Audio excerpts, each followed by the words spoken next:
a high drive to left. It is out of here. And the Giants take the lead. Oh, heck yes. Let's go. We got a Kipe call on a Tuesday morning. I'm not mad at it. NBC Sports Bay Area. Dwayne Kuiper on the call. Giants 5-2 win over the Milwaukee, which is, of course, Algonquin for the good land. The Brew Crew. 5-2. Giants get off the schneid there after losing 2 of 3 to the Angels, and they were losers of 3 or 4 prior to that. They improved to 15-8. Wilmer Flores gets a home run. Camilo Doval gets the save. And I say good morning to Joe Shasky. I say good morning to Carter Chickering, newly married Carter. Sam Lubman in the back. All of you just getting off work, getting ready for work, getting ready for school, the week. It's sunny. It was beautiful yesterday in the Bay. I know you had baseball practice, Joe. I'm sure it was exciting. I'm sure it was fun. And summer is approaching, and that means baseball is approaching. And why not talk some Giants ball? When they win, we will talk about it. And we're talking about it now. We'll get into the Golden State Warriors. A big game tomorrow right here on 95.7 The Game, obviously. Trying to go up 2-0 on the Houston Rockets. We got draft week going on this week for the 49ers. We're going to do some Niners talk at some point. Is George Kittle going to report to OTAs? Apparently him and the Niners are at odds with a new contract. I guess Fred Warner wants a new contract. And all that baked into it is the quarterback who obviously wants to get paid as well, and that's Brock Purdy. No. So there's a lot happening in the Bay. Good morning. Good morning. It is. It's a great time right now in sports. It's a great time out. I mean, it really is. It really is a great time in sports. And boy, I've been just doing some deep diving on my draft prospects. We were just doing right before the show behind the show, a lot of draft talk from this morning. Yeah. And so, I usually come late to the party. Others are always, digging real deep when it comes to these prospects.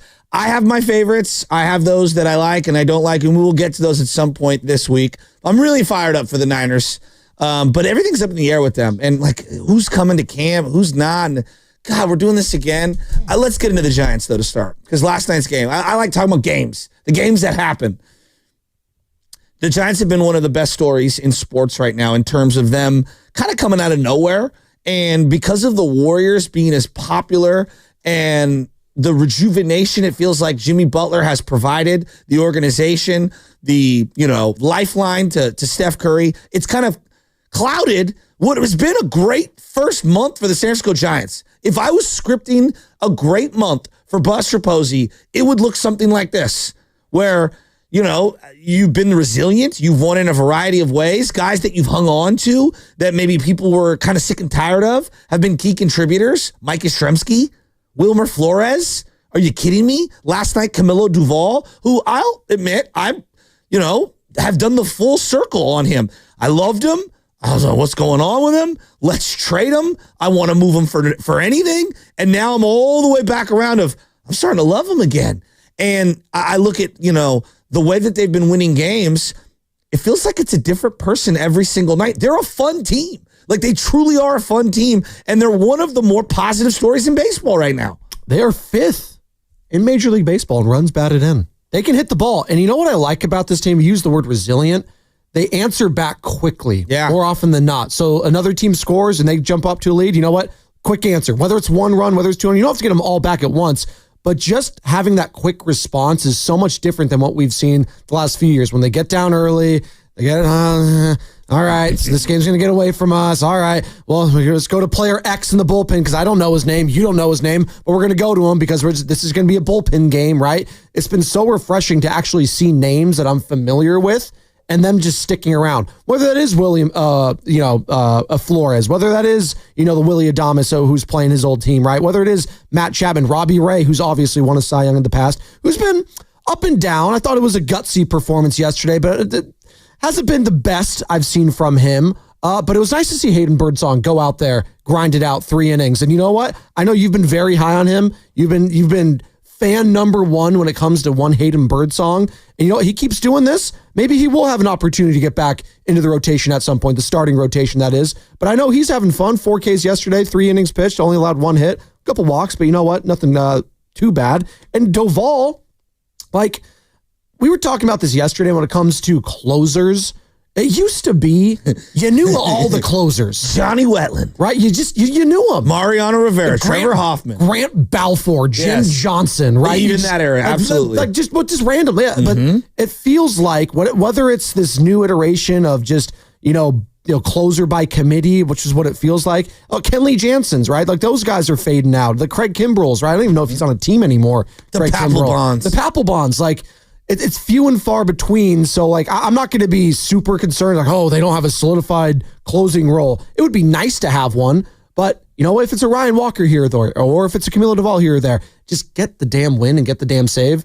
And then we'll figure it out down the line. That's all I care about. So for him to get that confidence, as you've alluded to, was huge yesterday. And 5-2 win, and they get the 3-out save there in the 9th inning. And it was just nice to see a nice ballpark. It was beautiful. Like watching the game last night was just a beautiful night at the ballpark too. On a Monday, and it really feels like the fans have picked some players that they like. It feels like Jung Hoo Lee this first month has been exactly what the doctor ordered for him. When you miss almost the entire year last year and hurt yourself the way that he did with the shoulder, you're kind of zapped of getting to know the guy. Yeah. And it feels like this first month, he's been their best player.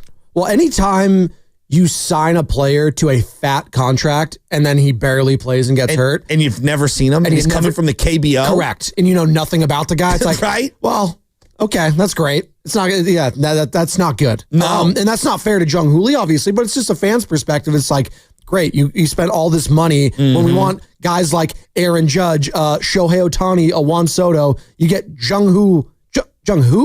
Yeah, WHO. I don't know who this guy is, but all of a sudden this year he's become a fan favorite. You know why? Because he's contributing to wins. Yeah. That's what matters. And he has a flair for the dramatic. He does. He really does. Defensively, he's been excellent out there. His arm is really good. For me, offensively, what I've been really just kind of blown away with, he just barrels up a lot of balls. He's not a guy that hits weak contact. He may not be hitting, 500-foot home runs or anything like that, but he just line drives the ball all over the place. He puts together good at-bats. He knows how to foul off with 2 strikes. I'm just very impressed with him. He's a really nice player. They've gotten off to this hot start, and it feels like Logan Webb hasn't even had any real signature wins, even though he's pitched out of his mind. The other night, he had 12 strikeouts, no walks, and he gets the loss. And he's reliving the Matt Cain experience. I keep seeing the Matt Cain memes. Like Unreal. You just see him on your feed if you're on Twitter. It's just like, oh, well, that means just they lost, and it was Logan Webb who gave up a one run or 2 runs. Unreal. It's unreal. And it was just 1 earned run at that point against the Angels, who took 2 or 3 against the Giants. But the Giants, they keep winning, and you know what? You know where they're at for all that wins? All that pace? 3rd place in the NL West, because it's just a stacked division. Yeah, but you know what? I don't care about that. Yeah, exactly. I don't care about that. I'm with you. You just keep playing your game, whether you win the division or not. There's that 3rd wild card spot now, so none of that really matters as far as I'm concerned. And just keep winning and good things happen. And you know what? I don't care if we're talked about nationally at all. I'd rather stay under the radar. Let the Padres, let the Dodgers, let the Mets. They can get all the coverage they want in the NL, and I'll just slide under the radar like I've done in 2010, 2012, 2014, and then we sprung up on anyone. Not saying they're winning World Series, people, but that was the recipe. No one talked about them until they had to. No, and quite frankly, I feel like the rotation, which I thought was going to be a strength of the team, has been kind of disappointing. Maybe I had too high expectations. That's the thing. I thought that was going to be one of their strong points this year, and it's been kind of like, I'm not going to say their weak link, but it definitely hasn't been one of their strengths. No, that's for sure. No, it really hasn't. And so I'm just looking at it right now. Like I think that they're in a really good spot. Willie Adames has done almost nothing. Love the guy, but he's done almost nothing. It's early. Matt Chapman has been feast or famine, which is kind of the Matt Chapman experience. Yeah. You've got nothing from Lamont Wade Jr. I mean, when I mean nothing, I mean nothing. Going into yesterday's game, he was 5 for 55, batting under 100. Okay, the catcher position, and Bailey got a hit yesterday. I mean, he's 175, I want to say, batting average right now with an under 200 OBP. So you look at it and you're like, shortstop, your production has been bottom 5 in Major League Baseball. First base, your production has been bottom 2 in Major League Baseball. Catcher spot, I'm talking about offensively. Catcher spot, even though he's been great defensively, Bailey, he's been bottom 3, and him and Huff behind the plate. So like all of that is happening where you're winning games and really you haven't been firing on all cylinders offensively. So I think if you had 4 or 5 guys just tearing the cover off the ball, I'd be like, they're going to come back down to earth. They can play a lot better offensively. They can. 888-957-9570. That's the number to call or text the Boxer and Gerson Work Injury Attorneys text line. We got Anthony Slater coming up at 8:30 today, our Warriors insider for The Athletic, and that's going to be courtesy of the River Islands guest line. Anthony Slater doing a hell of a job covering this team all season long. Warriors up 1-0 over the Houston Rockets, looking to put a chokehold on this series early, going up 2-0, and then come back for Game 3 at Chase Center this Saturday. That would be a massive, massive win, and a massive game tonight on the other side, where you're going to be playing the winner, if the Warriors do advance, of this series between the Lakers and the T-Wolves. That's going to be tonight. I'm sure a lot of us are going to be locked in on that game to see if the Timberwolves can go up 2-0 in that series and go back to Minnesota and put a chokehold on that series. That would be something.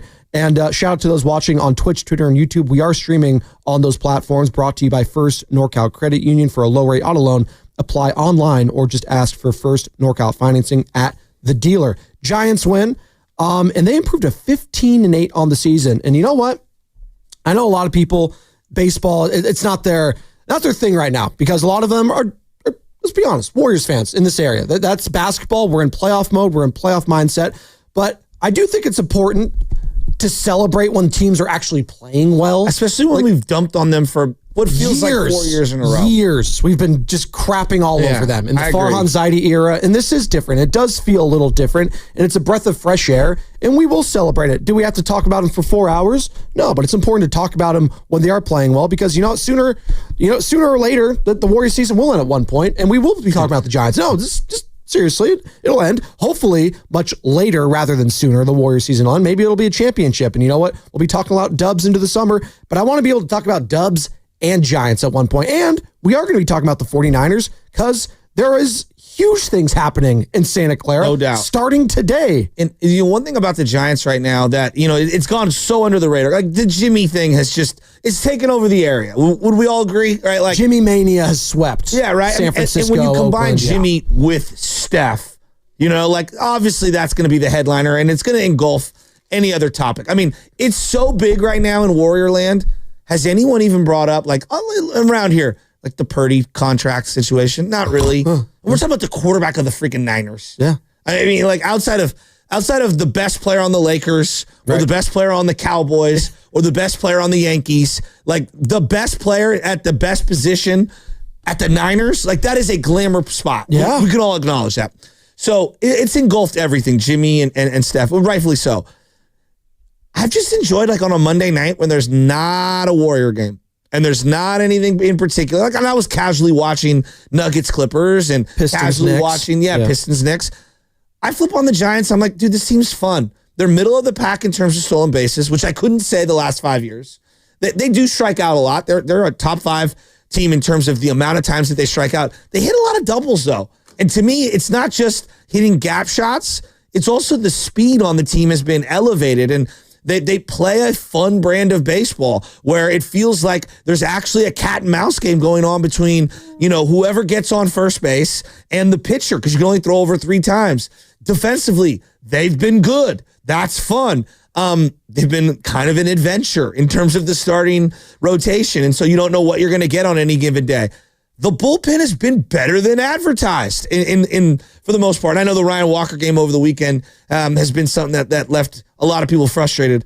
But you're seeing Tyler Fitzgerald, a young player, kind of settle in. You've seen Jung Hoo Lee, a guy they signed to a big deal, really settle in. Mike Yastrzemski playing good ball right now. Now, Elliot Ramos has been up and down. Defensively, he's been outstanding. And he does, top 3 in the team in hits, and he plays every single day. He's been good. Willie Adames defensively has been good. Offensively, I think he can be better.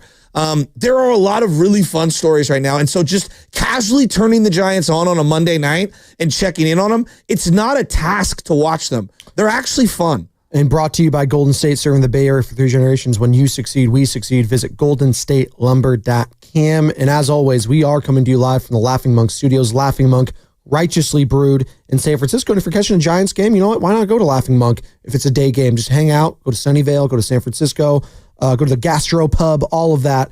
So shout out Sam Gadiri and Laughing Monk. And they got a player who pitched last night out of the bullpen, and he's really he's kind of, not that he's done the reverse of Jonathan Kuminga, but we talk so much about like talent, right? In all these sports, whether it's the NFL, where I have all these talk about, do you take the highest ceiling prospect? Well, that's literally what this series is against the Houston Rockets. It feels like we're going up against all the prospects, right? All the prospects, right? And like, you could see talent, like Amen Thompson.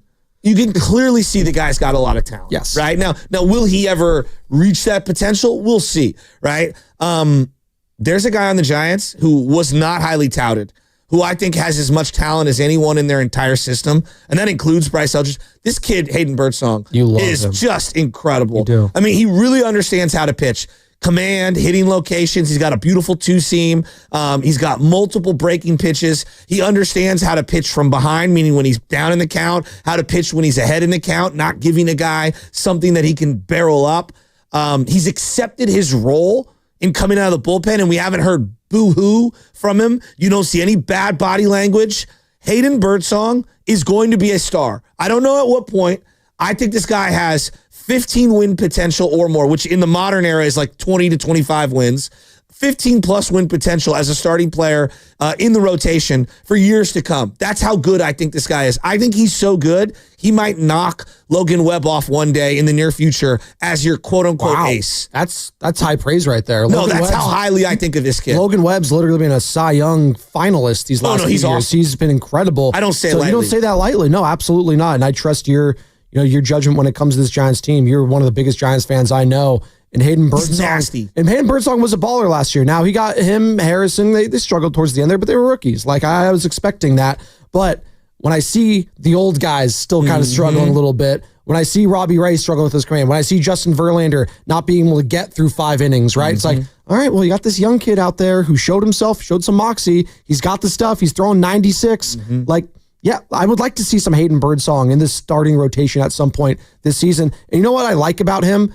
He's buying into his role right now. Young player buying into your role, and that goes to the leadership. That goes to some of the guys that are the grizzled vets, like I just mentioned, the Verlanders of the world, the Robbie Rays. Speaking to them, Bob Melvin, obviously, hey man, your time will come at some point this year. We may need you to fill in. And maybe if you ball out, you'll keep that role. You know how like Kuminga had all the hype coming into the league? I'm talking about, and we're going cross sport here, but like, you know how Kuminga had all the hype, and then like Pajemski was like, kind of like flew under the radar. Yeah. And then we look at it now, a year and a half later, 2 years later after Pajemski's drafted, and it's like, no, Pajemski clearly is better than his draft position. Yeah. And Kuminga, he's a work in progress. Like, he's really rough around the edges. That would be the closest comparison I would make to Kyle Harrison and how he was viewed the last couple of years and how Hayden Bird Song was viewed coming through the system. And I just see Hayden Bird Song, and I'm like, you don't have to sell me on him. Like I can buy in. Like he's really good. He's a really good player. He can help you now and into the future.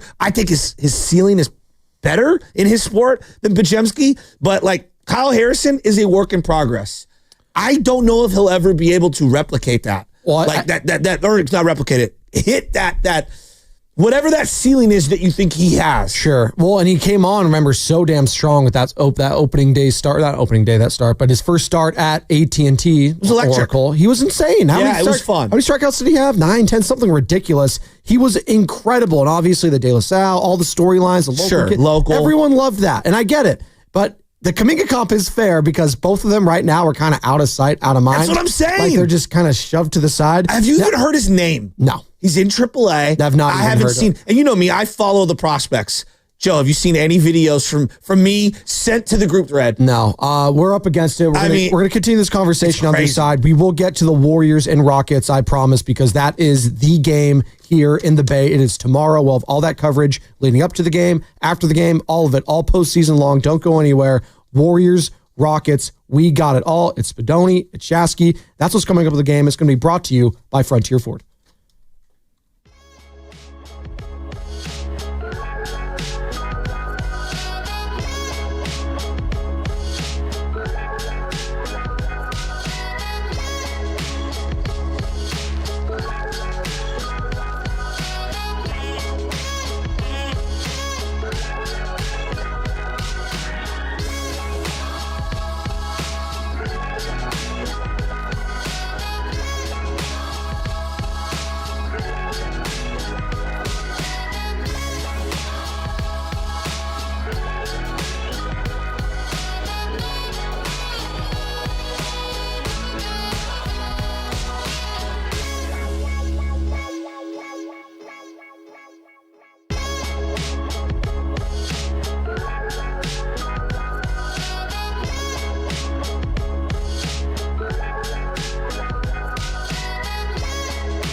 opposite side. Making your manager look good. Like I said, it's still baseball, regardless of when I'm throwing. But starting to get used to it and starting to like it. It's fun. So. It was a hot night in August. You got to finish it, Joe. Humid. Yeah, turn your mic on. Humid. There you go. All right. Mac Dre. Get some Tuesday. OJ to shroom it. Thank you. Me and Black Jesus went to Rosaritas, see senoritas, eating carnitas. Come on, It's let's possibly go. one of the coolest It's flows so ever. sick. It's so sick. It's Spadoni, it's Shasky. We're just quoting some Mac Dre. Why not? Any day is a good day for that. Giants get the win. Dwayne Kuiper on the call. Mike Kruko, NBC Sports Bay Area. Hayden Bird Song talking about coming out of the bullpen for 3 innings yesterday. We will get back into the Golden State Warriors and their matchup against the Houston Rockets tomorrow.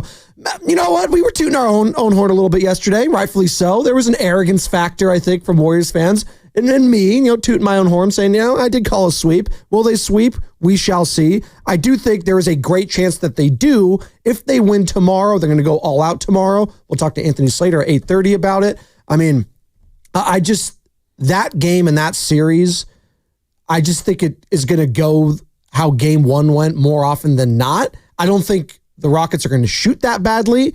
But again, I don't think they're going to shoot the lights out either. It's going to be somewhere in between. And I know Jimmy Butler and Stephen Curry are going to be more consistent than anything outside of Alper and Şengün, the Rockets throw out there. But in the meantime, we are talking some Giants, and we have a call, Joe. Did you know that?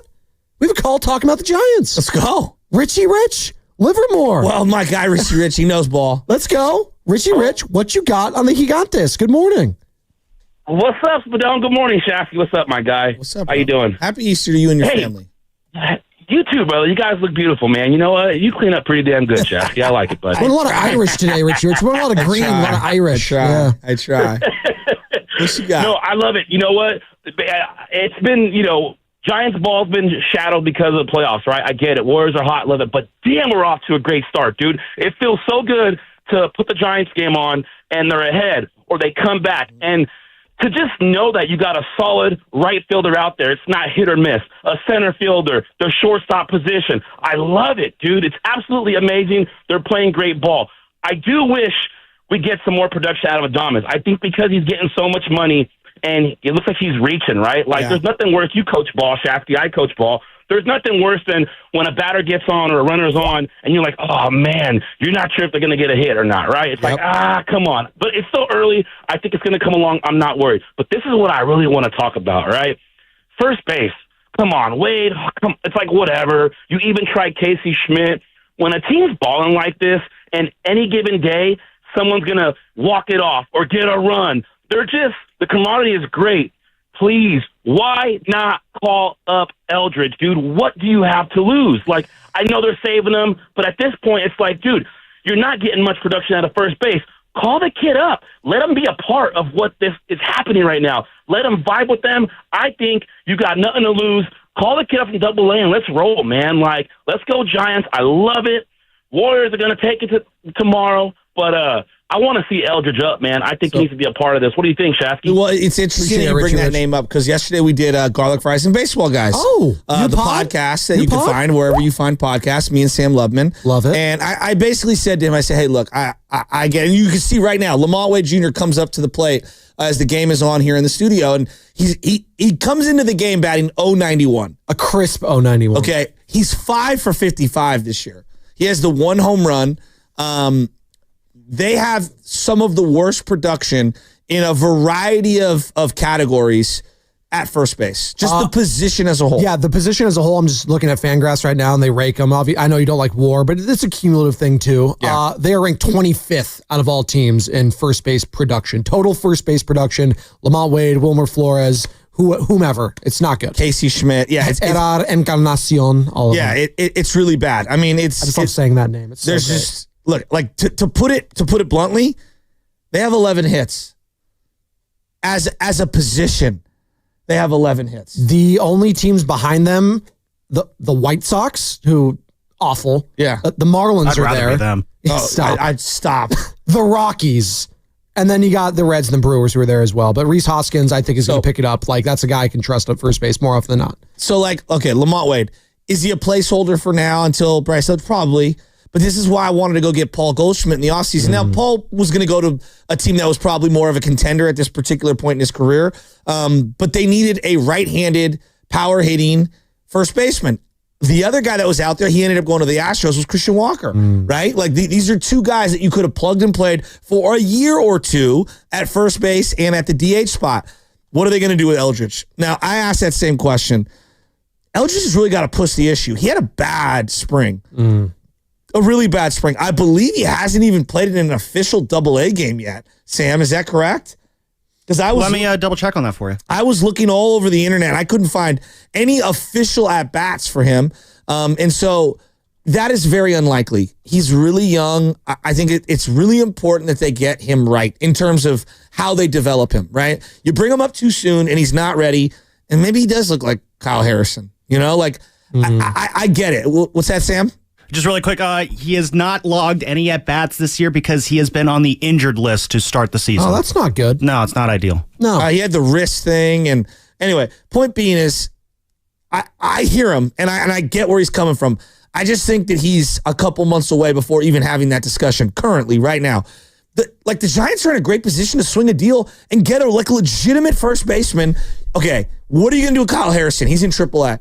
What are you going to do with Marco Luciano? You really don't have a spot for him right now. I'm telling you right now, if I can get a big boy bat, I'm trading both of them and not even hesitating. Yeah, I think a lot of Giants fans and if it's a big boy, like maybe Bryce Eldridge too. Like I'm thinking about it because you know what?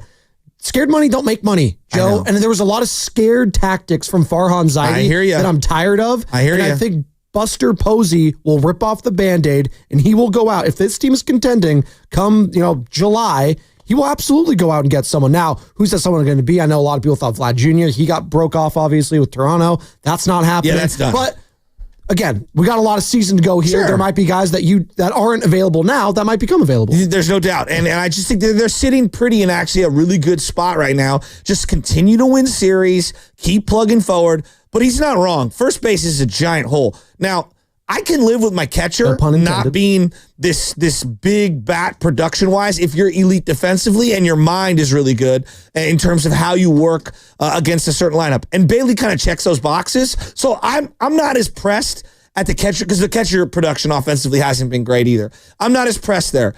You're getting unbelievable production from the Matos and Yaz combination, at least from what I expected going into the year. Ramos has played really good. The numbers offensively don't suggest that, but defensively he's been outstanding, and then he's gotten big hits if you've watched the Giants the last 3 weeks. And Jung Hoo Lee is probably their lone all-star. I mean, it's a month into the season. Right. But he's been sick. I love watching Jung Hoo Lee. We were talking about it. I said he had an opportunity to be the fan favorite this year, just with his flair for the dramatic. He's a fun player to watch. It's like the Korean born, the Japanese born. That style of just getting out of the box it's fun quickly to watch. as a lefty. Yeah. It's fun because there's always going to be a play. Beautiful. Yes, if you just see a little dribbler up, it's like, oh, he has a chance to beat it because he's got the speed. And it's very relatable, I think, for a lot of people because maybe they can't hit bombs and they're not 6'6", 6'7". Like me. But when you can run, you know what the number one thing is for little kid practice, what I always say, you start with running. You know why? Some kids can't throw very well. Some kids can't hit very well. But they all can run. Even the slowest kid. And they have fun running the bases. It's the most fun part of being a little leaguer. Of course, after the game, you go to, if they still have it, I don't know if they do Sunday day games, right? Yeah, they where used you to do it run forever. the bases, whether it's the Coliseum, whether it's Oracle Park. I did both of them as a kid, so it's great. Benny loves doing that. I need to get Benny into T-ball, by the way. He's 5 years old now. That's usually the time when he can start doing it. Yes. So just get him out there. I joked with Michelle, we're going to bypass T-ball. We're going straight to 8U. I was just going to not coach's pitch. You're just going to do that just now? I actually don't think you should have kids pitching until at least 10, 11 years old. Okay. At minimum. I think the game moves too slow. You need to have 6, 7, 8 at-bats in a game. I want the kids to love the game early on. I agree because when I was 8 or 7 years old and they were throwing. They can't throw strikes. I just kept getting hit the entire time, Joe, and I didn't want to play anymore. It's a 2-hour game of watching a bunch of walks. By the way, Warriors postseason coverage is brought to you by the Agape Golf Tournament on Monday, April 28th at Stone Tree Golf Club, presented by Atco Pest Control. Steiny and Goo are going to be broadcasting live from 10 to 2. And if you want to play, go to 957thegame.com and click on the events tab to sign up. All proceeds will benefit the North Bay and Golden Gate Regional Centers, as well as the San Francisco Autism Society of the Bay Area. Shasky and I are playing in that next Monday. Yeah, We I both shamed have them. Yeah, really? Yeah, you said we got it. Come on. We got to be out there. I haven't played in a minute. I haven't played since Pinehurst all the way back since last year in North Carolina. That's a flex right there. That's a drop. And by the way, yeah, Bryson DeChambeau came by after they lost because my brother belongs to that club there. And Bryson DeChambeau obviously winning the U.S. Open there. Recreated his shot, and he signed a lot of memorabilia for my nieces and nephews, so it was really cool. Shout out Bryson. The kids love Bryson. What's coming up with the game is brought to you by Fremont Bank. Here for you, here for good. So we were talking about Farhan Zaidi, Joe, and just how it's a breath of fresh air without him. And Giants fans, they hated him. Let's just be honest. They hated the Farhan Zaidi era. What he represented. There is another general manager out there that is even more hated in his current fan base You've gotta than hear this, Farhan Zaidi was to the San Francisco Giants. That's a tease, people, and it's coming up next on the Morning Roast.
Now back to the morning roast. A lot of people wait to hate. They cheer when they're drinking the beer. I want you to keep that same energy when we win that chip this year. With Joe Spadoni and Joe Shasky on 95.7 The Game. Oh, heck yes. This is such a sick beat. Snoop Dogg and who? Oh, we can't talk about it. Oh, it's fine. By the way, you guys see the Shannon Sharp stuff? Oh my god! Oh no! Why did you get this? Why did you hit Guru like that? I just had to bring it up. So unfair. Listen, it's not an entire laughing matter. It's what he posted. That's so unfair. The messages that were posted on Shannon Sharp's social media. Control. It's insane. I'm just going to say that. For those that know, they know. Those that don't, well, you better find out. It's Spadoni. This is stinking from the head up. Yeah, Priest, I would agree. You can hit us up at 888-957-9570. That's the same number to call or text on the Boxer and Gerson Work Injury Attorneys text line. What's up? You opened the door on this, so let me just give me. God. I want to make sure this is really clear, okay? Like whether it's the FS1 scandal with some of the different people that were accused, Joy Taylor, Skip Bayless, etc. Sure, it's out there. Whether it's the Shannon Sharp thing, I just, if this ever happened to me, I would just quit and go away and change my name and never come back. The shame alone, I would not be able to look my family in the face if I was accused of the things some of these people have been accused of in the workplace. All I got to say is it's really, really easy just not to be a creep. And I'm not saying... No, I hear you. What I'm saying is... all I'm saying is... I agree. PSA for everyone. This is my one thing, because I think it's honesty's one thing today. Don't be a creep. Don't be a creep. You better be careful. There you go. That's my one thing. And I'm not saying, Shannon Sharp did anything wrong. I don't know. These are allegations. It's an allegation sensation. That's a buck. All right? That's what it is. And you can go online and Google what... Yes, the allegations are. It's basically a $50 million lawsuit. It was just the messages that were texted back and forth between the plaintiff and Shannon Sharp. Insane. Is all I'm as I say. tell all the 12-year-olds that I coach, and especially like the 14-year-olds, and then some of the high schoolers that I've had an opportunity to be in front of. Be careful. Well, I say to them, I go, look, man, your social media account, anything that you type, anything that you put in a comment section, anything that you post, anything you text someone, can and will be used against you forever. And something that seems harmless can be perceived in a variety of ways. So, like, for example, I have a bunch of kids that I follow that are high schoolers that I've coached or whatever, and they'll post photos of themselves after a game. They're on the baseball diamond, and they'll put their hood on, and they'll go like this, and I'm putting my arms up on my chest, and they'll do a photo, and I go, you might see this as harmless or looking cool or whatever, but if I'm a potential employer down the line, if I'm a potential college that would be looking at you, or even if I'm a family member or whatever, I'd be like, is this are you trying to replicate like a gang pose? What are you trying to convey here? I always you go get what back. I'm saying? I sound understand. Like the old guy now. No. I sound like the old guy. I don't know if Sam Carter and I, we're all like early 30s, so we grew up in the social media age when it was just starting. So we were in middle school. Did they teach you in school about this? Oh, yeah. Oh, cyberbullying became a thing. I understand that. No. I'm getting there. Okay. I'm getting there. But your profile. Yes, that is a big thing. Okay. During high school, Facebook came out. And yes, I knew people that were doing dumb stuff and said dumb things, and they were screenshotted, and they were either suspended or expelled because that stuff lasts forever. And you can't be an idiot. No. And I'm sure it does a lot last of us, forever. Sam, Carter, myself, we were saying things back then and posting them when it felt okay to say that. And then we went back a couple years later and probably scrubbed it all because, like, yeah, you can't say those words anymore. Sure, like, you can't do that stuff. I have said words that I regret. There's not I am not holier than thou. I'm not taking some moral stance. I'm just saying that had I grown up in this era, God, I would have been. Well, I don't know how I would have made it. That's why Herm Edwards always said, the pride of Monterey, California. I love Coach Herm. Don't press send. It's a great point. Press send. What I noticed from like, and I don't want to put my family business out, but I've got some family members that have social media accounts that I follow that are in high school. And what I noticed from them is the growing trend now is no pictures at all on the profile, right? I've seen that a lot, yeah. Or 1, 2, or 3 curated photos that are very generic and very harmless.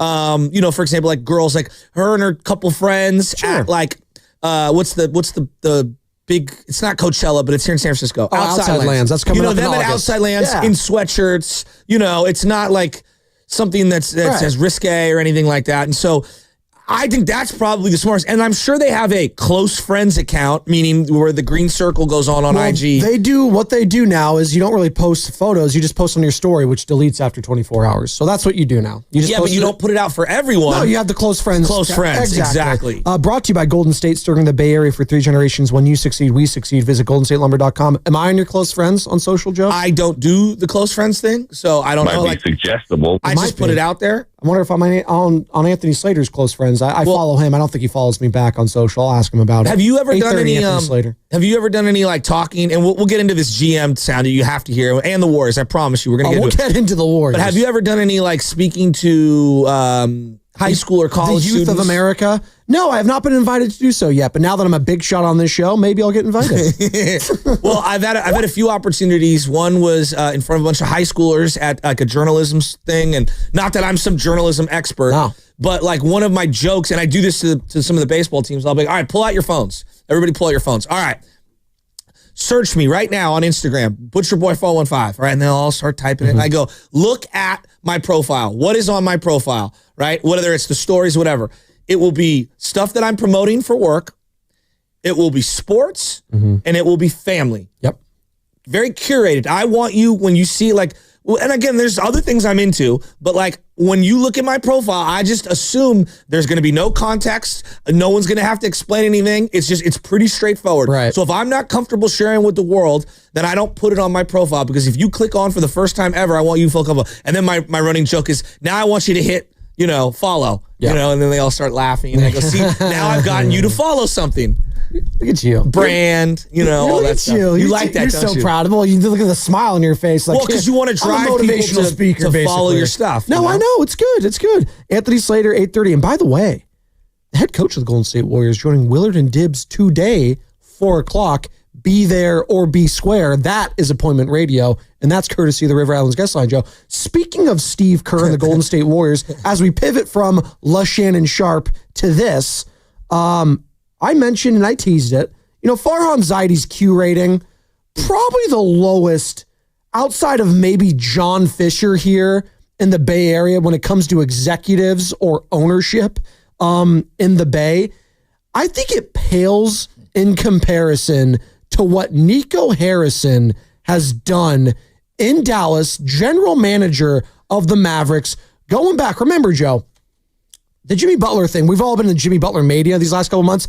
Outside of our bubble, nationally, it's been Luka Doncic. It's been insane. And it's still like, and so we talked about our first show together was reacting to Luka being a Laker when I first got this job. That seems like forever ago, right? But Bonte made a huge mistake. No, Bonte was so excited to talk about it that Friday with all of us. It was insane. And Bonte thought it was a huge mistake by the Lakers getting rid of Anthony Davis. That was your first show? That was our first show. Wow. Yeah, it was crazy, right? And it's funny how you never forget things like that. Never. And that was Super Bowl week, and we didn't talk a lick of the Super Bowl because it was all basketball, right? Chiefs and Eagles. Right? But Nico Harrison, I don't think anyone's Q rating has fallen more in these last few months. The Mavericks aren't even in the playoffs. And this guy is getting front row coverage like he is in the first round. Take a listen to the back and forth when he was first made available to the media yesterday for their season-ending presser for the Dallas Mavericks. Here's a little back and forth snippet between one of the reporters and the GM, Nico Harrison of the Dallas Mavericks. When Luka comes back to town, the Lakers game's happening, and you're standing there, and there's thousands of people chanting for you to be fired. That's an experience that none of us, no one's chanting for for us to lose our jobs. Why shouldn't you be fired? Well, one, I think I've done a really good job here, and I don't think I can be judged by the injuries this year. You have to judge from totality, from beginning to end, and so I think I have a really good working relationship with Patrick. I think you add in Rick. The leadership that we have is really elite, And you'll see next year when our team comes back, we're going to be competing for a championship. When you have to respond and have a couple seconds in between, why shouldn't you be fired with a, yeah.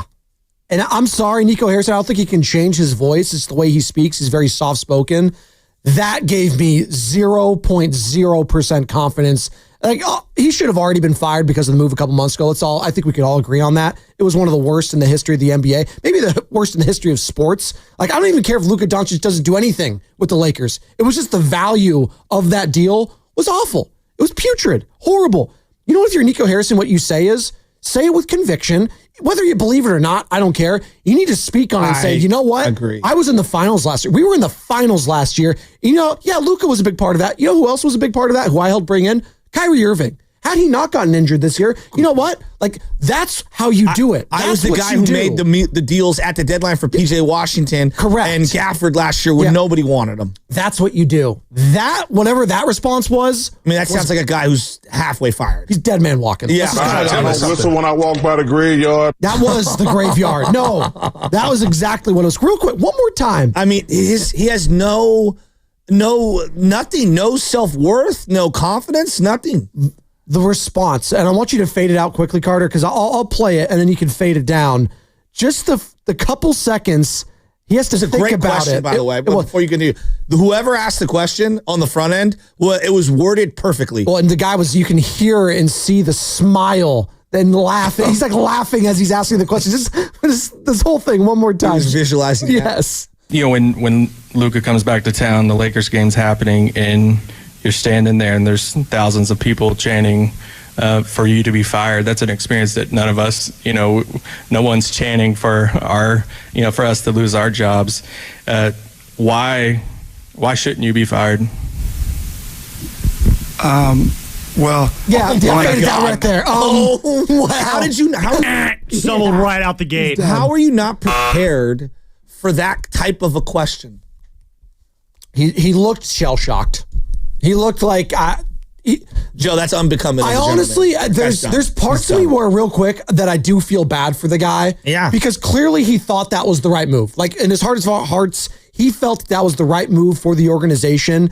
And no one should be receiving death threats. No one should, that going way over the line. And that sucks that he's been having to deal with that. And I think it's just honestly been a culmination of all of it. Yes.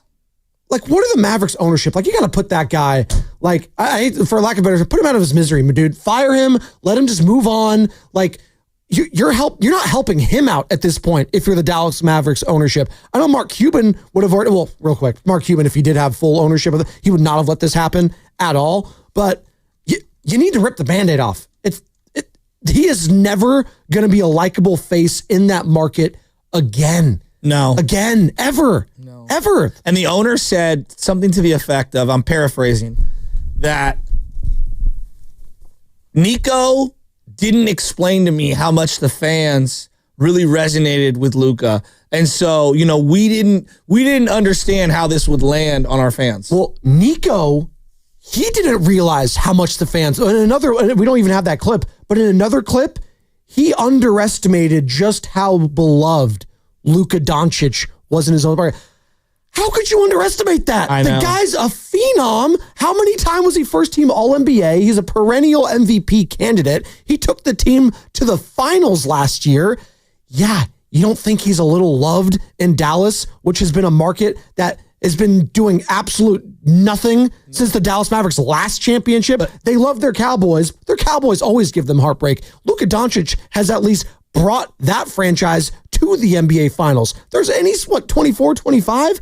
Like, how could you underestimate the value there? Which I'm saying all this to say, and we're talking about all this because Mike Dunleavy, not to this extent, but Mike Dunleavy around the trade deadline prior to the Jimmy Butler acquisition, there was a lot of people calling in and a lot of people saying, you know what, Mike? I think if he doesn't do anything at this trade deadline, he should be fired. Well, there's a lot of hatred towards that guy, Mike Dunleavy. And just think about the total turnaround with his Q rating since the Jimmy Butler acquisition. That's what I think about immediately. There's no doubt. Is Luka more beloved in Dallas than Clay was in Golden State? No, I don't think so. but there's different levels to that, and how it ended with Clay was different than how it ended with Luka. Yeah, but it wasn't on Luka's terms. It was on Clay's terms. I know that's where I'm going with this. Last year at the deadline, let's say they did trade Clay at the deadline. I don't think that would have been received well. I think part of like the fact that he walked the way that he did, where it felt like he was in a little more control, and it felt more amicable, as I go in air quotes. Sure. I think that eased the transition, as well as the season that he had and all that. But I think if you're the one that does the trade, like Bob Myers still to this day, the Jordan Poole whole situation, like to be able to, Bob Myers, Mike Dunleavy, the Jordan Poole thing has stuck to him, right? Good or bad. Some people think it was the right move. Some people think it was a horrible move. Like all these decisions matter. Think about had they traded Klay Thompson at the deadline. I'm not saying the fervor would have been close to this, but I just think that transaction happening in the offseason and Clay being kind of in control of where he went really eased the burden. I think so too. And his level of play and everything baked into it, and the guy having two catastrophic injuries. And also they got a title with him towards the end there. So I think that helped ease some of it. It was a decade plus or whatever. I think the fact that Luka was still so young in his prime, arguably top 5 player in the NBA, like that's tough to swallow for a guy, and trading for Anthony Davis, who is a champion. He's 31, 32 years old. The guy's hurt all the time. Like a tough sell. And real quick, we got the sound. Nico Harrison, GM, not realizing what Luka meant to the Dallas market. This is unreal. Didn't know that Luka was important to the fan base. I didn't quite know it to what level. But really, the way we looked at it is, if you're putting a team on the floor that's Kyrie, Clay, PJ, Anthony Davis, and Lively, we feel that's a championship caliber team, and we would have been winning at a high level, and that would have quieted some of the outrage. And so unfortunately we weren't able to do that, so it just continued to go on and on. You're listening to 95.7 The Game, KGNZ FM and HD1 San Francisco on Odyssey Sports Station, always live in the free Odyssey app, and now broadcasting live from the Laughing Monk Studios. That was the general manager of the Dallas Mavericks, Nico Harrison, not realizing just how beloved Luka Doncic was by Dallas Mavericks fans. And on a day where potentially George Kittle, and I bring up George Kittle because he may or may not be attending OTAs. It sounds like he's not going to. He wants a new contract. He's coming off an all-pro season. Him, Brock Bowers, 1A, 1B, whichever one, best tight end in football last year. He wants to get paid. He's a little older. What do you think would be the fan reaction, Joe, if let's say George Kittle in a couple days here prior to the NFL draft or on draft night got traded? I think we would be devastated. Would it be to the equal amount of that? I don't know if it would be equal to that, because football is very different in terms of when a player's done, they're done. And this organization said goodbye to Joe Montana and Ronnie Lott and Jerry Rice and Frank Gore, all your favorite players, 9 out of 10 of them went somewhere else. So It's different. It's different in this sport. Plus basketball, when the way the fandom is, you uniquely identify to that player and that team. They're almost synonymous. And I want to be careful real quick, and it's a good point. I'm not saying the Niners are trading. No, George you're asking Kittle, what it would be like. But I'm also saying it's a possibility potentially if he was to hold out, and this is draft week, and his stock right now is at an all-time high. He's just coming off one of his best seasons. The guy was an incredible leader last year. Now, all of that baked into the equation. He was an incredible leader on what was a bad season, and I think when that happens for a fan base, at least for me, when guys show up, when bleep hits the fan, that ingratiates that player more to me as a fan. It's like, I respect you more in what Fred Warner did last year because it was a bad year and everything was wrong. I just think when you run a business, and that's what these teams are, they're a business, you have to understand your consumer base. So, for example, if I were to take over Lululemon right now, I know that Lululemon is not for the construction worker who's rocking Carhartts and Ben Davis, at least not every day. He might wear that at home, not every day. I'm marketing to a specific consumer base. When I take over the 49ers, part of the heart and soul of that team is George Kittle. And if I make that trade, I better understand how that's going to land. And I better win. I better win to be able to overcome it. And I better win a certain way, right? When I take over the Golden State Warriors, I can't just trade away Steph Curry. Even if I think that's like the greatest move. Like I have to have the emotional intelligence to understand how the consumer base is going to react to that trade.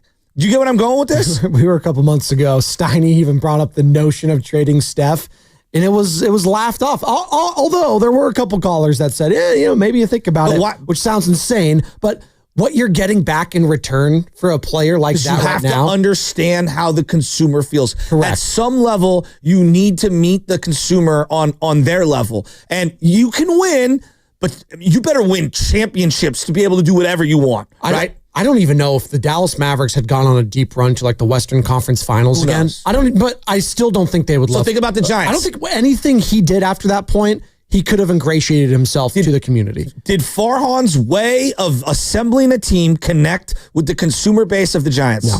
Now, did we fill AT&T Park for the Dodger series? Yeah, we did.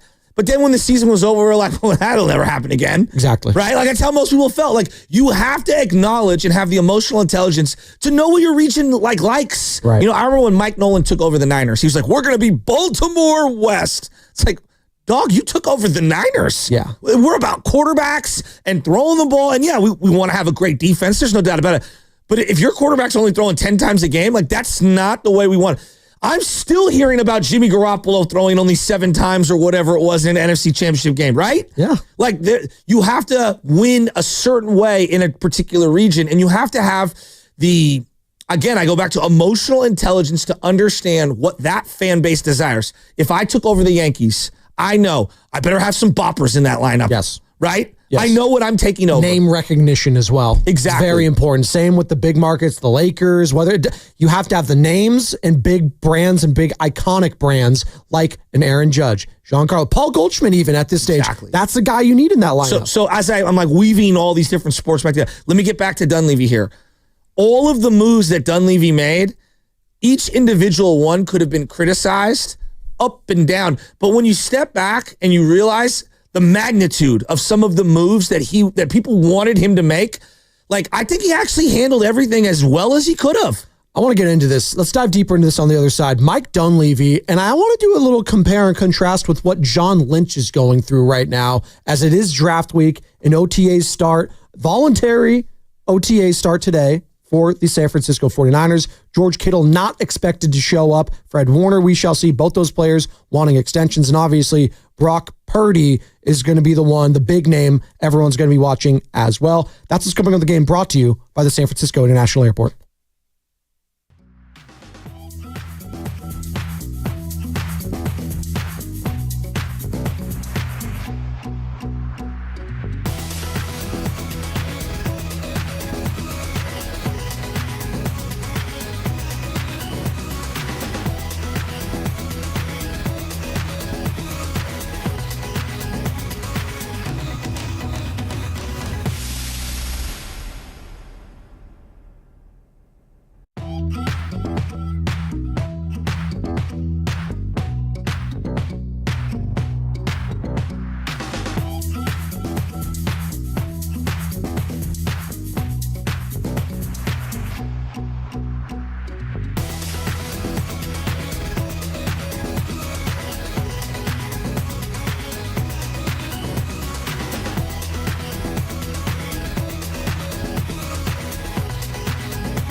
What's up, roasters? It's Sam from Laughing Monk Brewing, and you're listening to the Morning Roast with my guys, Spadoni and Shasky. Shasky, stop picking the lobster out of the linguine.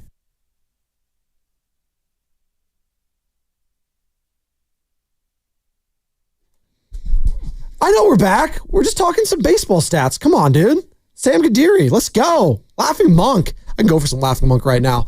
I always say I can eat some lobster linguine. The Priest knows. Priest goes out to Sunnyvale. Come on, Priest. Where's Priest been at? Call in Priest if you're listening. He might be applying for the new Pope job. Come on, that's funny. That's pretty good. That's a 5. That's a 5. Pretty good. Both of us raised Catholic, by the way, and so we were allowed to make these jokes. Dude, we're allowed to. Okay, right? Easter for me was like Easter. There were so many people at Easter at church that were dapping. You know, like when after you get, the sacraments, if you will, you're coming down the aisle, and we always sit on the far end because I gotta take him in and out, because people were just coming by, and I was just fist pumping, high fiving. Dude, it was unbelievable. The amount of people that show up for Easter Sunday, that place was packed. You're like Bonte when you're walking around Chase Center, but it's Shasky at church, just doing the finger guns, doing that. What's up, bro? Yeah. Well, and then Father came down the aisle, and then he gave me some big love, and so everyone was like, oh, you know Father very well. It's like, yeah, I've done some fundraisers with him. There you go. Heck yeah. Oh, heck yeah. Coming to you live from the Laughing Monk Studios. Laughing Monk, Righteously Brewed in San Francisco. We have Anthony Slater joining us at 8:30 today. Again, talking Warriors Rockets game 2 mañana, which is Spanish for tomorrow, and we'll have all that coverage right here on 95.7 The Game. So, I remember when Bob Myers was leaving the Warriors, and it was like there were so many things up in the air. Draymond was going to be, this is 2023, okay? You had lost to the Lakers the way that you did, and Jordan Poole felt unplayable. So what are you going to do with him? His contract was kicking in. And Draymond Green was going to be a free agent. What do you do with him? Clay looked bad. Yeah. Clay looked awful. He was entering into the final year of his deal. What do you do with him, right? What do you do with him? Lame duck year for him. We all acknowledged whatever GM took over was kind of inheriting a no-win situation. An aging team that felt like they had no chance of getting back to where they wanted to go, right? They felt unathletic, old, expensive, kind of stuck in the rut. They didn't have high draft picks. You had just traded away Wiseman at the deadline, remember, to get GP2 back. So it was just not good. And I look at like what happened yesterday with Nico Harrison for Dallas, and him just not being aware of how much Luka resonated with that particular region. And if you're just joining us, Nico Harrison yesterday at the season-ending presser for the Dallas Mavericks, reiterating what Joe Shasky just alluded to. I did know that Luka was important to the fan base. I didn't quite know it to what level, but really the way we looked at it is, if you're putting a team on the floor that's Kyrie, Clay, PJ, Anthony Davis, and Lively, we feel that's a championship caliber team, and we would have been winning at a high level, and that would have quieted some of the outrage. And so unfortunately we weren't able to do that. So it just continued to go on and on. It's not a video game. I'm talking about sports, life. And I think when I see a lot of these analytic people that talk about sports, very like, the 7th inning is exactly the same way as the 9th inning. The first quarter in an NBA game is exactly like it is in the final minute of overtime in the playoffs. It's like, no, you're wrong. These are humans, and there's a human element, and there's also a consumer base, right? And so when you take over one of these teams, you're trying to win, but you also have to tap into the heart of your fan. And I think that when the Warrior job came open and Dunleavy ended up getting the job, I think part of why it was a brilliant move in retrospect, because I had my own skepticism, I will freely admit. But the fact he was with the organization, I think it really helped him be emotionally intelligent on each one of these decisions. So he takes over in July of 2023, essentially. They draft Pajewski. That's their only draft pick that they have. All right? It's kind of like everyone like, you're getting a guard? Yeah. You're getting a guard? Right. Like what? A point guard who's kind of like a shooter and we're not really sure. He's at Santa Clara? And no one knew who he was. He was at Santa Clara? It's like so odd. And then basically within days, they flip Jordan Poole to the Washington Wizards and a first-round pick for Chris Paul. And that blew my mind. I was pissed at that move. You were. I was pissed at that move. That was the all-time Warriors like villain. Yes. You just got in a fan favorite. The pool party. Like, we loved Jordan Poole. He's a fan favorite for a villain. You don't do that. No. But if you step back, if you knew you were bringing Draymond back, it felt like you couldn't bring Jordan Poole back. Right? So, again, there's an emotional intelligence. These two guys can't be on the same team together. Now, does that have to do with the consumer or the locker room or both? I would argue both. Yeah. I think there was a huge segment of the Warrior fan base that did not want to allow Jordan Poole back onto this team. that whole thing will end up going to seniority, right? Draymond's a made guy. You've won 4 titles. He's the defensive anchor of this team. He's the heart and soul of this team, Joe. You can't do it. 4-time champion. And then never win anything without him. And then it went into victim blaming, and I hated all that, and I don't want to go jumping into that. It's like, oh, what did he say? It didn't matter what he said, quite frankly. And I do look back at that whole situation, and I do think when we look back years from now, that's probably going to be one of the black eyes, if you will, on a Bob Myers resume that is filled with a lot of good, a lot of greatness with that, but that's probably going to be looked down upon, and rightfully so when you look back on all the accolades and everything that went down. It's like, yeah, maybe I should have handled that better, but you know what? I didn't at the time. And Mike Dunleavy, his first move was to, let's rip off the Band-Aid. It's not working. He's got to go. We're keeping Draymond. It is what it is. And the other part of this that I think we have to acknowledge as we're talking about Mike Dunleavy and the job that he's done and everything, especially in contrast to just some of the other GMs around that sport and just the NFL as a whole, I think we underrate how influential the owners can be. Not every owner has their thumb on the scale, but if you talk to enough people that have done the job for a long time, if an owner wants something done, it is done. Yeah. So regarding the Nico situation, if the owner wanted Luka out, Luka's out.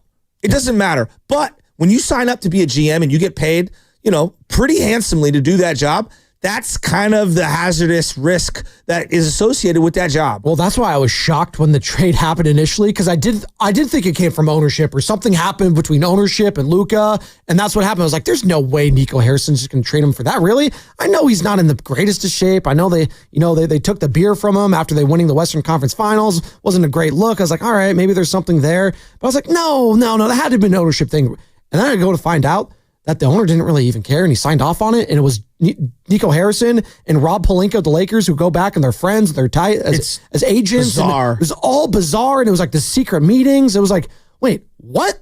I had to quadruple check that this was real, and yes, it was real, and it looked bad then, it looks bad now, and God bless Nico Harrison, the way he speaks to the media. I just don't think he can't help this.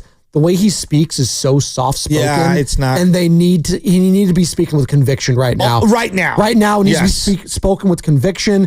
And I look at a guy like Bob Myers, who was perfect in these scenarios, whether it was 100%. A political word salad. But you know what? You came away from that saying, God, yeah, Bob's just a great guy, very personable, right? I don't come away from hearing anything from Nico Harrison that says he is personable or is in touch with the fan base at all. John Lynch, I'll say this, very personable, very in touch and in tune with the fan base. Is he going to be making all the right moves?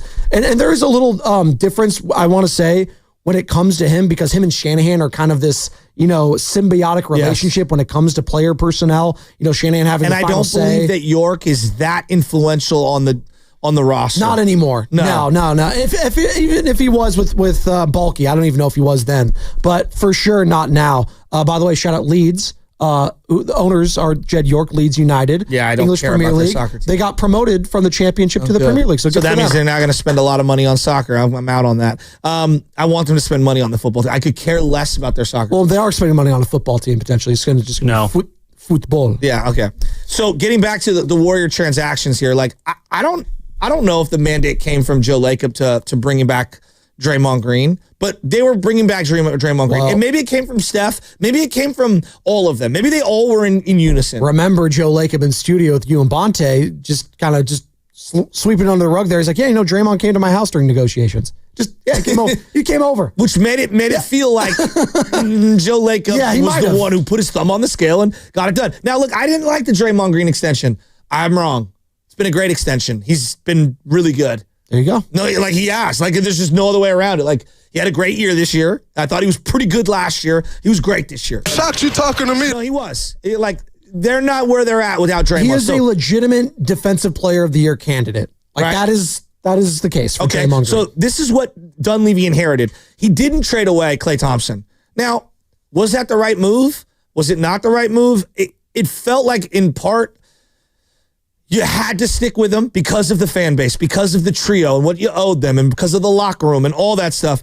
But the other part of it is like it did kind of harpoon the season. Now, I don't think the season was going to be a championship one no matter what, because I don't think Chris Paul was good enough. I don't think Steph was good enough last year. I don't think any of the youngsters contributed enough to what they needed. But I'll listen to the, hey, you should have traded Klay Thompson. But my counter would be like, would you have been prepared for the blowback on that?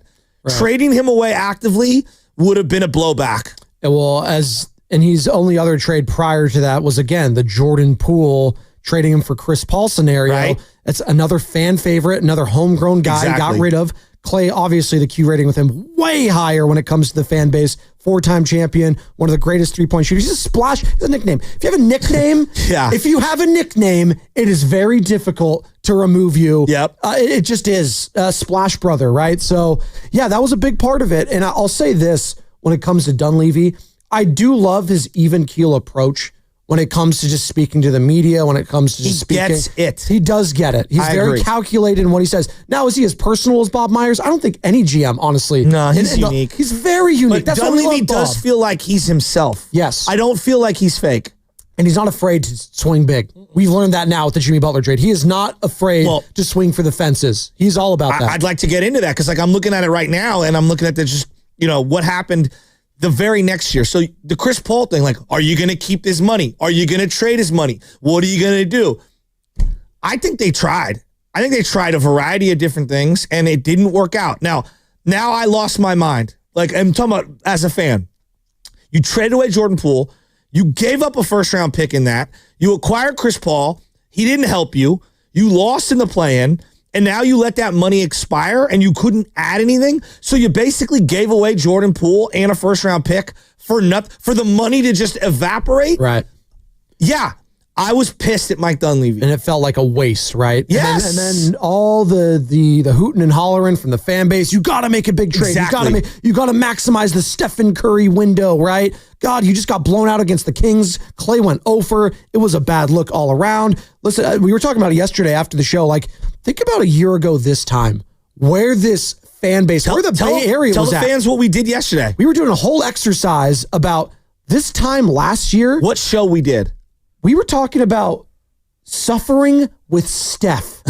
That was literally, I did the show notes. I was a producer back then. It was 15 or 30 minutes of suffering with Steph. And would Steph accept losing or would he want out? And would you consider the unthinkable? Yeah, right. That's what we were talking about. Hell, we were talking about that like 4 or 5 months ago still. That was how insane everything was then and how down bad we were as a fan base. But that's what we were talking about. We were talking about the Niners coming off the Super Bowl loss, all these players that want to get paid, right? All the drama. So there was so much different. And it's funny, you fast forward now, and it's kind of like the Niners are in the boat the Warriors were in last year. Yes. And now the Warriors are in the boat, kind of like where the Niners, the expectations are now maybe championship for them, which is insane how quickly things can change. Well, that's why I want to go. Yeah. So after that year, you lose in the play-in. Clay's a free agent. Chris Paul, boom, the salary just gone. Yep. Well, Klay was going to leave you, all right? And for whatever reason, it worked out where you got a three-way trade, and you got yourself some pieces that could actually help you for the future and for now, right? And felt like a 5-team trade, whatever it was, but continue. I mean, you basically got Buddy Hield, and look, as crazy as it's been with Buddy Hield, he has helped you a little this year. Sure.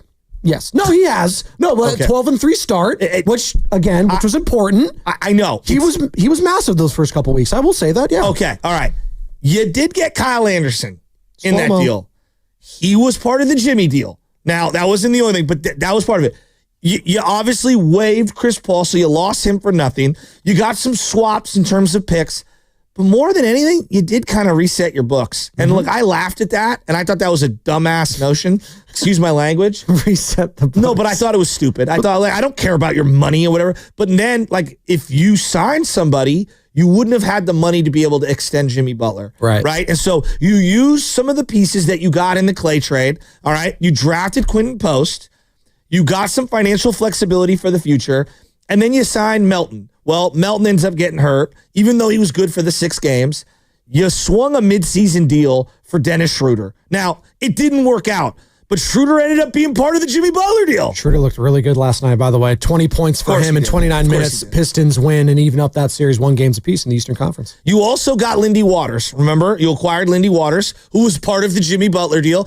You're laughing, But like these are all the moves. Like in a vacuum, each one of these moves is like I'm laughing at them. But when we like put this thing together, you don't get Jimmy without all of these other little ancillary moves. No, you don't. And again, Jimmy Butler is a Golden State Warrior, and you're up 1-0 in the series. You're looking to put a chokehold on it tomorrow in Houston, potentially going up 2-0, and Jimmy being a big part of that with Stephen Curry. I think they're the best tandem in the playoffs right now, which is insane. But again, I'm getting playoff Jimmy. It's different than what we saw in the regular season. Yeah. It just is. And Mike Dunleavy having the cojones to pull the trigger on that move. How has your viewpoints changed on him, Dub Nation? Like, how are you now viewing Mike Dunleavy after these last few months, the acquisition of Jimmy Butler, Brandon Pajemski, TJD, all of the moves baked into Quentin Post, I haven't even brought up, like Guy Santos, all of it. Don't forget signing Pat Spencer. Hey, you guys could laugh, but Pat Spencer has been not. He's fine off the bench. I like Pat Spencer. I would love to see Pat Spencer tomorrow potentially in a Warriors blowout win. And how about that? They also extended Moses Moody to what looks like today a really good extension for dirt cheap. 888-957-9570. Call or text the Boxer and Gerson work injury attorneys text line, again, how has your viewpoints and stance on Mike Dunleavy shifted these last few months? Has it at all? It has to, right? Like I look at where John Lynch is right now when it comes to Bay Area general managers. He's probably the highest, right? He's rightfully so. The way he's right. What do you mean? No, he's gone to 2 Super Bowls. No. I think his body of work is the most comprehensive. It's inarguable. But how do I feel about John Lynch right now? I'm like up in the air on the Niners, right? Just maybe it's more the general consensus around the team because they haven't played a game in a long time. We're coming off of a lost season.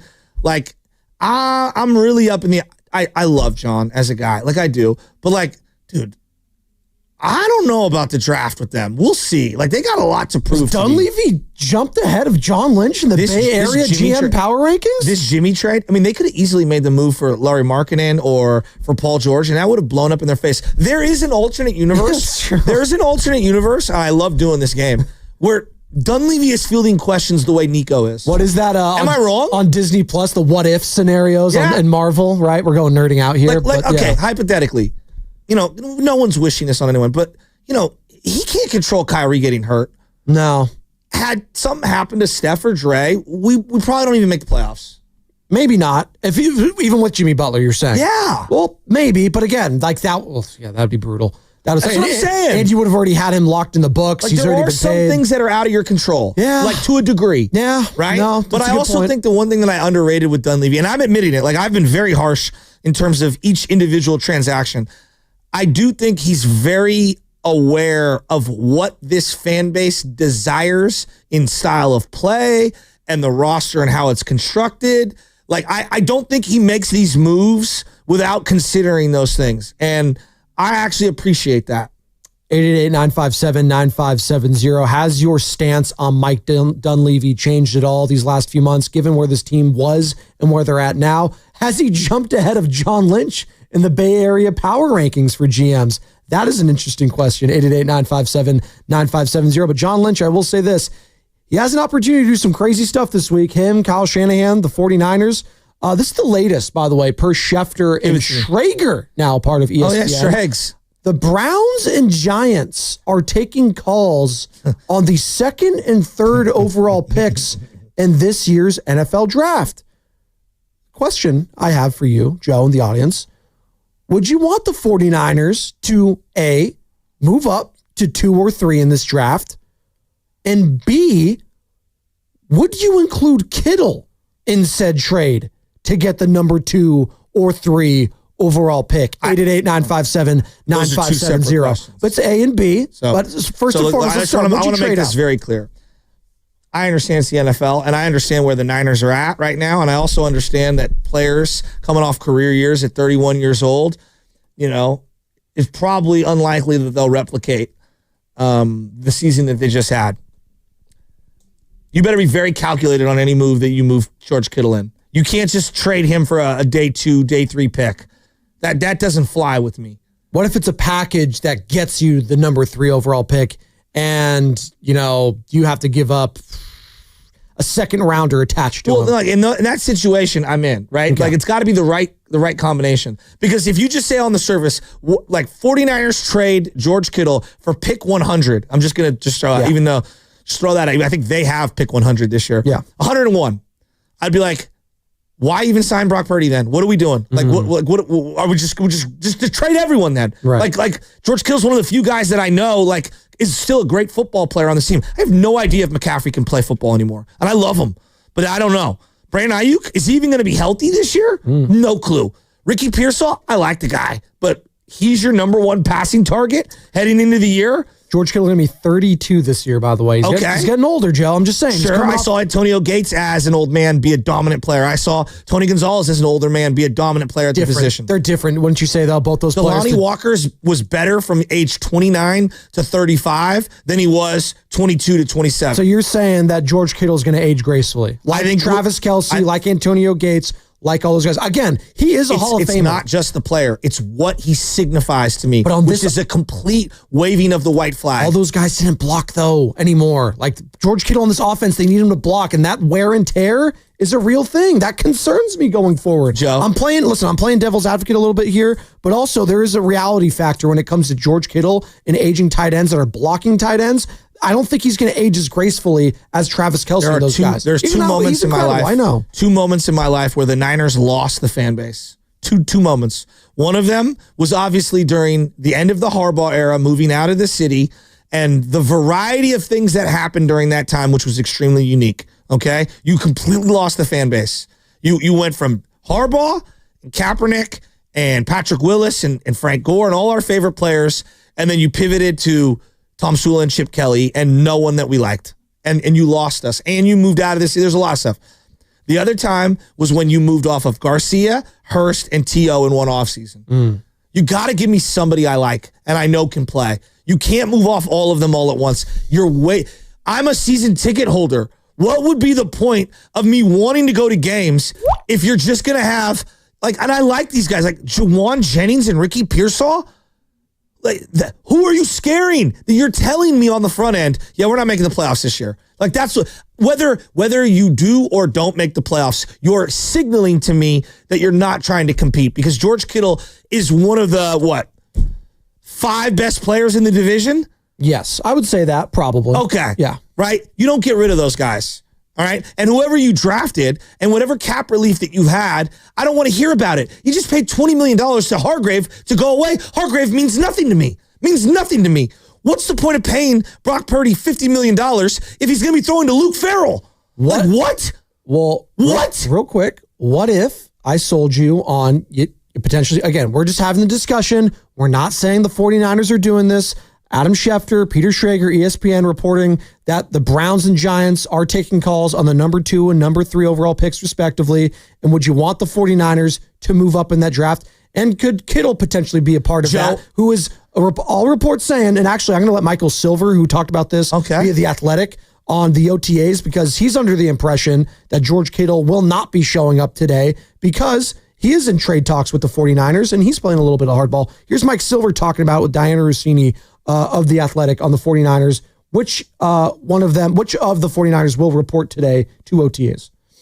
Who's going to report on Tuesday? So you've got Brock Purdy, George Kittle, and Fred Warner, cornerstone veterans. Fred Warner, they're kind of waiting their turn behind Purdy and Kittle.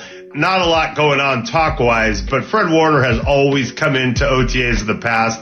I expect him to show up. George Kittle, there have been some back and forth. Not really anywhere close to alignment there. I think it's very likely that George Kittle will not show up. And then we have Brock Purdy. They all agree they want to keep him, they want to make him their guy, and they want to pay him what they believe is market value. How close are they in Purdy's view, and what is the point where he shows up? If Brock Purdy does show up Tuesday, I believe that means he thinks we are really, really close, so I'm just going to come in and we'll get this done pretty soon in my mind. So if Brock Purdy shows up today, it's good news that they could be getting a deal done quickly and sooner rather than later. But the expectation is George Kittle will not be participating in voluntary OTAs today. Joe. Kittle means more than just the production on the field to this team. And right now, you can't lose Debo and Kittle in the same offseason. Spiritually. I'm talking about spiritually, for the emotional connectivity of the fan base. If you're talking about faces of Bay Area sports right now, how many players do you get to before you get to Kittle? Maybe, is it just Steph? Like, I'm serious. Here. Like active players. Like active, yes. Active players. I would say it's Steph and then Draymond, Kittle, like some order. Okay. Warner's pretty close. You know, but I'll be honest. I see all the Zenny ads. I see him on all the commercials. We love him. His Q rating, again, I keep using that word, but again, in the Bay Area and nationally, it's up there. He's the WWE guy. He's all in the Little Caesars commercials. He's everywhere. It would signify you're being cheap, whether that's real or not. Wow. That's what it would signify to me. Wow. You don't want to give him upfront cash. That's the way I would view it, because of, you bring up the soccer team. Like, why are you selling 10% of your team? What the NFL is making money hand over fist. Do you not have the revenue? Well, everyone's doing that. Have you noticed that, though? You've seen it with the Dolphins. You've seen it with the Raiders. You've seen a lot of with these teams, the Niners. They're doing that because they do want that extra influx of cash to be in there. And I get because you're investing in other things that aren't NFL related. Sure, but also they're diversifying. I don't know. I'm not a financial expert. I'm talking about but as a Niner fan, I don't care about your soccer team. Okay. Right? I just don't. I don't care about your soccer team at all. Okay. And so when you tell me, hey, Joe, they got into the Premier League, I'm like, oh, great. Are you going to spend money that you would have spent on? That's the way I view it as a fan. Money that you would have spent on your NFL team, and you're going to spend it on some like fullback in soccer? Like, miss me with that. I don't care about that. Like, am I wrong? Maybe a goalie. I agree. Yeah. You agree? Like, I do not care about some team in Europe. I care about my Niners. Okay. Who have been knocking on the door of the Super Bowl, and now you're telling me, hey guys, trust us, it's going to be a 2 or 3 year rebuild. All right, well then knock my season tickets down a few. Make jerseys a little less expensive. I'm just saying he is going to be 32 on October 9th this season, George Kittle. If you're banking on his game aging gracefully, that's fine. If you want to break him off, fat contract going forward, because you're paying not only for him as a player a little bit, but also what he means to the team and the franchise, okay. But if he starts stinking it up and you see the production dip exponentially, are you going to change your tune a little bit on that a year from now? Like, I'm just saying. I would rather overpay for a guy I love to be around who's a lifer than to pay Luke Farrell $22 million in guaranteed money. I mean, well, But you're asking me, like, we talk about these contracts, and we're like, you know, I mean, giving him $22 million at 32 years old. Well, yeah, he's arguably the franchise greatest tight end of all time. Okay. And we're talking about a stellar group of guys that have played tight end over the 75, 85 years that the Niners have been a team. Like, yeah, like, it matters to keep this guy around. And I would much rather overpay for someone like George Kittle, homegrown, who's been through the trenches. You know, like, he means to this era whatever Joe Staley and Patrick Willis meant to the era prior. I agree with you on that. What is concerning for me, though, is obviously the age. And he's been relatively healthy through most of his Niners tenure. He hasn't had any major injuries that I'm aware of ligament-wise. But it's a cautionary tale what we saw with Brandon Ayuk last year and all of it. And I think what you're getting at here is Brandon Ayuk and his relationship with the fan base isn't nearly as what it was with George Kittle. So overpaying for him in a bloated wide receiver market last year, and the way it went down, it bled into it. Now, we were talking about drama all offseason last year. And what we wanted this offseason, Joe, was zero drama. 0.0% is what we wanted of drama. Does this have the potential to start becoming dramatic if they are that far apart, according to reports? Joe. Pro Football Talk with the 49ers and George Kittle. And you were talking about Ayuk last year. It's like, maybe just trade him. Is it going to get to the point for you at all when you say just trade George Kittle and it's not worth it? No. Like, for right now, I want to keep him on the team. I know. Right? I know. I'm just saying, but here's what I would say. This is how the drama starts, though, is why I'm saying this. This is how it starts. But if you, this is where I stand. Like, I really like Purdy. I think Purdy's earned a huge contract extension. I think he's earned a big pay increase. Absolutely. Like, do I think he's a top 10 quarterback? No, I think he's just on the fringe of that. I think he's like 11 through 15, right? But I'll be 100% frank with this. If you trade away George Kittle, then why are we even going to pay $150 million for Brock Purdy? Like, what is the point? No, I'm dead serious. If the point is to save a few bucks, well then then just, okay. Trade Purdy away right now before he gets the extension and go get Mac Jones to be the quarterback if you want to like save some money and reset this thing and go completely young or whatever. Like, no, you keep the most coveted target for your number one quarterback. You don't trade that guy away. Well, even in the Tyreek, Patrick Mahomes, Kelsey equation, who do they keep? They kept the safety blanket. They kept Kelsey together, all right? Even though they got rid of Wes Welker, who did they keep in New England? They kept Gronk, okay? You keep the tight end. It's not the cost of what a wide receiver is. He can help you as a blocker, which obviously is, I think he blocks too much, but he can help you. And the fans love him. And it's what he represents as a tone setter for the organization. And what message would that send that locker room if you don't pay that guy? Well, I'll say this. You did pay everyone last year, and that was the message that you were sending to everyone. And what happened? It blew up in their face. Yeah, but those guys held out and weren't. They rewarded Christian McCaffrey. They rewarded him. George Kittle has been a part of everything. Yes, and has been a gladiator for this team. He's also turning 32 years old. No, I understand And if I have the opportunity to draft Tyler Warren potentially, and I could trade George Kittle, I think about it. I think about it. Okay. I'm not saying they're doing it. I think about it. Is the conversation I think John Lynchkowski here's what I would say to you right now. Because they don't want the headache of dealing with another holdout. They don't want the headache anymore. They might not want it. Then why are we paying mediocre blocking tight ends? Because I'm drafting Tyler Warren, who's potentially going to be the next best tight end since Brock Bowers last year. I don't know. Look, dude, when you take your kid to the game, you want to be able to be like, hey, look, it's George Kittle. Look at him. Look at him in pregame. Like, there is an element of like, you've got to have some guys that we root for. And why you can't lose Greenlaw and Debo all in the same offseason and then add Kittle to that. You just can't. And why are we talking about this right now? Per Adam Schefter, Peter Schrager, ESPN, Browns and Giants taking calls to number 2 and 3 overall picks, respectively. And who would the Niners even take if they traded up that high? I know you're very high on Abdul Carter, potentially Travis Hunter. Joe, would that name do anything for you right now? If I were to tell you that maybe a trade package involving George Kittle netted you a Travis Hunter or an Abdul Carter, would that do anything for you? I mean, it would ease the pain. I just don't think Kittle. Like, if you look at what these veteran players, I know they're defensive players. I know it's different. No, but I'm saying if you look at what a veteran is getting traded for right now, like they're getting traded for late day 2, like early day 3 picks. And so to me, it's much more imperative to just keep the guy. Okay. Like, he's a good player. Just keep the guy. Just pay him a little money. Just keep the guy. Fair enough. 888-957-9570 is the number. You can call or text the Boxer. I'm so out on trading him. Work Injury Attorneys text line. I don't think they will. Real quick, I would be mildly, actually, more just very surprised if they end up trading him. But anything could happen in draft week. That's what we're talking about. Doubt. Niners have the number 11 overall pick. What will they do there? We will have all that reaction on Friday when it does happen, because Thursday, it's all going to be a reaction of what's happening tomorrow, which is Rockets Warriors. And that's what I really want to dive into. But here's the bigger element of why I like this whole, like, hey, we're going to trade George, and then you just trust us on the draft. Really? That's what you... Did they have a good draft last year, though? Did they have a good draft last year? Yeah, they had a solid draft. What if they do that again? That's 2 solid drafts in a row. Kittle is one of the best picks in franchise history. Okay.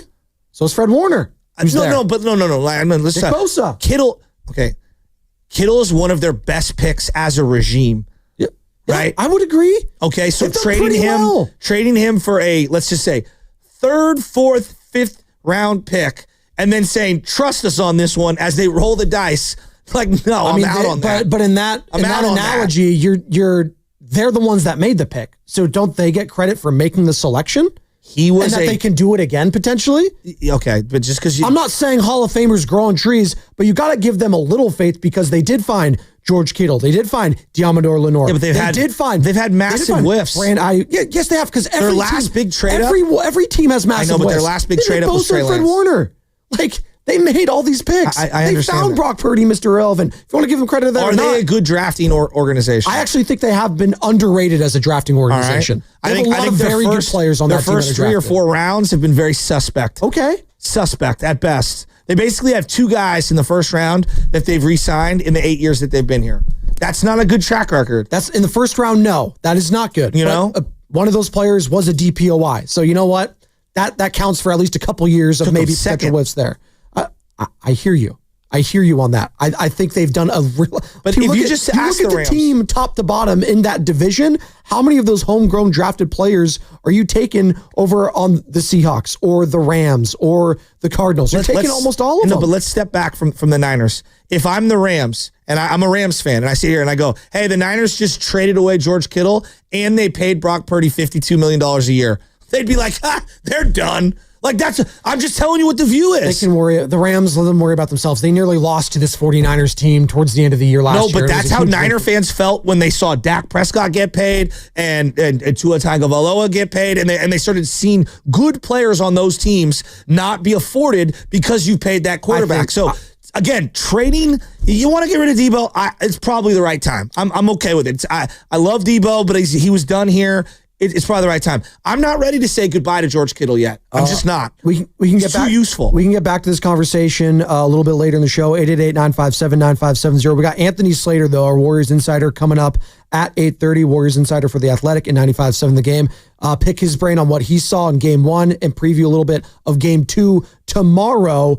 And maybe we did a little overreacting yesterday. Maybe a slight overreaction Monday. Maybe some arrogance factor there. Joe, let's take a step back, dive deeper into that game, what we liked from the Warriors' perspective, what we didn't like, and what could potentially translate well into Game 2. Let's go player by player on the other side. We'll get into it prior to Anthony Slater, break that down with him. We can get into the Niners a little bit later as well. But first, it is time for the injury report.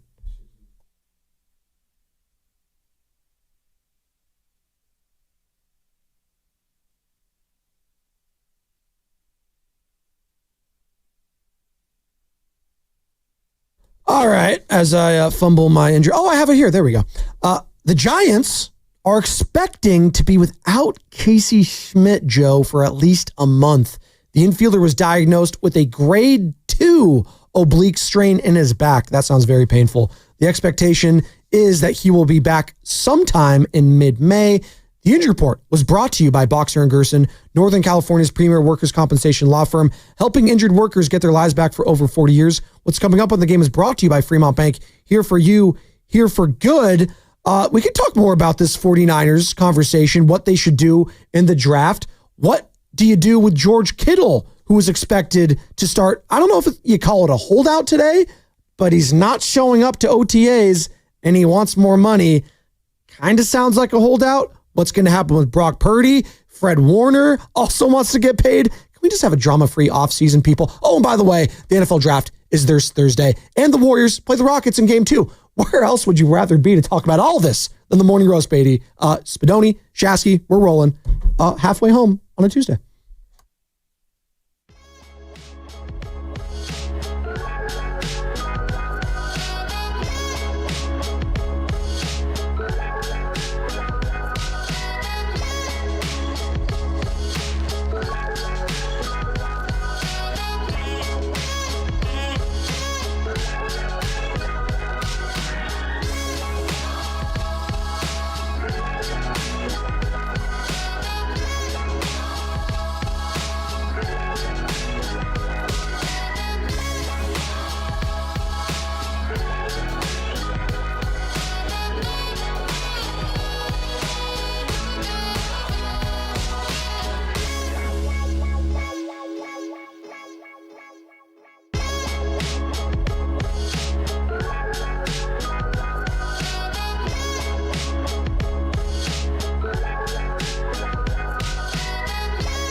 What's up, Bay Area?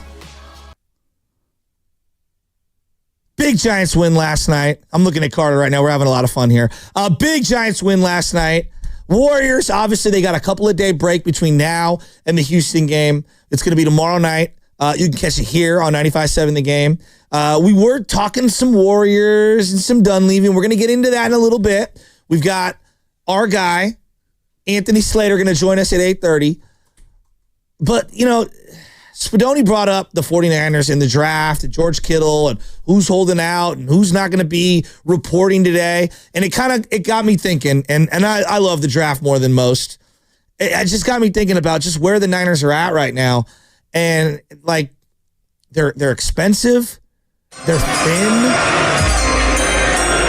They're expensive, they're thin. They've said goodbye to a lot of players, most of whom we're not going to miss, but there are some that we are going to miss. And, Joe was just kind of presenting would you trade George Kittle? I certainly was. And thank you, Joe. That was my first time being late for the 8 o'clock hour. I pulled the banter there. So you know what? I'm here. Good morning to you, Shasky, Carter, Lubman. I'm here. A lot of breaks. And good morning to all the people just getting off work and ready for school. It is beautiful out there in the Bay Area, whether in San Francisco, Oakland, South Bay, wherever. We appreciate you chiming in. And you can watch us on Twitch, Twitter, and YouTube, brought to you by First NorCal Credit Union. For a low rate auto loan, apply online or just ask for First NorCal Financing of the dealer. But we were talking some Niners. Quite frankly, it was refreshing. And don't worry, we haven't forgot about the Warriors. They're taking on the Rockets. Game 2 tomorrow. That's why we got Anthony Slater coming up at 8:30. But there's a lot happening today right now. And why are we talking about the 49ers, as Joe alluded to? Well, I woke up to this. Mike Silver, The Athletic, talking to Diana Rossini. Obviously, Mike very tapped in to the 49ers, covered them for the San Francisco Chronicle, now with The Athletic. But here he is talking about OTAs, which start today for the 49ers, on who will and will not report for the 49ers. Who's going to report on Tuesday? So you've got Brock Purdy, George Kittle, and Fred Warner, cornerstone veterans. Fred Warner, they're kind of waiting their turn behind Purdy and Kittle. Not a lot going on talk-wise, but Fred Warner has always come into OTAs in the past. I expect him to show up. George Kittle, there have been some back and forth, not really anywhere close to alignment there. I think it's very likely that George Kittle will not show up. And then we have Brock Purdy. They all agree they want to keep him, they want to make him their guy, and they want to pay him what they believe is market value. How close are they in Purdy's view, and what is the point where he shows up? If Brock Purdy does show up Tuesday, I believe that means he thinks we are really, really close, so I'm just going to come in and we'll get this done pretty soon, in my mind. And that sound courtesy of The Athletic. So if Brock Purdy shows up today, probably a good indicator that a contract will be getting hammered out here soon. George Kittle, though, sounds like they're very far apart. I would be surprised if he does show up today. And is that concerning for you, 49ers fans? 888-957-9570. We talked about drama-free off seasons. Well, kind of feels like some drama right there starting, Joe. And that's not what I want right now, heading into the draft. I don't want any drama. All right? The only drama I want is on TNT tomorrow. Is that what they're playing? I don't know if it's ESPN. But TNT, they know drama, and I'll watch that there. But not here with the Niners. I don't want that. Well, look, so just asking in a vacuum, like George Kittle, do you want him or you not? Like, of course I want him. The Niners have a zillion needs. So trading away George Kittle right now for some financial flexibility creates another need. There are not enough picks for them to hit all of their needs this one draft. It just doesn't. What's the greatest draft? If you were to just poll older Niner fans, what's the greatest draft in 49er history? In terms of what helped their championship winning. Well, God, you got to go back to what? 1986. I was going to say, I wasn't alive. 7 years before I was born. They got Charles Haley and Raffman and a lot of great key contributors. They didn't win the Super Bowl until 2 years later, 1988. All right? They had a lot of the infrastructure in place. It took 2 years for those guys to be ready. Now, 81 was a great draft as well, where you had three different guys in the secondary, and you ended up winning it all. And that felt more like an outlier than a template, right? But there is that's what it looks like. It looks like it takes a couple of years for you to actually hit on these guys. Maybe, but we did see the Eagles hit immediately last year with their two studs into the secondary. They have drafted infinitely better than the Niners. Okay, but multiple years in a row preceding that. Hear me out. You were in a Super Bowl a year ago. I know the team's different now than they were then. You draft your own Cooper DeJean, right? And who was it, Quinyon Mitchell? Yeah. You're back in business. Yeah, but they had Montez Sweat. They had big Jalen Walker, Carter. They had Jordan Davis. Yes. I mean, they had the infrastructure in place, right? And then they got an opportunity to sign Saquon Barkley. Well, that leads me to this next conversation. Per Adam Schefter and Peter Schrager, and they actually have the sound. I'm just going to let him talk about it. Peter Schrager, formerly of NFL Network, now with ESPN, one of their lead NFL insiders, talking about the latest in the draft and that the Browns and Giants may be open for business at number 2 and 3. There have been phone calls made to both the Browns at 2 and the Giants at 3 with the intention to move up from several different sources telling me there are teams who are looking to get up in this draft to either the 2 or the 3 spot. The assumption being to move up to the 2 or the 3 spot, it would be for Abdul Carter, Travis Hunter, or the running back, Ashton Genty, who everyone expects to go somewhere in that 5 to 7 to 8 range. There have been teams making calls, and those teams are not immediately slamming down the phone. The Browns at 2, the Giants at 3. Everyone assumes it's going to be chalk, that this is going to go Cam Ward, it's going to go Travis Hunter, it's going to go Abdul Carter. Not so fast. I think the 2 spot gets very interesting if the Browns are listening to a Godfather deal for them to trade back and someone to trade up into the top 3. So that's Peter Schrager this morning. Browns and Giants open for business. I already know what you're going to say because you just said the 49ers need a lot. They have a lot of holes that they need to fill, and one player's not going to do that. I'll kind of take the other side on this, though. If I have the opportunity to trade up, I don't know what the package is going to be, but let's just say I get to number 3 and I can get Abdul Carter. Yeah, I think heavily about that because for the longest time, what has been the complaint for you on the defensive line, Joe? Or in the defense in general? Is there a partner for Nick Bosa out there? No. Leonard Floyd was not that guy. We thought maybe he could be, but he's not. You try to draft Drake Jackson. I'm sorry, Miss Jackson, who? Yeah, he's not that guy. So I need someone there. D Ford was that guy for a second. Like that's the high watermark for the Nick Bosa tandem there. No, he needs that stud. And we all think that Abdul Carter might be the best player overall in this draft. I know Cam Ward's probably going to go number 1 overall. He's the quarterback. That's what happens just with the price point with that position. But then Travis Hunter and Abdul Carter, those guys are 1A, 1B, best player overall in this draft. I would think about it. I would think long and hard about that because I would be having nightmares if I was opposing quarterbacks thinking and dreaming of Abdul Carter and Nick Bosa together. That'd be awesome. I would love to have him I think he is a special player. I like Jalen Walker as well. But the question isn't about like just getting that one player to get them over the top. Like that's kind of the mode they've been in terms of being aggressive, whether it's in the draft or in free agency or via trades. The last 3 or 4 years, that's been the setting. That's why they made a move for CMC. That's why they made, the trade up to go get Trey Lance. They thought they were one player away. That's why they've been as aggressive as they were to go get themselves Trent Williams, right? This team currently has Bosa and Warner. That is it in your front 7. You literally don't have another starter in your front 7. Yetur Gross-Matos? You need a linebacker. You need a D tackle. You need a D tackle. You need a D end. That doesn't include backups. You need backup D ends and a backup D tackle. You need probably another cornerback, probably another free safety. All right? That's the need on defense alone. I know. And we didn't even get into you need to protect your quarterback, who you want to pay $50 million a year to. We don't know if they're going to do $50 million a year. We don't know that. We shall see. So then as I do this exercise, I ask myself, what does trading George Kittle accomplish? Does it get you a draft spot to fill one of these needs? Not necessarily. It gives me a token at the party, but it doesn't give me a good chance of drafting someone great. I could draft Dominic Pooney. I could also draft Trace Jackson Davis, or not Trace, Davis Price, the running back, right? I could draft someone who doesn't help me at all, right? Like the next CJ Beathard, for example. I could draft Dante Pettis in the second round. Like I could. They need linebacker. This is starters. Linebacker, D tackle, D end. So is it a start to get an Abdul Carter?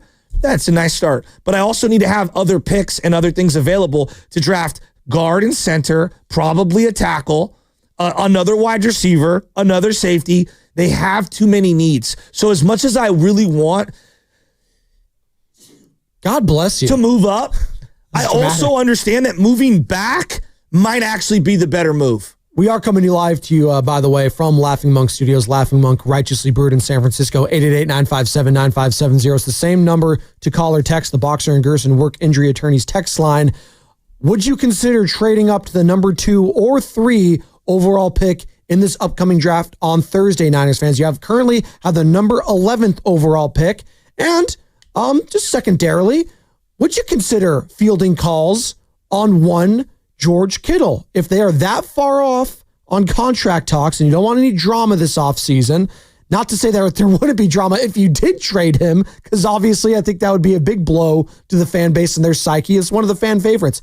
I get that, but scared money don't make money. Hard truths cut both ways. Shout out Stannis of the House Baratheon. That's what happens. Tyler Warren could be there at number 11 overall. Penn State, a highly touted tight end, one of the best that's been highly touted since, well, last year, Brock Bowers, but he's right up there, people are saying, with him. And he blocks. So what did Kyle Shanahan lock in the tight end? You got to block, you got to catch, you got to do both. He would be the future piece, and it's big shoes to fill. I'm not saying you can't, but maybe you get a second round. Hold on. Maybe you get a high second round pick for George Kittle. You're not going to get a first. Sorry, you're not. I don't even think you're getting a second, but in this, I'll go along with you, but I don't think you're getting a second. High second round pick. You package that. You like a player that falls in the first round. You get 2. There you go. So now I'm moving more picks. No, you're combining 2 picks to go back into the first, and then you get another pick, and then you don't pick again until the third, maybe. But Joe, on a team that has, I'm just telling you, you get 2 starters immediately. In this draft, you're going to need 4 D linemen.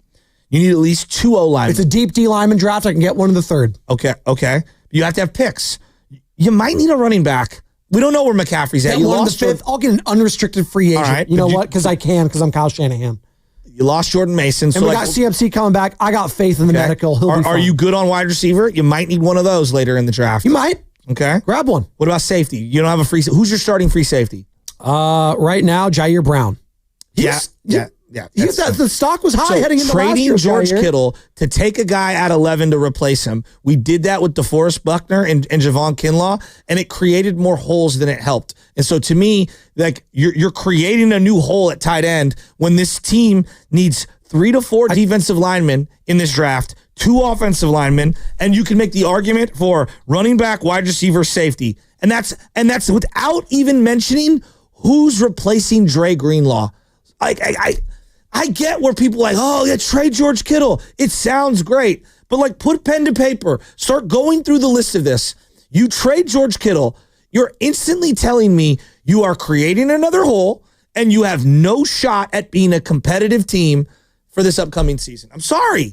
Let's go to the calls. We got some people. Sorry, I'm out on it. I'm so out on it. That's fine. I consider it. Shasky's out on it. I would consider trading him. We don't need to move a tight end to create a new hole. I also don't want to be paying a tight end that much money when he's going to be 32 years old and the wear and tear is already visible when it comes to that guy. No, it's not. No, I think that's a misnomer. Let me read you off George Kittle's the last 4 seasons.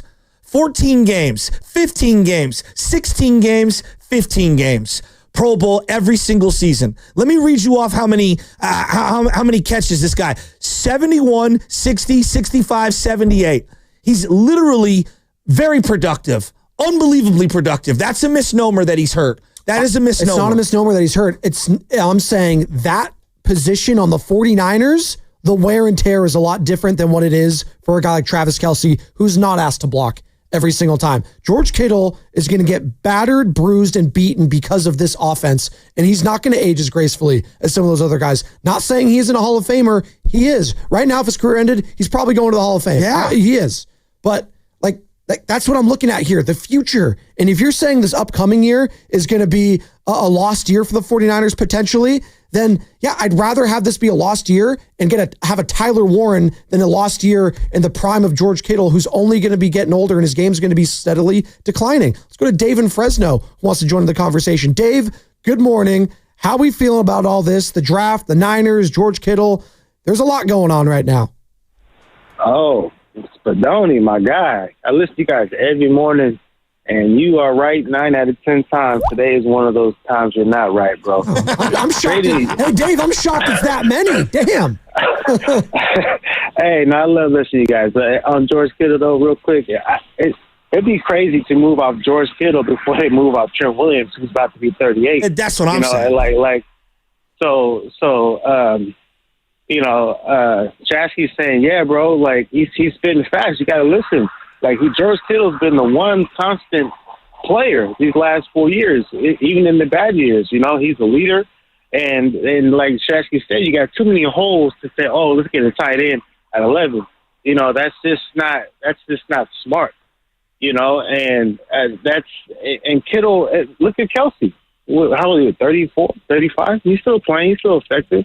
And to say, oh, this tight end position gets battered and bruised, you want to spend your 11th pick on the position that you say this team just beats up and craps out? Like, no, that ain't smart either, bro. So like Shaq said, there's too many holes to just say, oh, let's trade George Kittle and get another tight end. Like, we got to get edge. We got to get defense. We got to bring some juice back to this defense, man. And that's where I think they need to focus in the first and second round. And then they need to start spending some picks on the offensive line before they even think about going to tight end. So, Kittle is the last person I want off this team. Can I ask you a question, Dave? Dave, can I ask you a question? You brought up Trent Williams, and I'm glad you did. How many years? They've played 5 years together. Let's take away the first year, 2020, because that was like obviously a COVID year. How many years of those has Trent Williams had more snaps in a season than George Kittle? The last 4 years. Oh, yeah. Kittle's been there more reliable than Trent. Literally only the very first season, Dave. 2021, has Trent Williams, who is in every formation, because the left tackle's in every formation, had more snaps than George Kittle. He is older. He's more injury prone. And I don't think that the consumer relates to him. Like, there's also the consumer aspect. What's harder to find, a left tackle or a tight end? I'm just asking straight up. I would say the answer is the left tackle. It's much more difficult to find a left tackle. Who was the left tackle for the I'm asking out loud, who was the left tackle for the Eagles? Right tackle's Lane Johnson. Left tackle, not Jordan Mailata. It's someone that's really good, though. Get it for me, Carter. Again. Who's the left tackle for the Chiefs? The Chiefs? Well, whoever it was got on his turnstile. They just signed Jalen Moore. Yeah, well, But he's, I mean, like, so I hear you. Everyone says left tackle. And, like, I'm not saying that Trent's not important. He was the guard. Okay. I'm not saying that Trent's not important. I'm saying that, like, for this team and the way they want to play football, and if we're banking on who's going to be healthier and what's better bang for your buck moving forward, it's clearly George Kittle over Trent Williams if you're comparing those two. Okay. I hear you on that. Again, 888-957-9570. We're having the conversation. George Kittle, not going to be showing up, according to reports, probably not showing up to OTAs today. Him and the Niners are very far apart when it comes to their contract talks, on top of Brock Purdy's contract talks. And oh, by the way, Fred Warner wants to have contract talks or is having contract talks. They all want to get paid, and they're all very important. And Shasky is putting his hand on his face because, again, all we talked about was we don't want any drama at the 49ers offseason. We're starting it now, and it's the week of the NFL draft. If it was week one and you flipped on the Niners, you didn't watch any preseason, and you just didn't pay attention to the offseason, and you saw that there was no Kittle, no Debo on offense, no clue on CMC, no clue on Ayuk. All right, now just think about the team that I'm talking about. Okay, yeah, you're smiling. Now on defense, it's Bosa and Warner, and you don't know any of the other players outside of Diamond Lenoir. Abdul Carter, baby. Well, just you tell me if that team is a good team or not on paper or to the eyeballs. I got to see it. I don't know. We'll see. I have faith in Kyle Shanahan. Why are you looking at me like that? I think we're talking ourselves into something that is clearly obvious. Like that right now, they are in a rebuild situation. There's not a question in my mind. What I'm saying I think they're in a retool. I don't know if it's a quiet you can't rebuild when you have this many studs on your team still. I can't call you a rebuild. A team that's rebuilding is the Tennessee Titans. Who's a stud? Who's a stud on this team? I'm asking. Fred Warner is a stud. Okay, that's one. All pro. Okay. I think Nick Bosa is a stud on this team. Now keep going. Okay. I think, again, George Kittle is a stud. So you're going to get rid of one of your studs? Well, I'm drafting another stud in my guy Tyler Warner. Potentially, or down later in the draft, a Loveland from Michigan. We thought Solomon Thomas might be a stud. We thought Mike McGlinchey might be a stud. We thought Trey Lance might be a stud. And I think Brock Purdy's a stud. I think Christian McCaffrey's a stud. I think Diamond Lenoir is a stud. Kittle's a stud. Okay. I know he is. Fine. I just gave you 5 or 6 of them right there too. Of studs on this team. You can't have that many studs and be a rebuilding team. You just can't. Right now, they need 3 to 4 defensive linemen just to start the game. They need at least a linebacker.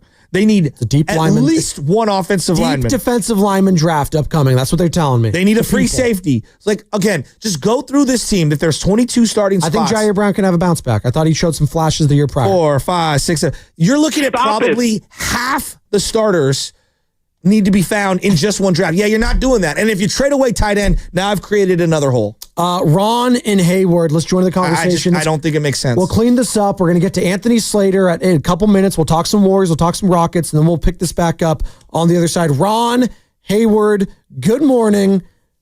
Are you still driving that truck? How are we feeling about the Rams right now, Ron? I know the Lakers are down bad. They lose tonight. They're done. Ron, good morning. No. Listen to me. This is J. Ron. This is J. Rob, your world champion Dodger fan, but I'm not calling in to talk about my world champion Dodgers right now. I just want to ask you Wild fans one question. You guys know everything about your team. I want you or Shasky to answer my question. I've been thinking about this for a long time. Now, Jimmy G took you to a Super Bowl and lost. Hurley took you to a Super Bowl and lost. Purdy is not worth no $60 million. I agree. So what's the difference? 60? Well, who's paying him $60 million? Ron, who's paying him $60 million? Well, that's the job of saying all half the year. He's going to get paid $60 million. He's going to break the bank. So why do y'all answer the question? He did no more than Jimmy G. So how come y'all couldn't shoot Jimmy G? You going to pay him that kind of money? Jimmy G stinks. There you go. Jimmy G's not good. He's a backup for your team. I will agree with him. I have a number. I'm telling you, anything over $45 million guaranteed over more than 2 years.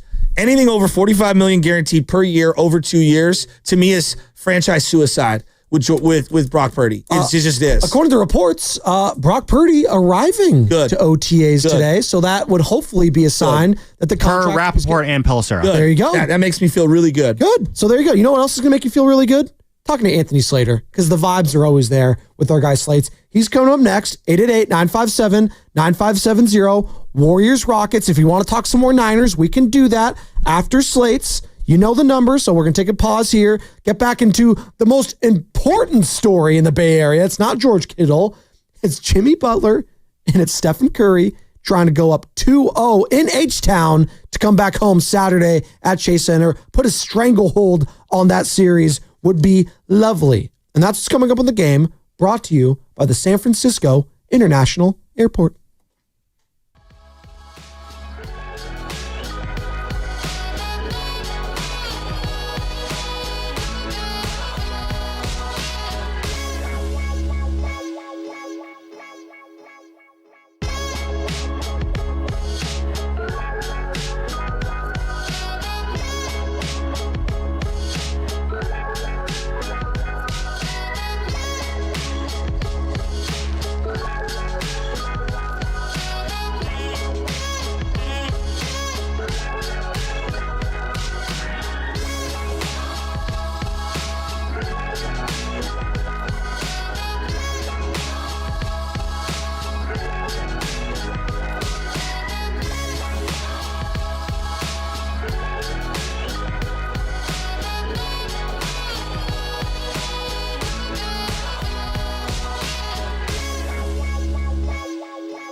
Oh, heck yes.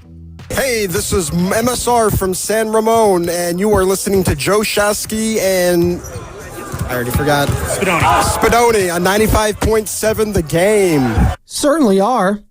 Good morning, everyone. We're talking Niners. It was nice. We're talking a little Niners last hour. Talk some Giants. We're talking about it all here. But the biggest story in the Bay, it's the Warriors. They're up 1-0 in the playoff series. Yeah, playoff basketball is here. They're up 1-0 in Houston. They can go up 2-0 and come home for game 3 on Saturday. That would all but end the series, I think, Joe, if they do win tomorrow. And we're going to be talking about it shortly with Anthony Slater.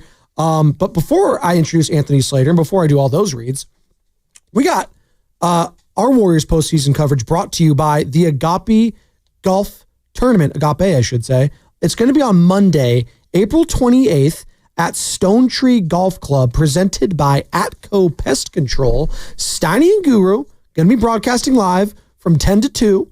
And if you want to play, go to 957thegame.com and click on the events tab to sign up. All proceeds will benefit the North Bay and Golden Gate regional centers, as well as the San Francisco Autism Society of the Bay Area. We're going to be playing there. I think Willard and Dibbs are going to be playing. Cannot wait for that. So again, it's going to be on Monday. Go to 957thegame.com. Click on the events tab to sign up. That brings us to Anthony Slater, who joins us courtesy of the River Islands guest line. As all guests on 95.7 The Game appear on the River Islands guest line. Isn't it time for you to discover the islands, River Islands in Lathrop?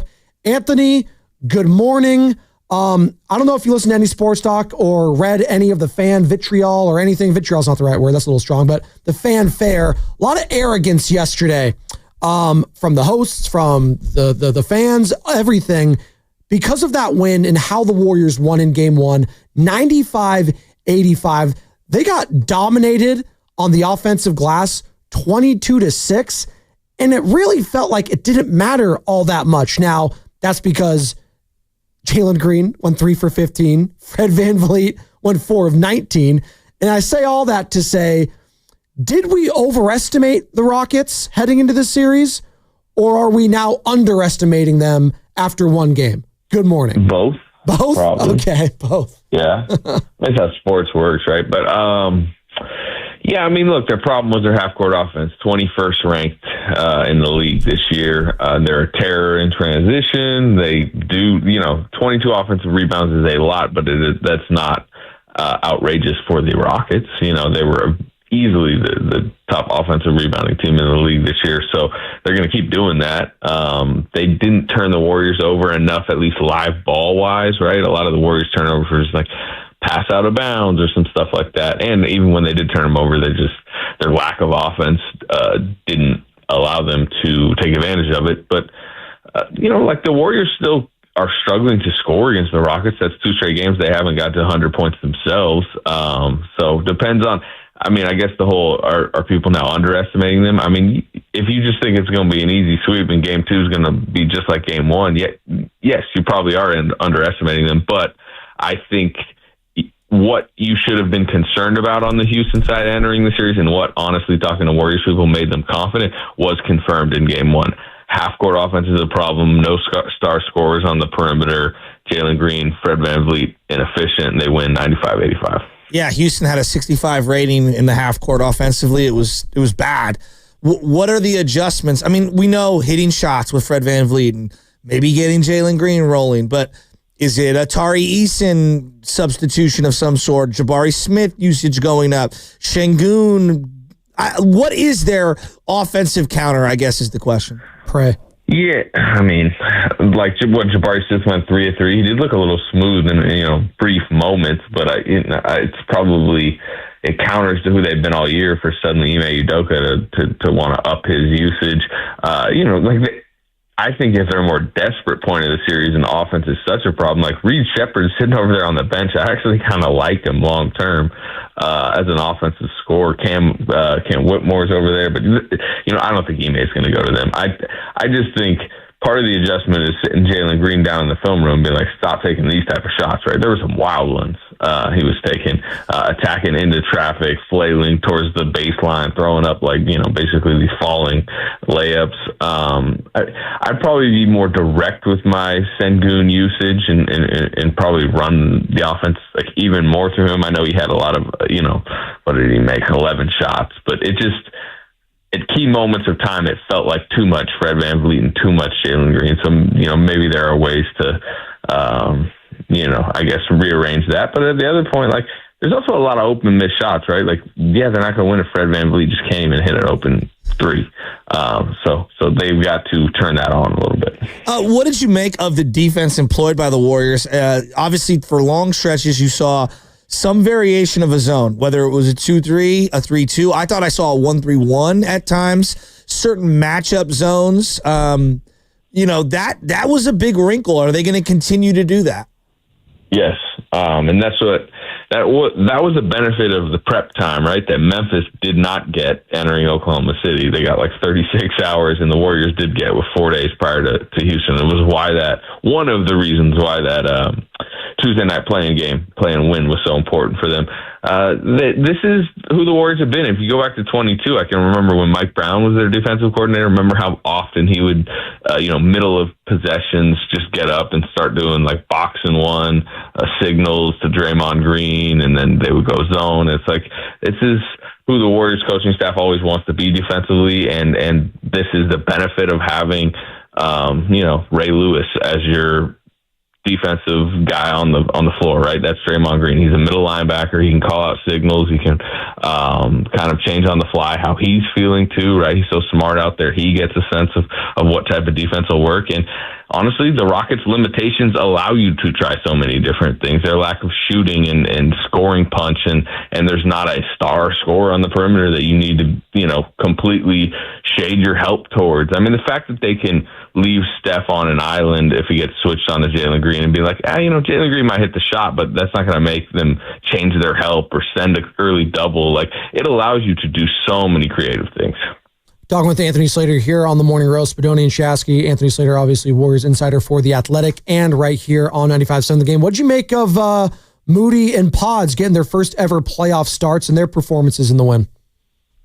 I thought Podziemski was good pretty much throughout. He had his moments, but I think he kind of showed himself as their fourth starter, fourth closer. I thought Moody was shaky for a while, but obviously had 2 of the biggest shots of the game and closed. And I think part of the reason he closed is I didn't think the bench was that good, right? Gary Payton, I think it was a -10 in 15 minutes. Post looked a little bit overwhelmed by the moment in his first playoff game. We'll see if that continues.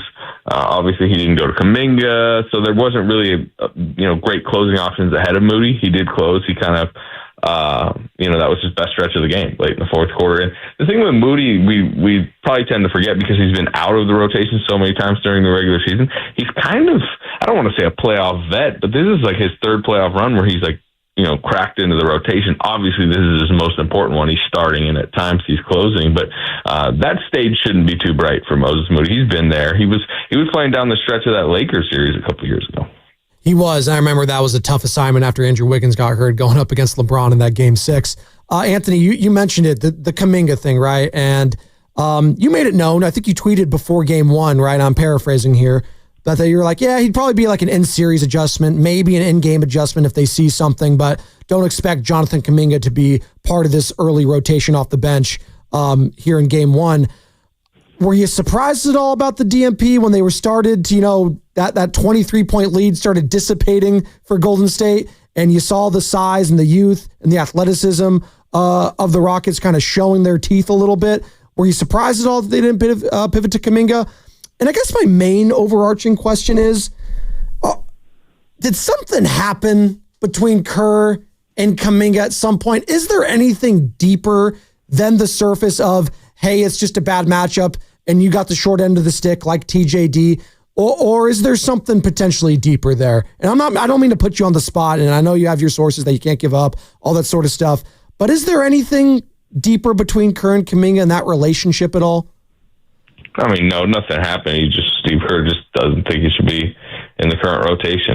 The numbers have told him, and Kerr wants to win this way with this lineup that turned their season around while Kuminga was hurt. And when Kuminga came back, he's mentioned it, the pairing with him and Jimmy Butler, the numbers haven't worked. And certainly the three-man pairing, if you add Draymond Green into it. Now Jimmy Butler's playing 42 minutes a night. So he just pivoted away from him in the rotation. There is not some, argument or any type of thing that has happened behind the scenes. It's just, as far as their relationship goes, it's 4 years of Jonathan Kuminga, kind of being yanked around, the rotation and playing time and all that. But that's a more, bigger picture thing than a momentary type thing. We'll see. To me, he still looms out there as the guy. If they lose in a way tonight, and he can be an adjustment heading towards Game 3. But to be honest, it feels to me like Guy Santos has turned into their in-game pivot point. What did he play, like 6 minutes? It just seems like if Steve Kerr's looking for some, an energy spark, he goes to him for 2 or 3 minutes. And so I would consider Kuminga, further than that down the pecking order right now. But we'll see if that changes. I do think, it's interesting, like Gary Payton gets it however many minutes he got, I think 15, it was a -10. To me, those could be the Kuminga minutes, partly because there is not a guy you have to throw Gary Payton on. This is not necessarily a series where you're go slow this perimeter guy down. But Steve Kerr likes the way this rotation's playing, and they do keep winning, so it's hard to be overly critical. There's no doubt. And, whether it's like TJD for a minute, I've hypothesized a lot of different things. The thing that kind of bugs me, I guess, is, JK and this guy, that doesn't work. Well, I can make a similar argument for the GP2 Buddy Hield Kevon Looney triad that's been out there for about a month, and it's been nothing. It's been a nothing burger. Looney has not looked good. It's just period. And if he's not going to get rebounds, he's clearly not an offensive threat. Buddy has been searching for his shot for so long. Are those guys at risk? Because you referenced GP2. Are those guys at risk of having someone else, JK or another player, Guy Santos or TJD or someone else that I'm not bringing up? Are they having their minutes maybe restricted? Yeah, I think in the playoffs, everything's on the table, but I think it becomes much more on the table when you're not succeeding. And I think, you guys remember Steve's press conference post-game in Portland, the second to last game of the regular season, where to me, that was him telling the world that Kuminga was about to be out of the rotation. He talked about offensive flow and I think that is the choice he's made, even when he's putting guys like Buddy Hield who might not be shooting well, or, you mentioned some of the other rotation options that maybe aren't playing that well. To him, it seems to be more about just how this 9-man, 10-man rotation is, moving out on the court together, even if the threes aren't falling X or Y. I just think he's of the belief that throwing Kuminga in there is a wrench to the flow of this team. And he's being relatively transparent about it. Well, throw Kuminga to the side, because it's obviously a lightning rod. TJD and Looney. Like, I don't know. Maybe I'm hyper-focused on Loon, but Loon ain't been great. The other thing, I think if we take 2 steps back and view this playoff run and who Steve Kerr is and who he trusts over the course of his career and who he's going to, like, ride to the finish line with, it's his veterans, right? I mean, this is all about trying to maximize and, whatever the meaningful basketball thing with Steph Curry and Draymond Green. I just think if you just tell him, Trace Jackson-Davis or Kevon Looney in a big playoff game in Houston, like, we all kind of know what box he's going to check there, right? He's going to think about what Kevon Looney did for him in the 4 previous playoff runs prior and stuff like that. So I just he's a veteran type coach, Steve Kerr. It's not that he won't play young guys. Clearly, he's playing young guys right now, but it's just like he's going to trust Kevon Looney in these type of scenarios. No, I hear you. I think he's been getting outplayed, and we love the guy, and I know he's useful, and he's going to have an opportunity down the stretch, but I do think when they go Steven Adams and they go with Şengün, trying something else, whether it is small ball 5 Gee or Trace Jackson-Davis for a minute or Quentin Post for a little longer than you'd like, I think it would be worth exploring. Now, that being said, there was a couple moments in this game where it felt like Draymond Green was about to lose emotional control. And I give him and I give Steve and the staff credit. They kind of reeled him back in. Did anyone talk to either one of them about that? Because it sure felt like it was teetering on, something might happen here, something might happen here. And to Draymond's credit, he bottled it up. And I thought he played great defense down the stretch. And I was worried he might catch, a bogus flagrant or a tech or something. Yeah, I think it was that was the version you want, the version that straddled the right side of the fence. And also, I thought Steve Kerr took a good timeout. There was a moment that was right when him and Şengün and the referees were kind of getting in the mix, and it seemed like some fireworks were potentially going to happen. And Steve went, quick timeout to cool everything off. And I think Steve's been better about that ever since that Orlando game where remember when he got ejected? I'm talking a couple seasons ago at this point, he got ejected in the first quarter. I remember Steve being kind of regretful that he didn't call the timeout after the first tech, right? Get him out of the game. I think after that situation, he has learned that sometimes one of the better usage of his timeouts is the coolest situation that Draymond's involved in. So I think you saw that. And then you guys probably saw the Jerry Stackhouse kind of talking to Draymond. That was on the broadcast, right? Yeah. Mm-hmm. Yeah. So that was, Jerry was just basically messaging him to lock back. And Draymond sometimes gets overly upset about a specific defensive mistake or a turnover. And oftentimes, as you guys know, he's right about, his teammate making this mistake, that referee making a call that was the wrong call. And I think sometimes, and this is what Jerry did the other day, it's okay, that's fine. Accept the mistake by the referee or your teammate and let's start thinking bigger picture about winning the game again. So I think Jerry did a good job of that the other day. Yeah, Paz needs to also get on that memo when he's trying to challenge plays that are going in his favor already, but he still finds the need to do the challenge thing. We're talking to Anthony Slater here. Did you see him, by the way, yell down at Houston's bench to challenge his own charge? Yeah, that's what I was just alluding to, Anthony, right there. I was like, what are you doing, dude? How about when he did the gladiator? He did the gladiator after the tip, which ricocheted off the backboard right to Draymond late in the game. It was a great play. He did the gladiator, are you not entertained, to the entire Houston crowd.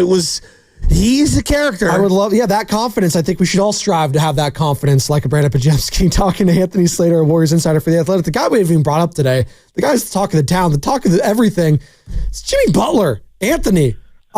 This guy, playoff Jimmy, has officially arrived. Play-in Jimmy is a thing, obviously, boom, this Miami Heat days. But playoff Jimmy is here. We were kind of talking yesterday after the show, just teammates for Stephen Curry. And obviously, you're probably going the best teammate he's ever had. It's probably top 10, top 15, player of all time wise. It's Kevin Durant, right? I know Clay means a lot to him.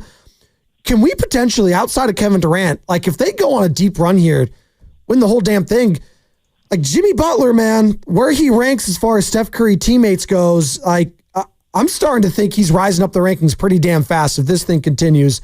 And I know it's early, but just what we're getting from him now, 10 and 19, 25 points, calming things down. I listened to the vets talking about his calming presence, and that's the difference from what Jimmy Butler brings to this team over the last few years. Just speak on Jimmy Butler and where he ranks with Stephen Curry teammates potentially.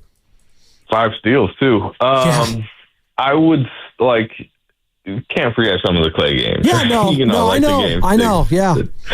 It's this dynasty run has lasted so long. But doesn't it feel different though, Anthony? With Jimmy's just he's an alpha. And I love Clay. He was never going to be a number one on a team right now. I'm not saying Jimmy is a true number one on this team, but he's a 1B. But the style, I think the style's so much different. The style's different. Yeah. He's much more of a ball stopper, and I actually think it's a good thing for this team at times. Yeah, no, I mean, he's the right guy at the right moment. We know that. And certainly, considering what Clay, with the injuries, what he is at this point of his career. But, I was also in the Oklahoma City arena, and I've never seen a franchise so shell-shocked by a performance. They're still scarred by when Klay Thompson walks in the building in Oklahoma City. And so, I think about the moment Clay tore his ACL, and he was the best player on the floor in a Toronto Finals Game 6. And, again, Jimmy Butler is more of, like you said, more of a kind of a 1A scorer, like the imprints he puts on his game. Clay's so unique, but, Clay at his peak, Draymond, at his defensive peak, and then you mentioned KD, even Iguodala. I mean, think about the finals Iguodala had. It's so, we'll see what this Jimmy playoff run is. And clearly, like I said, right guy, right moment. He's exactly what this team needs. He's exactly what Steph needs, if you've seen that. The scoring uptick has been impressive. The jumper now feels a lot more, likely to go in when he rises up. And to me, that's a huge thing. That's always been kind of an undercurrent within his, famous playoff runs is suddenly he starts hitting threes and hitting mid-range jumpers at a greater degree. And it feels like that's what's happening. I thought that Steve Kerr did a brilliant job going back to Moses Moody in this game, even though he wasn't playing great, hasn't shot well for multiple weeks, if not months. And he hit 2 big shots, the late shot clock, kind of midi, and then that corner 3. I thought those were huge moments for him in what is hoping to be a long playoff run, and they're going to need him to shoot better. How important was that for him and for this team to get Moses Moody to be a viable option down the stretch? Probably big. It's tough to know, because he has been kind of cold from 3 lately, but you got to think hitting maybe the biggest 3 of the game ups the confidence level heading into game 2. They need it, as you said. Particularly points seem like at such a premium in this series. So how about the kind of fadeaway he had? Nice. I mean, you don't want that type of offense. That's more like late clock, panicky type. You just got to get a shot up, but it looked pretty good. I mean, his scoring, I would say, remember when he was at his right around the time Butler got here, he had a surge of X amount of straight games with 15 or more points, stuff like that. If they can get that version of him back, I do think that's one of those quiet X factors that bumps the ceiling of this team, that makes them more of a threat, even if it's in the next round against Minnesota or the Lakers or something like that. They're going to need nights like that. Completely agree. Were you surprised at all? You just brought up that series. Were you surprised at all? Minnesota flexing game 1 on the Lakers like that? Obviously, we're looking ahead a little bit too far ahead. You got to take care of business against the Rockets, but the Warriors would be playing one of those 2 teams. I'm not ready to even consider that. I'm asking Anthony. Maybe I'm recalibrating. It's maybe I don't want to see the T-Wolves if I'm a Warriors fan potentially. Is that too crazy? I don't know. I mean, it's a good question. I think that series is fascinating regardless of if the Warriors are coming out of the Houston series or not, just who's going to win it. I think LeBron is about to ratchet it up tonight. I think we're going to get a lot more answers about how physically overwhelming Minnesota is or isn't in this series. Because I thought LeBron coasted the other night. Luka didn't look that good. You do concern yourself with the Lakers defensively, just giving up tons of wide open threes. They have no rim protection, especially when Jackson Hayes is out of the game. So, and Minnesota, Anthony Edwards showed it during the playoff run last year. I mean, he's super dangerous on this type of stage, but the one thing you do wonder with them, they seem to kind of throttle on and sometimes kind of lose steam late in games, late in playoff series, late in playoff runs. I don't think you're just going to see that version of the Timberwolves all the time.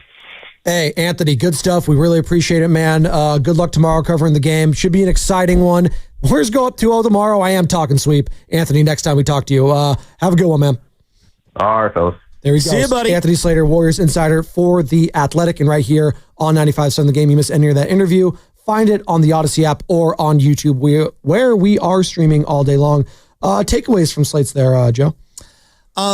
clearly everyone's hung up on Kuminga, and I get why. I had to ask the question. I just had to ask. I don't think you're wrong. Yeah. I think a lot of people are thinking. I contemplated it, but I guess where I get a little frustrated, and it's not at Anthony. I think it's more of just in general, is that, and this is where the analytics and the game and the eyeballs, this is where there can be some confusion. When Gabe Kapler lost me, it was, I'm going to do everything by the data, but there's going to be a few things that I do by the eyeballs. And it's like, okay, all right, well, what is it? Which I don't care. If whatever it is for you, like, let me know what it is, and I'll buy in. And eventually, like, either you're good at it or you're not. Now, Steve Kerr has a track record that kind of speaks for itself. But it does feel like when it comes to the JK handling, he's going based off of the data. Because he said that. He's citing the data. I would say at times it's been clunky to the eyeballs. So the eyeball backs up some of the data stuff. What is the excuse on the Kevon Looney and GP2 and Buddy Hield combinations, which are clearly not working? Now, they're only on the court for a small period of time. See, and then real quick, the whole data thing, and I get that Steve Kerr's using that. It's like 38 minutes where they've had the court together with that. It's such a tiny sample size. I agree. Randy and I were talking about it last Thursday. So, well, you bring up like they barely played together. I can't garner anything from that. But it'd be like doing one show with someone and saying, "Oh, no, it'll never work." Exactly. Like Randy and I doing it last week. It's like, well, that 4-hour show didn't rate the best. I was like, well, you didn't give me a chance. Exactly. So that's where I kind of scoff at that. But Steve Kerr clearly has seen enough of it where he's like, I'm not in a position right now. We're in the playoffs. We just can't. We just don't have the time. And he's earned the benefit of the doubt. If anyone has, it's him, which I hear him. I'm just, and again, I'm nitpicking. I'm admitting it. All right, I'm nitpicking. This is a horrible matchup for Kevon Looney. No one is doubting that Kevon Looney hasn't been important to the Warriors. No one is doubting that at some point there'll be a better matchup and he'll be perfect for that matchup. I don't think this is the matchup for him. I also don't think this is a matchup for Draymond, but you're going to play Draymond. And so that kind of goes out the window. I would try TJD for a minute and just see what you got, Buddy Hield, I would probably put him on a shorter stint. And if he's not hitting, like, he's got to come out, GP2. I got to see a little something from him, in this next one. If not, go to Moses Moody a little more. So, like, Moses is maybe playing 15 to 20 minutes. Well, if both Buddy and GP2 aren't bringing it, well, maybe I can up Moses Moody to 25 minutes. Maybe it's Guy Santos in a small ball 5 role. It doesn't have to be Kuminga. Like, I think when I reference Looney or some of these other guys, everyone, Kuminga, he sucks. Dude, like, throw Kuminga out the window. I'm suggesting other people. Dave in Fremont wants to join in the conversation. He said throw Kuminga out the window. I think that's a lot of Warriors fans feel that Steve Kerr did that to Jonathan Kuminga, and I think he's just waiting for his moment. Hey, there's going to be a moment here or two, maybe this series, maybe the next series if they advance.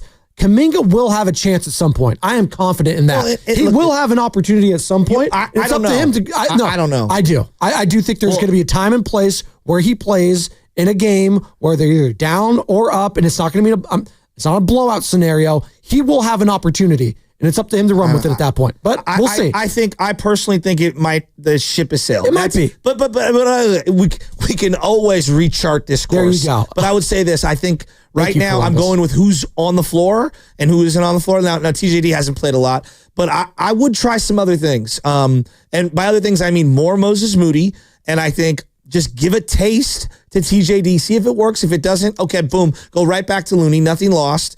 Or go with Guy for a little longer, because Guy can at least stretch you out in these small ball lineups and hit a 3, get me a rebound. He's got some Draymond qualities where he can battle against some of the oversized guys.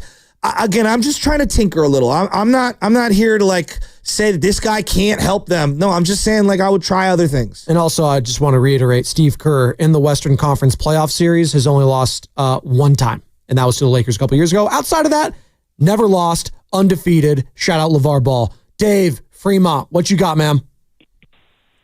Bingo, you just made my point right there. Hey, I'm a Kuminga fan too. I want to see him play. I want to see what he can do. But at the end of the day, who do we trust more, Steve Kerr or Jonathan Kuminga? And straight up, let's put the rat on the table. Why has Guy Santos played more than Jonathan Kuminga?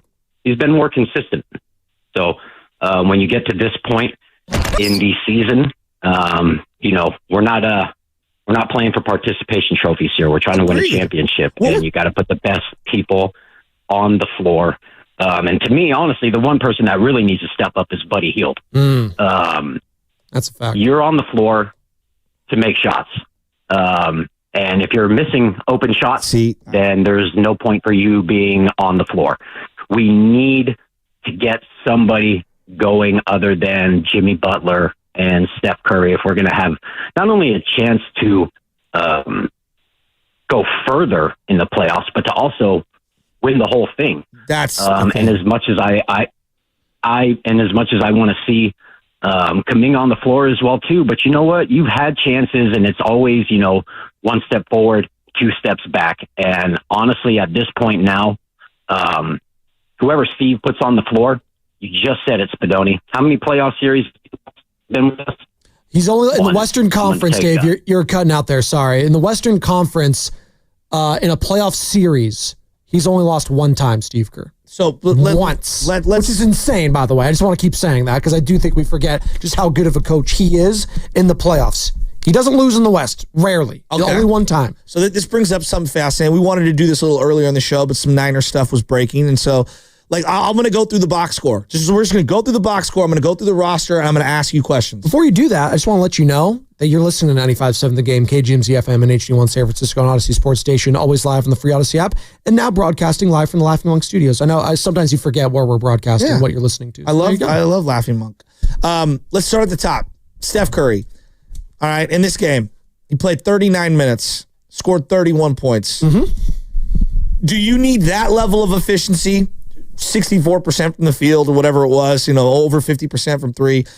Do you need that many minutes, that much efficiency, that level of play to win game 2 from Steph Curry? I don't think so.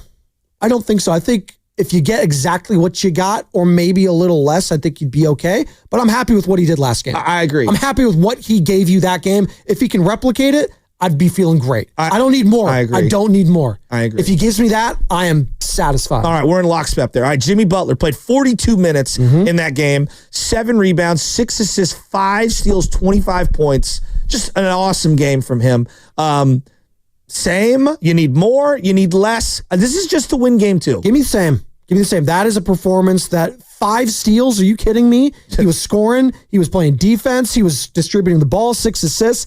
Yeah, give me that same performance, 42 minutes, and the lockdown defense he was playing. Yeah, give me that. Plus some big situational plays. And 3 big situational offensive rebounds, too. Absolutely. All right, Draymond Green, 36 minutes played, only had the 3 assists, 6 rebounds, 4 points, had a little foul trouble early, dodged it late, wasn't great, felt like he was in like a psychological war, but down the stretch was excellent defensively. Gonna need a little more, especially on the offensive end. He's going to need to be taking care of the ball. And also, 4 points.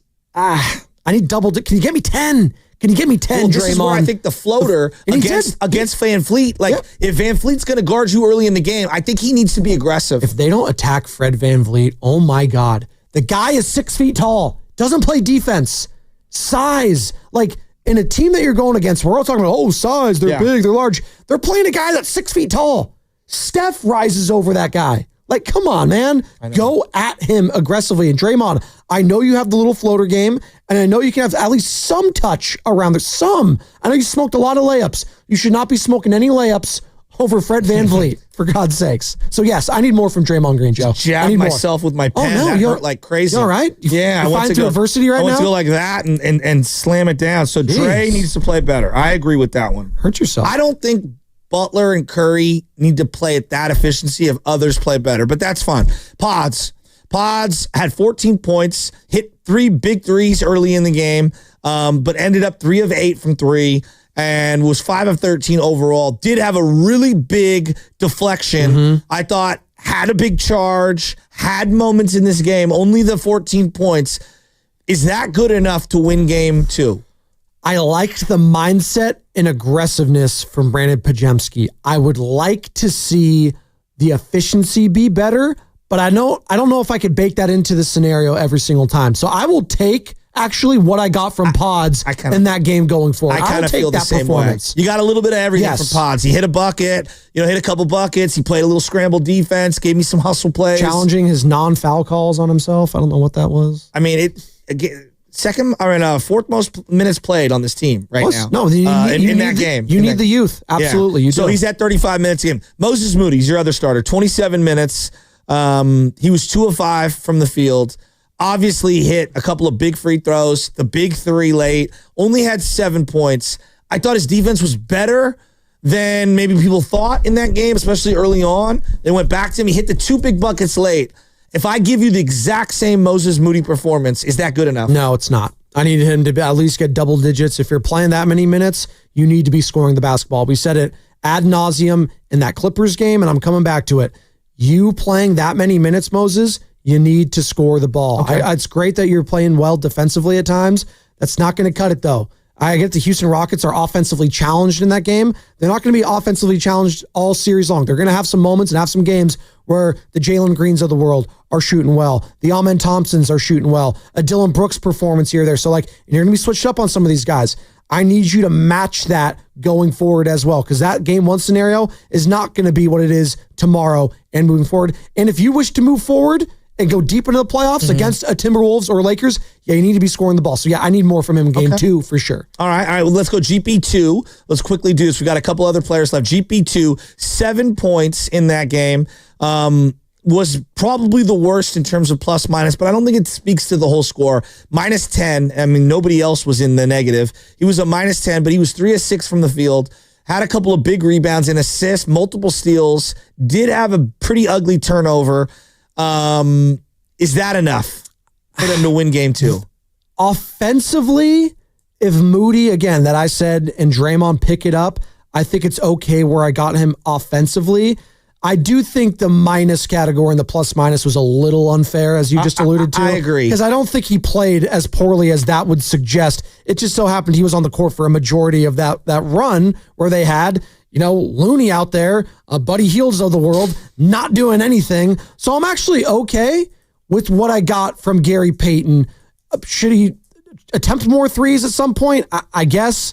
But again, 3 of 6, 7 points for him, couple steals. It's kind of what you're looking for from him, right? Yeah, right? No doubt. I actually think he had a good game. I thought he was solid. Now, I also agreed with Steve Kerr going to Moses Moody in the fourth quarter. Yes. When he did. So I think both things can be true. Let's go to Buddy Hield.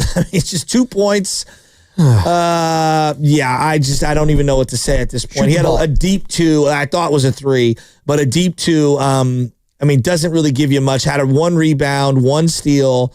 Obviously had the kind of ugly turnover that got overturned, but what'd you think of that? He just needs to score the ball. If you're not doing out there, God love the guy. As I go back to Reggie Miller saying Fred VanVleet's trying out there. Yeah, Buddy Hield's trying out there right now. He's trying to find something. What if I just said I just kind of want less Buddy Hield in general? Forget him playing better. I kind of right now, and he'll have his time. I don't want to be disrespectful. He will have his time. I think less Buddy Hield for me is probably. He only played 15 minutes. It wasn't like he played a whole hell of a lot. 9 is the sweet spot. Wow. Okay. All right. Carter's over there smiling. Am I tripping? Well, it's sad when the thing that he's bringing right now is his defense. Wow. What a sentence. It was gutsy. But and in fairness, I think Carter could have gone out there against the Houston Rockets, and they still would have put up 3 of 15 against Carter. And I love you, big guy. You're crushing it back there. You're crushing it. Post. 12 minutes played in this game. He did not score. Looked lost. 0 for 3. Did get an assist. Did get a rebound. Ugh. Yeah, I need more from Quentin Post. And I don't think he's going to be that bad going forward. But, this is the playoff experience. This is a guy that's only been in the league for 4 months now. He's a rookie. That's what I come to expect from a rookie in a playoff scenario. That's kind of what it looks like off the bench. So I know everyone was crushing him on social. Dude, the guy, I get it. If the game is coming down to Quentin Post making shots, then you're in big trouble. Thankfully, it didn't. Hopefully he's not as bad, but I definitely need more from him if he's getting 12 minutes. This might sound controversial. I trust him infinitely more right now than Looney and Buddy Hield.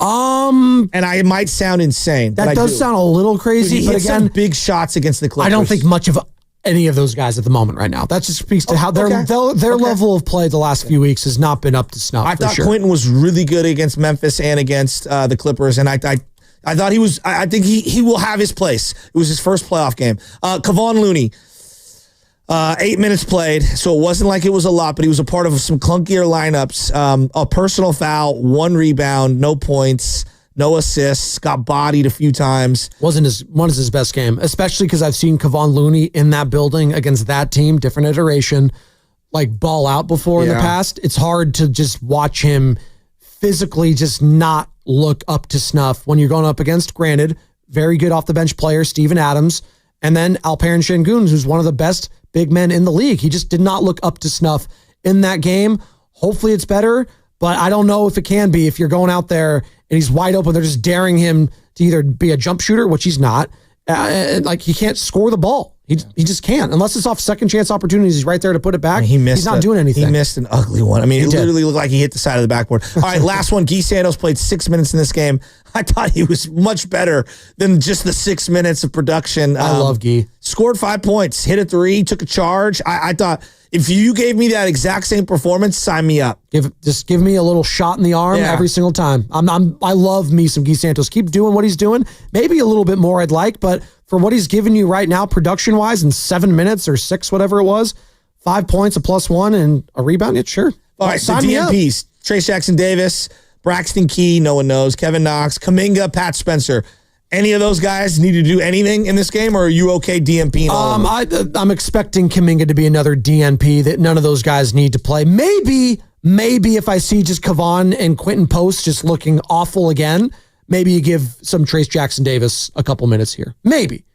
I would give him a minute. All right, let's go to break. That was fun. We'll pick this conversation up, put a bow on it. That a lot. There's also some more, can you believe it? More Niners news.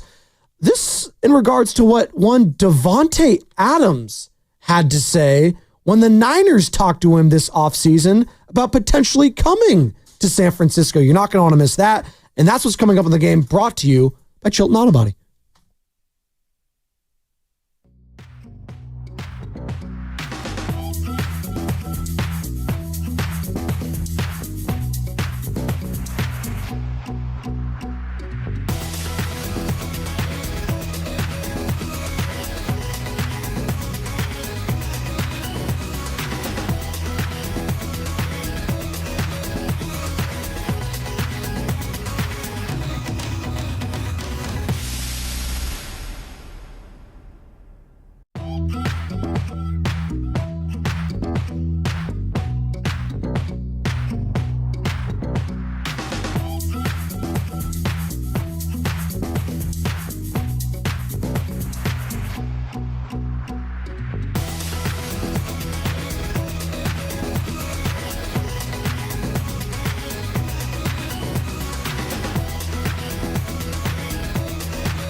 I thought when the election was over that we would just all the spam calls would go away. No, they don't. No, at least those ones said political. These are all spam. Qualified for an opportunity to get some money from us. By the way, from this, it's only going to cost you 48% in interest. Let me text you from an iCloud account that your fast track needs to be paid. Get away from me. Yeah. God. I've gotten those a couple times too. Sorry. Bye is right. Sorry, I threw you off. I'm sorry. Well, no, it's just like whenever we have these conversations, right? People will lose their minds. They start sending you these, ratings numbers from various combinations of players. Who's sending you these? Just people online, right? Okay. And I'm like, guys, the regular season and the data that you've collected from the regular season is important data for regular season decisions. When you get into these playoff games, it is about matchups and form and your eyeballs as well. It isn't just about the data you collected over the regular season. Over the regular season, the data that we saw collected showcased that the Rockets were a really good team. And then there was a one-game sample against the Warriors where the Warriors are a team that's built to where a lot of the stuff in the regular season doesn't apply to how they're going to play ball in the playoffs, right? And so, I hear you on there are offensive rating combinations showcasing that GP2 and Looney and Hield is actually more effective than you're giving it credit for. I'm also explaining that, hey, the game I just saw, it didn't look great. And I'm just throwing out ideas on who might be able to play alongside some of these guys. And so when you're suggesting Kuminga or when you're suggesting more Moody or you're just throwing out, hey, maybe you go to TJD for a couple of minutes or maybe you go to Guy Santos in certain combinations, people just lose their minds. People fear change, Joe. Well, the data says this. It's like, hey, all I'm saying is a minute or two. No one is saying that this is the end-all, be-all. You know why the Warriors are going to win and lose games? Why? Is if Jimmy Butler, Draymond Green, and Steph Curry perform at their most optimal. Now, that doesn't mean a big Moses Moody shot down the stretch or a Pods tip or a Guy, getting a charge in the third quarter. Those things don't contribute. Of course they do. There's no doubt they do. Like all those little things. And that's why I'm searching for answers within a complicated system.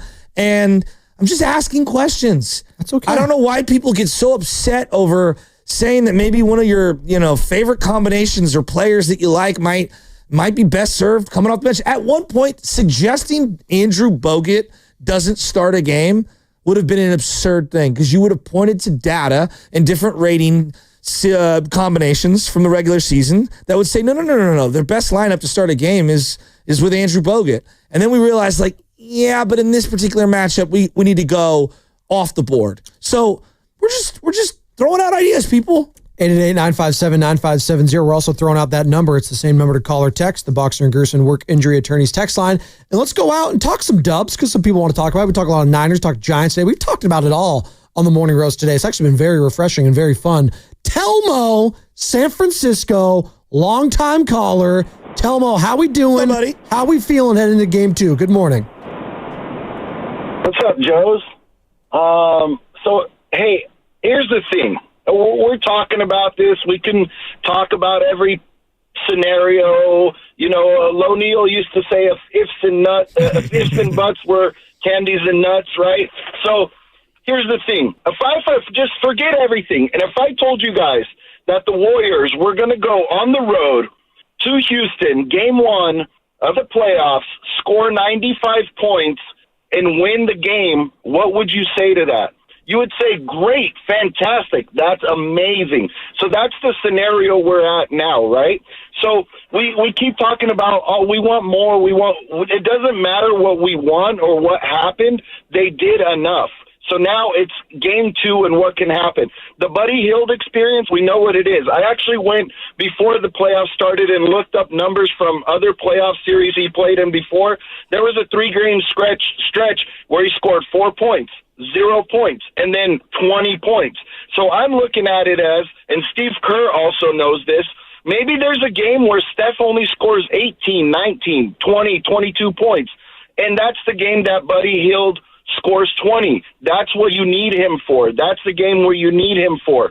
So maybe there's a game where Looney sneaks in there and he does get you 10 or 11 rebounds. That's when you need him for. So these are all these things. And in terms of the Kuminga, all these people, I don't understand why they feel Kuminga's owed these minutes, or they want to see him in there, because I'd like to find out what he could do. I'd like to see. We're not in the find out phase, okay? We're in the phase like, does it work or does it not work? And a team like Houston, listen, with Kuminga, the ball sticks to him so much that Houston is so on the ball, the way they defend, that if Kuminga, the ball gets stuck on him for a second, they're going to collapse on him. They're going to be all over him. He doesn't make good decisions when he's pressured like that. So they need players that can keep the ball moving, that can make all these guys like Gee and GP2 and Quentin Post and all these other players we talk about. They're in there because Kerr trusts them to more often than not make good basketball decisions. And one last thing real quick. In the season, people talked about mocked, Pods was untradeable, Pods was this, and that. Pods is currently, offensively, at least the Warriors' third best player. And if the Warriors didn't have Brandon Podziemski right now, they'd be in a real tough spot, because who else would be getting those minutes and contributing to lineups and the offensive ratings the way he does? Thanks, Telmo. There's so much in that call. Yeah, he did a lot there. Let me start here. Real quick. He's trying to gas up Buddy Hield in the playoffs. He's had a game when he's done anything of significance, and it was in a loss. Ian Clark had a game. No, real quick. I get his point. He was trying to have a sample size. He's like, oh, well, Buddy Hield in the playoffs historically, he has some seekers. No, he's had 4 playoff games prior to the other game the other day. He has no sample size in the playoffs. He hasn't done anything. So as far as I'm concerned, he's a wait and see on anything come playoffs, because I don't know what he is. Continue. That's the only one I got there. Well, part of playoff, like, to me, the playoffs are just different than the regular season for a lot of reasons, but matchups, form, health, confidence. For example, I always bring this one up, but like Josh Giddey going into last year's playoffs, everyone's like, wow, Josh Giddey, wow, he's going to be in Oklahoma City forever. You know what I mean? Like, then we watched him basically get like ISO'd out of that game and out of that series, and it was like, no, he's unplayable. Yep. And next thing you know, he's gone. Mm-hmm. Right? Chicago. It took one series, and the trajectory of him in Oklahoma City gone. Okay? So things do move quickly. All right? Klay Thompson was a certified legend. And he had a tough season. I actually think the season was better than most give it credit for. And then he had a bad series against the Lakers. Really bad. How did that change perception? A lot. Okay? So things do switch quickly. Is it fair? No. Right? Kuminga has some great games against Houston earlier this year. I don't know if I would, ice him right now. I might go down that well and see if I could, get a minute or two from him. But at the end of the day, I do feel like we're discussing Kuminga disproportionate to the amount of minutes that he would probably get, even if he was in the rotation. And we talked about Kuminga with Anthony Slater, who joined us last hour, and this is what he had to say. Anthony Slater, who covers the team for The Athletic and right here in 95.7 The Game, on if is there any friction between Jonathan Kuminga and Steve Kerr? He just put it bluntly. He said, no, it's just about performance. No, nothing happened. Steve Kerr just doesn't think he should be in the current rotation. The numbers have told him, and Kerr wants to win this way with this lineup that turned their season around while Kuminga was hurt. And when Kuminga came back, he's mentioned it, the pairing with him and Jimmy Butler, the numbers haven't worked. And certainly the 3-man pairing, if you add Draymond Green into it, now Jimmy Butler's playing 42 minutes a night. So he just pivoted away from him in the rotation. There is not some, argument or any type of thing that has happened behind the scenes. It's just, as far as their relationship goes, it's 4 years of Jonathan Kuminga, kind of being yanked around, the rotation and playing time and all that. But that's a more bigger picture thing than a momentary type thing. I think here's where I struggle with it when it comes to certain fans. Has Steve Kerr earned the benefit of the doubt? Of course he has. Of course he has. One of the greatest coaches in the history of the sport and in the Bay Area sports landscape. But simultaneously, part of the beauty of sports is second-guessing everything. All right? And that's what we do. Did Phil Jackson have mistakes? Of course. Did Greg Popovich have mistakes? Greg Popovich, to his dying day, and I know he's got some health stuff, so I'm not trying to... He's okay right now. He's all right. He came out and said, the one that I have to live with the rest of my life is not having Tim Duncan on the floor when Ray Allen hit that shot. Yeah. He subbed the greatest rebounder in the history of, and that's with David Robinson and Iceman Gervin, is the greatest rebounder in the history of that franchise and maybe the game, okay? Right. And he had him on the bench, right? So guys make mistakes. Belichick, he's got a lot of things he wants back. A lot of things. Pete Carroll, go through the history of any sport. That doesn't mean that you can't analyze them. I love Steve Kerr. Let's go back to Game 7, 2016. I could pick that thing apart in the second quarter, in the third quarter, in the fourth quarter in terms of rotations and going to certain guys. And yeah, he made some mistakes. It's okay. That doesn't mean we can't dissect these individual moves, chew on them a little, and then go, hey, do you agree with that? No, I don't. Okay, well, I do, and here's why. And that doesn't mean that we think if we are critiquing some of their decisions that he's the worst coach who ever lived. I just don't know if you know this, Joe. There's no such thing as nuance anymore in sports talk. It's either this or that. It's unfortunate with how it's gone. And I know you and I have a lot of nuance in our conversation. Yeah. There's enough room for gray area to matter, but that's what has happened when it comes to talking about coaches or players. JK just stinks. He can't play anymore. No, he might actually have some good stuff. No, he can't. He sucks. I was like, no, he might actually. No, he sucks. It's like Brock Purdy. It drives me nuts. Either he's as good as Josh Allen, or no, he's Mac Jones. Yeah. It's like, do you know how many freeway exits there are in between those two destinations? Right. Can't he be somewhere in the middle? Well, speaking of, one last thing. So this gets me to the point of Telmo's original point of the call, where he said, people, we won the game. Isn't that enough? No, it's never enough. Never enough. I'm a married man, and I've learned early on, it's never enough. And I'm not just talking about blaming my wife.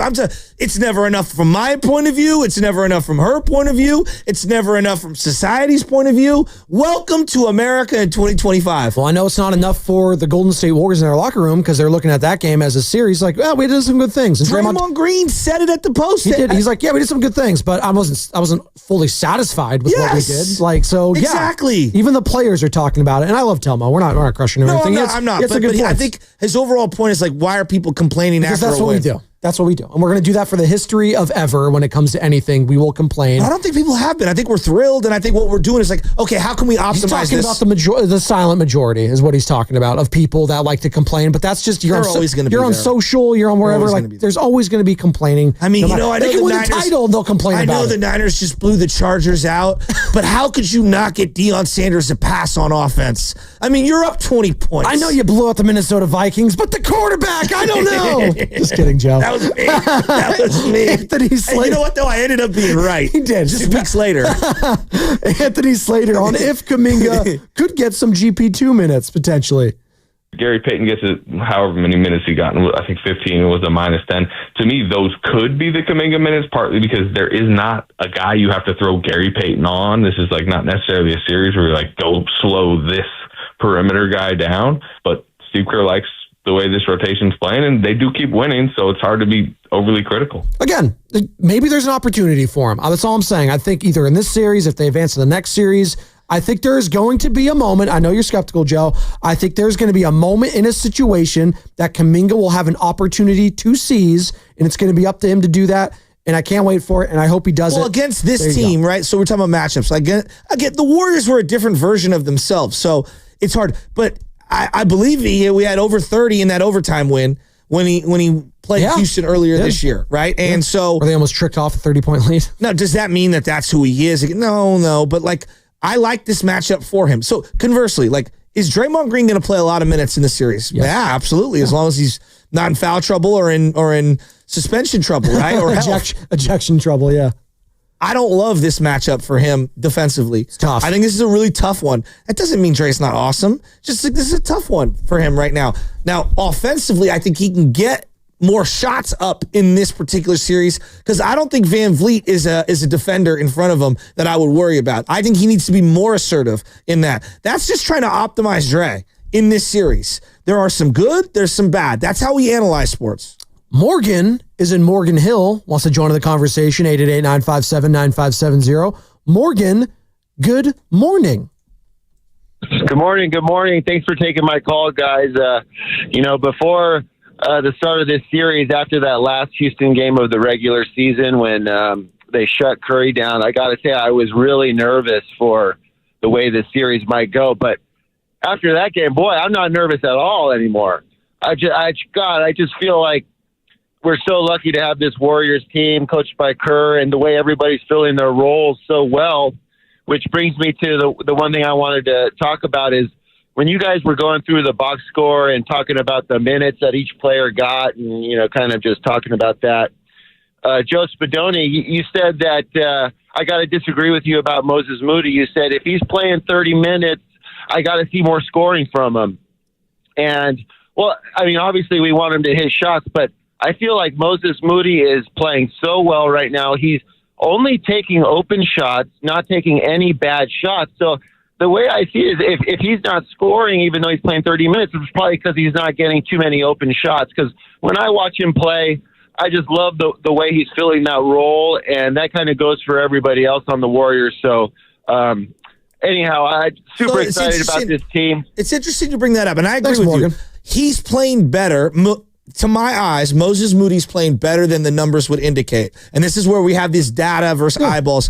Yet the data would tell you the last 17 games, he's shooting like 30% from the three-point land. Has not been a great shooter lately. Right? But I feel like against this team in this series, that might be okay. But I would like to see some more heading into potentially another series after this. I think he's a better option for a lot of combinations down the stretch to close a game than GP2 because I love his shots more than GP2. But GP2 has outshot him over the last couple of weeks. But I think if I asked most Warrior fans, like, wide open shot, who would you trust? It's not even close. It's Moses Moody over KP. Right? So this is where form and there's a lot that goes into that. So I got a text from Bonte as we were talking about JK. Hey, what's up, B? And actually, this is a while ago.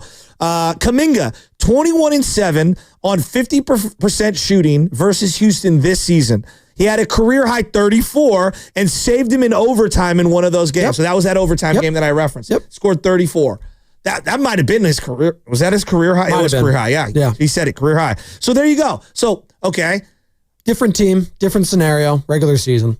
That's how I would pivot to that. But I would counter like, okay, well, that is a favorable matchup for him. And so if other guys aren't looking good, it might behoove them to give him a minute or two and see where it goes. I hear you. No, and the numbers are numbers and numbers are numbers. Where's that drop? I love that drop whenever I hear it. It's the funniest thing I've ever heard in my life. It's the Mark Willard impression from a caller. It's the greatest thing ever.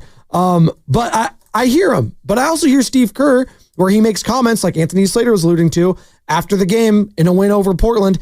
Yeah, this really hasn't been the Warriors team. I would like to get it back to the Warriors team we were a couple weeks ago, and that was a subtle, maybe not a shot, but a subtle just nod to, Jake, ever since JK comes back, it's been clunky. I want to get back to where we were. That's not fair to him. But that's what it's basically No, I know, saying. but I would argue the 9 games in 15 days had as much to do with the clunkiness and the tiredness and also opponents. I mean, sure, but also we could all agree it did look clunky at times when JK was out there. I'm not dismissing that. No, I'm not dismissing that. It didn't look great, and I also don't think he deserves charity minutes. No, like we are not in the charity minute portion of the season. No. But that being said, we also have to be reasonable with this stuff. Like Draymond Green's out here campaigning about DPOY, and the second he did that, he got bodied by how many bigs in a row? I was thinking about that DPOY campaign after Şengün had that dunk on him in that first quarter. Now, he bounced back, and I thought he was solid. Does that mean that Draymond's a terrible defender? No. He's had a bad moment. But also, what did he do in crunch time? He stepped up and made a couple of big stops and got a big steal. A big layup. And fueled transition. Exactly. Yep. Right? So I think like everybody just needs, this is what we do. We analyze the games and we're trying to find solutions. What was that movie, Analyze This, with Billy Crystal and Robert De Niro? Great movie where he plays the shrink for the mobster. It was actually... Sopranos season 1 came out and they had already been in development on the movie. Not knowing that it was almost the exact same... But it worked because Analyze This was comedy, so it all worked out. Well, some would say Sopranos is also comedy. Paulie Walnuts on line 1. Anthony Slater on Kerr, what you're alluding to, Joe. Ultimately, he's going to trust the veterans. The other thing I think if we take 2 steps back and view this playoff run and who Steve Kerr is and who he trusts over the course of his career and who he's going to ride to the finish line with, it's his veterans, right? This is all about trying to maximize and, whatever the meaningful basketball thing with Steph Curry and Draymond Green. I just think if you just tell him Trace Jackson-Davis or Kevon Looney in a big playoff game in Houston, like we all kind of know what box he's going to check there, right? He's going to think about what Kevon Looney did for him in the 4 previous playoff runs prior and stuff like that. So he's a veteran type coach, Steve Kerr. It's not that he won't play young guys. Clearly he's playing young guys right now, but it's just like he's going to trust Kevon Looney in these type of scenarios. Loves the veterans so much he didn't even play Jason Tatum in that whole run last year. Stop he that. went with the old guys. Stop that. Just stop that. I'm just saying, it is funny. Who am I? Don't trust Kevon Looney at all. That's not what I'm saying, right? So whenever I critique, hey, what I'm saying is you went with that lineup combination 30 seconds too long. Right. And you gave up 2 buckets. And I could see it was because this is where the feel of the game, I feel like there are coaches, Spoelstra comes to mind, Ty Lue comes to mind, where I feel like sometimes they have a better feel of the game that's happening in front of them. Whereas Steve's kind of mantra is, I'm going to let things play out a little. And for me, it's 2 possessions too long. I'm also a demanding individual when I watch my team and I lose my mind. That Dallas Mavericks win for them, right? It was the Dallas Mavericks who won the game, I should say. But Kyrie Irving going off, it's all right, I would have tried to double him and get the ball out of his hands. Call a timeout, Steve. The guy just hit 3 consecutive threes and the building is about to explode. Right. Was that the last happy moment that Mavs fans had, by the way? Was that Kyrie game? That's actually and then win over the Warriors? He was so sick. Real quick. He was so sick in that game. Unguardable in that game. You know what else is sick? Nico Harrison. When Luka comes back to town, the Lakers game's happening, and you're standing there, and there's thousands of people chanting for you to be fired. That's an experience that none of us, no one's chanting for for us to lose our jobs. Why shouldn't you be fired? Well, one, I think I've done a really good job here, and I don't think I can be judged by the injuries this year. You have to judge from totality, from beginning to end. And so I think I have a really good working relationship with Patrick. I think you add in Rick. The leadership that we have is really elite. And you'll see next year when our team comes back, we're going to be competing for a championship. Zero conviction in Nico Harrison's voice right there. I just had to play it because we were talking about it earlier in the show. Just the conviction and the lack of faith in his own words was palpable yesterday. Oh my God. I kind of feel bad for the guy, but also you made your own mess. You kind of got to lie in it. Can I ask you this question? Let's say he's making, I'm going to go $5 million a year. All right. $5 million a year. He's on a 4-year deal. So the totality of the contract is $20 million. Let's just say hypothetically in this scenario. For Nico Harrison? Yes. Okay. Would you take the fall the way that he is for that compensation package? Probably. I don't want to get death threats, but again, if I had $20 million, I have some thick skin. I think I could handle it. I can block out the noise. But your family forever, your name, Nico Harrison, in this hypothetical, change the name. Joe Spadoni traded away. I'm just going to throw out some names. Patrick Mahomes or Steph Curry or pick who you want. Right now, you took over the Washington Commanders and Joe Spadoni traded away Jaden Daniels. Commander fans, you could never go to the Eastern Seaboard ever again. No, I might go back to Europe and just get dual citizenship in Italy and just hang out there for the rest of my life. It's not a bad one. And maybe see if I can play some English Premier League, go over there, talk to Jed York, work my way up into that business. $20 million is a lot of money. A lot of money. 20 million. I think I might need double that. Just for the quality of life? It's not 20 real quick. The quality of life isn't good enough for $20 million.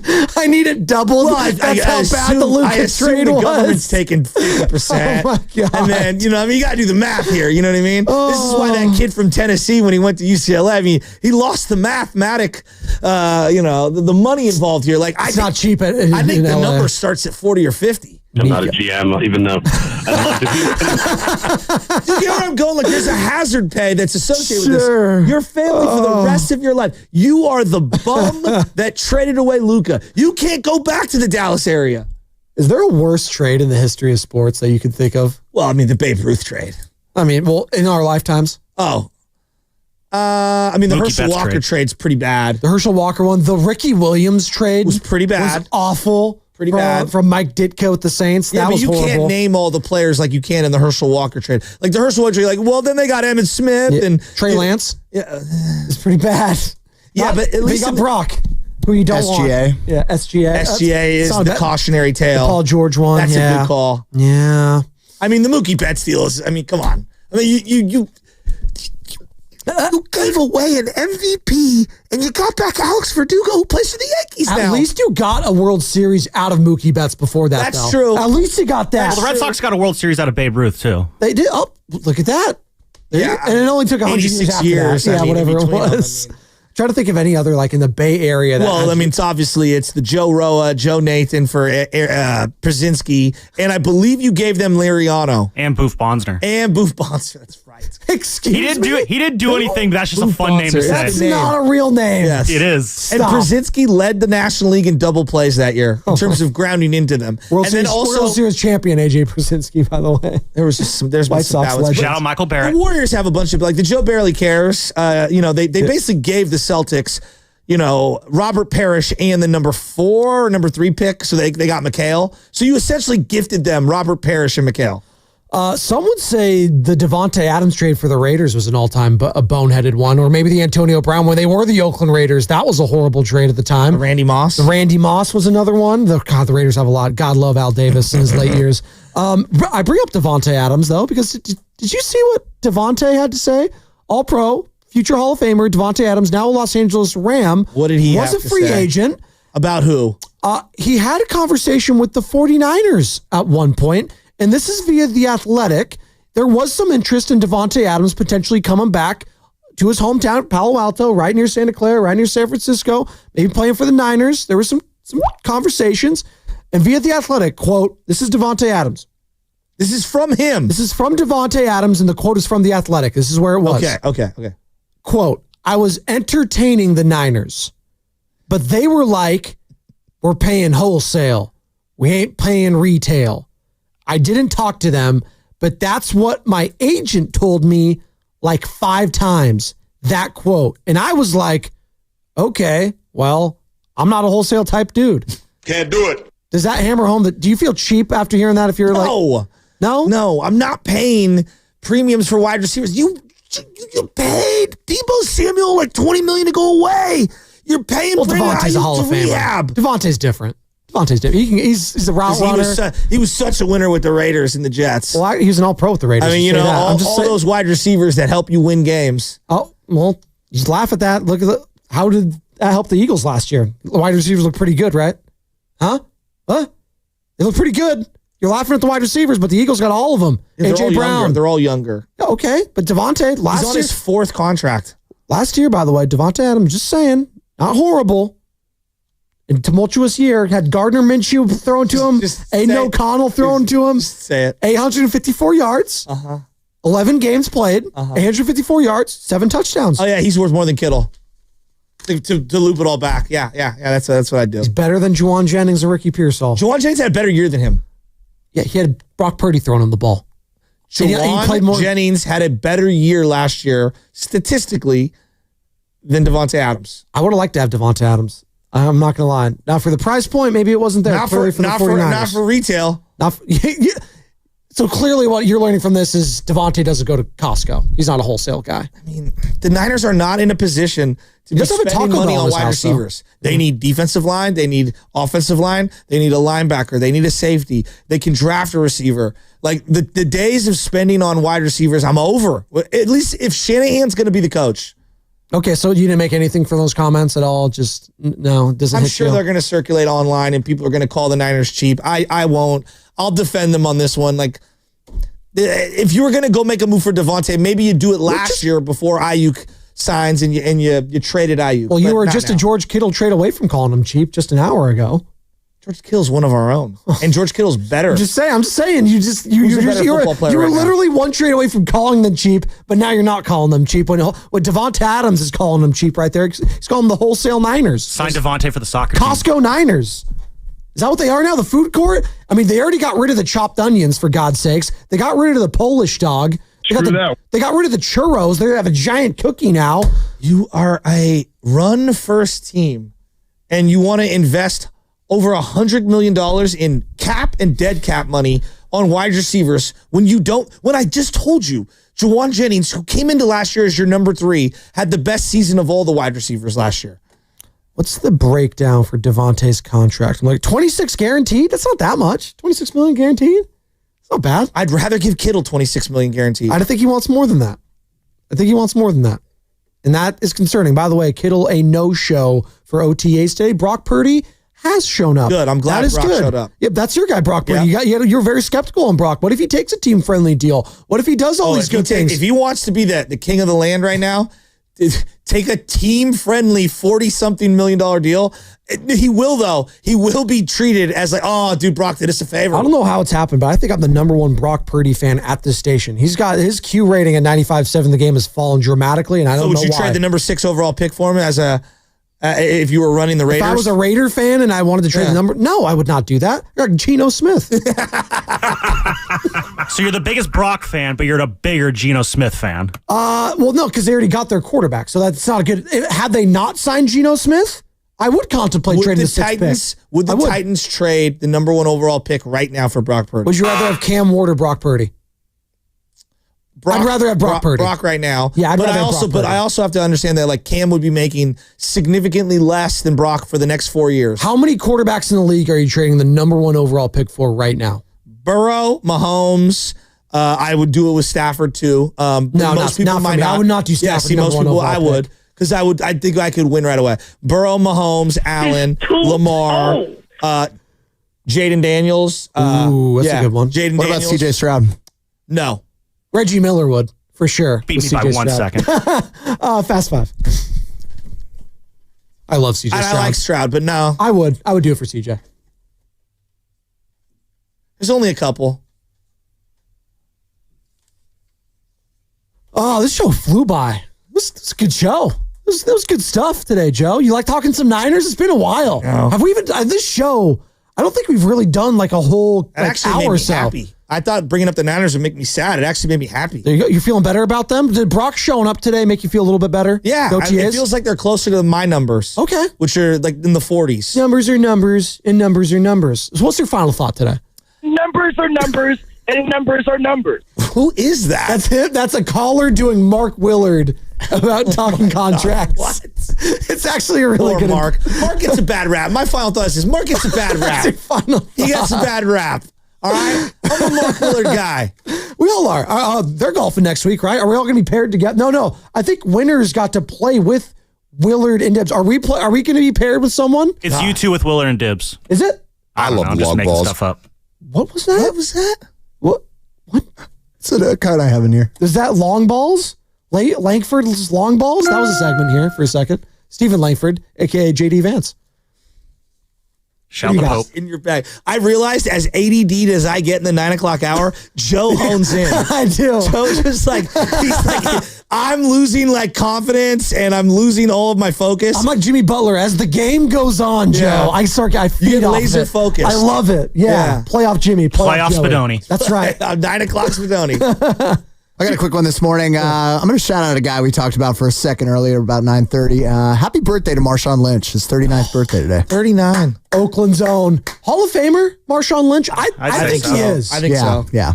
I don't think the numbers back it up. Numbers are numbers. The numbers are numbers. Let me look it up real quick. Numbers and numbers are numbers. Marshawn Lynch. Here You we go. guys are just crushing my guy, Mark. He's aura. Mark plays that drop. All right. Okay, I love both Willard and Dibs. The last thing I think about that show is Aura. So he's been an all-pro. Dusty, maybe. But Mark gets a bad Aura, rap. no. He's been all-pro twice or 3 times. Okay, 3 times. Pro Bowler 6 times. All right, going through his... How many career yards, all-purpose? Well, 12,600. That's rushing or... That's yards. It's receiving and rushing yards. 12,000. Rushing yards. 10,000. So 10,000 rushing yards, Joe. I think he's a Hall of Famer. I think he is. Sam's a Hall of Famer here, 95.7 The Game. What you got, Sam? No, but not a first ballot. My final thought is, could you imagine having an MVP vote, let's say in the NBA, but you didn't watch Shai Gilgeous-Alexander play all year long? So that's, I know where you're getting here, too. So But that leads my thought of the Oscars have a new rule where if you want to vote on a category, you have to have actually seen all the movies of said category, which kind of makes me wonder, why was that not a rule already? Because it should go without saying. Yeah, exactly. Like some films, like they're, the international documentaries, that rule was always in place, but the rest was always optional. There was a honor system, and that just, I don't know, that seems like kind of bogus to me. Now that it was a makes thing. sense, Sam. Good point. It makes sense why Shakespeare in Love won Best Picture over Saving Private Ryan. That back said, in the late 90s. I think they got it right when they gave it to Honora this past year. I haven't seen that. It's on Disney Plus. Oh, really good, You said Honora. Forrest Gump? No, it's Saving Private Ryan. No, but what would you say won? Shakespeare in Love with Gwyneth Paltrow. Yeah, that hasn't aged well. No. Because everybody dogs Forrest Gump, and I'm like, It's a great movie. You don't understand. Like at the time that came out, it was understand. huge phenomenon, and the soundtrack was incredible. It was. No, it was great. Fortunate Son was in there, as we were talking about yesterday. Shout out Box of Chocolates. Lieutenant Dan. That was Fast Five, brought to you by Xfinity. At home or on the go, you get the fastest internet to all of your devices. My final thought today is, look at my guy, Brock Purdy, showing up. He's the real Captain America, baby. I got your back, Brock. You get yours, all right? And I'll back you up every single step of the way. Steiny and Guru are next, brought to you by Fremont Bank. Here for you, here for good.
All righty, good morning, everybody. What is happening?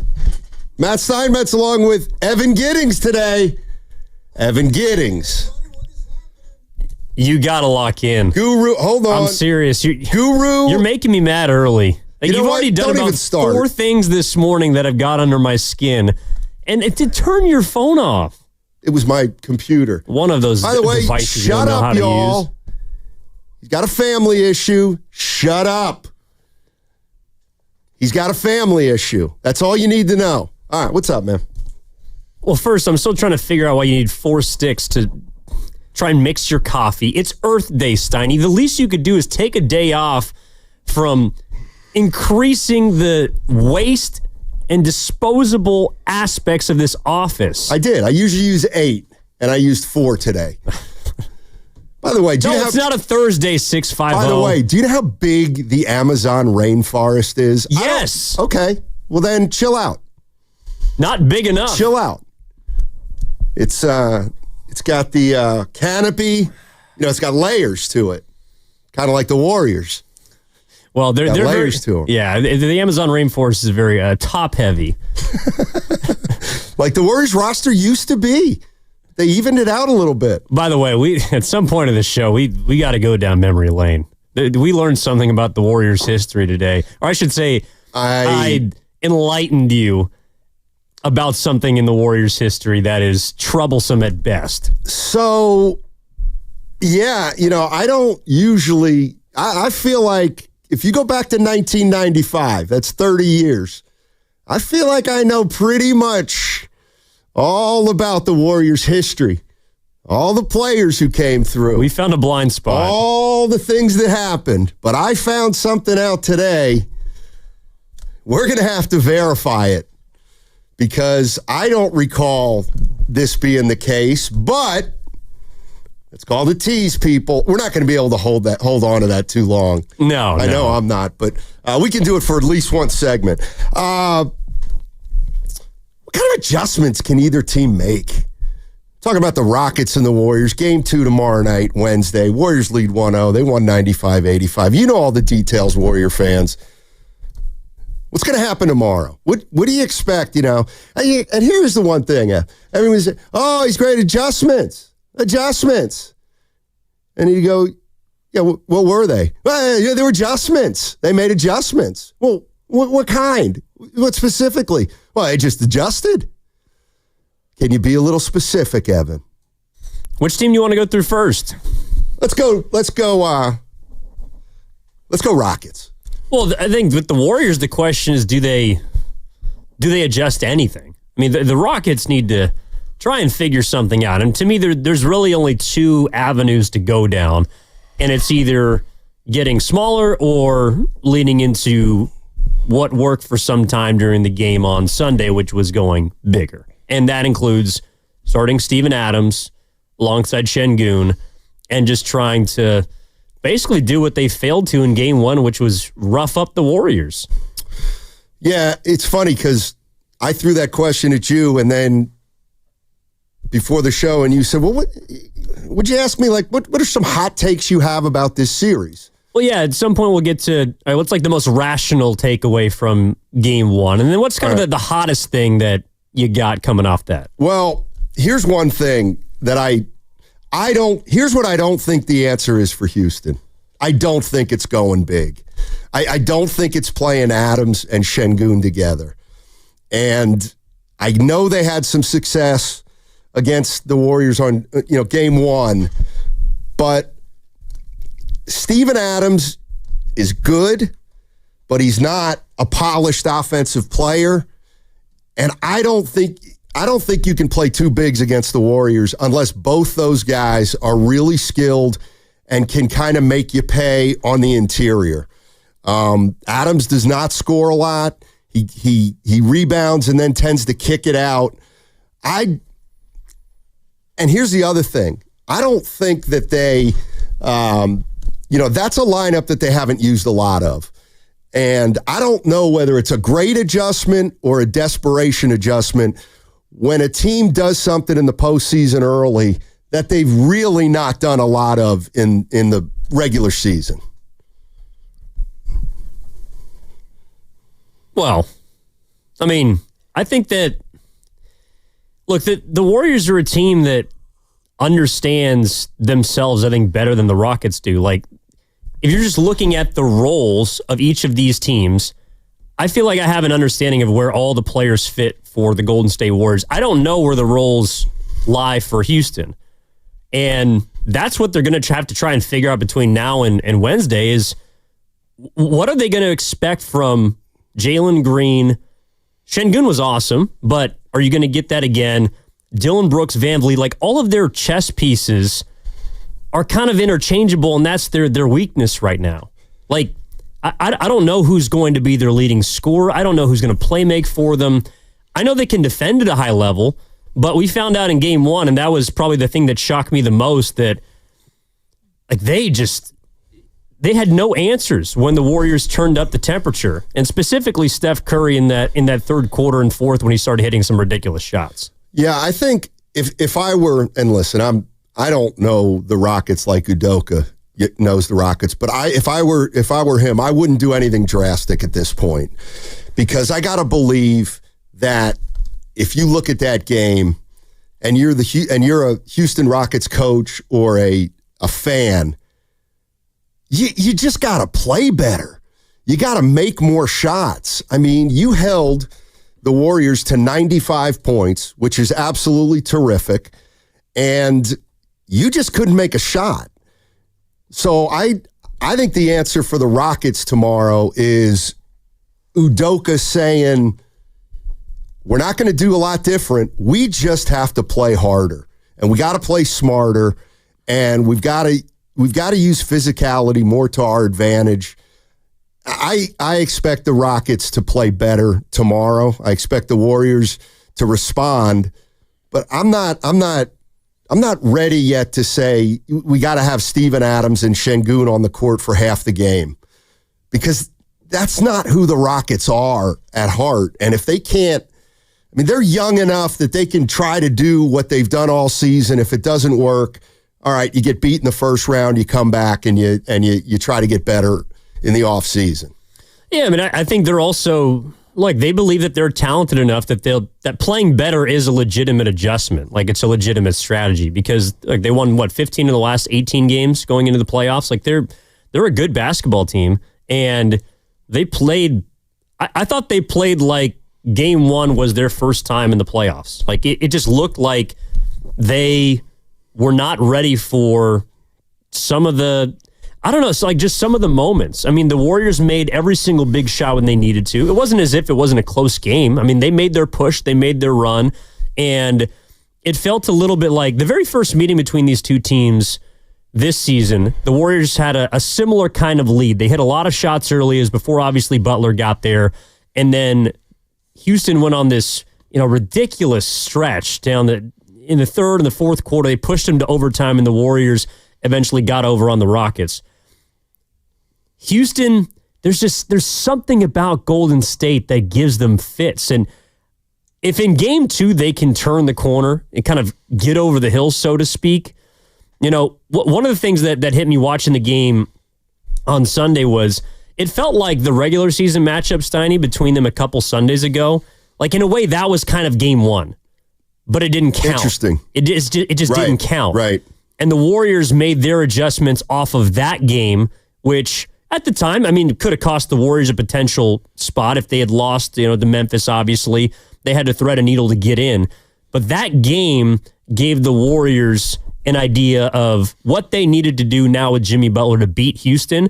And I think they showed that in the first game where it actually matters in the playoffs. And this is where I look back at the timing of that game, and now I'll say confidently, they caught the Warriors at a great time. It was the last of a 4-game set against the 5th seed, the 4th seed, the 3rd seed, the 2nd seed. I think that game meant more to the Rockets for their confidence than it did for the Warriors. And I think the Warriors in game one were obviously way more prepared than that particular game. The question is, to me, I think the Rockets are going to come out and play even harder in that first 6-8 minutes to see if they can establish something, get a lead and try to maintain it. But I do think the Rockets are going to look different. They're going to be more physical. They're going to push the refs a little bit into, well, are you calling it or are you not calling it? And I think it's going to be one of those games that starts out kind of like the last game, and it's just going to be a matter of, can the Warriors get back into it at a relatively early point and then begin to build? 888-957-9570 is the number. When we talk about adjustments in a series, what are the adjustments that the Warriors can make, that the Rockets can make? Do they need to make adjustments? Do the Warriors just take the court and try to play another game like they played on Sunday? Or do they maybe throw some wrinkle in that Houston's not expecting? 888-957-9570. That segment was brought to you by Ceremony Ford. Employee pricing for all is on right now at Ceremony Ford in Colma. You pay what we pay. No markups, no nonsense. Stop by Ceremony Boulevard or shop 24/7 at ceremonyford.com. Ceremony Ford, from America for America.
Everyone's got to take care of some family business. I'll tell you what, right off the bat,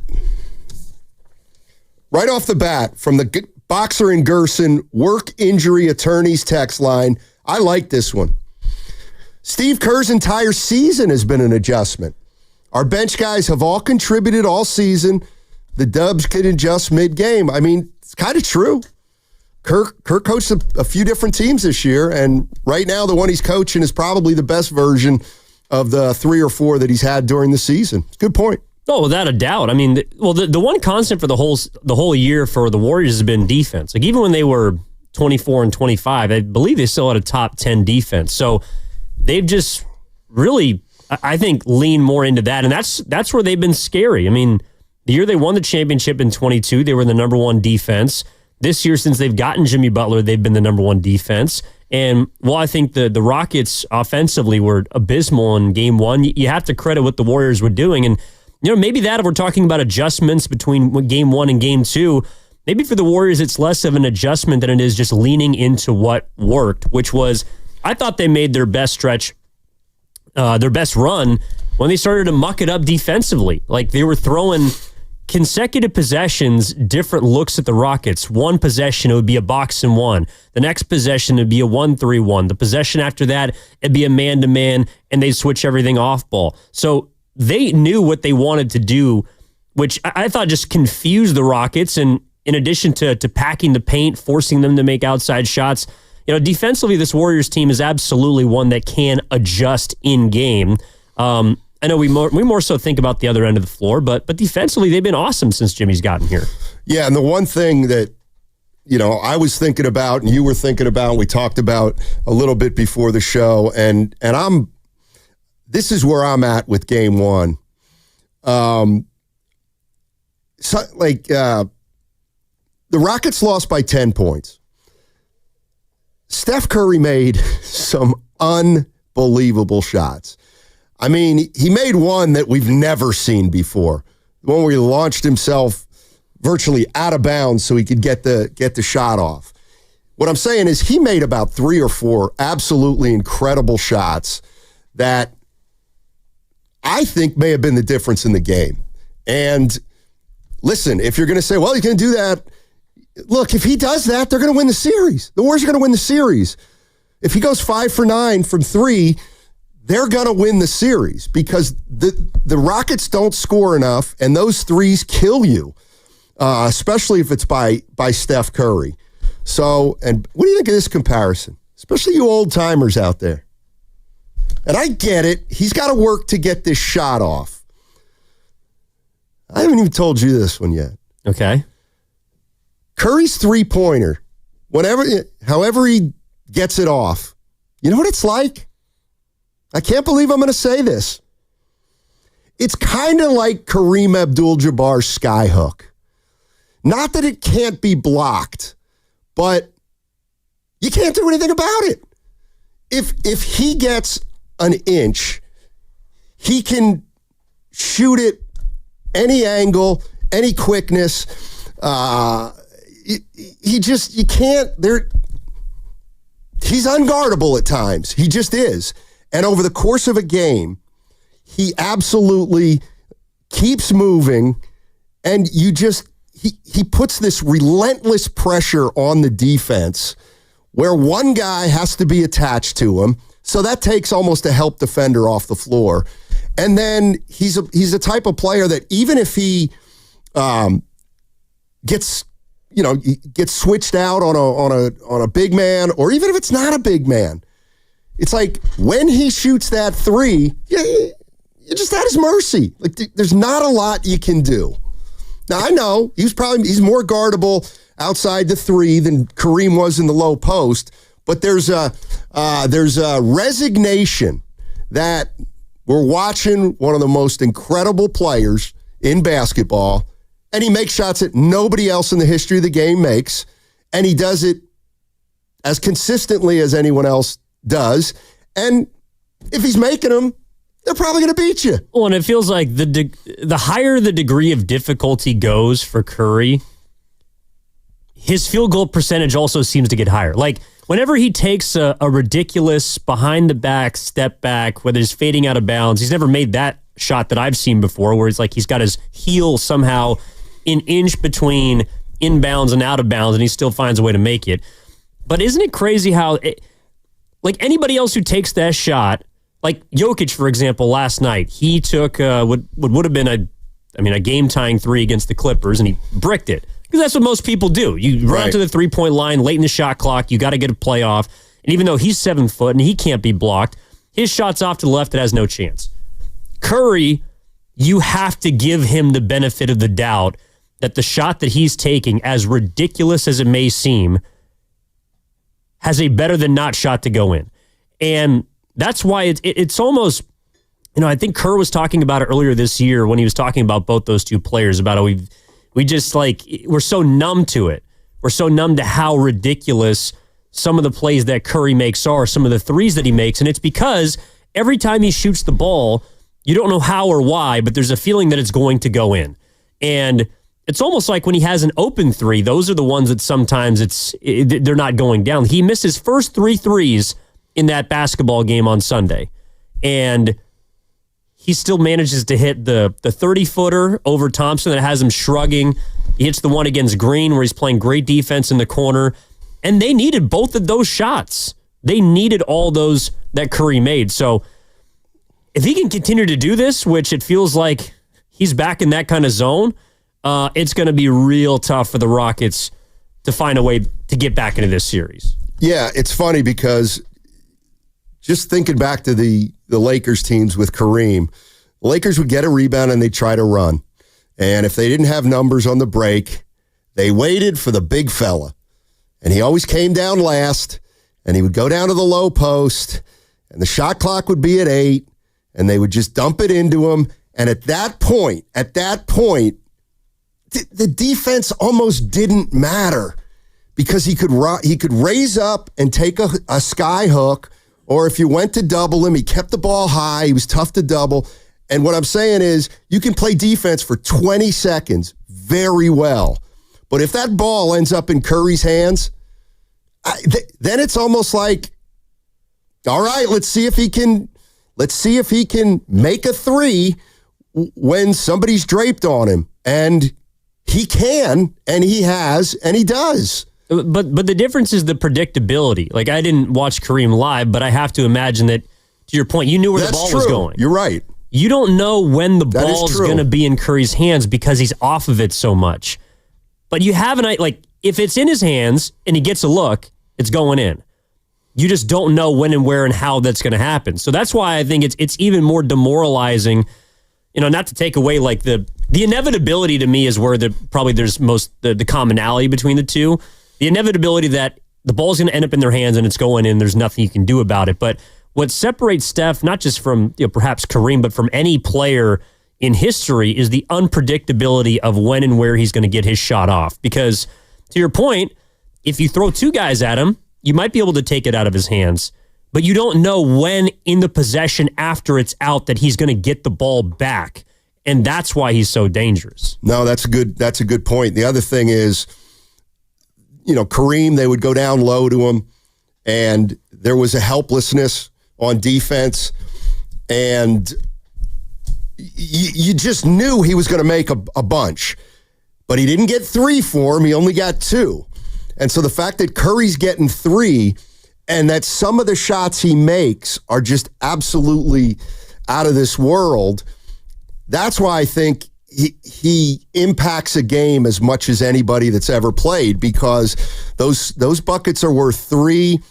And if the Warriors are at home, it gets the crowd into it in a crazy way. If the Warriors are on the road, you start to see the defense sag a little bit or put their heads down or shake their heads. And, I mean, that's kind of what I've been thinking. If Steph Curry's going to shoot like this, and I thought he made 3 or 4 really hard shots, they're going to win the series. They will win the series. So...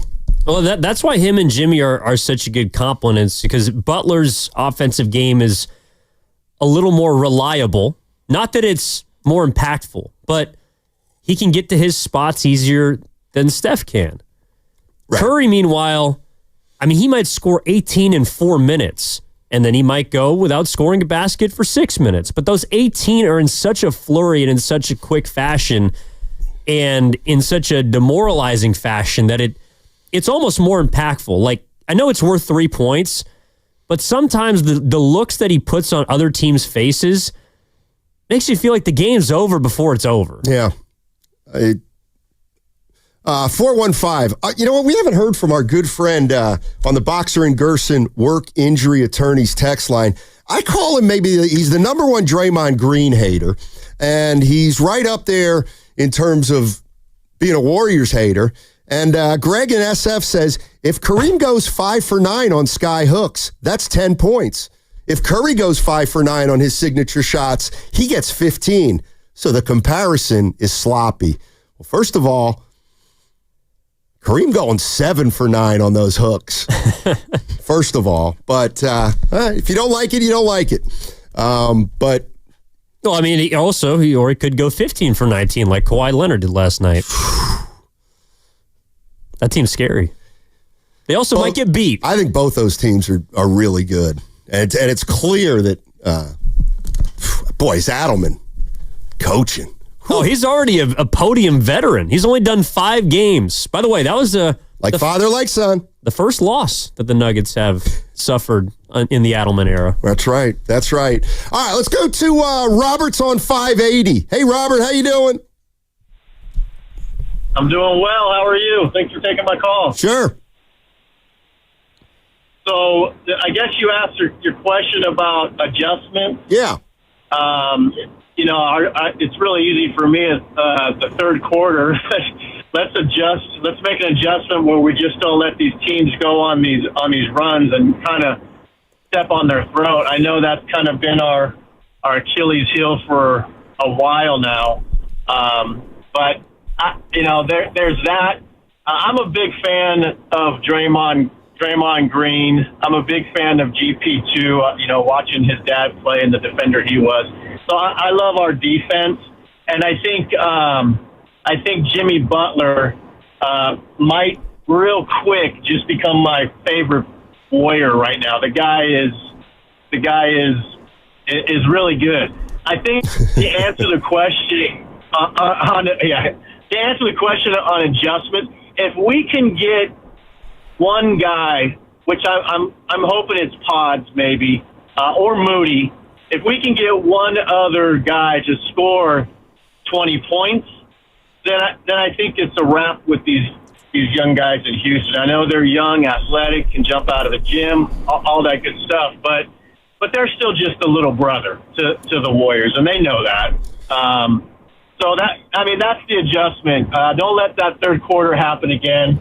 I feel like Steph sometimes the game's so easy for him, he gets a little bit lazy. And he starts turning the ball over a little bit. But that's what I got to say. The other thing, I posed a question to you guys.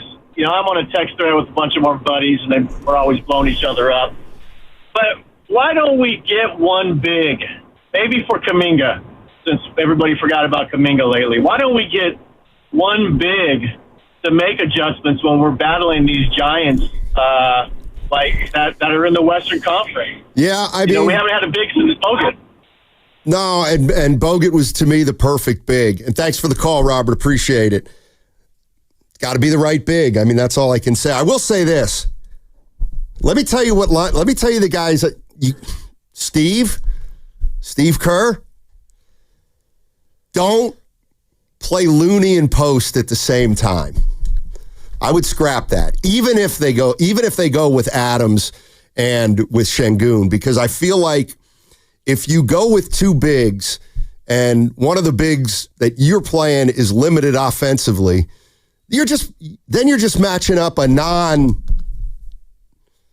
non-scorer with a non-scorer, or just kind of a big man with a big man. I would stay away from that Looney and post together. We used it for 5 minutes during game one, but I think I wouldn't match up with Adams like that, because I don't think he's good enough to take advantage. offensively against smaller players. And if it's one of those things to me where if you go with Adams and Şengün, let's say, forget the double man lineup or whatever, but Draymond's guarding Şengün, and they want to go to Adams because they feel like they have a mismatch. Okay, fine. Then they're playing a way they've never played. And to me, that's a win for the Warriors. If they think we're going to throw it into Adams and see if he can score on a smaller guy, or at least we'll get our offense running around him. That's not who you've been all season. And I would stay away from playing two bigs if I were the Warriors. Well, that's why I don't think the answer for Houston is to go bigger. I think it's to get smaller, and that's why we were talking about it after the game. And I wouldn't be surprised if you saw a couple players that didn't play in game one for them in game two. Maybe it's Aaron Holiday, maybe it's Reed Shepherd. It's guys that can shoot, sort of guards that are quicker, because the Houston Rockets out-rebounded the Warriors by 16. They got 16 essential extra possessions or extra opportunities to score. And they lost by double digits. Like, the answer is not to get bigger. And I think the same is true for the Warriors. To me, the only reason that Looney and Post were paired together is just because Kerr, in Post's first game, doesn't yet trust him to be the lone big on the floor. And also it builds a little more rest in for Draymond. So I think as Post gets more experience, gets adjusted to the level of physicality that the playoffs invites, especially a team like Houston, you'll see less and less of that. But if we're talking about the adjustments that Houston can make, I do think it's to try and find a way to get some more shooting on the floor and also to play faster. Like, that's really where I thought they would have an advantage in game one.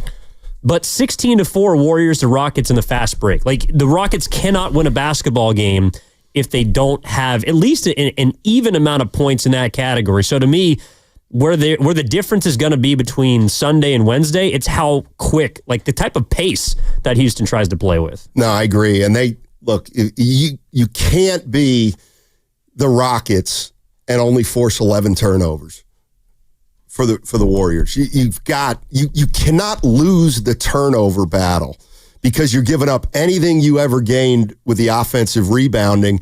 And not only that, in this series, you think your defense is better than the Warriors' defense. And so you have got to start creating breakout opportunities by turning the Warriors over in live ball situations, because it's a truism. You get a couple easy ones in fast break or in transition, then all of a sudden the 18-footer to the 20-footer feels a little better. And I'm with you there. The Rockets have to find a way to speed the game up, and yet at the same token, if the game gets fast, then they've got to be pretty smart about when they go and when they don't go and when they pull it out and what's a mediocre shot, but they're taking it because they think it's a good shot, all that stuff. Like, people think when you go up and down, you can just kind of forget about thinking about the game, and I don't think that's necessarily true. If you're going to play up-tempo, you got to be smart enough to know when you don't have it. I mean, I thought the biggest win for the Warriors in game one, like, this isn't the hot take portion of it, but the most rational one was the Warriors found out they could guard them man-to-man. Like, Jalen Green is not as much of a mismatch as Houston perhaps anticipated. Dylan Brooks is not a one-on-one player. Fred VanVleet isn't. Şengün is a matchup problem, but Draymond Green is going to get his way at some point in the series. The Warriors figured, like, there's nobody on Houston that's quick enough to penetrate, to get into the paint, and to allow everyone else to have an advantage. Like, that's where the Warriors have been, to me, susceptible to damage defensively this year. It's when there's someone that can get by the first, point of attack defender, whatever you want to call it, but can collapse their defense and then allow everyone else to either have open shots or follow up or just second chance opportunities. They guarded everyone, basically, and kept them in front. Pods wasn't beaten that much off the dribble. Curry was pretty damn good as an on-ball defender in game one. And if you're not going to be able to beat their backcourt off the bounce, I just don't see how you're going to generate consistent half-court offense. And that's kind of been the Houston bugaboo all season. Yeah, and here's the other thing that I think the Warriors are content with. I mean, if you think about some of the guards that give them trouble and maybe give a lot of teams trouble, you got James Harden, you got a guy like Jamal Murray, you have Shai Gilgeous-Alexander, you have, I said, John Morant, but if your point of attack defense is not good with those guys, Shai Gilgeous-Alexander will kill you. Morant will kill you because once they penetrate, then it's their decision what they're going to do, the play they're going to make. But I feel like the Warriors, they're going to try to keep Jalen Green in front, but if he gets by, I think they have confidence that he cannot make consistent plays coming into the foul line or the top of the key area. And that's why it felt like, to me, they just contested him at the rim. That's what they were going to do. And I did feel like he missed a couple that were makeable, but I think they're willing to live with it because they don't believe Green's either a good enough playmaker or has good enough teammates to get him beat in a 7-game series. I think they did to the Rockets what a lot of teams did to the Warriors before they got Jimmy Butler, and even sometimes when they've had Jimmy Butler, and that's just forced players to make shots. Like, they packed the paint. There was nothing available as far as driving lanes, and where the difference is the Warriors have someone like Curry or even off the bench, Buddy Hield and Quentin Post, who can step out and make threes. The Rockets either didn't have enough players that could do that or they didn't play any of them. Like, their best three-point shooters throughout this season, according to percentage, like a lot of them didn't play. Right. And that's how they've won games. But I think Warriors fans have a right to feel confident. But I also think that Houston could just look at that game and say, we missed 55 shots. There's no way in hell we're going to do that again. And if we keep the Warriors to under 100 points, I think they like their chances in game 2. Yeah, I think that's the way to go in game 2. I don't think game 2 is like I don't think the series is over by any means. No, I don't either. And also you can't play a whole season like the Houston Rockets have. Play one clunker in game 1 where you have a bunch of guys who haven't played in the postseason and make any kind of significant adjustment. I would have to see another game where we try to play like we have all season. And obviously, one of the things the Warriors are doing, we can talk about it on the other side, but 888-957-9570 is the number. What do you expect out of the Rockets tomorrow? I see tomorrow, you thought the Rockets were going to play desperate game 1.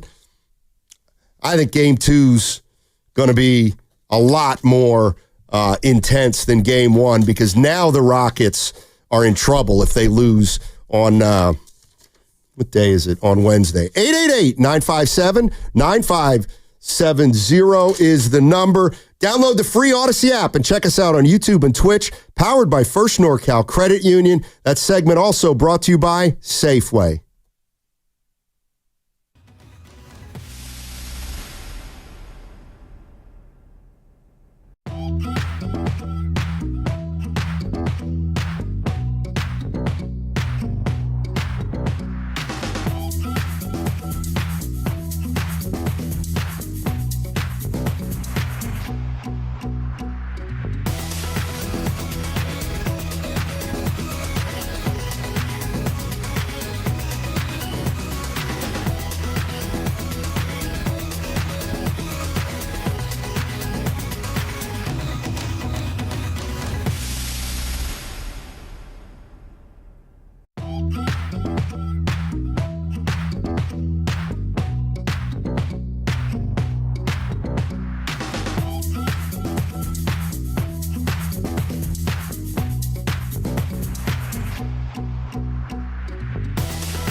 Why?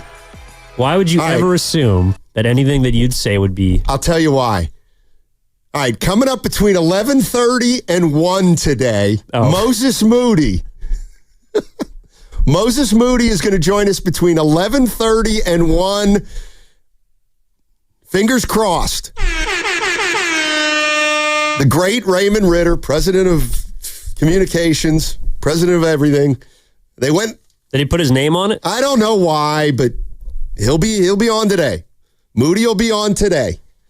And we'll have him between 11:30 and 1. People don't believe you. No, they will. Anybody want to bet? No chance we get stiffed twice in 2 days. I don't think so. Well, that's going to put you in a different category. Say you show up twice and then you don't call. Oh yeah, that means on if we don't get Moody today, we'll get Steph Thursday or Friday. That's the deal we're going to make. This is Moses Moody, and you're listening to Steiny and Guru on 95.7 The Game. All right. They'll probably get pods. All right. There you go. You got him. Let's go. Yeah. Let's go to Duck Sauce. Hey, Duck Sauce, what's going on in San Jose? How you doing, buddy? Hey, good. Steiny, Ev, my guys. I was on hold. You guys kind of made both my points, but I wanted to say, Steiny's take on if he was Udoka not starting two bigs next game, I think he's spot on with that, because if Udoka does that, he's basically telling Kerr's got him right where he wants him, because he doesn't trust that he can beat him how they've been winning the whole season. And right. It almost reminds me a little bit of a We Believe scenario, where Avery Johnson, the higher seed, started making adjustments to Don Nelson, and Nelson knew he had him at that point. He knew he had him. It was over. Right. So, and I'm not saying the series is over either, but, if he does that kind of reminds me of he's going down the same path. So I think Steiny was spot on with that. The other thing is, aside from the glaring shooting problem they have, and I love Amen Thompson. Like, I love his skill set, how hard he plays. But, Van Fleet and Jalen Green, to me, like, the roster, they just don't have guys who make their teammates better. And that's the biggest problem. Like, they don't have facilitators.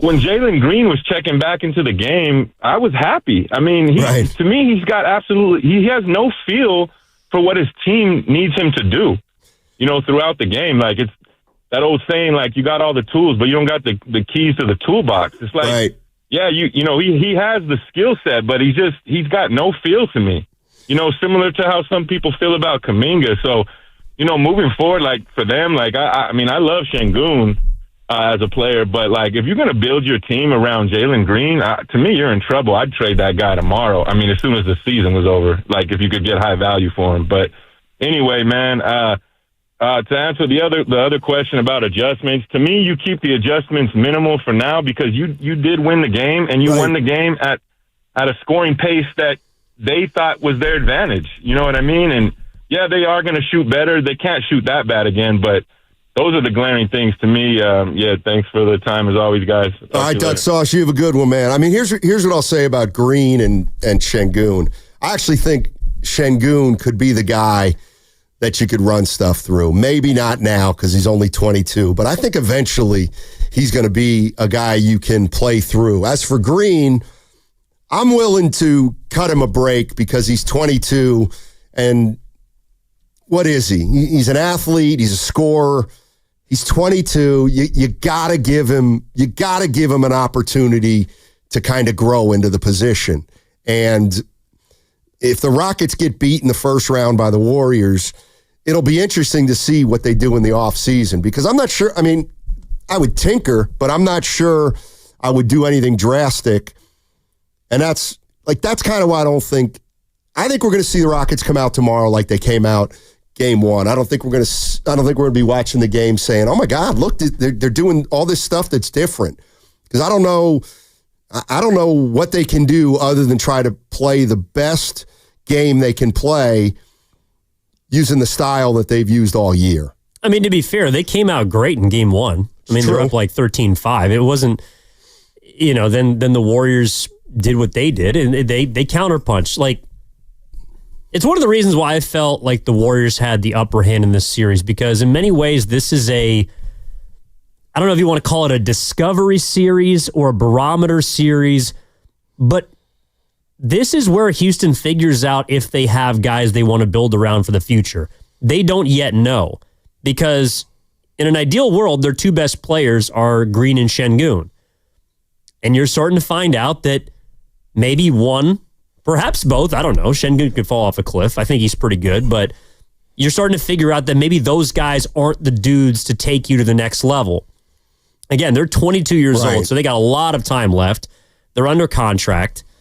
But there does appear to be something missing, particularly with Green right now, because the biggest weakness with the Houston Rockets is their backcourt. It's not just him, it's also Van Vliet. And I like what Ducksaw said. Neither of them really make their teammates better. I think that applies more so to Green. But because Jalen's also not really he doesn't fit what they do defensively either. Now, he's the guy that'll leak out and get you fast break points because he's quick and he can jump. But he's not really a defensive-minded player either. He's kind of a tweener. So I just feel like because the Warriors know exactly what they're getting from their best players and the Houston Rockets don't, that's automatically advantage Warriors. Yeah. Let's go to 888-957-9570 is the number. We're asking Warrior fans what they expect tomorrow from the Houston Rockets and from their own squad. If you're the Golden State Warriors, how do you approach game 2? Do you say, we'll approach it exactly like game 1, but we'll play a little better? Or do you try to do something that may confuse the Rockets even more? I think it's too early to do that. I think the Warriors go play their game tomorrow and let the chips fall where they may. Let's go to Bobby in Los Altos. What's up, Bobby? Hey, fellas, thanks for taking the call. Yeah. Get-in's always a good day when you're filling in. Nice to hear your voice. Thanks, Bob. I would like to talk about pace, but before that, can I shotgun a couple things because you've gone through quite a few things while I was on call. First of all, Kareem, it may not have been the most exciting shot, but I definitely feel it's more effective than a Steph 3. Kareem may not make them all, but it was an indefensible shot, so I'm going to give that to Kareem. I would like to propose a JK-free talk zone for 1 hour a day on your program, maybe like 10:30 to 11:30. No JK talk. I'd appreciate that. And then I'm simping a little too much, but I'm a big fan of Steven Adams. I think he's a gentle giant. The thought of an angry Steven Adams honestly terrifies me. I really think he should pursue professional wrestling when he retires. And then finally, Şengün. Maybe it's because, obligatory stereotyping, a tall white guy, we got to, call him Goofy, and of course his last name has Goon in it. But that guy, I'm telling you, next year he's going to be a top 15 player. In 2 years, he's going to be a top 7 player in the NBA. That guy is so skilled and he has such a great motor. I really appreciate him. That being said, pace. This is kind of what I feel like. Houston made too many mistakes, but it really was a Houston pace, I think, for game 1.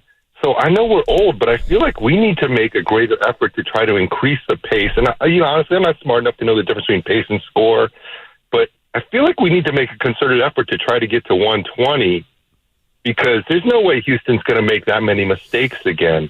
Or do we just let Şengün and Adams eat and just try to replay what we did game 1? I feel like we need to increase the pace, and I know we're old, but I just think we have to outscore them. I know that sounds stupid, but you guys know what I mean. I think we need to really outscore them, try to go at a 120 pace versus this under 100 pace. I'd appreciate your thoughts. Thank you. Yeah, it's funny, Bobby.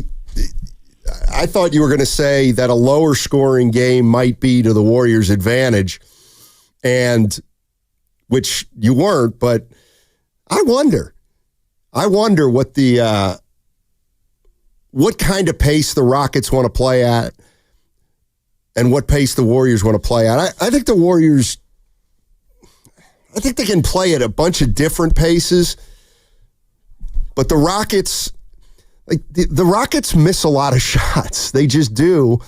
And if they get a lot of offensive rebounds, then the ball's going to be in their court a fair amount of the time.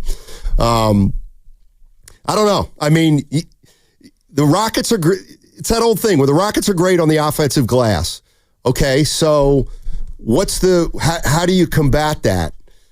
Well, you got to leak out once in a while and hope the ball comes to you, and maybe you get a couple easy ones. But you have to, if they start hurting you with a second shot, then you got to make an adjustment. But from Steve Kerr to Draymond Green, they all are saying it. We're going to get out rebounded in this series. Like, they know that. And I think they're willing to live with losing the second chance battle as long as it doesn't get out of hand. That's why I actually think, and I was wrong about this. I felt like a slower paced game would help the Rockets more than the Warriors. But watching game one, it's kind of clear to me that if there is a big adjustment the Rockets can make, it's just simply to try and speed them up. It's to play smaller. It's to play faster. It's to create a higher possession game. And it's because, you're right, the one thing that the Warriors cannot control would be the rebounding battle. That's going to be up to Houston, whether they get out-rebounded or not, just because that's their strength. What the Warriors can control is how well they keep possession, how much poise and composure they show. And I don't think it's a coincidence that the one time the Warriors really were susceptible to a big Rockets run and things started to unravel, it wasn't after second chance points. It wasn't after 3-point makes. It was after 3 straight turnovers. A couple of them that were really bad, like Draymond trying to push after getting a rebound, the break, and throwing it right to Şengün. He gave it to Eason for an easy layup. Like, those are the kinds of things that can get the Rockets going. So I actually think that the Warriors may have learned a little bit. Like, that's why maybe they don't mind playing two bigs, because they don't mind playing slower against this team. It's different against other groups, but I do think that the Rockets are a squad that we're going to see try to run a lot on Wednesday. You're listening to 95.7 The Game, KGMZ FM and HD1 San Francisco. Always live on the free Odyssey app and now broadcasting from the Laughing Monk Studios. Laughing Monk, righteously brewed in San Francisco. I mean, if you would ask the Warriors, well, what do you want to accomplish on defense? I think they would say, if we can get Houston to play in the half court and we can set up our defense, we will win this series. And I believe that too. On the other end, the Rockets defense, they can't, like, the Warriors defense is solid, but the Rockets defense has to get you out of rhythm. It has to turn you over. It has to get you playing faster than you want. And I really don't think they did a great job of that, on Sunday. And maybe that's something we'll look and it'll be a little bit different. But at the end of the day, I do wonder whether the Rockets can score enough. 888-957-9570 is the number. You see any adjustments out there, Warrior fans? Or you come out? I mean, I'll be honest with you. What are both teams talking about today at practice? Like, what are they? That's a good question. I mean, what are they trying to do? It's the same way of phrasing the adjustments question. But seriously, like, Udoka and Kerr are both having practice. Well, Rockets might be done already, but the Warriors are having practice because we're going to get Moses Moody ideally sometime between 11:30 and 1 after they're done practicing. What are they going through? What are they talking about? Well, yeah, and I think, and maybe this is taking the easy way out, but if I'm Udoka, I'm saying what we did on Sunday worked. We just couldn't score. And we were making our first playoff appearance. And maybe like Udoka clearly has a better sense than we do if his young players were feeling it a little bit. And if he knows that his young players were feeling it a little bit, then I don't think he's going to make big adjustments. Again, they won, 52 games with a certain way, and they improved a lot over last year. They're a really young team. I'd be shocked if we see something noticeably different from the Rockets. As for the Warriors, I kind of say ditto. I mean, if I'm Steve Kerr, I'm saying, look, we want to get into our half-court defense because they can't score in the half-court, and we rebound a little bit better. We keep taking care of the ball. Maybe we'll shoot it a little better, and we're fine. So I anticipate a game that looks like Sunday, only I think the Rockets are going to amp it up a little bit, get more physical, push the envelope. I think we'll see Dylan Brooks, revved up. I think we'll see some hard fouls early, and because that's kind of who the Rockets are, and it's kind of what Udoka is. Yeah, in a way, like game one was more of a feel-out game from Houston than anything. Like I don't think they were as tenacious or like they didn't play the way I thought that they would. I agree. Like and again, it's why I felt like the game 2 Sundays ago was kind of the game one where Houston, they punched the Warriors in the mouth on their home floor, and it was a little like they thought that the Warriors would just kind of like roll over. I don't know if they felt like they were soft or if they were older or they were a team that was just going to not lie down. They knew they were going to get a battle, but like they expected the Warriors, I think, to come out and feel them out a little bit. And that's where Houston, to me, is going to have to be different. And it might be someone like Dylan Brooks, who's got, along with Van Vliet, the most postseason experience on that team, doing something, to be honest, that's a little stupid. And that's where I would also be a bit worried, because it was game 2 in 2022 of the conference semis against Memphis, when early in that game, Dylan Brooks hacked Gary Payton II going in mid-flight and broke his wrist. And it was something that was out of bounds. It was dirty. It was cheap. But it was the only way that Memphis felt like that they could get back into the series. I'm not saying he's going to try and hurt someone, but there's going to be something that happens in that first quarter, I believe. I do too. Where Houston's going to try and set a different tone than game 1. It's going to be chippy early, I have a feeling. Yeah. And that's the way the playoffs go. Not just the Houston Rockets against the Golden State Warriors. I mean, there's some patterns in the postseason that always play out. They just always play out. One is the first game where a team thinks they didn't get a good whistle, they will complain, and chances are they might see some results from their complaining. I think they also thought that maybe the fact the referees didn't call a lot of fouls would benefit them. But in a way, I thought it helped the Warriors a little more because they were allowed to play their brand. 888-957-9570 is the number. Game 2 tomorrow night in Houston. And, I mean, this is close to a must-win for the Rockets as it gets. You can't go down 0-2 and be coming back to the Chase Center. And that's another reason why, I always say, I use the phrase hair on fire, but the Rockets are going to be coming out with their hair on fire. And the Warriors are going to have to weather that early storm. I think we know that. But here's the other thing that the Warriors are doing and this is where, if you look at the whole series, I do think the Rockets really have a challenge to overcome, and it's the Warriors are packing the paint, but they're not. But when Jalen Green has the ball, it's not like they're in a zone. Somebody's trying to match up with him, 30, 35 feet, Curry, and Curry's trying to keep him in front, obviously. But I'm telling you, I don't think the Warriors are hell-bent on keeping Green out of the lane, because when he gets to the lane, it's crowded, and there's a sea of arms, and I think they're daring, because what's the worst thing that can happen? Okay, he goes up and dunks for 2. The worst thing that can happen is he kicks to a three-point shooter for 3. But that's not really his game, and it's also not really Houston's game.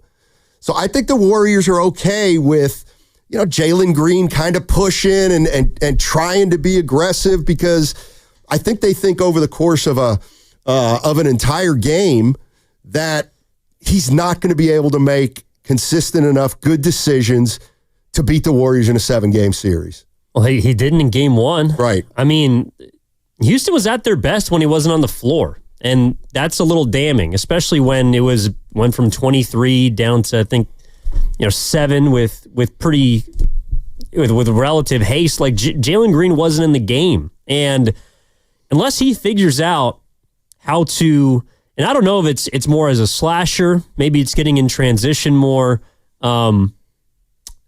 I don't really know what his role is in this series for Houston, Because they need him to be their leading scorer. Who, Jalen Green? Yes. Yeah. I mean, he that's just who he is. He's a guy that gets 20 a night for them, and he's been the catalyst to a lot of big offensive performances. When they're at their best offensively, it's because he's scoring the basketball. Şengün is obviously a gifted and talented low post player. He's probably more of a matchup issue for the Warriors because they struggle with centers that are skilled. But if Green's not going to average 20 a game in this series for Houston, I don't see how they're going to win. And he's off to a poor start. Well, and that's the other thing. If he doesn't play well tomorrow, well, you know what? I'll just say shoot well. If he doesn't score, I'll say score. If he doesn't score tomorrow, that'll be 5 games in a row where he's had less than 7 points. Or just no impact. Right. And that to me tells me there may be a bigger problem than just him in some kind of slump. It may, I always believe when the season gets later, it just gets tougher and tougher. You play better and better teams, and they know how to defend Jalen Green. And you know what's the funny thing is? The Warriors aren't just giving him open shots. Like, I went back and looked, and Curry was getting a hand up. Now, there was no fear that Curry was going to block the shot. But if you look at some of Jalen Green's, and I'm thinking of 1-3 in particular that he created himself, I mean, Curry's right there. It wasn't a wide open 3. And I think Curry's done a really good job. At least in game 1, he did a good job on Jalen Green. It's hard not to. Well, at this point, I guess. All right, 888-957-9570 is the number. And game 2 tomorrow in Houston. What are the keys to tomorrow? This Rockets team's going to come out, and I'm telling you, they're gonna look like the team from 2 games ago, not the team from Sunday. They just have to play harder. They have to play more aggressive. And that's what the Warriors got to prepare for. 888-957-9570 is the number. Download the free Odyssey app and check us out on YouTube and Twitch. Also, Warriors postseason coverage is brought to you by the Agape Golf Tournament on Monday, April 28th at Stone Tree Golf Club. It's presented by Atco Pest Control. I'll be there with Guru, and we'll be broadcasting from 10 to 2. If you want to play, go to 957thegame.com and click on the events page to sign up. All proceeds benefit the North Bay and Golden Gate Regional Centers, as well as the San Francisco Autism Society of the Bay Area. What's coming up next on The Game is brought to you by Fremont Bank. Here for you, here for good.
This is Tim Roy, and you're listening to Steiny and Guru on 95.7 The Game. Timmy! You can hear Tim Roy on the call tomorrow along with Tom Tolbert. 6:30 tip-off. Playoffs? By the way, his call of Curry's 3 in the corner or on the wing, whatever. Easter Miracle? Miraculous on Easter. That's up there. That's up there, Timmy. You know why it's pretty good? Because he just let it there. He didn't. Tim's the best. There's no doubt about it.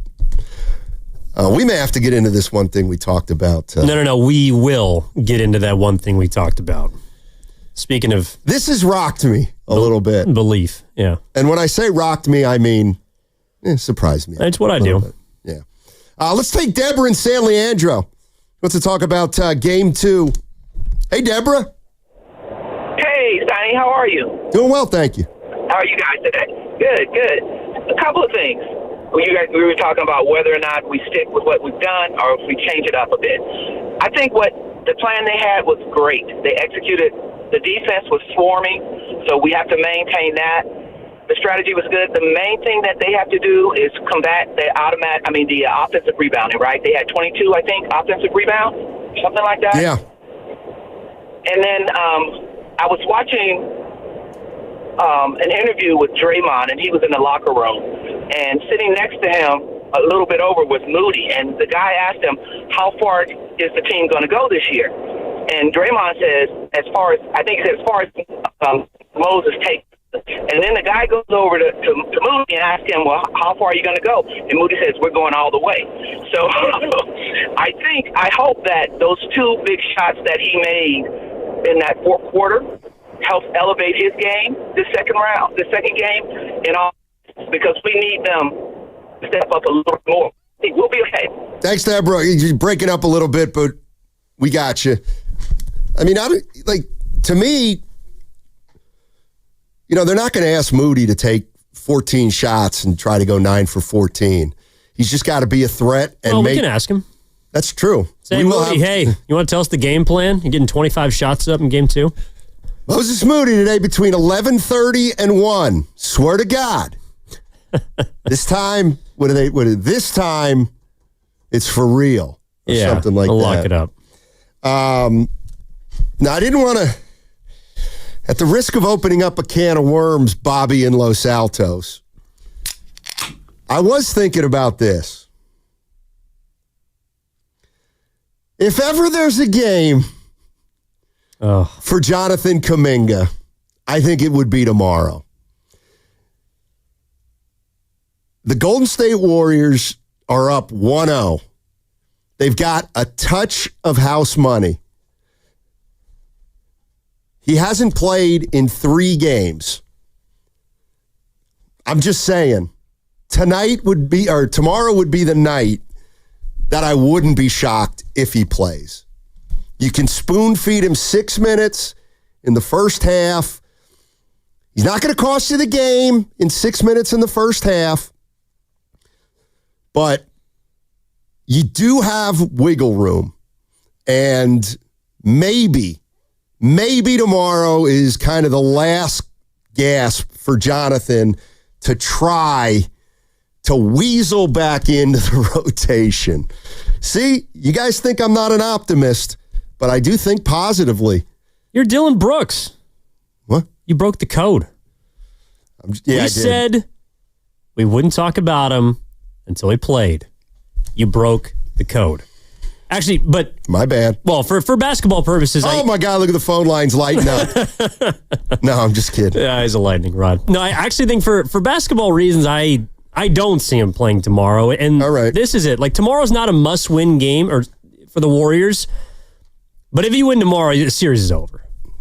And you can play him in game 3. Exactly. No, seriously, though. If you win tomorrow, all you have to do is get 1 game at home, and you're in a position to basically cakewalk into the second round. That's why you can't play him, because Kerr has set a precedent of JK now in essentially what are must-win games. Clippers, you felt like that was a must-win because it punches your ticket to the top 6. Obviously, the play-in game 7-8 is a must-win game. And game 1, in a way, looking back on it, is a must-win to dictate the tone or tenor of the series.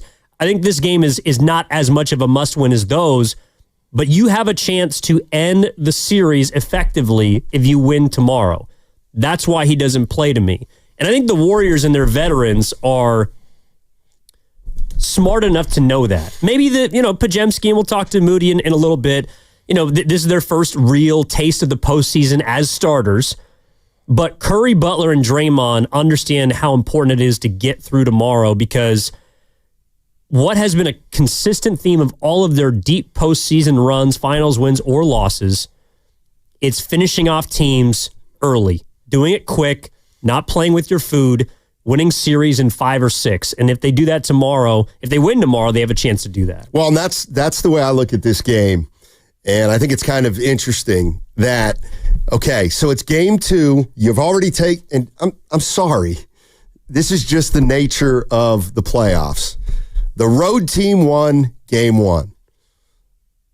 Whether you like it or not, tomorrow night, the Warriors cannot put themselves in a mindset that they're down 0-1. You just can't do it. The Warriors are up 1-0, and Houston is going to be ridiculously desperate. And the Warriors, I'm not saying they don't want to win the game or they can't win the game, but there's a psychological component in these games. And sometimes it's tough for the team that wins game 1 to have that same motivation to win a game 2 after a game 1. However, there's another aspect of this that flies in the face of that, and it's what you brought up. It's that this particular version of the Warriors, they probably know the sooner they get done with a series, like you said, the better. And if they can win tomorrow, it sets up a 4 or 5 game series. And then we're looking at maybe a week, especially if Minnesota and LA go deep. Then the Warriors will get to come into that second round having rested for maybe 6-7 days. And maybe that's their motivation. But I was just thinking about that. I think ordinarily I would be loving Houston tomorrow. And they are favored. But there is something about the Warriors probably knowing they want to get the most rest they possibly can between series. Yeah, look, I mean, both teams tomorrow have urgency in different ways. The Warriors want to wrap it up as quick as possible, and the Rockets obviously do not want to go down 2-0 going on the road. That's why I think that we're going to see a similar game to game 1. It's going to be a rock fight, and the Rockets are praying they make more shots. The Warriors are hoping that they take care of the ball and game rebound as much as they had to and as well as they did in game 1. Like, I think it's interesting because we're talking about adjustments. And I'm watching some of the other series. The best one to me is the one we saw last night, Denver, LA. Right. There weren't really that many adjustments from either team between game 1 and game 2. Now, granted, that was an overtime 2-point game that the Nuggets won at home. But last night, if you go and look at the amount of minutes played by each of the Clippers, same rotation. One guy on the bench Bogdanovich played a little bit more than he did in game 1. Simmons played a little less than game 1. But for the most part, Ty Lue is like, we lost an OT winner, could have had that game. We're not doing anything differently, and we're going to put it in the hands of our best players, and they're going to make plays, which obviously Kawhi Leonard did. Houston doesn't have a Kawhi Leonard, but they're going to ride in on the same horse that they did in the postseason. That's going to be their young guys, and so the Warriors got to do the same thing, I think. Yeah, 888-957-9570 is the number. Game 2 tomorrow night in Houston. Can the Warriors go up 2-0 against the Houston Rockets coming back to Chase Center for games on Saturday and Monday? And you know what? Maybe I shouldn't have even said it because I'm getting a lot of mixed reactions. Well, it happens. No, there's something later we will talk about that should generate mixed reactions. And it doesn't have to do with JK. No, it has nothing to do with JK. He might not have even been born. That's a good point. We got to go down memory lane. Yeah. Let's go to Vince in San Francisco. Hey, Vince, what's going on, man? Hey, what's up, guys? Hey. you were talking about adjustment. I don't think there really is too many. I don't think you have to make an adjustment until they force you to. That being said, I am worried a little bit about the refs. You kind of mentioned it. Like, you don't know what kind of game they're going to call, and you just watch all the game one highlights of the guys just hugging Steph, grabbing Steph. Literally, at one play, Jalen Green wraps him up with both arms like he's a football player, and then lets him go, and there's no call. I just don't understand how a superstar Steph's magnitude doesn't get anything like that. But LeBron can be driving. Nobody's near him. He throws his head back. It's damn near a flagrant, too. The other thing is, I want them to take advantage of all the face guarding and the squinting. And the top blocking? I'm not calling it top blocking. I hate that. Just face guarding. I feel like if you can screen the screener, you set a screen with Jimmy for Steph, right? You kick the ball to the wing, set a screen for Steph with Jimmy. He rolls. Before he rolls, you got Quentin Post who can pick and pop. He sets another screen for Jimmy. I think because there's always congestion there and there's squinting, it could cause confusion. You either get an open look under the rim or you hit Post for a three or, make something happen. And then the last thing is just stop taking your foot off the gas. It's playoffs. Like, don't take these guys' spirits away. Go take their soul. You let a team hang around, you always worry about them coming back winning, and now you've given the other team confidence. Good stuff, Vince. Gotcha. The easiest way to get open is to set a pick for somebody else. And Curry does it better than anybody. I'll tell you what, I've been thinking about this. They say John Stockton was the best point guard screener of all time. Like, he would take... I'll take your word for hit. Stockton he would set a pick and he would pay the price and guys would try to knock him over. Curry's not that dissimilar. Not as physical as Stockton, but you set a pick for a guy, I'm telling you, it gets you open. Can we put the holding thing to bed? Yeah, I didn't respond. He just went 12 for 19. By the way, getting quote-unquote held. Like, I'm sorry, you can grab him, you can shove him, you can do whatever you want, and it may not generate a whistle. Curry's going to be playing his 149th playoff game on Wednesday. You don't think that he's seen everything? He's won four titles. Seen it all. He's won multiple MVPs. He's one of the greatest players to ever play basketball. It does not matter whether an opposing team grabs him or not. If he makes shots, the Warriors will win. If he misses shots, the Warriors probably won't win. The defense that Houston plays, that every other team has tried to throw at Curry throughout his career, it can only do so much. And I think you saw that again in game one on Sunday. Just leave the grabbing alone. So I had the temerity. It's a big word. No, I'm not suggesting. I'm not suggesting anything. I'm not coaching. But to my way of thinking, I was thinking tomorrow might be Kuminga's last chance to play. I'm not going to Kuminga. Just trust me. Trust me. And there's a lot of people here. Kerr is iced out JK. He's never playing another game for the Warriors. Come on, Steiny. Kerr wants to have a stranglehold in the series, so Kuminga will definitely not play. Okay, let me take you back to a year I can't remember exactly. But the Warriors were playing the Portland Trailblazers. And it was game one of those series that they kicked the Blazers' ass. I can't keep them all straight. And Steph Curry was hurt. And I'll never forget this. We had a caller call in and say, everybody's talking, should he play? Should he not play? Because he was coming off injury. And we had a caller that day say, what about if the Warriors would sit Curry for the first half and then bring him back in the second half so as to keep his minutes down and go about it that way. So he doesn't play in the first half, and then he starts in the second half.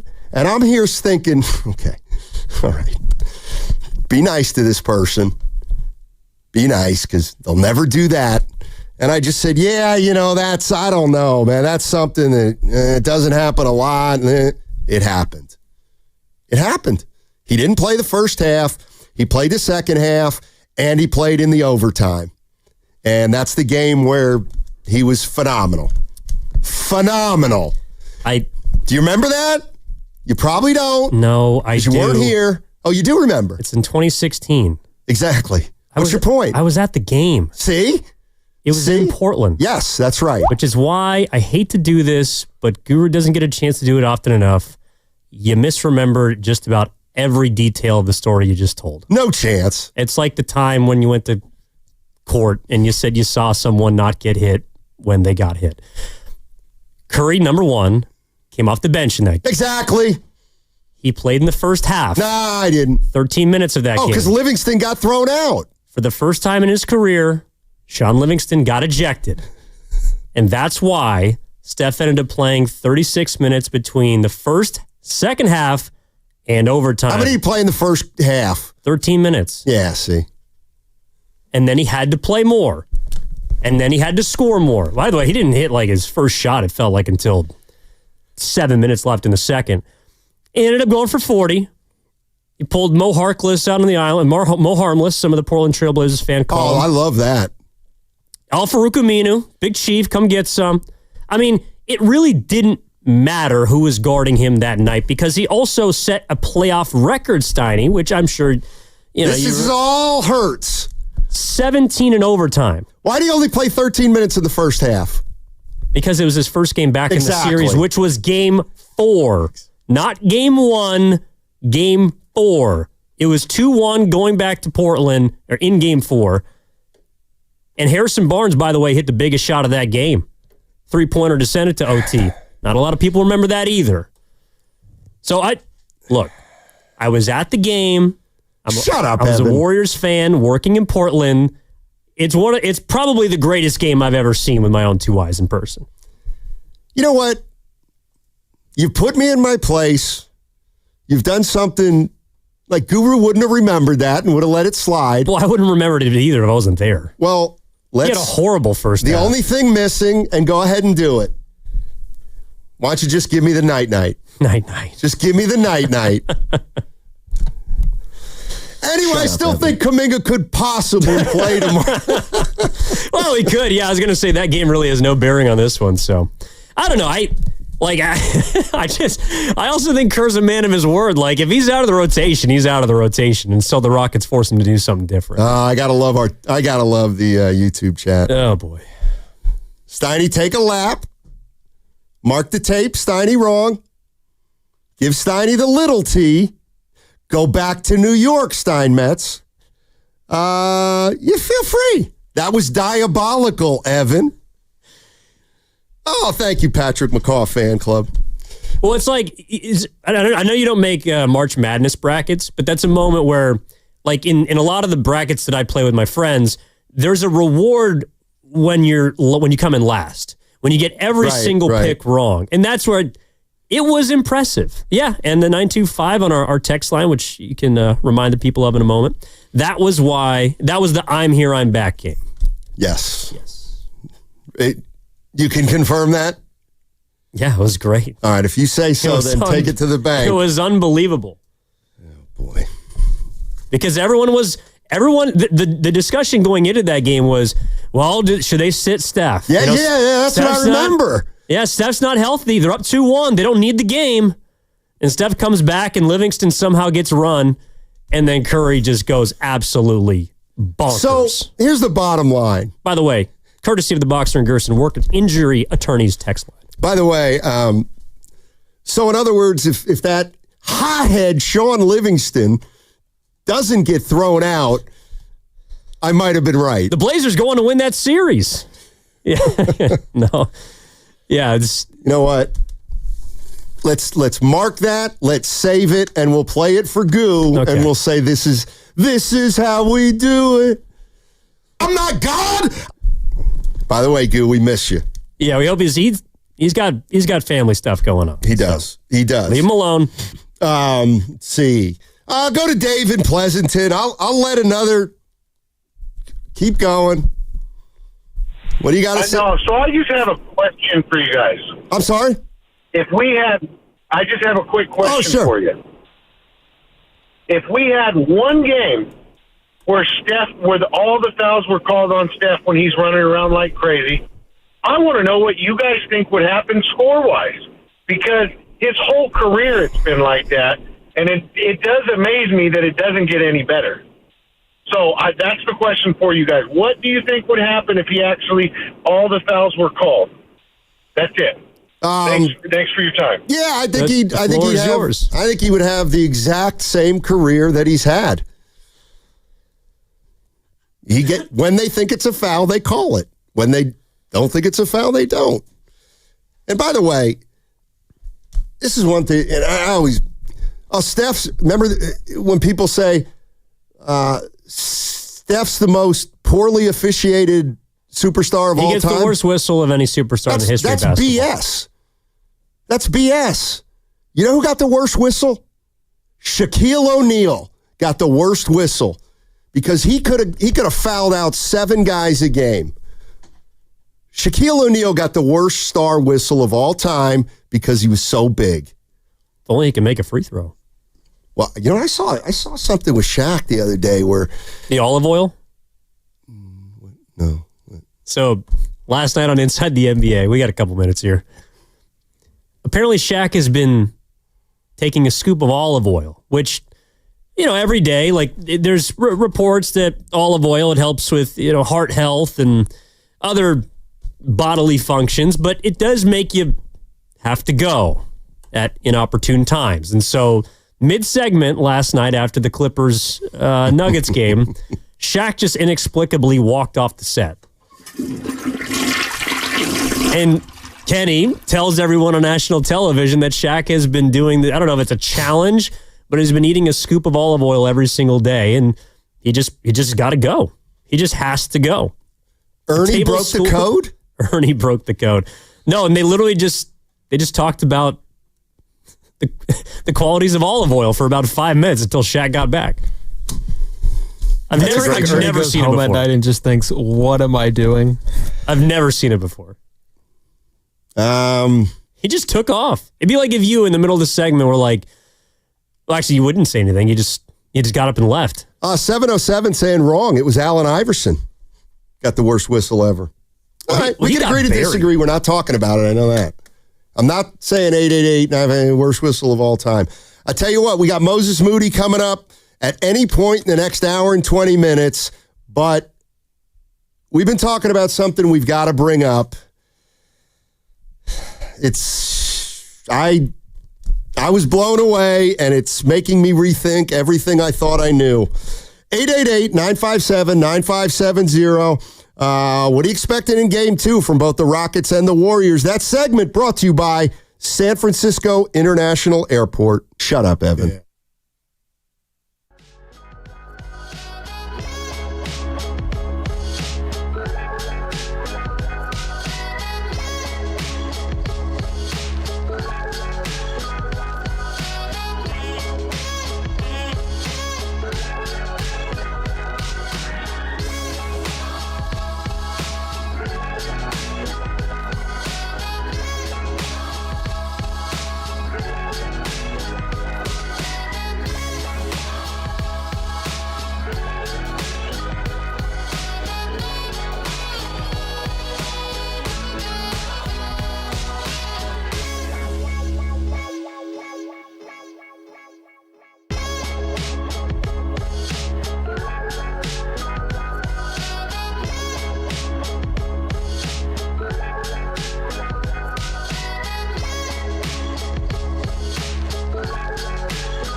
This is Moses Moody, and you're listening to Steiny and Guru on 95.7 The Game.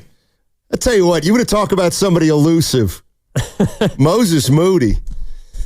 He was supposed to join us yesterday. I don't know what happened. He actually was probably doing his job, practicing basketball. But we've been told that he'll join us between now and 1 o'clock. I give the 216 a 4 for this one. The Boxer and Gerson work injury attorney's text line. Moses was chilling the 10 Commandments. Where the heck is he? Look, Moses is he's working. He's working. You know what he needs to be working on, to be honest? When was the last time he hit the first shot he took in a game? I don't know how you do that or make sure that it happens. You get a dunk. Well, that's a good, or get to the free throw line. He made the last two though. That's what really mattered. Like seriously, that did save his game. I was worried about him. If the Warriors had lost 96-95, we'd be talking about they have no third scorer. Oh boy. I'll just let it there because then the calls would have come about, well, I know a third scorer. Did that three that he made in the corner remind you at all of some of his prior misses earlier this year? Like the first thing I thought of when he took that shot was Dallas. Remember that three he missed to put him up? I think it was a tie game. It was a shot they needed late in the first game they lost with Jimmy Butler, close to the All-Star break. Kyrie had like 40, but Moses had an opportunity with like 90 seconds left, or maybe it was a minute left to put him up three, and he missed the shot, then ended up losing by a basket. And the first thing I thought of was, like he's grown up since he missed that shot. And in fact, the reason why he might have made that shot is because he missed the big one early in the regular season. Well, interestingly, I thought, remembering the shot from the corner, I felt like he was up against the shot clock a little bit. But now I'm looking at the play-by-play. Van Vliet, he made one of his 4 shots with 2:38 left. And Moody hit his 3 with 2:23. So that's 15 seconds, which means at least 9 was on the shot clock and probably more because the clock doesn't stop after makes until 2 minutes are remaining in the game. And now a lot of teams are rolling the ball up, so there's a discrepancy between the game clock and the shot clock. But in any event, he hit it. He also hit a big fadeaway. Okay. You all right? Well, I need an explanation. So, apparently... I'm shocked, by the way, you didn't know this. I can't believe I didn't know it. In fact... You've been clinging to it. I've been wrong once 3 today. months. And 3 months? How about 15 years? So, the Denver Nuggets were playing their second home game, and they had the towels over the seats. Some people have the hankies, some people have the T-shirts. And the towel said, "We believe." And Draymond Green and Baron Davis, who was on the We Believe team, did a podcast after game 1. And go ahead, Evan, and read the Baron Davis quote about Denver using We Believe. So I was with him when I first read this. I thought that's BS. You can't do that. So Baron Davis went off, quote, "I mean, that's just so original. So original and unoriginal," Davis sarcastically said on Monday's edition of the Draymond Green Show podcast. Quote, "Man, come on, Denver, call me. I'll give you a slogan. This ain't going to work. Somebody should be fired. This don't work in Denver. You got to come up with something for Denver. You got to come up with something for Denver. Different than We Believe." Because we all know in 2007, the Warriors won 16 of their last 21 games, found themselves playing the Dallas Mavericks, and they upset the Dallas Mavericks. And the last 10 games of the season, We Believe became a mantra. Oh, but it became so much more, Evan. You're right. It became a symbol of what could be. It became a symbol of that the Warriors were no longer chumps. And you'd know this better than just about anyone. Now, this is the part that has shocked me, because even I, who has one interest in his life, the Warriors, I didn't even know this. I did not know this, and I'm still... I need confirmation from perhaps the state capital. But go ahead. Not the nation's capital, but the state capital of Sacramento. So, evidently, the We Believe slogan, which was adopted, it was during the playoff push too, right? Oh, yeah. Regular season. Last 10 games of the year, they went 9-1, yes. Obviously, into their first round upset of the Mavericks, and then their second round loss. Apparently... What an original. In the 2004-2005 season, for the Sacramento Kings, which, by the way, was the last time they made the playoffs, I think, or one of the last times they made the playoffs up until they recently lost to the Warriors.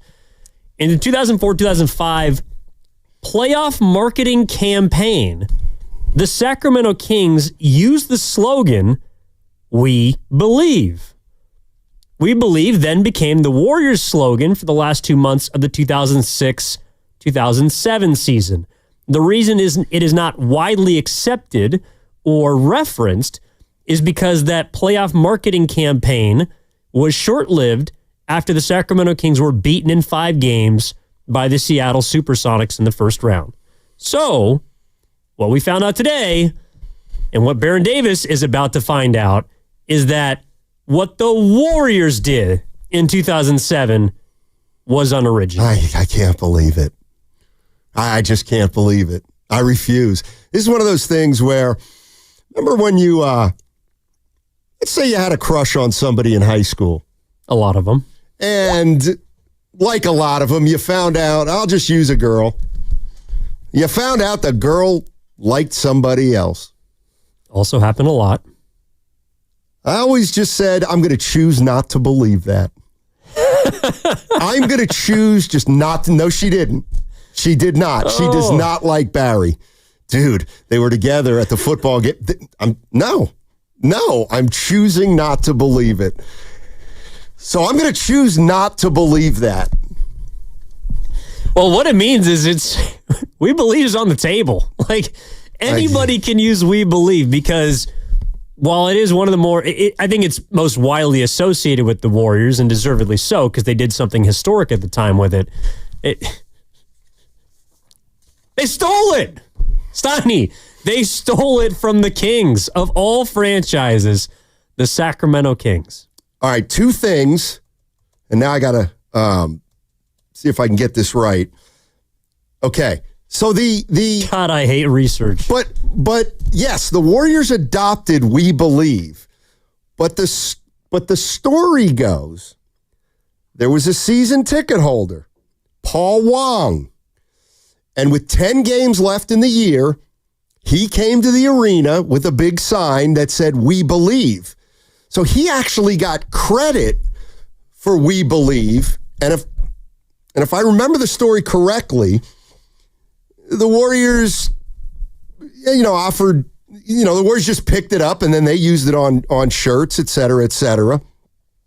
And, but it was credited to a fan, a season ticket holder, Paul Wong. Now, I don't remember anybody at the time saying that Wong plagiarized. So that's why I'm going to choose not to believe it. And here's the other reason I don't believe it. Okay. How come nobody in Sacramento took exception to it? Well, they didn't really have a right. They missed the playoffs for about 16 years.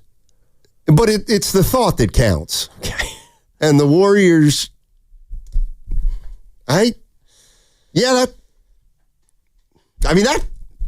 changes the course of history. Well, while a lot of people, again, I'm sure someone has said We Believe it's some of the, but the idea of making a playoff marketing campaign around it, that is attributed to the Warriors. And what I found out, I wasn't even trying to discover this, by the way. This was not my intention to ruin your former work, which I'm actually surprised you didn't know about, considering you were the sideline reporter for the team.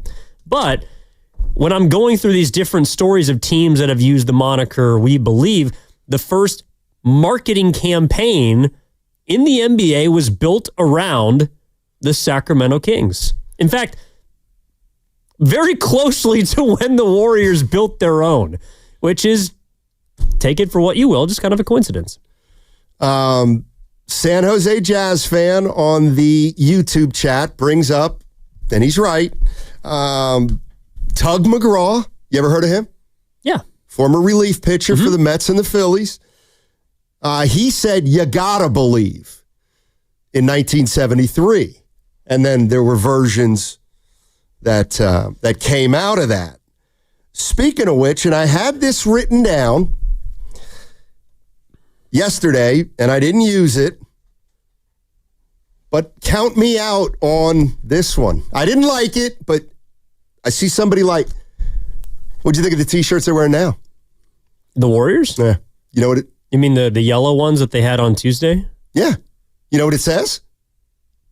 What does it say? Tell me. You really want me to tell you? Because I think this is a swing and a miss. Well, I like that they tried to, as closely as possible, kind of recreate an Oracle type feel. Win one for the Bay. Oh. First of all, you got 4. That's a little selfish to want another one. Win one for the Bay? Win one for the Bay. What'd they do in 22? Wait, that one was gold-blooded, right? That was their... Or strength in numbers, maybe? They have all these different playoff marketing slogans. You know, sometimes I like to... Let me get this out of the way, because sometimes I like to educate some people. You're listening to 95.7 The Game, KGMZ FM and HD1 San Francisco, always live on the free Odyssey app, now broadcasting from the Laughing Monk Studios. Laughing Monk, righteously brewed in San Francisco.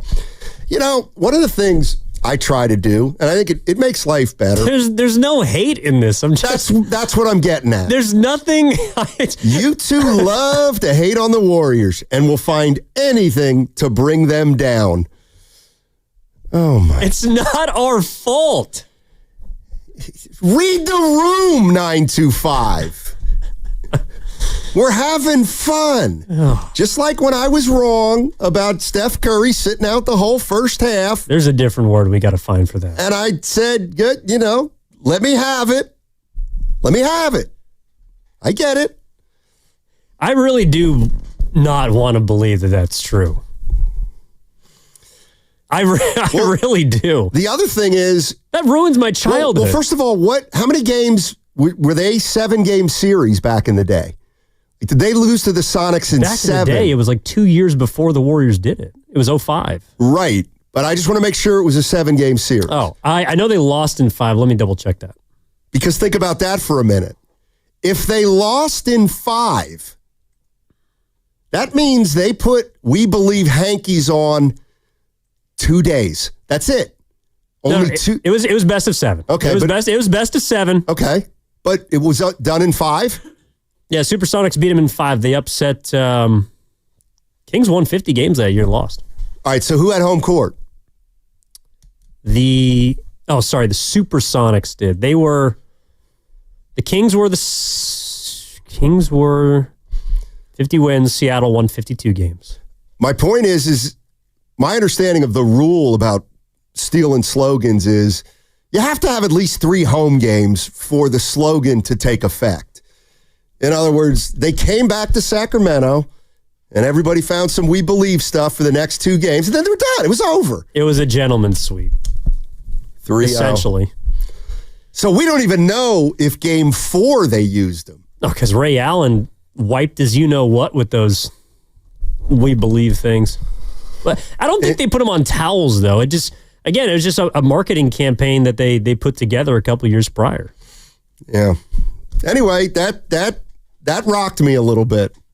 We believe it will be 2 decades before we make the playoffs again. That's 2 things today that have caught me by surprise.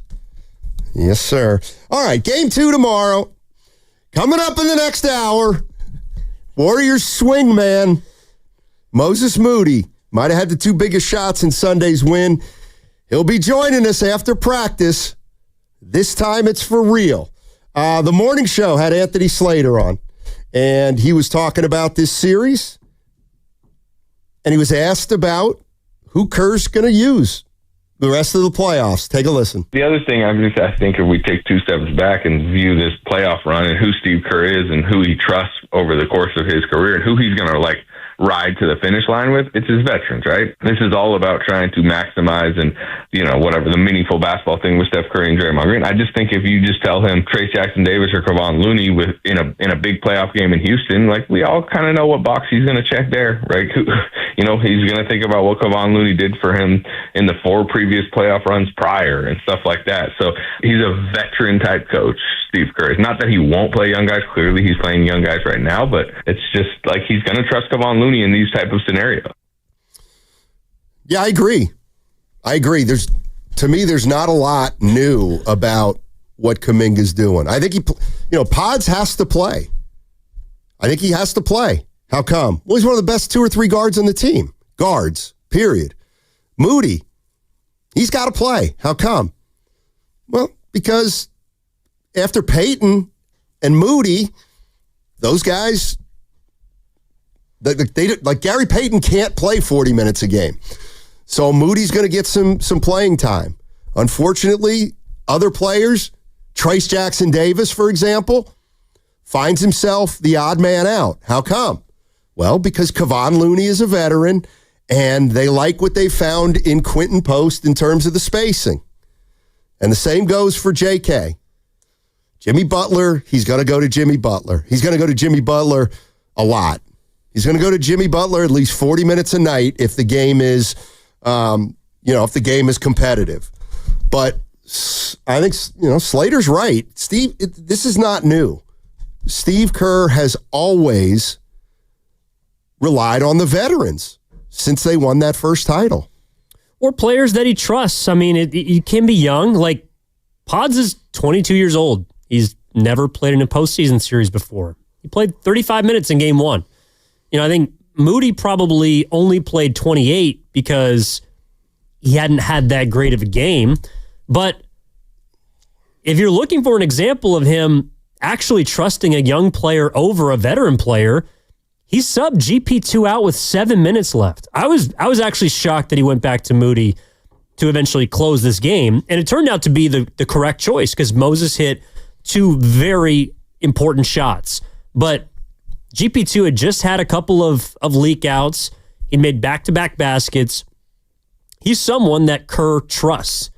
And he'd played 16 minutes. Kerr actually probably bucked what people expected him to do in that situation. So, I wouldn't just whittle it down to, he trusts veterans. It's no, he has guys that he believes in. And I think Moses Moody, despite him being 22, 23 years of age, or Pods being 22, he trusts those guys. And he trusts Quentin Post, who is a rookie and played his very first postseason game. So, and I honestly only expect his faith to grow in those 3 individuals. There's another aspect to this I was thinking about. And you say he trusts Post, okay? Let's say he trusts Post. Well, more than other guys. But let's just put it this way. And this is the other advantage. Yes, but this is the other advantage that Podziemski and Moody have over Kuminga.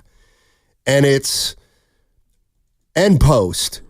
When Post comes into the game, all right, he's a role player. He's got a role. He's stretching the floor. He's shooting threes. And he's trying to defend on the interior.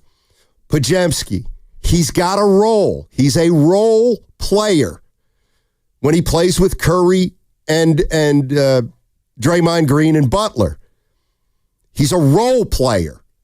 Moses Moody, I get he's a starter, but on this team, he's a role player. So when you put Moody and Post and Pods into a game, and I get it, Pods is important, but just for the sake of this argument, bear with me. It's like, if you're playing with Steph, Draymond, and Butler, guess what? You're a role player. You're a role player if you're in that lineup. And the challenge that Kuminga has is that when he plays, he's got to be more than a role player. Like, you have to, he wants to be used as a second or third option. He has to be somewhat of a focal point of the offense. And that's, I think, Steve Kerr thinking that's a bridge too far. Like, it's one thing to play young guys if they're a role player, but Jonathan's role on this team has always been more than that. It's been as a, kind of a big-time scorer, a guy who can score, and then that risk is just a little bit too high. That risk is a little too high. That's the way I look at it. Or that's the way I think Steve Kerr looks at it. I should put it that way. All right, we're efforting Moses Moody, and we'll probably go to 26 now because I see Lucas doing his thing. But Moses Moody is going to join us momentarily. He is down in Houston. They just finished practice. The Warriors are getting ready for Game 2 tomorrow, and I'll tell you what, they win that game, they're in really good shape. Obviously, a split, and it ensures that the Warriors will head back to Houston at some point. All right, we got him. All guests on 95.7 The Game appear on the River Islands guest line. Isn't it time for you to discover the islands? River Islands in Lathrop. Moses Moody joining us on 95.7 The Game. What's going on, Moses? How you doing, man? All good, all good. Hey, what's going on? We're all just back in the Bay, watched Sunday's game. Everybody's real excited. And let me ask you this to start. Now, I know you've played in the postseason before, but this is the biggest role you've had in the postseason. How much different? They always talk about the playoffs being different. How much different was the game on Sunday against the Rockets than the 5 regular season games against the Rockets? Or do you think that's overblown? The playoffs is definitely different than the regular season. Just the fan engagement, the pressure on the game, the preparation for the game. It's a lot more that goes into it. So, but that's my favorite thing about it, because a lot of times a high stress situation bring the best out of you, bring the most out of you. So that's one of my favorite parts about it. But just the situation that we've been in for the last month as a team, trying to get wins, make the playoffs, and get the positioning that we want. It felt like we've been in the playoffs for a while now. Right. Moses, take me through this stretch of the game. So you come in the fourth quarter with 7 minutes and 49 seconds left. You come in for GP2, and the game is still within the balance. Houston has made their run after you guys build that large lead, but you hit 2 very important shots down the stretch of that game. The fading 14-footer, the corner in the 3. When you're getting ready to check in for what is, your final stretch of the game, the Warriors, your team's final push, what's your mentality? And just take us through kind of what it was like to be able to go through that and make those huge shots. It's just basketball at the end of the day. As high pressure as we make it, it's important as it seems. It's just basketball. I've hit that shot 1,000 times before working on it. So just checking in and doing what I do. But then at the end of the game, too, it's a good part because you can rest after the buzzer goes off. So it's like a full sprint. No need to conserve any energy. Every rebound, every loose ball, every possession, you can max out your effort. I can't remember exactly when you came out of the game before you went back in, but I'm curious to know, did you know you were going to go back in that game, or is it something where you're sitting on the bench, you're ready, and Steve goes, Moses, go get in there? The rotations are set before the game, but you never really know 100% anything out there on the court, so you just got to be prepared for anything. But I thought I was, but you're never sure. There are games you finished, there are some you haven't. Do you just assume going into every game that you got to be ready to finish? I would assume that's just basic. Yeah, that's my mindset, just so I can be ready to play every time. I never caught off guard. Yeah. No, Moses, one thing unique kind of about this matchup is you guys played each other very closely to the end of the regular season, and obviously a couple Sundays ago didn't go your way. Game 1 of this series did.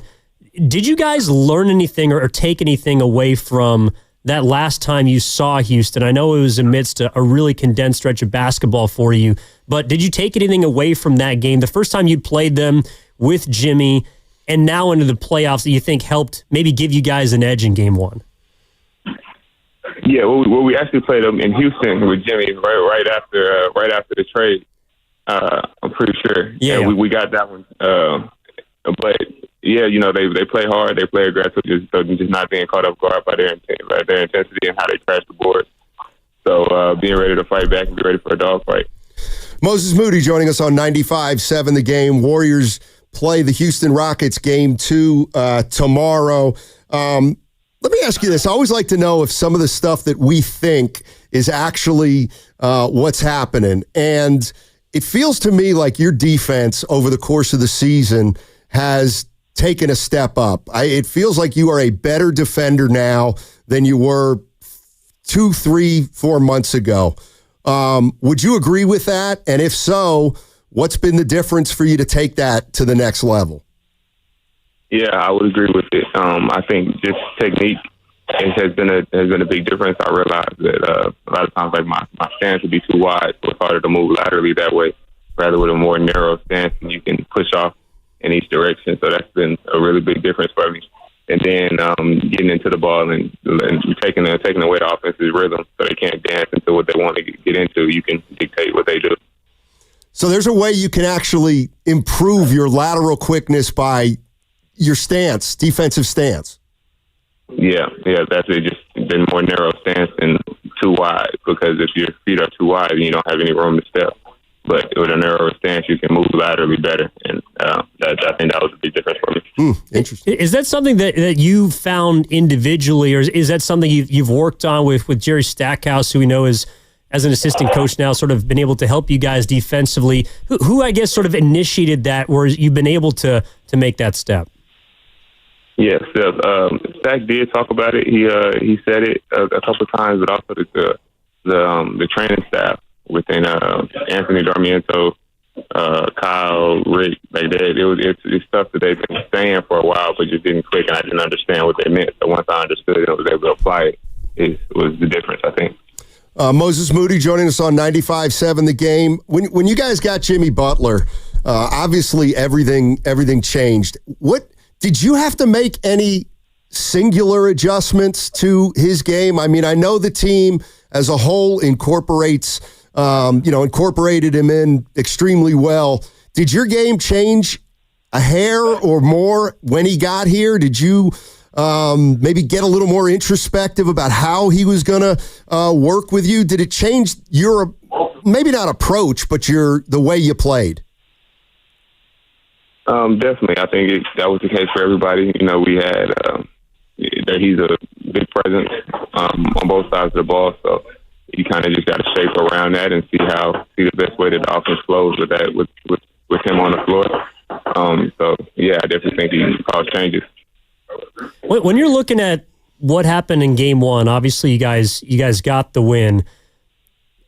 We're talking about adjustments here on this show and things that teams can do to try and get Game 2. I'm not asking you to reveal the game plan or kind of go through what you guys have been discussing internally, but did you guys feel like Game 1 was one that you controlled and sort of is the approach the same going into Game 2, or would you say it's a little different? I think it is a similar approach. When I think we can score better than them in the half court. Definitely, they bring a lot of pressure. So as long as we can control the ball, limit turnovers, then that'll really help. Just because when it comes down to it, I think we're a better team. So the more that we can use that and not let them just play fast and get outlets, then I think it'll be better for us. Moses Moody joining us on 95.7 The Game. One of the things the Rockets did on Sunday, Moses, was they went with Adams and Şengün together for a little bit. And, over the years, the Warriors have faced big front lines and they're typically undersized. When a team goes to two big men like that, does it change any of your defensive philosophy or any of your defensive rules? Yeah, something you got to adjust to. Depends on the defense they're in. Sometimes they might go in zone with that situation. So that obviously changes the offense. But it also, the matchups are different. The big is guarding a different person, so that might be who you want to bring his action. It's just a different look. Moses, defensively, it felt like you guys were kind of shifting between a lot of different coverages, whether it's box and one, obviously playing man. How much focus and attention to detail does that demand from you, especially as someone who's primarily picking up, kind of the trigger man to it all offensively for the other team? How much attention to detail are you guys paying, and how much work is done before the game, whether it's in the film room or in shoot around from that point of view? Yeah, it is a lot to pay attention to. It's a lot to remember and focus on, but at the end of the day, you can't overcomplicate things and confuse yourself. I forget that it's basketball at the end of the day. So coverage break down no matter what the situation is. Keep your man from scoring. Help keep your teammates from just scoring. It's as simple as you can make it. So it's definitely complicated trying to remember everything, but you should simplify it as much as you can. Is it accurate to say that in that second half over a stretch of period that you switched defenses a bunch, maybe every possession or every other possession, something like that, or you were playing the same defense, only disguising it kind of? We do different things, different looks. I don't want to give too much into the game plan. but you switch. You changed a lot, possession to possession. I can say it for you.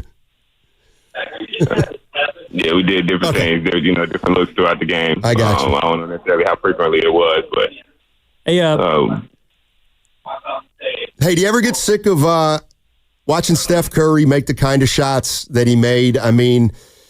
He was the shot he made from the corner on Green. Do you guys, when you get into the locker room, do you talk about some of those shots and how absolutely crazy they are?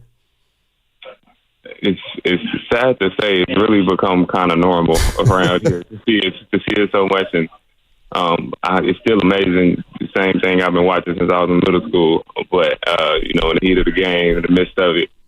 You just happy you win those games, and then you can unpack it a little bit later. Gotcha. What's been the key for you, Moses, to maintain the sort of confidence that I thought you displayed in Game 1, where the shots aren't going down for you. You hadn't hit one until those last two, arguably the biggest shots, perhaps at that point in the game of the game. How do you stay ready and sort of keep yourself present while knowing that it hasn't been going your way offensively, but you still need to hit those very important shots? I think in Game 1 I didn't get a lot of shots early on, so it wasn't the shots wasn't falling. A lot of opportunities wasn't necessarily there as much. But with that being the case, then the shot is a shot. It's no difference between feeling like shots are that's emotional if you feel like shots are falling or not. But I didn't feel like they weren't. Moses, let me ask you this. You obviously won Game 1 on the road, and now you play Game 2 tomorrow. These feel like the hardest games for a team like you guys to win after you got one already. How do you stay basically as urgent as you played on Sunday, even though it's a Game 2 and even though you have a 1-0 cushion? I feel like dog shit. I think it's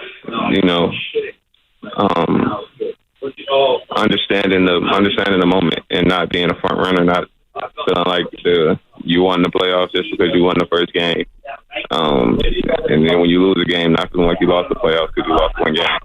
But it's going to be a dogfight every game. To me, and a lot their back is against the wall. They feel like they got to come out and get a hard-fought win. So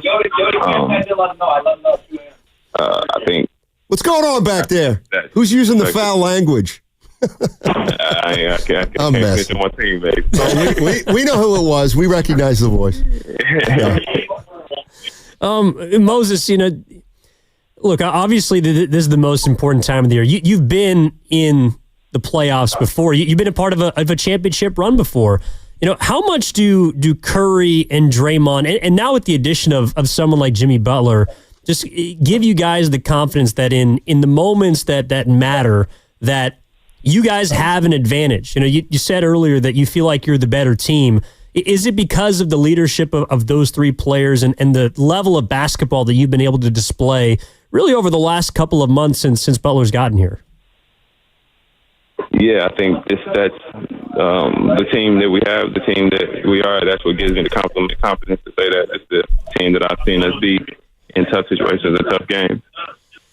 Hey, Moses, thank you so much for joining us, man. Really appreciate it. Good luck tomorrow, and hopefully we'll catch up with you in the future.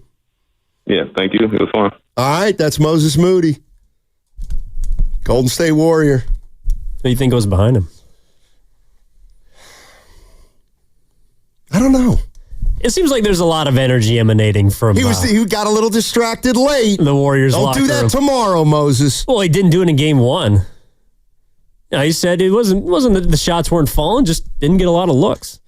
I mean, he really is. I know that he's 22, 23, but in many ways he's kind of their most even keel player. I mean, seriously, like Curry can be demonstrative. Butler, now that we're seeing him in playoff positions, he's screaming, and Draymond is who Draymond is. Pods is even kind of an expressive player. Like Moody's the guy that I kind of look to the most to keep the most even keeled demeanor. Yeah, I think when he came out of Arkansas after playing 1 year, he had something, a maturity about him that was noticeable from most players his age. And then it's now I look back and say, well, it's a good thing, because over the 4 years that he's been here, he's had his ups, he's had his downs, he's had his ins, he's had his outs. He's had his moments where maybe he should have been playing a little bit more. And I mean, I don't think he's where he is right now without the maturity that he had even before he got here. And that's not easy for a lot of players. And I remember when he came out, he was a big boy at Arkansas and he played a lot of minutes, and he came to the NBA and he wasn't playing. And he was like, that's fine. I want to be playing in the best league, and I want to figure out where I'm at and how to play on this team. And he never regretted coming out after 1 year, even though the first year or two, he didn't play a lot. I mean, he's exhibit A of a player that's developed the work you don't see behind the scenes. Like, just because you're not playing, just because we don't get to see your improvements night to night, because let's face it, there are guys in front of you. First it was, maybe it was Wiggins, and then it was other guys coming in before him that Kerr felt like he could win with after they won a championship.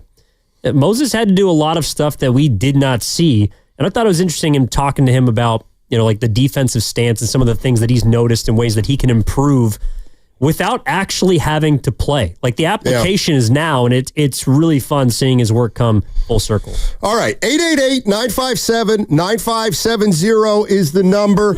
Just talk to Moses Moody. You want to jump in and talk about what a mature young guy he is. Anything in the interview strike you. But we'll be talking more about Game 2 on the other side. And the Golden State Warriors look to go up 2-0 against the Houston Rockets tomorrow night, 6:30, all right here on 95.7. The game, what's coming up on the game, is brought to you by Fremont Bank. Here for you, here for good.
again. Attacks again. Drives in over Looney. High in the air. No good. Rebound Curry. Curry's got a 2-on-2. Now a 3-on-2 with Moody. Moody right to the rim. Hammers it through with the right hand. 51-35. Warriors have their largest lead. A little elevation sensation for Moses Moody. And another timeout for the Grizzlies. Now, back to Steiny and Guru on 95.7 The Game. Dare I say that it was like the Red Sea parted for Moses on that drive. That's not, it's not bad. Yeah, the lane parted like the Red Sea. Not bad. We just had Moses Moody on. I hope you guys enjoyed that interview. He was mature as always. He was a grown-up. That's who he is. Like, actually, I really like Moses. It's impossible not to. Yeah, he's got a little Kevon Looney to him, you know. And look, man, he is probably the Warriors right now, their best example of development. I mean, Podziemski, granted, he's gotten better, but I mean, he was a rookie that led the team in plus minus. So obviously he could play. We still don't know yet about Kuminga. And Trace Jackson-Davis has been gone back and forth. Like Moses Moody's the guy that has come the furthest along from where he was picked as a lottery pick in 2021. I mean, if you think about it, everybody wants things to happen very quickly. But Moody's been in the league 4 years, and he's gone from a guy who didn't play to a guy who played a little to a guy who was a rotation guy to a guy who now starts. I mean, what more do you want in terms of development? That stuff doesn't happen in 1 year. So he also said it's not because of experience, not because of matchups. We're going to win because we're better. Yeah. I mean, it's basically what he told us. And I think that's what a lot of people inside that locker room feel. I think because Moses, I've actually never heard him as confident in regards to where the team stands against an opponent. Like I've heard him, he's very complimentary, and he's got confidence in himself. But he all but said like they shouldn't lose this series. 415, has Moody's game changed since he was drafted? It's only been more playing time. I disagree. I disagree completely. And I'm glad I asked him about defense because he said he is a better defender now than he was. And it has to do with it. And the way he explained it, I get it. He was too wide defensively. So when he had to move laterally, he didn't have a lot of room to go. But if you're more narrow, that first step, you can cover more ground. It sounds simple, and it is simple, but it's interesting to me. Well, because of how long and tall he is, he doesn't have to be that quick. Like he has such a wide wingspan that if he guesses right on a player's first step, he's probably going to be able to keep him in front. Yeah. Anyway, yeah, good interview with Moses Moody. Let's go to Cade in San Francisco. Hey, Cade, how you doing? Oh, pretty good. How are you? Doing well, thank you. All right. So I think we got to look at the playoffs with a different lens from regular season. There's a lot of talk about JK and him playing, not playing, and Steve Kerr and all that kind of stuff. I actually think all of that is noise. Because the only way this series can be decided is by two factors. One, if they out-rebound us by a bigger differential and they make points of that, or if they're able to shut off Jimmy and Steph together. So the chances of either one of them happening really determine the fate of this series. And I don't see them shutting off Jimmy and Steph for 7 games. So we're going to win that. So whether JK plays or doesn't play, it really doesn't matter. It's all noise. And that's what I think. All right, thanks, Kate. Appreciate the call.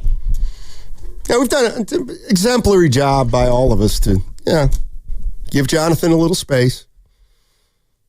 Well, do you want to hear the latest from Steve Kerr? Who, by the way, is going to be joining Willard and Dibbs at 4 o'clock later this afternoon on Willard and Dibbs. Yeah, sure, why not?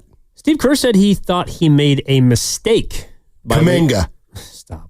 By leaving Jimmy Butler in too long in the third quarter of game 1. Oh. Said he's comfortable playing Jimmy 40 to 42 minutes. That was from Anthony Slater, but he left him in too long. How much did he play? 42? Played 42, yeah. Steph played 40. So he would have broken it up a little bit more. Sounds like it, yeah. All right. Let's go to Philmo Mike. Hey, Philmo, what's going on, man? What's poppin'? Hey. Y'all having a great show. Y'all getting your Damian Bruce and Ray Rattle on. I appreciate it. Thank you. It was who? Shout out to them. Yeah, they were great. Yeah. You already know. Anyway, the Nuggets and Clippers series real quick. Yeah. It's very entertaining because I think both teams, they playing on the highest level that the playoffs, this year's playoffs, they're playing on the highest level. And I know James Harden, he don't, like, a lot of people hate him and stuff, but I got to give a man his credit, man. When it comes to, like, first of all, he's the number 2 pick, awesome career. Like, if it wasn't for, like, he's like a top 5, top 6 player, like, and they're top 4 or 3 of his generation. I just think his combination, his skill, his size, his girth, his shooting ability is almost second to none, man. So I just want to give him his props. And he's been doing it for just as long as Curry. And I sometimes think, I was just thinking is, if he would have been on the Warriors instead of Curry, could he have mustered out 1 or 2 championships? Just a thought. Maybe not because of his temperament. Listening to Moody reminds me of a Looney. He's like in terms of Kerr, he's like a trusted agent. Like, I feel like Kerr really, really trusts Moody, and he's going to sort of like, if he stays with us for however long, I think they're going to have like a Looney relationship, Looney and Kerr relationship. Hopefully Moody can get better where it's not always like that. But to the Warriors series, the most interesting thing I find is that Larry Bird once said Game 3 is the make or break. For a weird reason, if the Warriors, the make or break is tomorrow night. They have to find a way to kind of like crush the series. Don't wait till Game 3. If they want to, if they want to really advance, they got to find a way to win tomorrow night. And my last point is, I think nobody's really going to change because the Rockets going to say, well, we could just shoot a little bit better. And the Warriors going to say, well, we going to go with the status quo because we won, but it's going to be ratcheted up as far as the intensity. Y'all have a great show. So I guess what Philmo's saying is it's ratchet. The things that your ears pick up and then interpret, I just... You just... By the way, you wanted to correct him in the middle of the interview. Right. And Philmo, we love you, but Larry Bird always said Game 4. Now, why is that? Game 4. Is it because he was never down 3-0? No, because it's always 2-1 in a great series. And for Bird, it's 2-1. Yeah, and so for Game 4, you're either up 3-1 in his mind and it's over, or you draw even at 2-2 and it's over. You just get boat raced. I actually do think that not to go against what your famed Larry Bird said, but Game 3 does feel a little more important. Like, this is just me. Most important pitch in a count is the 1-1 pitch. Decides which way the at-bat is going to go. I feel like eventually a pitcher's always going to have to come in. Yes, he keeps saying that too. You need to stop. But in a series, I think it's the same way. Like, if the Warriors have a 2-1 advantage, I feel confident they're going to be able to beat most of the teams that they're better than. And again, hey, Mose Moody told us. I think we can talk about it on the other side. 888-957-9570 is the number. Game 2 tomorrow night in Houston. That segment was brought to you by Cache Creek Casino Resort.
Now, back to Steiny and Guru on 95.7 The Game. All right, Evan Giddings in for Daryl the Guru Johnson.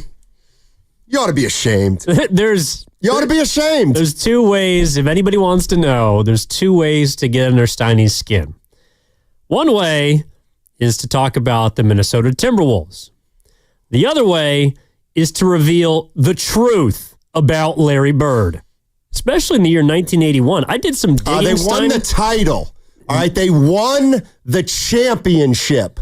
You know what? Stats are for losers. You look at stats when you lose. You do not look at stats when you win. All right, Jimmy Garoppolo. Thank you. Between games 4 and 6. I'm going to knock him out right now.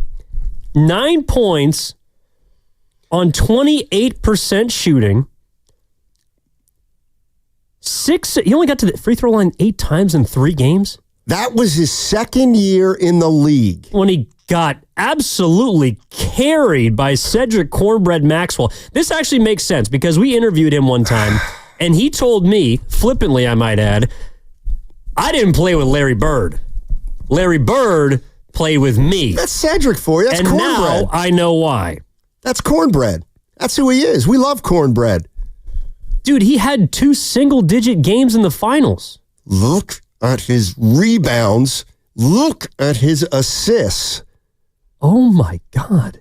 He would have been raked over the coals. And then he would have stuck it in all your faces because they won the title. They came back from 3-1 against the Sixers.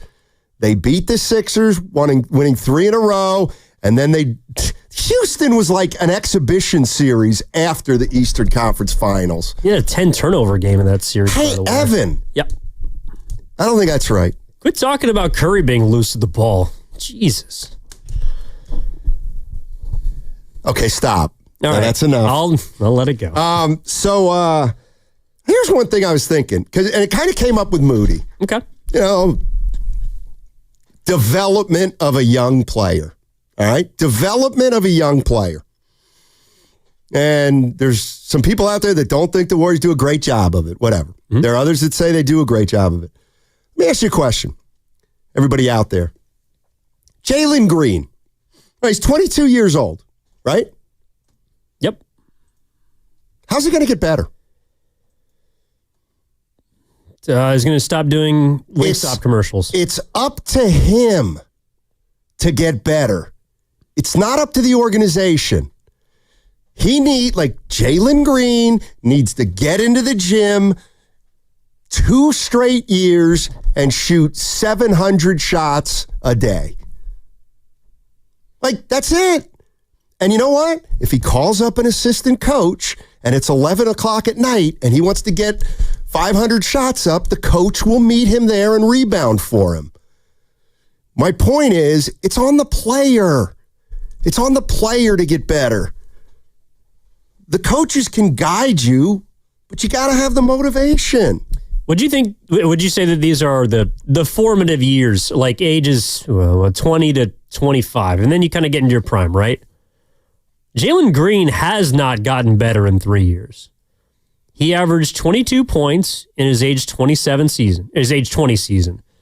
He shot 42% from the floor. Mm-hmm. He shot 34% from 3, and he averaged 4 assists per game. All right. 2 years later now in 2025, he averaged 21 points per game on 42% shooting, 35 from 3, so a little better, and 3.5 assists per game. He has not gotten any better between when he came into the league and now. And that's with starting 310 basketball games. So I'm not saying that Green, maybe he can improve on defense, could take a step forward as perhaps a better shooter. But I kind of think this is also why this series is important for Houston. It's his first time in the playoffs, and it is very much you see what you get, or you get what you see with Jalen Green. But, yeah, and I like Jalen Green. He's a really good young player. Now, why do you like him? Why do I like Jalen Green?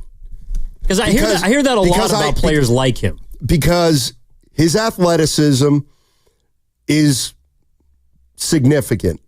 And I've seen him now play for enough years that I realize he's got the skill set to be a better player. He can become a better shooter.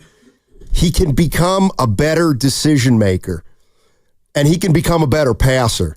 But to me, if they lose this series, and I think already the writing's starting to be on the wall, look at his last 4 or 5 games. Right now, he can be defended. Because if he's not making an outside shot and you can keep him out of the lane, he's going to struggle. So, and I don't know if he's going to do it or not, but it's up to Jalen Green, as Guru would say, to get into the lab and become a better shooter first. Because to me, if he becomes a better shooter, the rest of his game will get better too. Yeah, and he's going to have to do that in the summer. It's a reason why I like the Warriors coming into this series to win. It's because in many ways their ceiling is dictated by Jalen Green.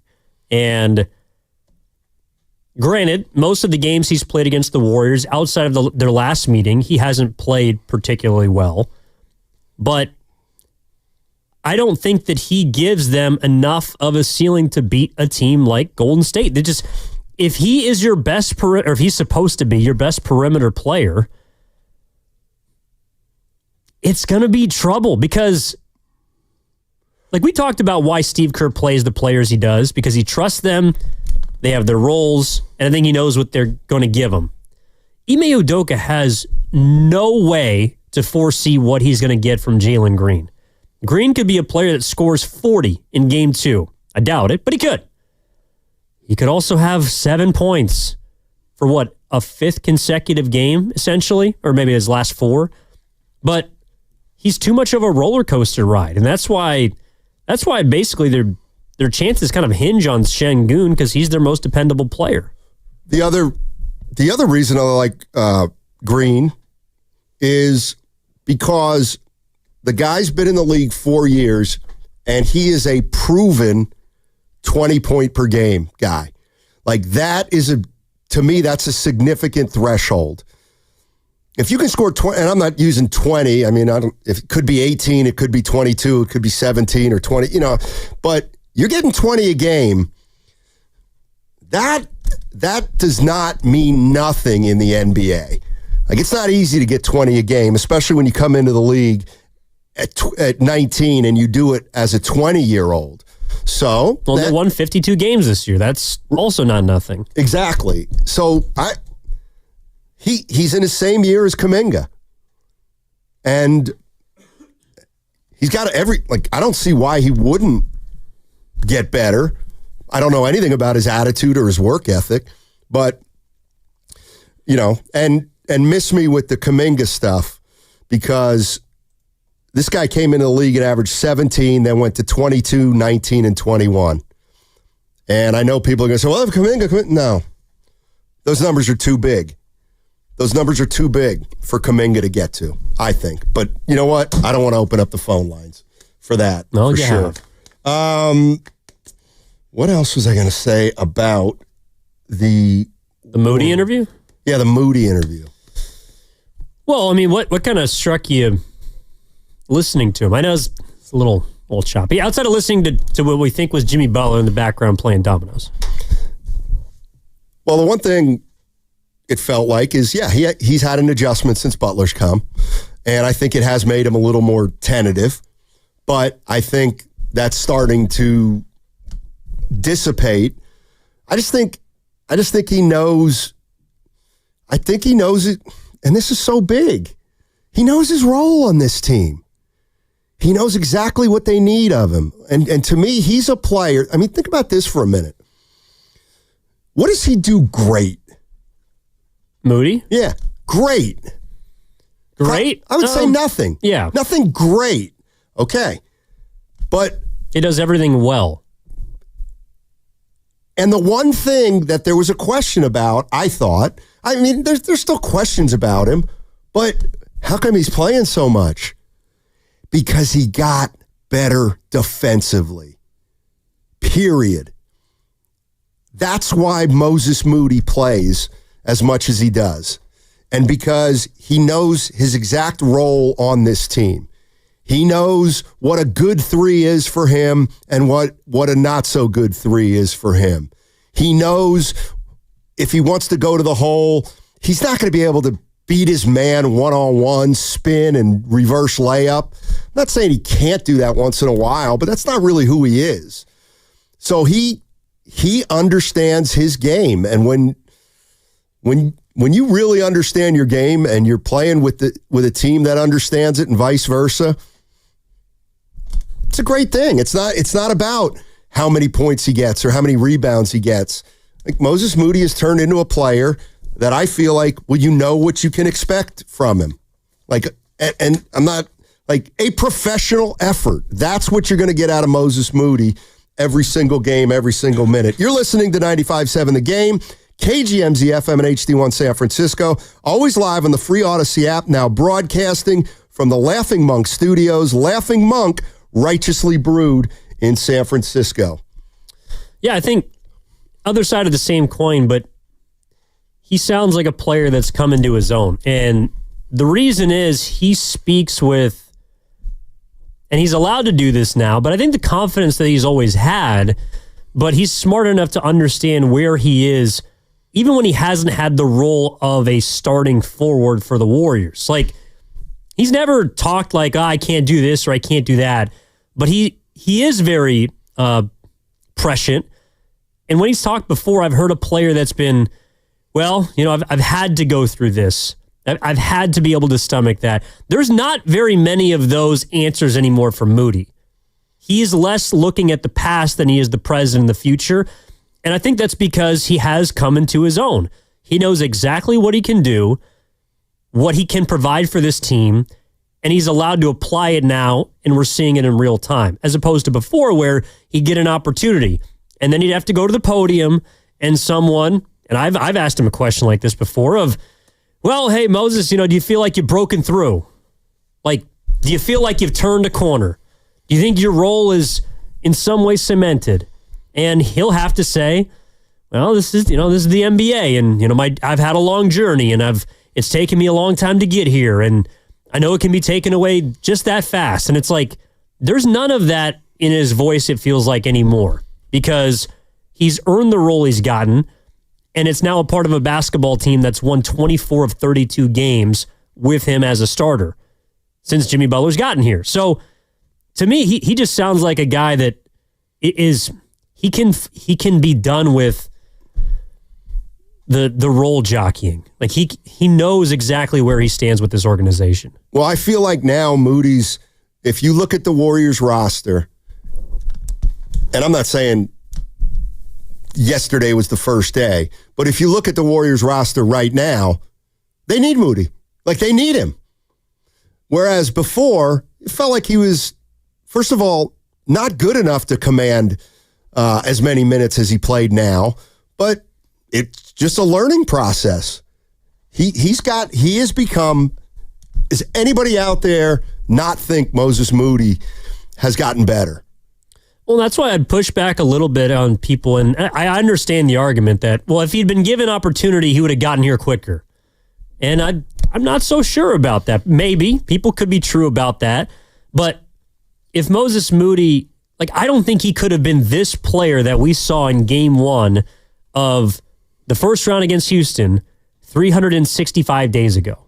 I don't believe that he could have been the same guy that could step into a game that he hadn't made a single shot in and knock down two big shots to help the Warriors win a playoff game. And it's because it's taken time, it's taken development, and it's because of him. So I think you got to tip your cap and appreciate what we're seeing in real time and not think about the what ifs and what could have happened, because I don't think he would have been able to make that play last year. He might not have been in the game. Well, he wouldn't have been in the game because Wiggins was on the team. And that's a big part of it too. Like, he didn't really have a runway, and granted he was playing, but he didn't have as much of a runway when Wiggins was on this team. And he sort of replaced him as the primary number one defender And they're different players, but that's now his role. He's assumed it, and I think he's taken full advantage of it. Going back to Jalen Green for a second, too, who's also 22, I think the numbers are the numbers, and the numbers are the numbers. And now he's playing in the postseason for the first time. And if they get beat, there's going to be a reason that the Rockets got beat, and every player's got to look at himself. And then at that point, that's how you take the next step. You get beat, and you don't make your outside shot, and the lane is just too crowded, and you have you struggle in a series, and then you get beat, and guess what? You go to work in the off season, and then you alleviate some of that problem as you move along in your career. So I don't know what kind of work ethic Jalen Green has, but yeah, I think it's up to him to get better. I think it's up to Moody to get better, and he has. I think it's up to the individual to get better. Yeah, I mean, look, the coaches are there, but I don't know. I don't look at it the same way as college. Like, if a guy makes a leap, like Jordan Poole made a leap between, what was it, his second and third season or third and fourth season, whenever he helped them win a championship. Right. We heard the stories about the key card and him being the first in and last out. Like, that was on him. Obviously, the Warriors staff probably helped him a lot, but he had to go out there and do it. And to his credit, he did, and he helped them win a championship. It's just, it's funny, we were talking about Jalen Green, and it was making me think also because Philmo and Mike brought it up about another Rockets player, is James Harden. Like, you saw, now James never got over on the Warriors, but he got better like every single year. And I think a big reason for that was because of how early he ran into Golden State and his playoff, shortcomings, honestly. He was 25 years old when they first met in the Western Conference Finals. From there, his scoring averages went up. His assist averages went up. His volume of three-pointers went up. And that's why I think he's one of the best players of this generation to not win a championship. And people may not like his style, but you clearly saw him become a better version of himself. And I think a big reason for that was because the Warriors made him. Yeah, and I kind of think the player he is now is kind of perfect alongside Kawhi Leonard. I mean, a good team is getting eliminated in that series. I mean, I don't know who the top four are, but that's got to be two of the top four teams in the West. And whoever comes out of it is going to be a factor. I am starting to rethink. Well, no. They got to play Oklahoma City, though. Yeah, but I'm starting to rethink my original, approach to this postseason was OKC's just going to run. I think whoever comes out of that series is going to upset the Thunder. Do you really? Yeah. I mean, they're really good. Both of those teams are really good. Either one team that has the best player in basketball is going to win, or the team in the Clippers, which might have the best starting five in the league, is going to win. At least in the West. Kawhi Leonard, if he's that player, it's going to be really difficult to stop them. Well, let's take it a step further. Okay. Let's say that does happen. Clippers, Oklahoma City in the second round, and the Clippers win in 6 or 7 games. Yeah. Here's what I think's a joke. The Thunder will get killed. They will get absolutely lambasted. By either of those teams? No, by the fans and the media everybody, and people will be talking about what do they do now, and they need to make some decisions, or somebody will, there'll be overarching agreement that they can't get it done. And I don't know. The one thing I've always felt is sometimes it takes some time. If they were to lose to the Clippers, I wouldn't necessarily think, OKC, they can't go forward with this group. No, you got beat by two of the all-time greats, and they have a hell of a team, and they're very well coached, and maybe the playoffs are little different, and OKC's going to have to adjust in the long run. But you watch, if Oklahoma City gets beat by the Clippers or Denver, they need to do something different. And I wouldn't even be close to being there at this point. I mean, they just won 68 games. Like, I don't even... that's one where I don't know how you look yourself in the mirror and say, you know what, we're not good enough. Like, it's one where you probably just view the other team as being better than you. Like, Kawhi Leonard's one of the best postseason performers in the history of basketball. Like, he missed 4 shots last night. I'm sorry, if he's playing that level of basketball, you're not beating them. Just like if Nikola Jokic is going to average a 30-point triple-double like he did for a runner-up MVP season, you're probably not going to beat them either. Right. You know, and the Warriors, that's where the Warriors caught. No, I actually want to stop saying that. They caught a break because they did, in a way, choose that path. They couldn't beat the Clippers in the finale, so they had to play against Memphis, and to their credit, they threaded the needle perfectly. If they have to beat both OKC and then one of the Clippers and the Nuggets, they only got to beat one of them now. Like, the West is a freaking bear. It is, and I hear what you're saying, but I also think that if the Warriors advance, it does, like Minnesota and the Lakers, you know, they're going to have to...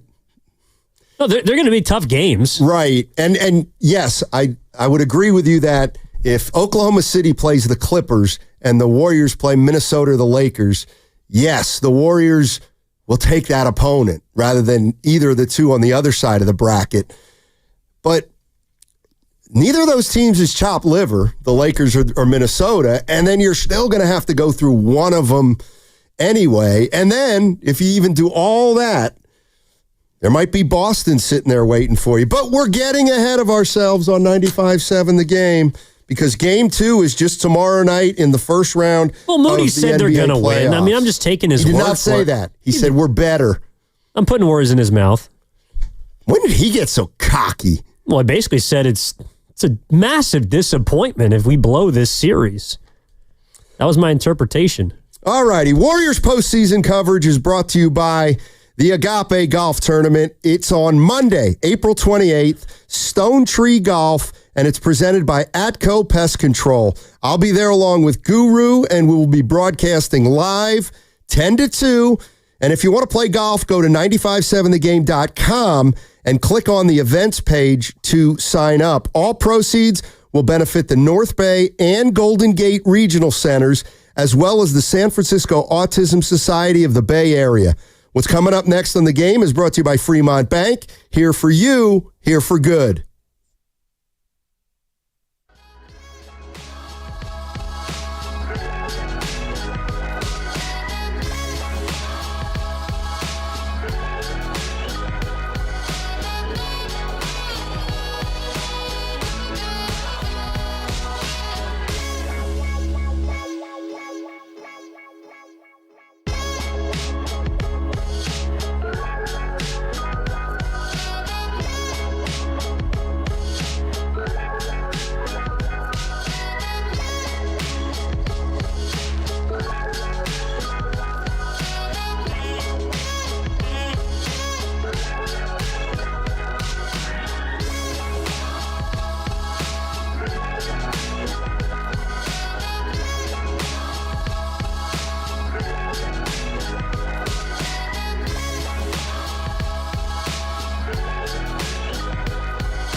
Now, back to Steiny and Guru on 95.7 The Game. All right, Evan Giddings in for Darryl the Guru Johnson, and we're getting you ready for Game 2 tomorrow, Wednesday, 6:30, Warriors-Rockets.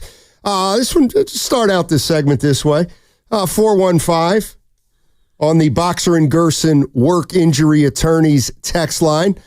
Sorry, but if the Clippers push through Oklahoma City and beyond, it further cements the notion that the regular season doesn't matter. Exhibit A, Kawhi Leonard. And I would add to that, sorry, but if the Warriors push through Minnesota or the Lakers, it further cements the notion that the regular season doesn't matter. Exhibit B, Jimmy Butler. Jimmy Butler. Perhaps. I mean, he missed a lot of games. He joined a team pretty fresh. He was. Kawhi was. But you still needed everybody else to help get you there. I mean, I know it sounds crazy at this point because they were dead in the water, but like, you had to start 13-2 or 12-3. Yeah. You had to get off to that good start to give yourself at least a little bit of cushion. And I know that Kawhi has played, zilch, but James Harden started 79 games this year. Zubac started 80 games this year. Norman Powell played 60 games this year. So Kawhi played the 37. He's obviously their best player. He's what gets them over the top into contention. But I would not say the regular season is irrelevant. Not irrelevant. But I would try to consider ways to make the regular season more important and not with what's the Emirates platter or whatever it is. The cup? Yeah. And that doesn't really do it. I'm sorry. Well, it's fun for some. Here's one. Pat Spencer's. Here's one I wanted to talk about today. So Nico Harrison, the general manager of the Mavericks. What about him? He pulled off a small trade a couple months ago. Traded Luka Doncic for you meant Quentin Grimes, Anthony Davis. And the result has been not good in Dallas. He's getting raked over the coals, and it's a nightmare for him. So listen to what he said, and I want to ask you a question, Evan. This is him talking about Luka, and yeah, he was a big-time fan favorite.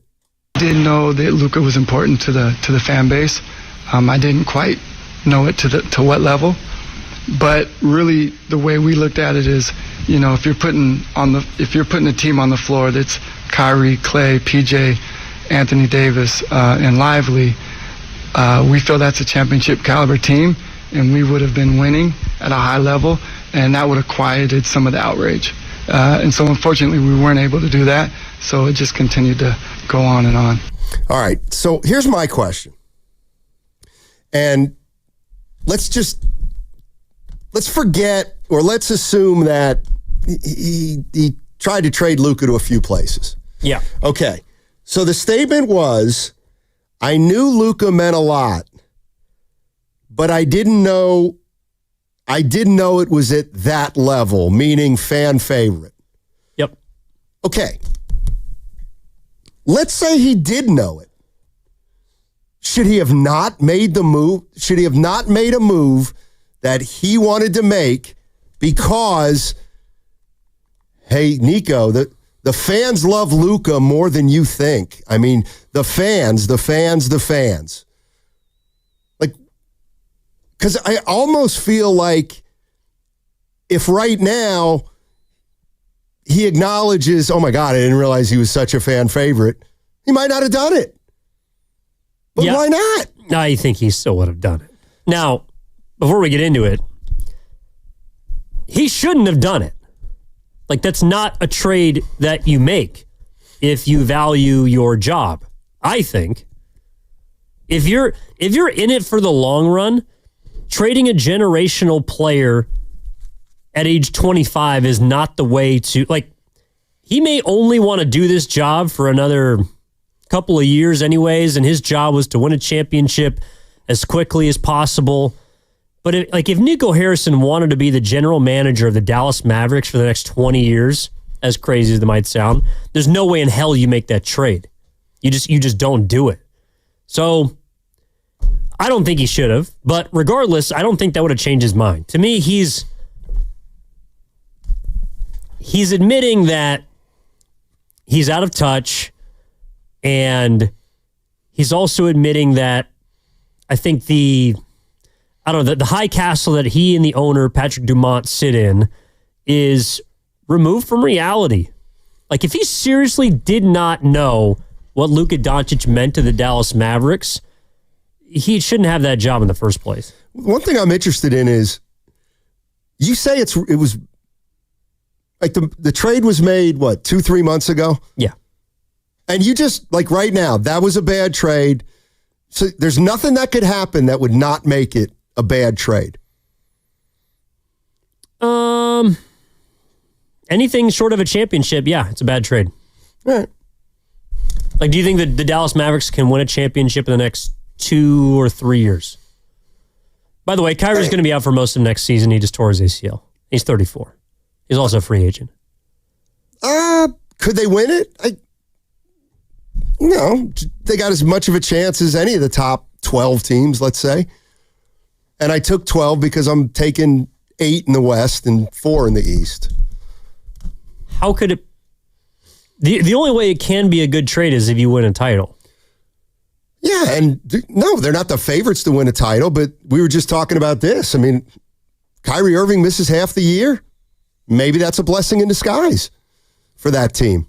Kind of like when Clay came back after missing 50 games.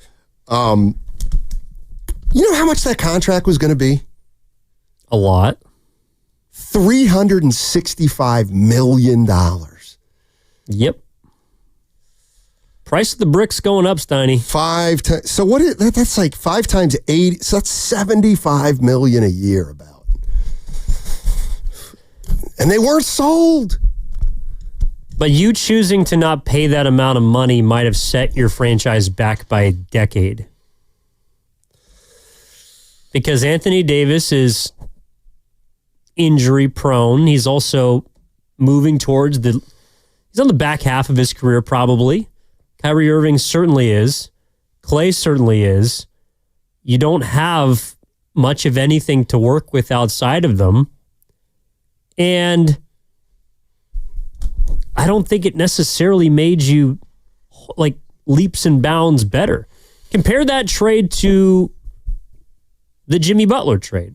Like, the Mavericks have no plan B, I believe. The Warriors, I think, have a plan B if the Butler trade had gone sideways, which it hasn't. Well, I think what Dallas was saying is, in a perfect world, if we get a great AD and we trade Luka to the Lakers, we have a better chance at a title. Sure. No, I believe that's what he got thought. hurt, and it didn't work. I told you my theory on Luka, didn't I?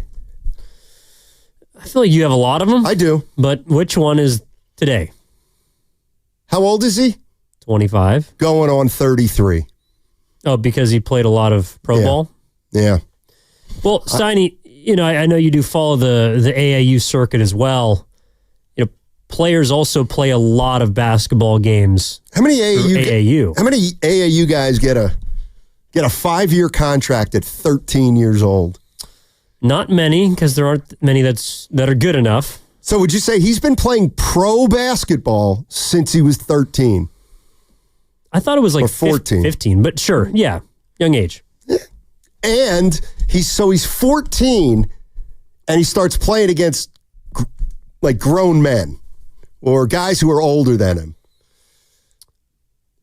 So you're saying I'm saying I think he's a little cynical about the game of basketball. Well, what's the difference of, let's say he played, 50 games a year for 5 years before he got to the NBA. What's the difference between playing 50 games a year on the AAU circuit and... Because he played in the pros, over there. Yeah, so that should just mean that he's better by the time he gets to the NBA. Maybe better, yes, and I think that's correct, but I also think there's probably a wear and tear physically and maybe even mentally that But with the like way he's been doing this for over a decade, essentially. Yeah, but I think that's the same for a lot of American kids because of how much specialized sports they play. You know, they don't play 2 or 3 sports anymore. They play their one sport, and they run themselves into the ground trying to get better at that sport. So whether you're doing it in Europe or America, I guess I would push back against that. But I hear it. I hear it. I mean, he was a protege. He was playing against older guys when he was younger. He was a phenom out of the gate. I don't know. Let me ask you this: how much do you like? And I get it. I'm viewing it from afar. He doesn't like. I wouldn't put him in my top 10 list of players who love the game. I don't know. I think from that standpoint, your detailing of his prior career is probably the reason why. Like, he's always been good. He's never had to. Like, he's always been able to win. You know what? He won championships in Europe, right? At his young age. My guess would be he did, right? And if not, he probably came really close. Let me ask you this: how much better of a career has Doncic had than Trae Young? A better career. I mean, his team was in the finals last year. He's been to multiple Western Conference finals. He plays in a tougher conference, and he's made the All-NBA team every year but his rookie season. First team, sorry. Who's a better defender? Yes. I mean, no. Sorry. The answer is no. I don't know. Like, do you think that Trae Young has had a comparable career to Luka Doncic? He's a notch below. But, you know, he played in the Eastern Conference final for whatever that's worth. Well, you said, was it yesterday? Because I was with you yesterday. I don't think Trae Young's all that in a bag of chips. No, me neither. Doncic is... You got to admit, Doncic. If you were asking me, do I want Doncic or do I want Trae, I'm taking Doncic. Luka Doncic is sensational. What about the defense? What about when Curry didn't start playing defense until 3 years ago? He tried. I know he tried. And what about this? What about the 5 plays a game where he goes into the lane, doesn't get the foul call, and the other team's got a 5-on-4 with him laying in the backcourt, like trying to get up. Anyway. No, I think he's so great that a lot of his flaws stand out. You know, it's just what happens. But I get it. He's one of those players that is unmistakably awesome, but you don't know if he's good enough. Like, is he a player that can lead a team to a championship? What? That has not been proven yet, and I'll give you that. How about this? Can Luka Doncic get any better? I mean, you would hope. I don't know how. He needs to talk to Moses Moody and widen his stance. Narrow it. Narrow his stance. He's got to be quicker off his first step. That's the other thing. Put down the cigarette pack. I think he's more of a finished product at 25 than most 25-year-olds. Yeah, but his finished product is averaging 38 and 8. I get it. You know, look, I know. Are you seriously here to defend Nico Harrison? No, the reason I brought it up was he said, I didn't realize this town loved him as much as they did. I knew they loved him, but I didn't realize to the extent. Okay, now you know the extent. So you shouldn't trade him because he's a super duper fan favorite? No. I agree with that. That's all I'm asking. The fans in this trade to me were completely irrelevant. Like, that's a little bit of a cop-out. He was going to deal him no matter what. I don't care. The fans could have thought that he was was Christ risen a couple days ago. I mean, he was going to trade him because he had made up his mind. And so saying that he didn't understand what the fans felt about Luka to me is, I feel like it's a little disingenuous. All right. I got you. I'm just throwing that out there. By the way, did you, what do we got here? Oh, we got 6. Okay. Want to do the player polls? Yeah, we can do that. The Warriors are all over. So, which is the best one? There's a couple of these. The Athletic put out, they survey 100, almost 200 players, and they asked them questions like, who's the most overrated, who's the most underrated, best organization, worst coach in the NBA, etc. All right. Who do you think NBA players think is the most overrated player in the league? Kristaps Porzingis. Kristaps Porzingis. No, the answer is, and I'll just, no, that's MVP. Hold on. The answer is, I know who it is. Tyrese Halliburton. He got 14%. 90 players cast a vote. Here are the top 6 most overrated players, according to probably overrated players, but to NBA players. Halliburton, Gobert, Trae Young, and how about this one for number 4? Oh, boy. Jimmy Butler. Number 5, Bradley Beal. And how about this one? Number 6, Draymond Green. And then you talking to me? And then 7th is Ja Morant. I'll just go down the list. Julius Randle, Joel Embiid, Giannis, Dylan Brooks, Paul George, Tyler Hero, Drew Holiday. Oh, boy. Anyway, Kyle Kuzma's all. Sabonis, of course. All of those actually make sense to me, and I'll just go down the list. Tyrese Halliburton, right? He's number 1? Yes. He made the Olympic team. People don't think he's that good, especially off a bit of a flawed playoff run last year. Gobert, obvious. He's got 4 DPOYs. No one thinks he should have more than, I don't know, maybe 1 or 2. Trae Young, we just discussed him. He's multiple notches below Luka Doncic, but some people put him in the same conversation. Jimmy Butler is an interesting one, but I also think it's because players don't look at him as someone that should have the cachet that he, or the power that he has displayed throughout his career. Like, Jimmy Butler is a damn good basketball player. He's a superstar in a lot of people's minds, but he's pretty much dictated the terms of engagement wherever he's been. I also think that if you're an NBA player, you might look at Jimmy Butler and say, you know, the guy acts like he's won a title. And he hasn't, so he's overrated. Bradley Beal, that's self-explanatory. Him and LeBron are the only 2 with no trade clauses. Draymond, people don't think he'd be what he'd be if he wasn't in Golden State. Ja, I think Ja's a fair one. I agree. No, people used to talk about him like he was face of the league.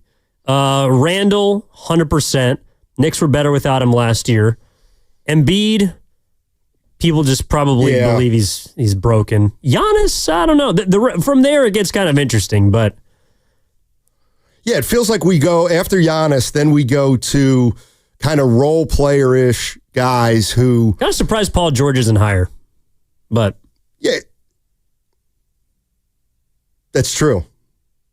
That's true. So I mean, the Clippers are looking like they might make a run without him. And let's be honest, when we say Draymond Green is the 6th most overrated player, it only really means that 4 of 90 players said Draymond Green was the most overrated. Also, some of the answers for the rest of this poll were like, I think you want to make your point about the coaches? Oh, and you know me, I always like to have fun and say, it's funny, the players really don't know the game. So they asked all the players who the worst coach in the league was. Here's all you need to know. 3 of the top 5 have won titles. Mike Budenholzer, Doc Rivers, Nick Nurse. And poor Brian Keefe from Washington. You think the players know if he's a good coach or not? I'm surprised they knew his name. They probably didn't. They probably said, who's Washington? Who's the worst coach in the league? Who's coaching Washington? Well, Adam Keefe. Oh, yeah. Of course, that's the Stanford product. Like, don't get me wrong. I appreciate all the players participating in this, and I think Sam Amick with someone else from The Athletic also helped put this together, so shout out to them. But the fact that, because there was also a poll about, like, who's the most feared player in the NBA? Well, it's James Johnson. Why? He does Muay Thai or kickboxing, and he's a mountain of a man. He doesn't play, So, number one, you have to worry about fighting him on a court because he's not allowed. He generally doesn't step on it. Number two, there was a quote about the second most feared player in the NBA, which is Isaiah Stewart. And the quote was, the guy in Detroit who went after LeBron. Like, they don't even know his name. They just saw a highlight of a guy who wasn't afraid to try and fight LeBron James. So, I can guarantee you with Keith, they're like, yeah, it's probably that Wizards guy. Him or Charlotte, whoever's coaching there. By the way, if the Warriors do happen to meet the Oklahoma City Thunder in the Western Conference Finals, expect fireworks. Lou Dort is not among the top 3 Defensive Player of the Year finalists. Well, and neither was Amin Thompson. But Draymond Green was. And they asked Isaiah Hartenstein about it. About Lou Dort. Hey, Lou Dort's not a finalist. What do you think of that? And he goes, well, maybe I should do a podcast with Lou Dort. And then he's certain to make the top 3. Oh. You know any DPOY candidate that does a podcast? We got a rivalry brewing, ladies and gentlemen. Well, I can guarantee that's going to be brought up on Draymond's next podcast, if and when they advance. I'm tired. Who was that? That's Draymond. He said what? I'm tired. I just want to go home. It was a lack of grit. It was a lack of grit. Not in this series. All right, coming up on the other side, we've got the crossover with Willard and Dibbs, and that ought to be a lot of fun.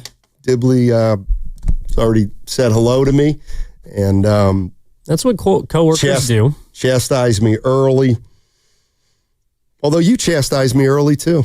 You did it to yourself. I'm still reeling from the Steph Curry didn't sit the whole first half of that game against Portland 9 years ago that I can't remember. I'm going to be honest. I've been sitting on that one for a while because you bring it up a lot.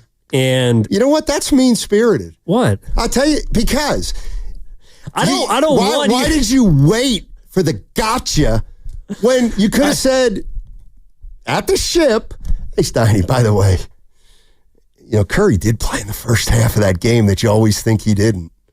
No, really? Yeah, he played 13 minutes. Remember Livingston? Oh, dude, thank you. Do you really want me to drop dime on you? I have. You know what? This is the old, what do I care? Drop dime, don't drop dime. It's all the same. I'll tell you later about that game. That segment was brought to you by Ceremony Ford. Employee pricing for all is on right now at Ceremony Ford in Colma. You pay what we pay. No markups, no nonsense. Stop by Ceremony Ford or shop 24/7 at ceremonyford.com. Ceremony Ford, from America, for America. Hey.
Now, back to Steiny and Guru on 95.7 The Game. The crossover is brought to you by Abundant Life Weight Loss. They know the secret to losing up to 1 pound of fat every day. Go to AbundantLifeWeightLoss.com. Matt Steinmetz, Evan Giddings, Dan Dibley, and I would say of all the hosts, oh boy, the one who has, in his own way, and he'll take offense to the word, but probably the most disrespectful host toward the Houston Rockets. I'll accept that. Yeah, no, I'm fine with that. All right. You had me nervous there for a second. Oh. No, I'm totally fine with that. No. I don't want it to be disrespectful. They're just not there yet. They're good. They're good. They're on their way. I think that might be the nicest thing you said about them this week. He sunned him on. He totally sunned him on Monday. No, can I ask you? It's just too soon. They're babies. Can I ever have a job interview and the 3 questions in, you're like, "Oops, I'm not ready." Yeah, I got actually a great story for you. I have a great story on that. I had one of those, and I was like, "Oh, damn!" And actually, thank God I didn't get the job. I wasn't ready. Can I ask you? You can ask me anything. Is there any chance that you think the Houston Rockets are adorable? No. He would never think that with Dylan Brooks on the team. No. Their offense is too ugly. They can't be adorable. Yeah, that's true. They're not as cute. De'Aaron Fox is just so, he looks like a little, he looks like a little fox. Yeah. And so that nickname's already taken. The Kings, it's not like. Come up with another one. I will. Okay. I'll work on it. We got all week.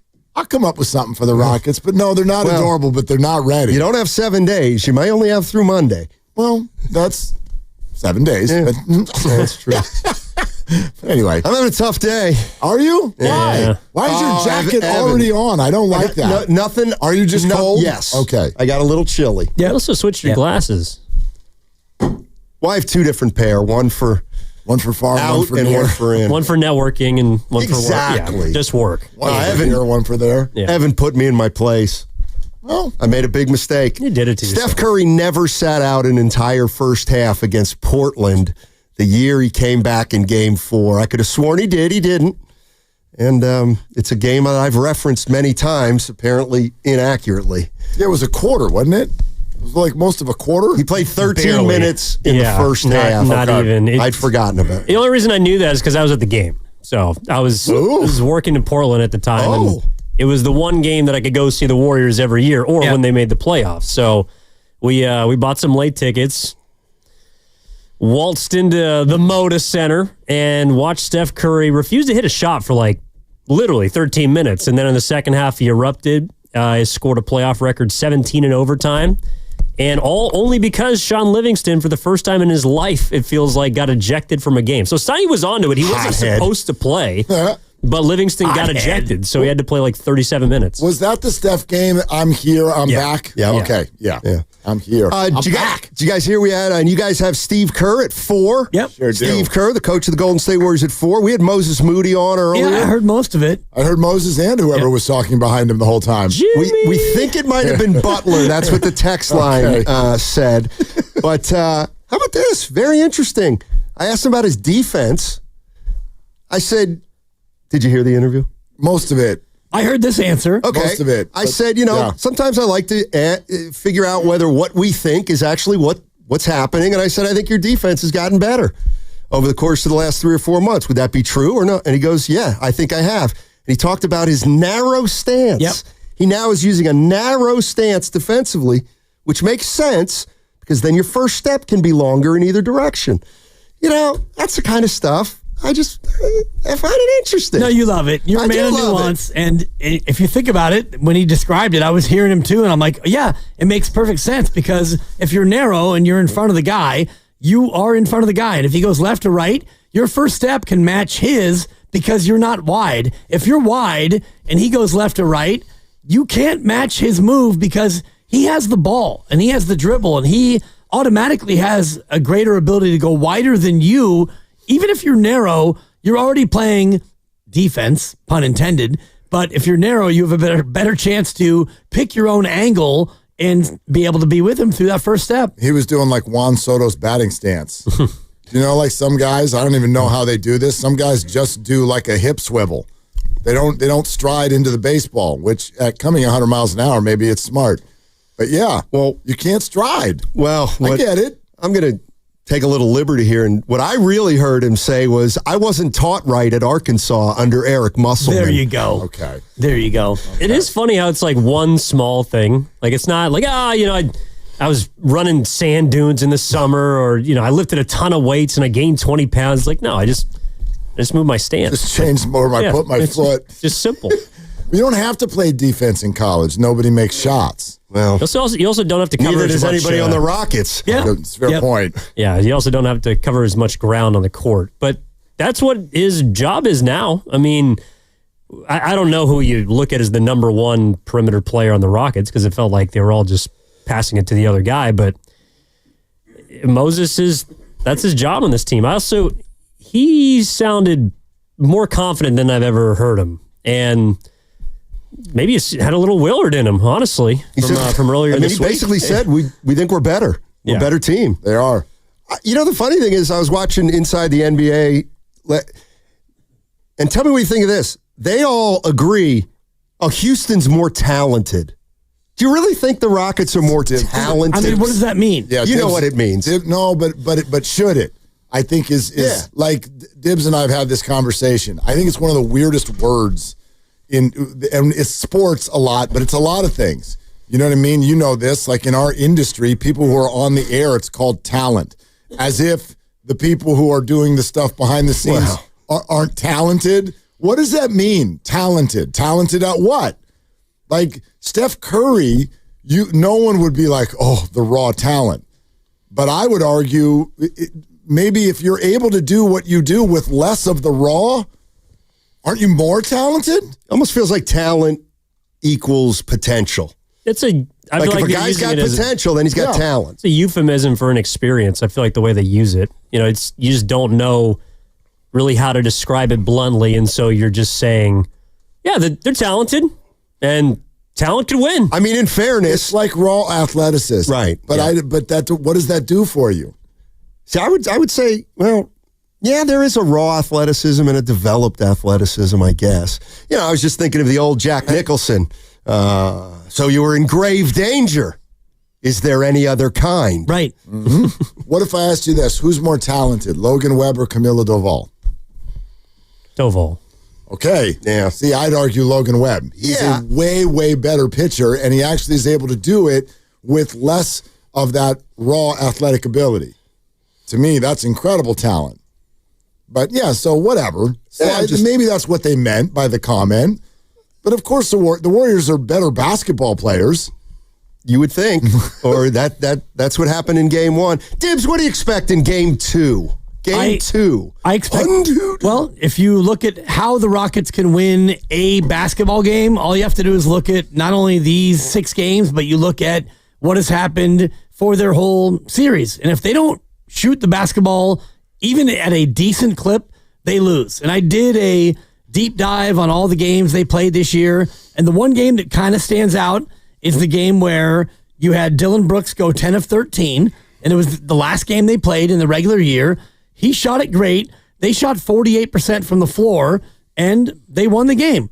And I look at the last game they played in the playoffs, and they had a, plus 22 rebound differential, or plus 16. Plus 60. Yeah. And it didn't matter because they could not score the basketball. And in the games the Warriors lost, either the Rockets were hot one time, or the Warriors gave up a ton of turnovers, which happened 2 times. And if the Warriors turn it over 20 times, well, Houston still needs to be able to shoot the ball at a decent clip. And if the Warriors don't turn it over, then Houston has to shoot it really, really, really well. So Game 2, I do think that it's kind of Houston's last stand. They have to shoot it well, and they have to turn the Warriors over like you guys were talking about and get the Warriors into one of those 20 turnover games. Otherwise, they're not going to win. I don't disagree with any of that. What did Jalen Green shoot that last game when they beat the Warriors? He was 9 of 19. Right. 3 of 7 from 3. He had 21. Mm-hmm. But do you have any more details? Because here's what I was thinking about that game. I know he made. He has all the details. He's got it right there. He's got a new nickname today. How many do you have in the fourth quarter? I don't have the fourth quarter numbers, but I mean... But I know he made at least 2 shots where he dribble, pull up on Curry, made him. Well, the thing about that game was Curry was 1 of 10. Right. So Curry had 3 points, and I have a whole He list scored 10. 10 in the fourth. In the fourth? Yeah, and that's kind of my point. They were up, like, you're up 9, 10. That's a different kind of 18-footer than the 18-footer the other night when it's the playoffs and you're down 5 and you need to cut it to 3 is all I'm saying. Like, he put a couple daggers in that game, and they were up 9 or 7, and it bumped them up. The other game that I think is of note is when they won in the NBA Cup, 91-90, on that Bull Casey Schmidt call late, whatever. Put that call aside. That was a game where Jabari Smith Jr. had 15 on 6 of 11. And that was the game in Houston. And you were pointing it out yesterday or maybe earlier today about Jabari Smith Jr. Like, for me, he is really the X factor. Like, Fred VanVleet, please shoot, Fred. Take my wife, please. He cannot shoot. Şengün's going to get 22 to 24, fine. Jalen Green, whatever. If Jabari Smith Jr. can, like, actually be a decent player, well, then Houston has action. You're listening to 95.7 The Game, KGMZ FM and HD1 San Francisco, always live on the free Odyssey app. And now broadcasting from the Laughing Monk Studios, Laughing Monk, righteously brewed in San Francisco. I don't think it's out of the question to believe that Houston could turn the Warriors over more. Like, that is what they do. I mean, they force teams to play out of style, and I know that the Warriors did not do that in Game 1, so it looks like they have the blueprint, but we were just talking about things that Houston could do. I don't know if it's more personnel as it is just literally. I actually think they might go even smaller in Game 2 just to try and force the tempo to increase, because the Warriors in a half-court setting are just better than Houston. Like, you heard Moses, like, they're just a better team. And so the only way to try and disrupt that sort of flow is to mess with it. And I just feel like that's really what the response in Game 2 is going to be. It's going to be trying to beat them up even more, to run them even more. And then you kind of just hope that the Warriors revert back to what happened the last time they saw them in the regular season, which was they got careless with the ball. Yeah, they could win tomorrow night. I mean, the Warriors are facing desperation tomorrow night from Houston and in their building. And so, yeah, there'll be intense energy. Houston might win tomorrow night. But they also, I mean, I don't even think it'll be enough if they do, but obviously they absolutely have to. I heard your Larry Bird conversation. I did hear that too. It was Game 4 that he likes. Yeah. Oh, I thought it was the one where he brought I've him always down to just earth. liked the even-numbered games in general. People always call the pivotal Game 5. No, it's not. Someone's going to go up 3-2, and then the other team can win the next game, and then it's 3-3. Right. The pivotal game for me is when somebody already has a 1-game lead and can make it a 2-game lead. I agree Because if you get a 2-game lead, the other team is totally screwed. So tomorrow is completely pivotal. If the Warriors win, then we can start making plans for May. I mean, the kind of already can. I would if the Rockets don't come out chippy tomorrow, that would be an awful sign for the Rockets. Mm-hmm. Like, I fully expect a hard foul, or they're going to take some tough fouls maybe on Curry. They might exaggerate. They're gonna get away with as much as they can possibly get away with. And what I was saying earlier is I just really don't think that's specific to the Warriors. I think it's specific to any team that gets down 1-0 or gets down in a series and it gets a little desperate. Like, that's all you can do outside of tangible adjustments the coach makes. The only thing you can do is try to play harder and try to play harder longer and try to play more physically. Like, that's what the NBA history tells you. And history tells you that, at least in this matchup this year, is if you get a whistle that is more tolerant, it probably favors Houston. And I'm thinking about that game in the NBA Cup where Steph Curry shot a grand total of 1 free throw. The Warriors were 4 for 9 from the line for the game. 4 for 9? 4 for 9. The Rockets were 9 of 10. 19 free throws in a complete basketball game. And I'm looking at the first game of the year, overtime, no Curry, at Houston. Warriors blew a 31-point lead. Oh, that's right. Famously, Houston actually took the lead 102-101. The Warriors shot 50 free throws in that game. 50. And the Rockets shot 24. So you had one game, same two teams, mostly. No Curry, whatever. Even with Curry, you shot fewer free throws. You didn't have Curry and you shot 50 free throws. There was 74 total in the game. And then 2 games later, there was 19 free throws in the game. So, are they all of a sudden not fouling and not defending? No. So a lot of it, I do believe, is dependent on what's allowed and what's tolerated. Because in that game where Steph had 3 points, we've all talked about it. Steph was manhandled. He was fondled, caressed. He was hugged. They're an Eastern Conference bully team. Old school. That happens to be in the Western Conference. And so, for me, the number one hope for tomorrow night is come out healthy. If you get a win, that's awesome. Series is over. If you don't, you still have control. But don't let them hurt you. Because Dillon Brooks does that. This is already being discussed in the Boston-Orlando series. Flagrant foul. Jason Tatum is doubtful for their game 2. And Al Horford is out there in the media literally pointing at specific players. That's one game into that series.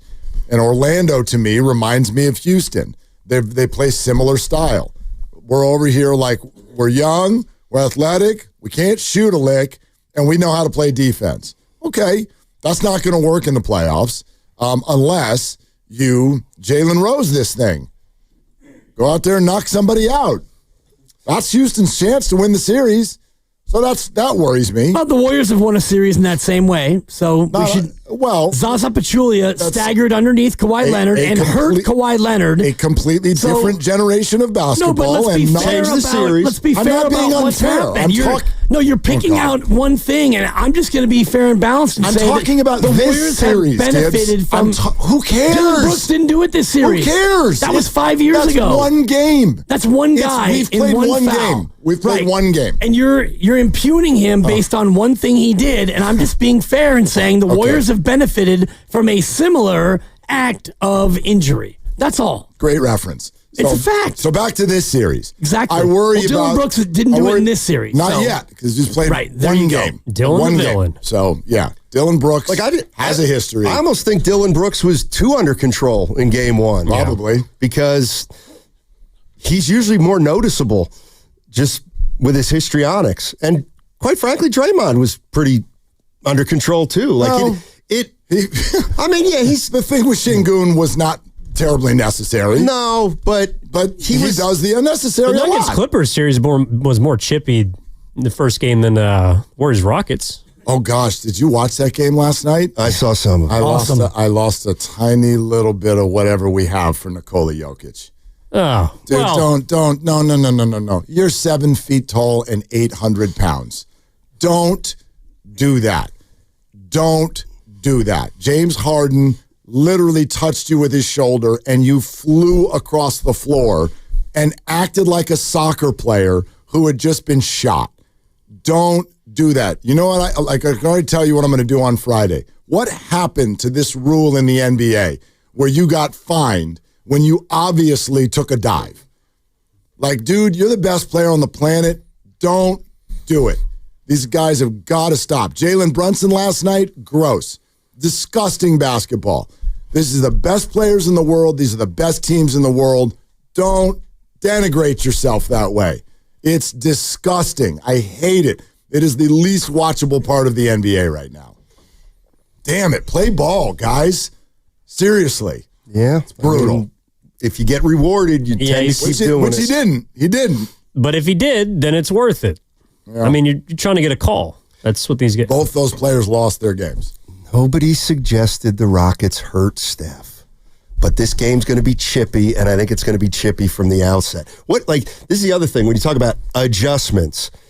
Okay, the Warriors or the Rockets could play Adams and Şengün, start them. Okay, I don't think they'll do that. The Rockets can't play an 82-game season, win 52 of them, finish second, play the exact same way in game 1, just shoot it terribly in their mind, and then say, we got to change everything. I just think I can just see Udoka saying, we just got to be better and play harder. Yeah, you got to play better. So I don't know if there's going to be a lot of adjustments that we'll see and say, oh my gosh, look, they're doing that. I think the adjustment would be to find somebody who can actually shoot. Yeah. And I'm looking at the history of the series this year, and you go back to the game that the Warriors won in February, and Curry had 27. Jimmy Butler, one of his first games, the Rockets had a plus 10 in rebound differential, and they lost by 7. It's because they shot 41% from the floor and 55% from the line and 33% from 3. So even though you won the rebounding game by 10 and you had 4 more shots, you still lost the game, and you lost it kind of comfortably. You never really led in that game. Do you have the free throws in that game? Yeah, I do. The Warriors shot 27 and Houston shot 18. Yeah. So, and that's where I actually believe that the reason the Warriors get to the line more than the Rockets is because they have more basketball players. Know how to draw fouls. Right, they know how all that kind of stuff. They know. I mean, Jimmy Butler, best player on the floor, doing it. And the Dubs led by 24 in that game, late third. They won by 7. But the one thing that I found in all these Warrior victories is they lead. They don't lead right away, but they lead in the first half. They build a lead, and then they go ahead and win the game. And I don't know how many of the Warrior games this year are that pattern, but it feels like the Warriors are kind of like the Niners, right? Where the Niners go up 7 or 10 in the fourth quarter, and they're going to win. And if the Niners are down, it's going to be hard for them. And the Rockets feel like a team that Curry was describing before they got Butler, which is we're not built to come from behind. Like, they're not a team that is made to overcome although they have, I guess, the 31-point lead you were talking about, 23 in game 1. But as far as like securing a victory after they play better from ahead. I think that was the key to victory for them the last time they won was because they played from ahead the entire time. And that's really when their defense is as suffocating as it is. Well, I like what you said earlier too, Ab. Like the Rockets, they do not have enough offense to play a half-court game.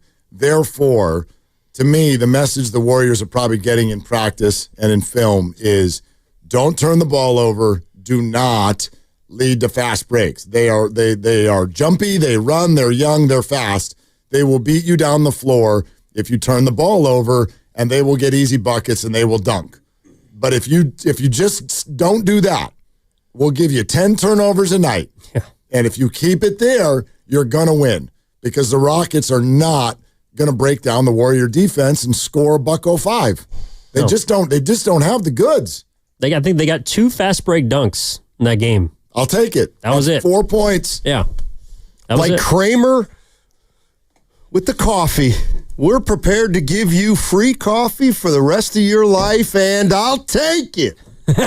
All right. Not Jimmy Butler. Steve Kerr at 4 o'clock, everybody. And Willard and Dibbs going to get you ready for game 2. It's like a 2-minute guru tack. On 95.7, The Game.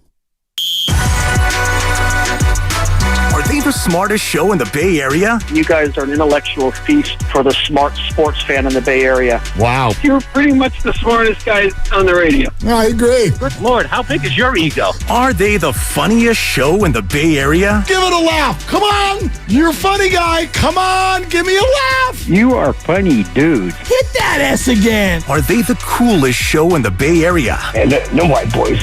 Hey, cool. That's what people are saying. You guys are phenomenal. This is one of the most perfect ways that I could end my day, getting a chance to talk to Mr. Mark and Dan, We'll let you be the judge. Oh. All I know is it's a couple of Bay Area boys talking sports. I know nothing. Thanks. It's Willard and Dibbs on 95.7 The Game. All right, here we go. It's actually a huge night in the NBA. How comfortable it is to have your team have a 1-game lead on the road, sit back, kick your feet up, get your favorite beverage tonight, and watch the Lakers play for their lives. I can't wait for that. But before any of that happens, let's drink. That's right. Steve Kerr in an hour and 45 minutes. Bobby Fitz in 45 minutes. We're going to be all over this series, this situation, as we move toward game 2 tomorrow night. And I think tonight or today for us is a great day to kind of have an intermittent conversation that we've been having for the last couple of months. And I know you've loved to do this. You love to come in and go, all right, what's the expectation in this moment? But whenever we do that in the regular season, we're not working with a full deck because we didn't really know exactly how the Western Conference situation was going to play out. Now we have some facts, 2 huge facts. Fact 1, the Warriors made the playoffs. Fact 2, they kicked the other team in the shin on their home floor to start the series.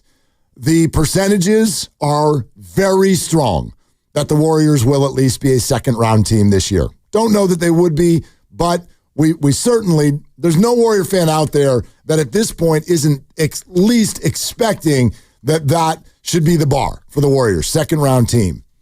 All right, so here's the question. As a Warrior fan, what result would make you feel good? I don't love the word expectation. Right. I love more the word that surrounds things like hope. What result at this point would make you feel good? Is it ring? Is it finals? Is it Western Conference Finals? Is it like what happened 2 years ago? Deep run into round 2. And in 6 or 7 games, you get beat by a team that you really respect.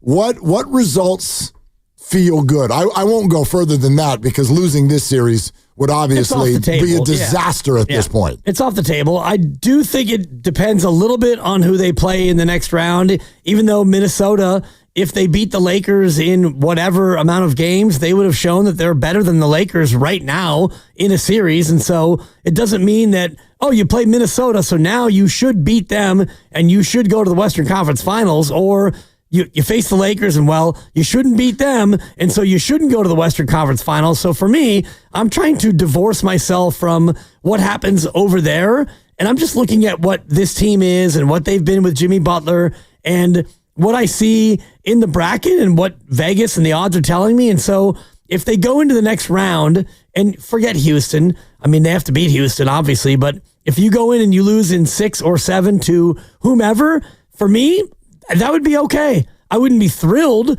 but I would not be dissatisfied. I would not be looking to blow it up or fire people. I would understand exactly what had happened. You're talking about if they go to the next round. Correct. And let's say they lose in 6 or 7. Right now, I've believed this all along that the Clippers are better than the Nuggets, and the Clippers have now got home court advantage. So let's say it's the Clippers and the Warriors and the Clippers. Or actually, no, that's the other side of the bracket. Impossible. My bad. That's the other side of the bracket. That team's going to Oklahoma City. Yeah, you mentioned it, Lakers and Wolves.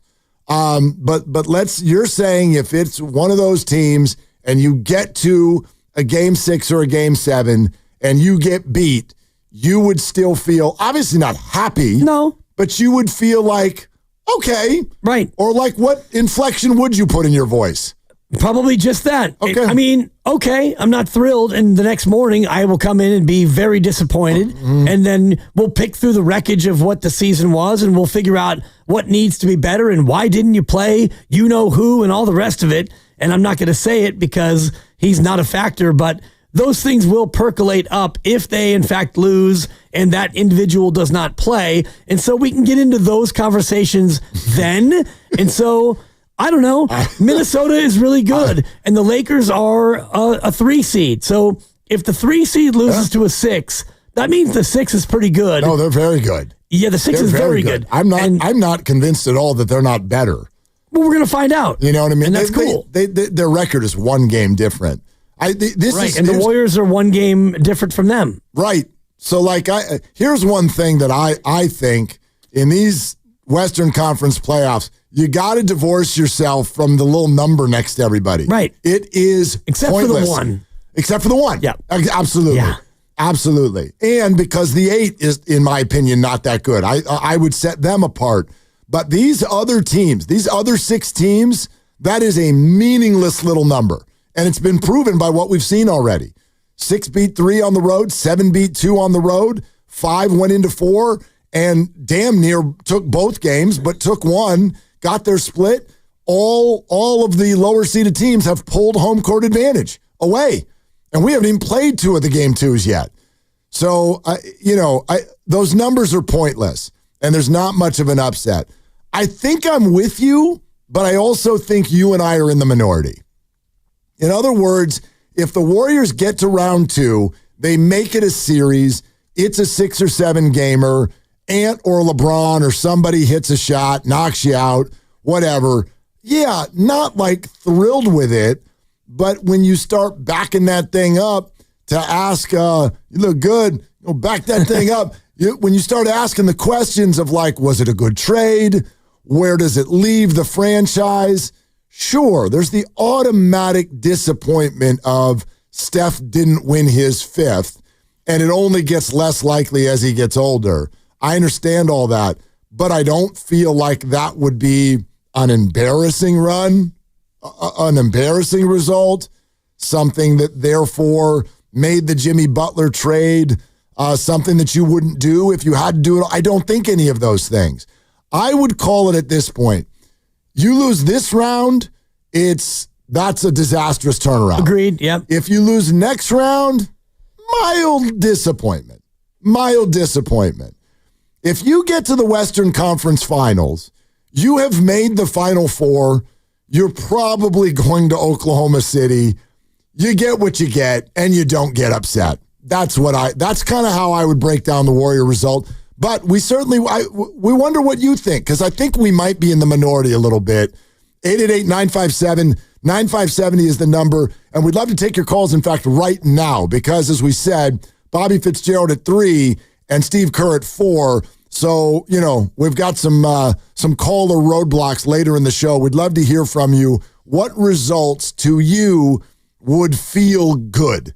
888-957-9570. I do think some of it is circumstantial, and I'm thinking about the last time the Warriors were in this spot and they needed to go 7 to beat Sacramento, the get on the bus speech, and Curry goes for 50, and you beat the Kings, and then 2 days later, 2.5 days essentially, you have to play the Lakers, a team that was a little bit more rested, and you lost game 1. So if you're able to beat Houston in 5 or 6, and Minnesota and LA go deeper, and you have the rest advantage, well then, now for me, it's a little bit of a different expectation. And I look back at that Laker series, and I understand it. You lost game 1 because you were flat tired, and the Lakers were a little bit more rested. They came here and they beat you. You won game 2, and then you went to LA and you lost game 3, and then Lonnie Walker got you in game 4. You're down 3-1, and that's a wrap. Teams that are down 3-1 don't usually come back and win. So circumstantially, that was a little bit of an odd one. And I think about this. If you're able to take care of Houston the way that it feels like you should, and you have 5 or 6 days of rest before game 1, and you go to Minnesota or LA and you lose that game, now I have a little bit of a different feel. Well, I think you just touched on something that for me is absolutely a central focus on tomorrow night. And it may sound disrespectful. And Steve Kerr, there's no way in hell he'll say on the radio that he would say this to the guys. But you've got an older group, and you know this. Man, as you get older in life, different things motivate you. Oh, boy. Different things motivate you. I'm not motivated anymore by how I do in my Madden tournament. I don't give a rip. Right? I'm 50 years old. I'm motivated by things sort of like, like coffee tomorrow morning. Yeah. Or positive cholesterol test. Yeah, well, no, I'm never. Whatever. 84. Like, how's the relationship with the kids going? How many date nights in a month can we fit in? Like, this is what, how much sleep can I get in a night? These are the things that motivate you as you get older. You get an older team. Are you motivated by that sort of traditional, we gotta keep our foot on the gas, and we gotta let them know, and we gotta have the killer instinct. These are the things you hear. I would sit the Warriors down and be like, y'all want some rest? Who wants rest? Look how much better you look when you're rested. So do you want any rest? Because tonight, this is how you achieve rest. And I know I'll never say that because it's super presumptuous and you just can't do that. Right. But that is what tomorrow night represents. Tomorrow night is the opportunity to potentially make this a short series. And if you go back to 2022 and you look at what they had in terms of rest, they had 5 days before the Nuggets series. They won that in 5. Then they had 4 days before Memphis. They won that in 6. And they had 4 days before Dallas. They won that in 5, and then they had 6 days before the NBA Finals. So you had 4 different chunks, and you remember Steph Curry sat out the last 3 weeks of the regular year-ish, somewhere in there. So there was rest that they built in, and they were a 3 seed, so they could do that. But then they handled business. They took care of Denver in 5, get a little break. Memphis in 6 was a little bit wonky, but still, Dallas had to go deep against Phoenix, and so you got a little extra rest because of Dallas needing more games to beat Phoenix, and you ended up getting 4 days there, and then you got 6 before the finals. All those things, I think, mattered. Yeah, and if the Lakers have any heart, they win tonight. And if they win tonight, then that threatens to be a long series. Absolutely, that one threatens to be a long one. So if the Lakers win tonight and you, the Warriors, can win tomorrow, you are at least threatening to set up that situation to see if you can be done in, say, 5 or less. The other one goes 6 if you're lucky, 7. And then, yeah, maybe you get a tired squad in game 1 of the next round. And again, I know what it sounds like. Here we are breaking down round 2. Sure. God, could we be any more rude? But I'm simply talking about what this potentially means for tomorrow night. That's to me the pivotal games are the even-numbered games. This is where you can grab the series and say, this is over.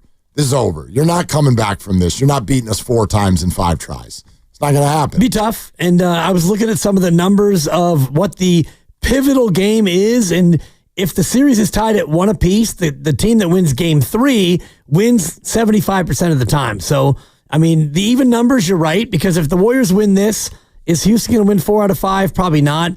But if a series is 1-1, like Denver and the Clippers, well, game 3 becomes almost everything. Right, but that's kind of the similar percentage of game 1, right? Like that's what those odd-numbered games, yes, you take a lead, the other team's allowed to come just get it right back, you know? Didn't the Kings get games 1 and 2 a couple years ago?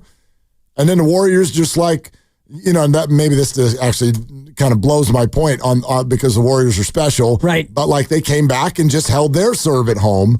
That's the other part of it, is that they're doing this on the road. We're sponsored by Chilton Auto Body. All right, let's hear from you. Francisco, you'll be first up. 888-957-9570. Warrior fans, what would feel good to you as far as the possible results here in this postseason run? Now that we know the Warriors are in, and now that we know that they've got an advantage in their first-round series. So we'll take your calls right now, and then at 3 o'clock, Bob Fitzgerald's going to be on with us. This is Willard and Dibs.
to Willard and Dibs. That's a great question. That's a great question. It's a great question. That's a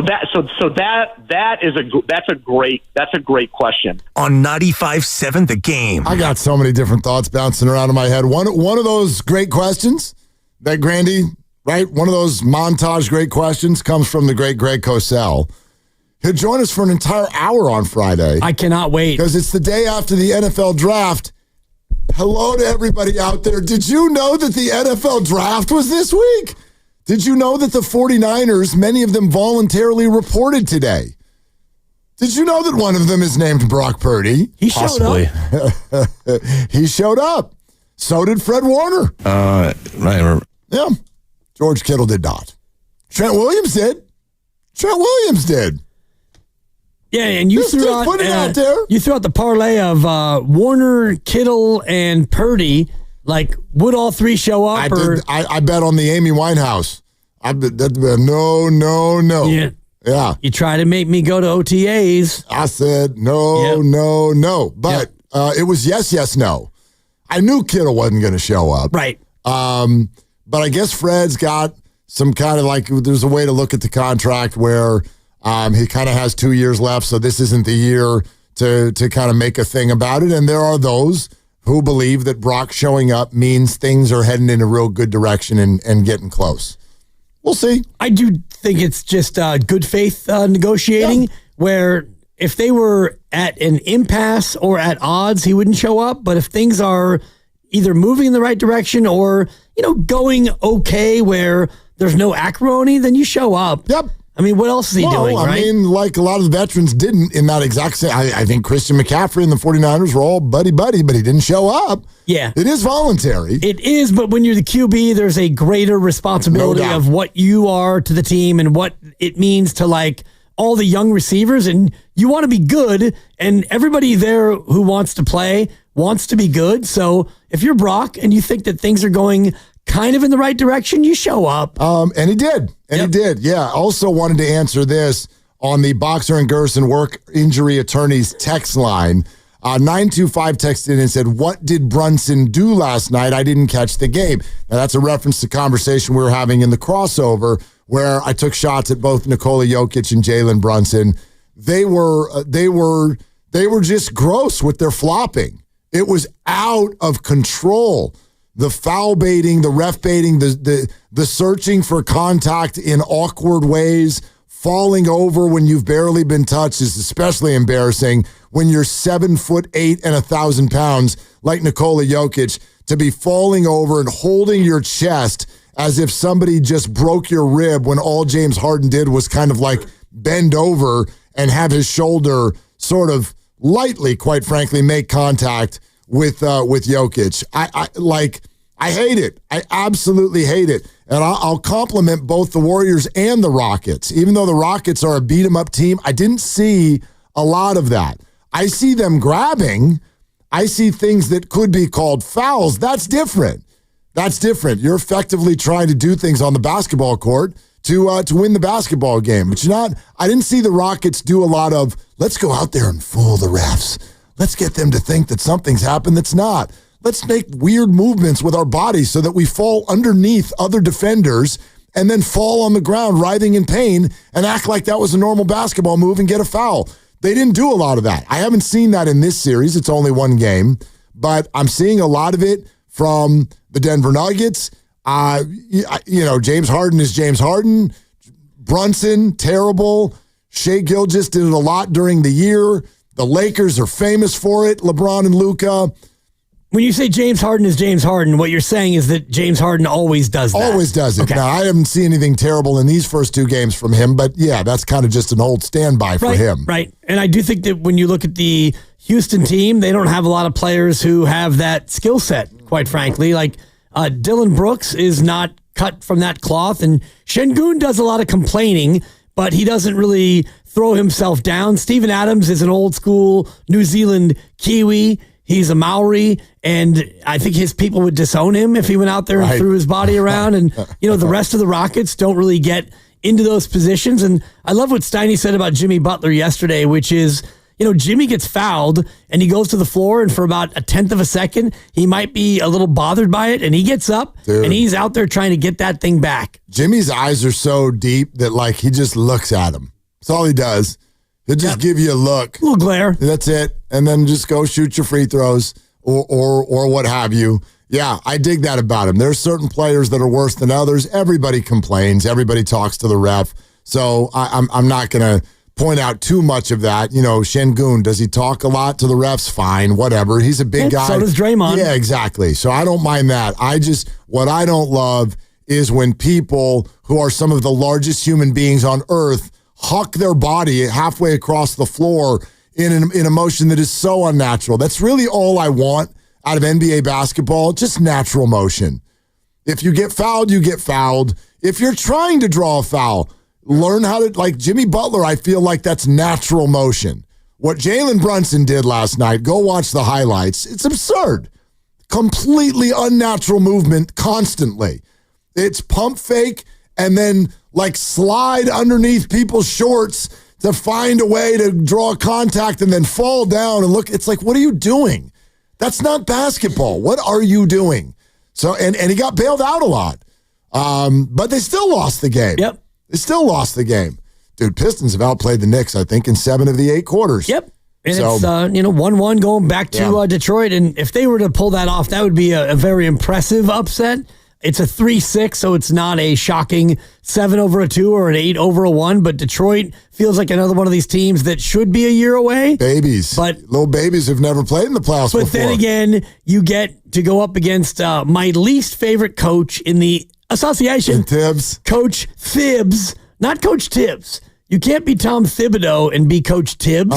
You're either Coach Thibodeau and Coach Tibbs, or you're Coach Thibodeau and Coach Thibs. You're allowed to have a I know this. weird nickname. Well, and Adrian Wojnarowski is on the phone, but I know this about Coach Thibs. His teams underperform in the playoffs for a reason. It's because he is a black pepper grinder. He grinds his team all year, and then he expects them to be fresh and good in the playoffs. Did you see who scored the big 4 points at the end of the game? Tie game, minute to go. Did you see who scored them for the Detroit Pistons? No.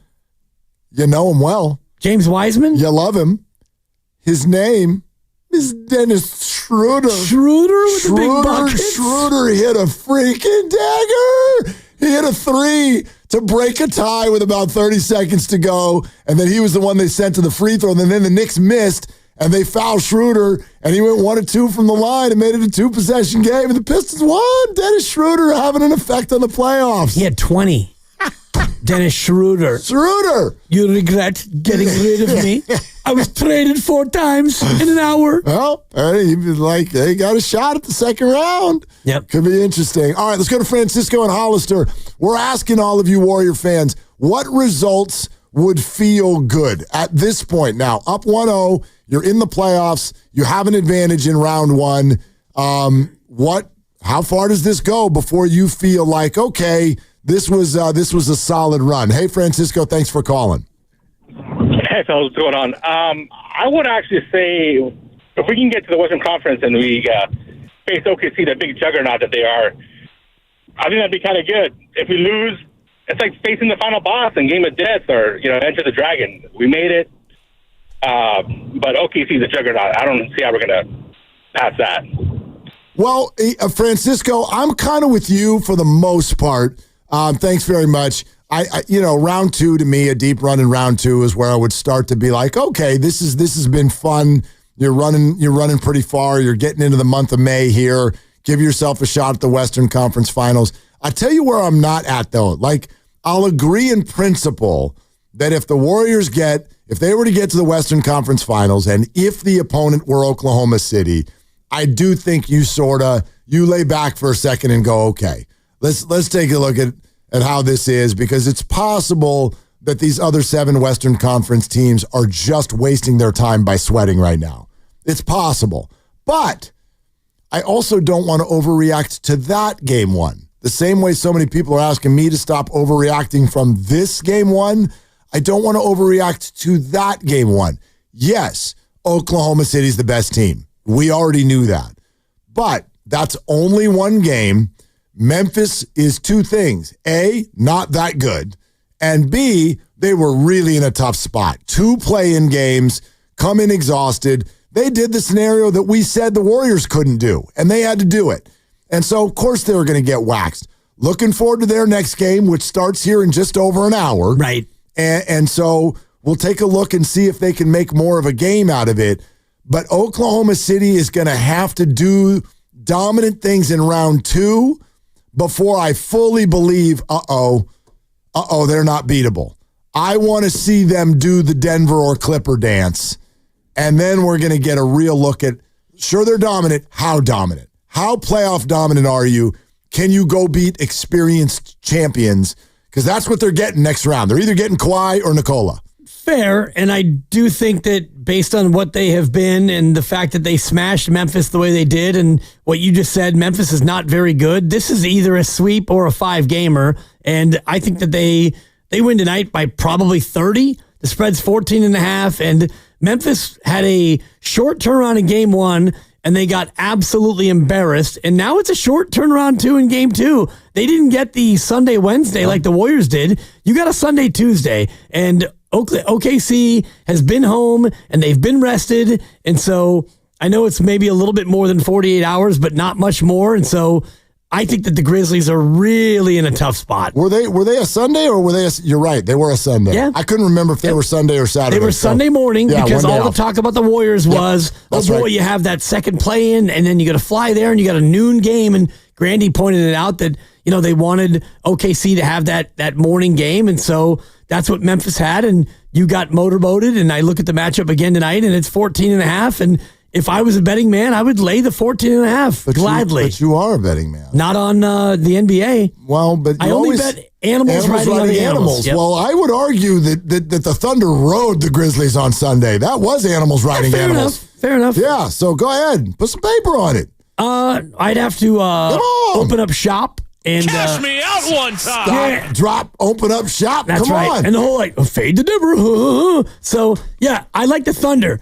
How many of you cowards want to take the Grizzlies in 14.5? No. Not a one of you. Not a one of you. No. Fade the dibber my toe. It's too late. It's too late. I already gave that pick out. So we're on. What pick? Well, I told you yesterday that I thought the Thunder, first of all, I thought the Thunder in game 1 was the easiest pick of the year. Yep. And that I would do it again in game 2. And I did.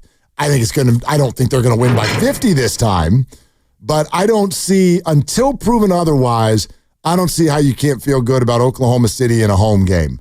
I think that they've got that look in their eye, and I also just think Memphis is not that good.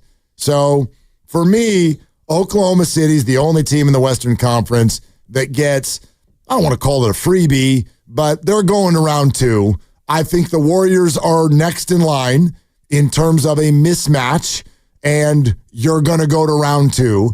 And then the other 2 series are wars. Absolute wars. I thought the Clippers outplayed the Nuggets more in game 1 than they did in game 2. Right. But they won game 2 and they lost game 1. If I'm a Nuggets fan, I'm super worried about the way this is going because they have one of the best home court advantages in basketball, and it didn't get it done. You didn't get it done. You split. You very, very narrowly even got a split. I don't think the Clippers have some great home court advantage, but the Nuggets are not as good on the road. And if the Nuggets don't get a game in L.A., they're cooked. They're cooked, and the Clippers are so good. They're very, very good. In Denver, only 2 games worse on the road. I'm sorry, Grandy. I was going to say real quick, speaking of betting, and you were talking about the OKC game, have you guys seen the Western Conference standing, or Western Conference odds? Odds to win the West. I've not, but I would imagine that in this moment, the Warriors are 2. They are. Yeah. OKC's a heavy favorite at minus 165. Warriors have the second best odds at plus 600. So that means risk Plus 100 to win 600. Whoa. Yeah. That's a big jump, though, from 1 to 2. It's a big jump, but they're 2 because it makes all the sense for it's about the road and the route, the absolutely. bracket. Yeah, no doubt. It's for 3 reasons. Number 1, remember we talked about this before the playoffs even started. That not by team but by player. Steph Curry was the number 2 odds bet to be the Western Conference Finals MVP. Shai Gilgeous is number 1. Steph was number 2. So that was clue 1. But then it's what you just said. They won a road game, which right now makes people feel much more comfortable about the Warriors advancing than any of the other teams. The other 2 top 4 seeds have both lost a home game already. The Nuggets have played twice, but they lost a home game last night, and the Lakers lost a home game over the weekend, and they're playing for their lives tonight. So the Warriors are definitely the second pick. They're definitely the second pick. So shouldn't that mean that getting to the Western Finals should be like the beginning of feeling good about the postseason? I mean, but these are odds, and those sit there. You have a point, but those are odds that sit there on this day. Those odds could be very, very different come tonight. Yeah, for what it's worth, the Lakers are the 3rd team, and if they win tonight, maybe they jump the Warriors. They will win tonight, and you lay the 5.5. You might be right. I would lay the 5.5. You might be right. It's desperate. It's absolutely desperate. And they're the second best home team in the Western Conference. Great. I will see. Like, there's a piece of me that's looking at the Timberwolves and going, you know what? They might be the more balanced, better team. They really might be. And they do weird things in the playoffs. Don't forget that about the T-Wolves. They won a Game 7 on the road at Denver last year. And then when we all thought they were definitely coming out of the West, then they went and just completely fumbled it to Luka and the Mavericks. Oh, that's right. Yeah. They do weird stuff. They're very unpredictable.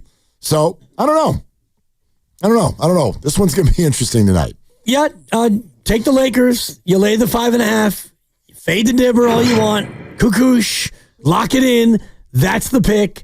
The Lakers, and, if you are even of a slight mind about conspiracy theory, they're going to make it so that the Lakers get every chance to win this game tonight. I hear you. You're probably right. Like, I looked at it, and I wanted to go Minnesota because I want to go Minnesota. Of course. But then right before my finger was going to push that button, I'm like, I could see the Lakers winning this one by 17 tonight. It's possible. I mean, the flow of series, you're right. That's how it usually goes. But then again, if you feel that way about the Lakers, do you feel that way about the Rockets? Same situation. No, and it's because I've done a very deep dive, and I've looked at the ways the Rockets have beat the Warriors and the way the Rockets can beat the Warriors, and the likelihood of those scenarios playing out are kind of unlikely in terms of the way the Rockets have gone about playing these games. And I've looked at all 6 games between the two, with Steph, without Steph, with Jimmy, without Jimmy, playoffs, regular season. There are a couple of common threads. The number one common thread. Hold on, is this deep dive dibs? Yeah. This sounds to me like deep dive dibs. Did you do a deep dive today? I did a massive deep dive. Okay, this is deep. Let everybody get ready. You got to listen up. You can't just keep driving and talking to whoever's next to you. Put on your snorkel. Put on your snorkel. This is Deep Dive Dips.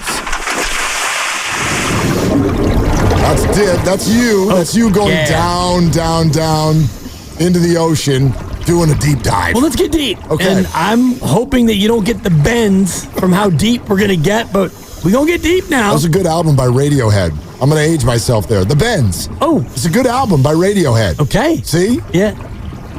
Well, I'm broad now. You're super broad. I'm broad. And okay. Radiohead has actually come back around because my 21-year-old son listens to Radiohead. He does. And so in our shared Spotify account, Radiohead algorithms onto my playlist now. I love that. And you and I kind of are Radioheads. Look at us. That's the only thing I can see right now is your head. It's my head. And we're on the radio.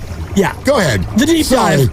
The Houston deep dive. If you want to look at all the games they've played with Steph, without Steph, with Jimmy, without Jimmy, here are the numbers. And I know numbers are numbers, but Houston from the field, 41, 38%. They shot 46% in a 1-point win.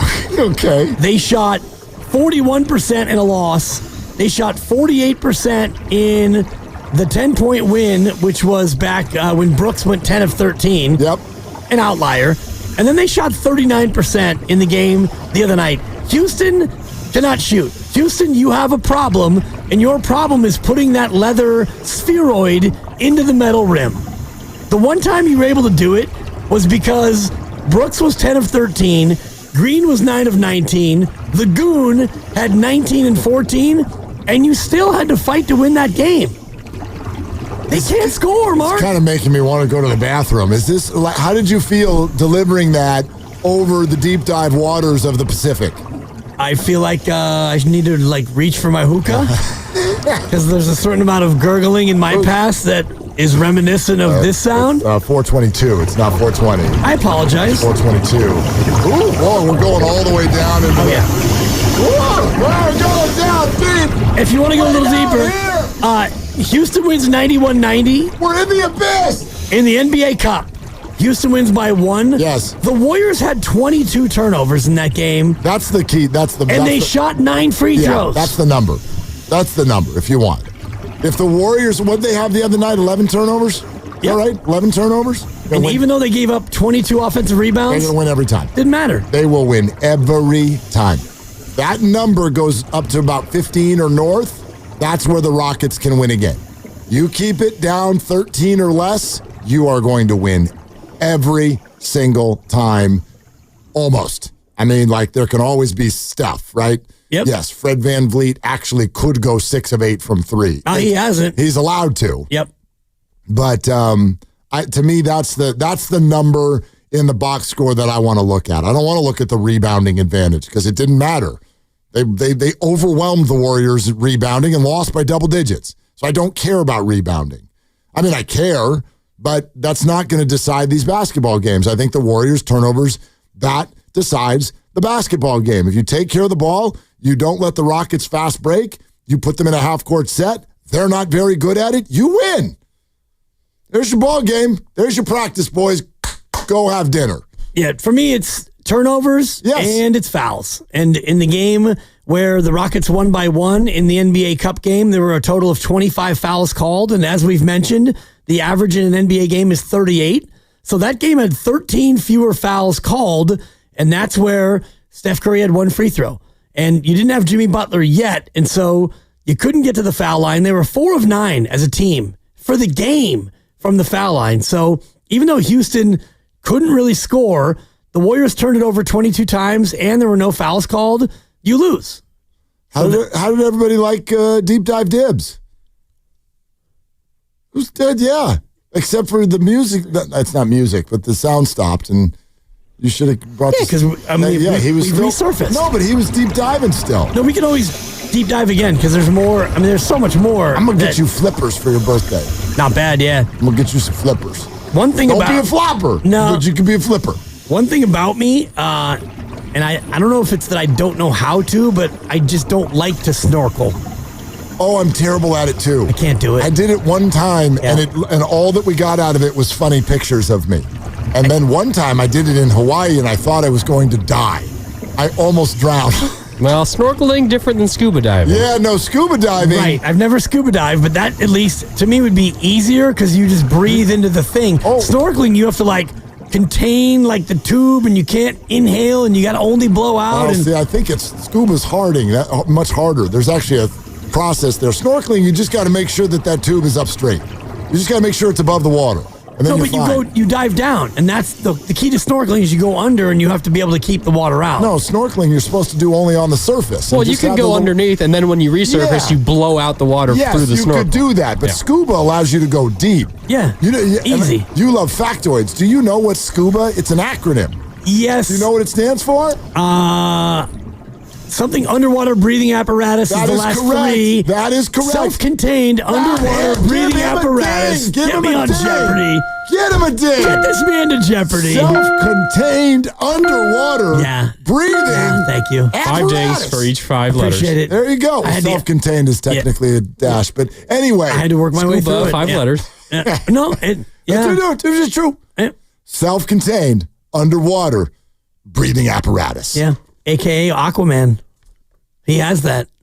And he has that. But it's built in. Yeah. It's on the inside. And he's got that whale talking thing, too. It's on the inside that is what counts. I don't know if you know that. Oh, yeah. All right. We're brought to you by Fremont Bank. We're here for you. We're here for good. We're here for Bob Fitzgerald. We're here for Steve Kerr. Both of them are ahead. Bob Fitzgerald is next. Steve Kerr is an hour away. Your phone calls continue Everybody throughout. take a breath. Yeah, take a breath. Take a breath. We did a deep dive, but we're okay. We've surfaced. 888-957-9570. What results in these playoffs would feel good? How far is how far the Warriors have to go for you to feel good? We get Bob Fitzgerald in on this conversation coming up next on Willard and Dibs. What is going on here?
for the love of God. So what?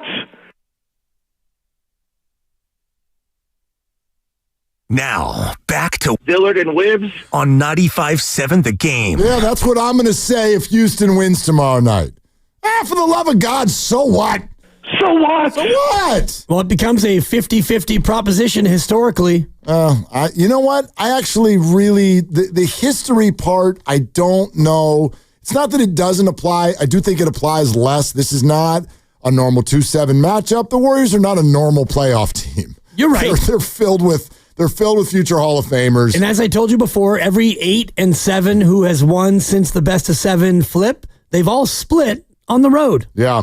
Look, it's an intriguing one, but I do know this: Houston has a problem if they don't win tomorrow night. We're coming to you live, Laughing Monk Studios, Laughing Monk, righteously brewed here in San Francisco, and all of us here at 95.7 The Game, super excited about our partnership with Laughing Monk, and we're super excited to go out to the River Islands guest line and talk to our friend Bob Fitzgerald, TV voice of the Dubs. Hey, Bob, what's going on?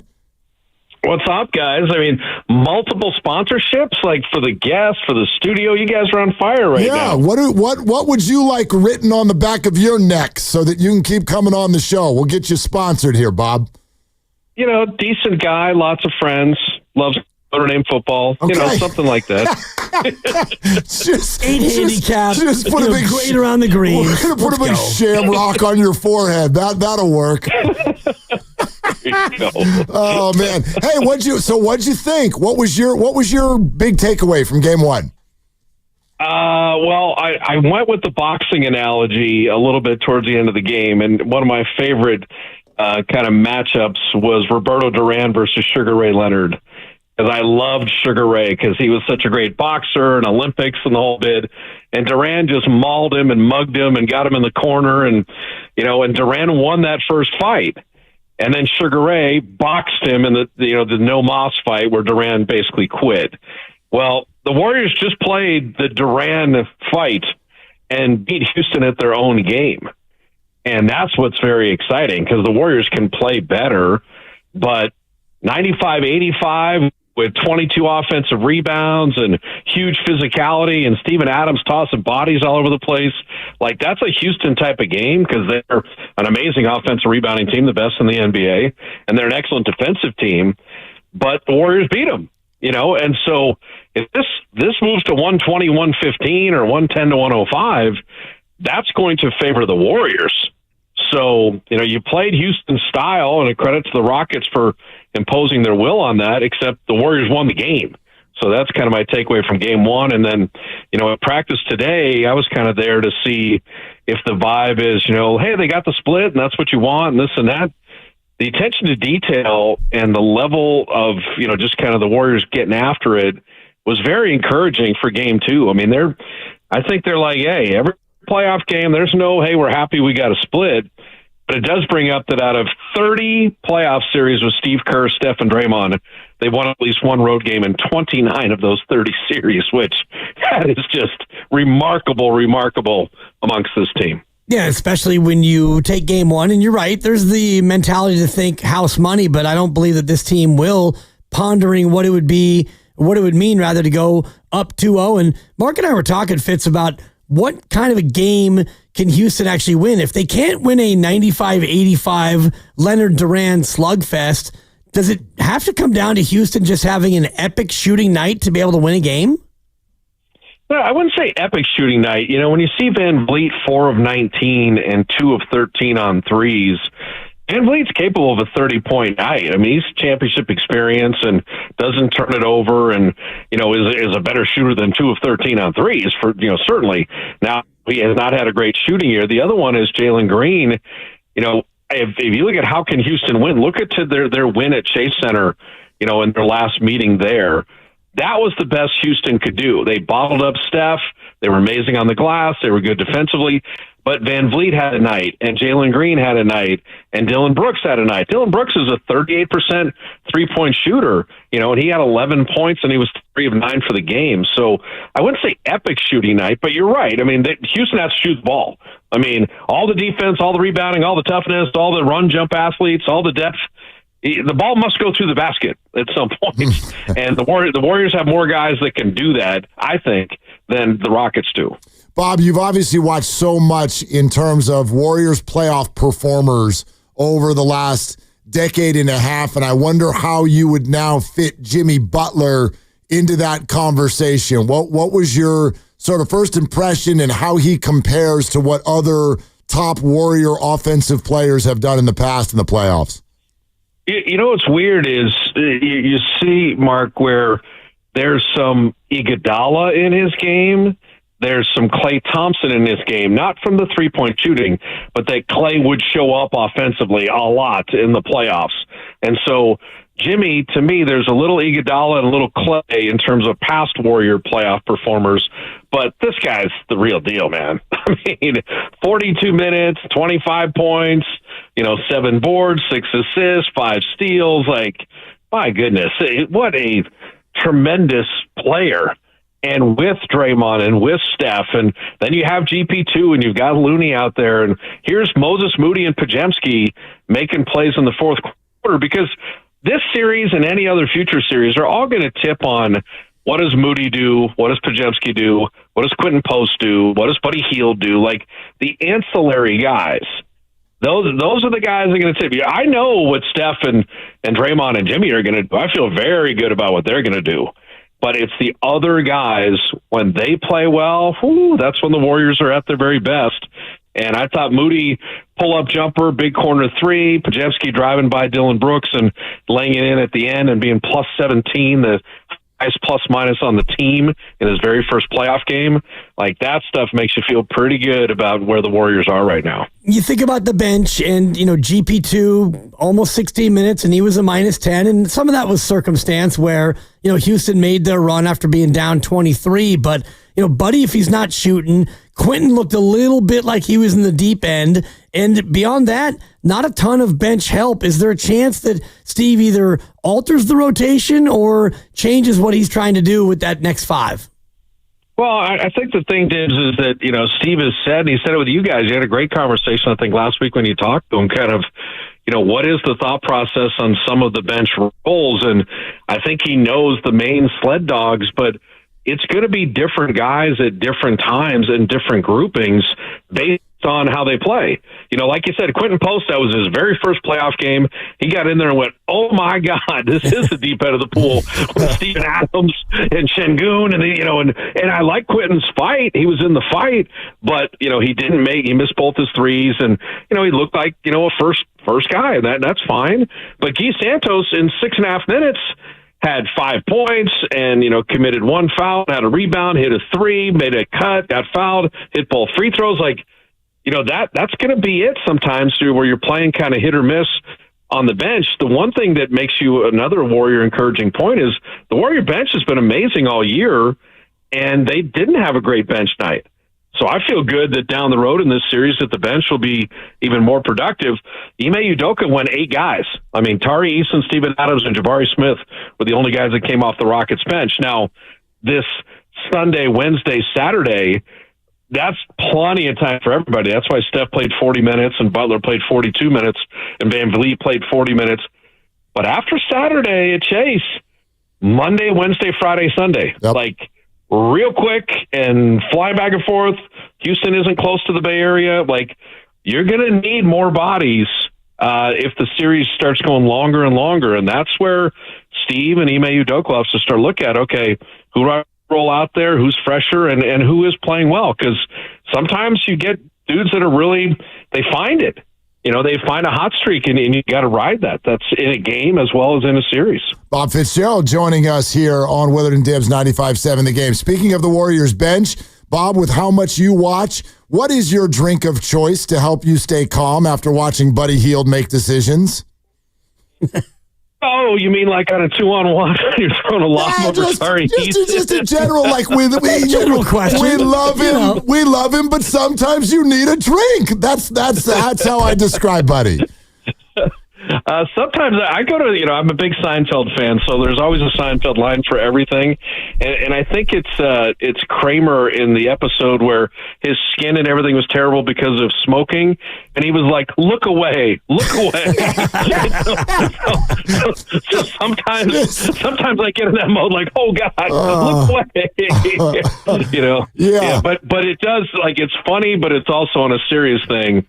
The decision making against the Rockets matters so much because it's not just an empty possession. Hey, it's a turnover, but 23 points off of those turnovers, like that fuels their whole offense. That, like, Draymond had a great rebound on a stop and went to an outlet. It was deflected. All of a sudden it's being laid in. Like, that's what fuels them. And so hit singles. You hear Steve say it all the time. Like, you don't need doubles and triples and homers. Hit singles to not give away possessions and not give the Rockets life, because, man, when they turn you over and they get running back on you, I mean, they're ferocious, and that is a big part of their DNA, and so you just got to take it away from them a little bit.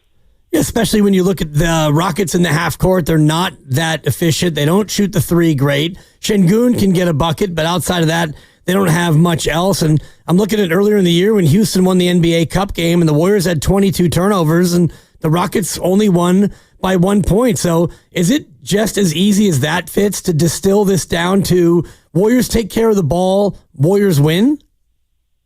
Well, you're right on the mode there, Dibs, is that it's a possession game. Turnovers for you, offensive rebounds for them. So then you can figure out the possessions. Like, the Rockets took 87 shots, Warriors took 76. So they were plus 11 in shot attempts. And then you start to look at free throws. Okay, 20-14, they got to the line more than you, but they're not a great free throwing team. Warriors with Jimmy are much better.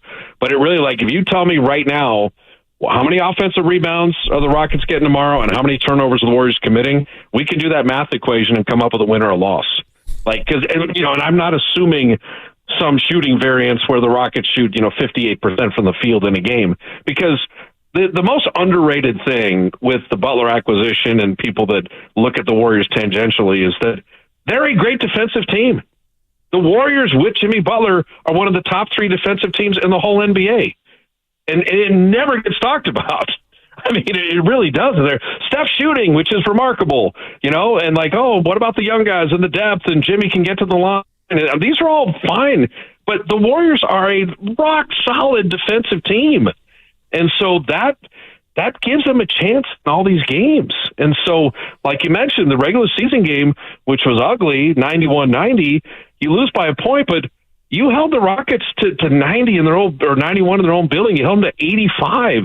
Like, don't overlook that. Like, that has a lot to do with Ron Adams and Jerry Stackhouse and Chris DeMarco and Steve Kerr and Draymond and Jimmy and GP2 and Looney. Like, there's a lot of defensive minds and a lot that goes into the Warrior defense that is brushed aside sometimes. A lot like the Niners Super Bowl teams. We talk about Montana and Steve Young and Rice and this. What about Ronnie Lott and Keena Turner and so many of these great Niner defenders? That those Niner teams also were great defensively, and that's almost never brought up. Yeah, and they were fantastic in Game 1 yet again, especially in the half court. Bob Fitzgerald with us. Fitz, before we let you go, I wonder if you have any reaction to anything else that has unfolded in the Western Conference so far. Well, I mean, you gotta look at that Denver Clippers series, and you gotta look at and get excited for Minnesota Lakers. Like, the Denver Clippers series, it's great. I mean, yeah. Is Kawhi Leonard the first AI basketball player? Like, this guy might be like a cyborg. He was so good last night. God, I mean, he was so good against the Warriors in the final game of the regular season. Man, healthy Kawhi. Wow, is he a great player? He's something else. And then you look at Denver, Jokic with 7 turnovers. Like, that was a weird game, and they're relying a lot on Russell Westbrook making big shots. So, I mean, that series is probably right where it should be at 1-1. And, that could go 11 games. They won't even decide it probably after 7 games. But, and then the Lakers in Minnesota, Lakers better have a bounce back, because as good as they are, I don't think they want to go down 0-2 and having, spit away 2 home games. So those two series are kind of amazing. And then, OKC, they're doing what they're doing because they're a machine, which I'm not unhappy that the Warriors are not in the OKC bracket until if you saw them, it'd be the Western Finals. Other than that, let somebody else get in front of that train. Yeah, no doubt, Fitz. Only 4 teams have ever come back from 0-2 down after losing the first 2 at home, so that's what the Lakers would be facing. But I want to ask you about Kawhi Leonard. Is he the most underrated superstar that you've ever seen in your time in the association? It's always weird, Dibs, when you think like rated, underrated, this and that. I think the issue with Kawhi, it centers on one thing. Nobody doubts he was amazing in San Antonio. Nobody doubts he was amazing in Toronto. Nobody doubts when he plays with the Clippers, he has the highest win-loss percentage of any active player, by the way. When he plays, he wins. It's all durability. It's all just games missed. And that's just injuries are what they are. But for greatness and to be rated or overrated, underrated, you've got to be there all the time. And that is that's the amazing part of LeBron James. 22 years in, always being there. That's why we loved Cal Ripken, because he was always playing. And so, people love Gale Sayers, people like me, but he played 6 years. He didn't play 12, 13 years. And that's where you get into Tom Brady, Joe Montana. I love Joe Montana. If my life depended on it, he'd be my quarterback. But look at Brady's longevity. And so that's part of sports, is being there all the time and accumulating all those seasons, all those numbers. Kawhi is incredible, but there's injuries have robbed him of a lot of time. People forget he should have been on this Olympic team in Paris. What about Kawhi the other night playing on that Olympic team with LeBron and KD and Steph? I don't know, we would have had many nail biters in that Olympics if Kawhi Leonard was playing there. So, just whatever physical maladies he's gone through have robbed some of the full-on accolades. But God, that guy is an incredible basketball player. Incredible. God, he was so good last night. That was just a performance to behold. Yeah, no doubt. That series has been just absolutely rock solid and so tight the whole way. Fun to watch. All right, Bob, thanks so much for coming on, man. Really fun to have you. What city should I have Steph shooting a 3 from tomorrow night on the broadcast? I had 1 3 from the Woodlands, which is a suburb here in Houston.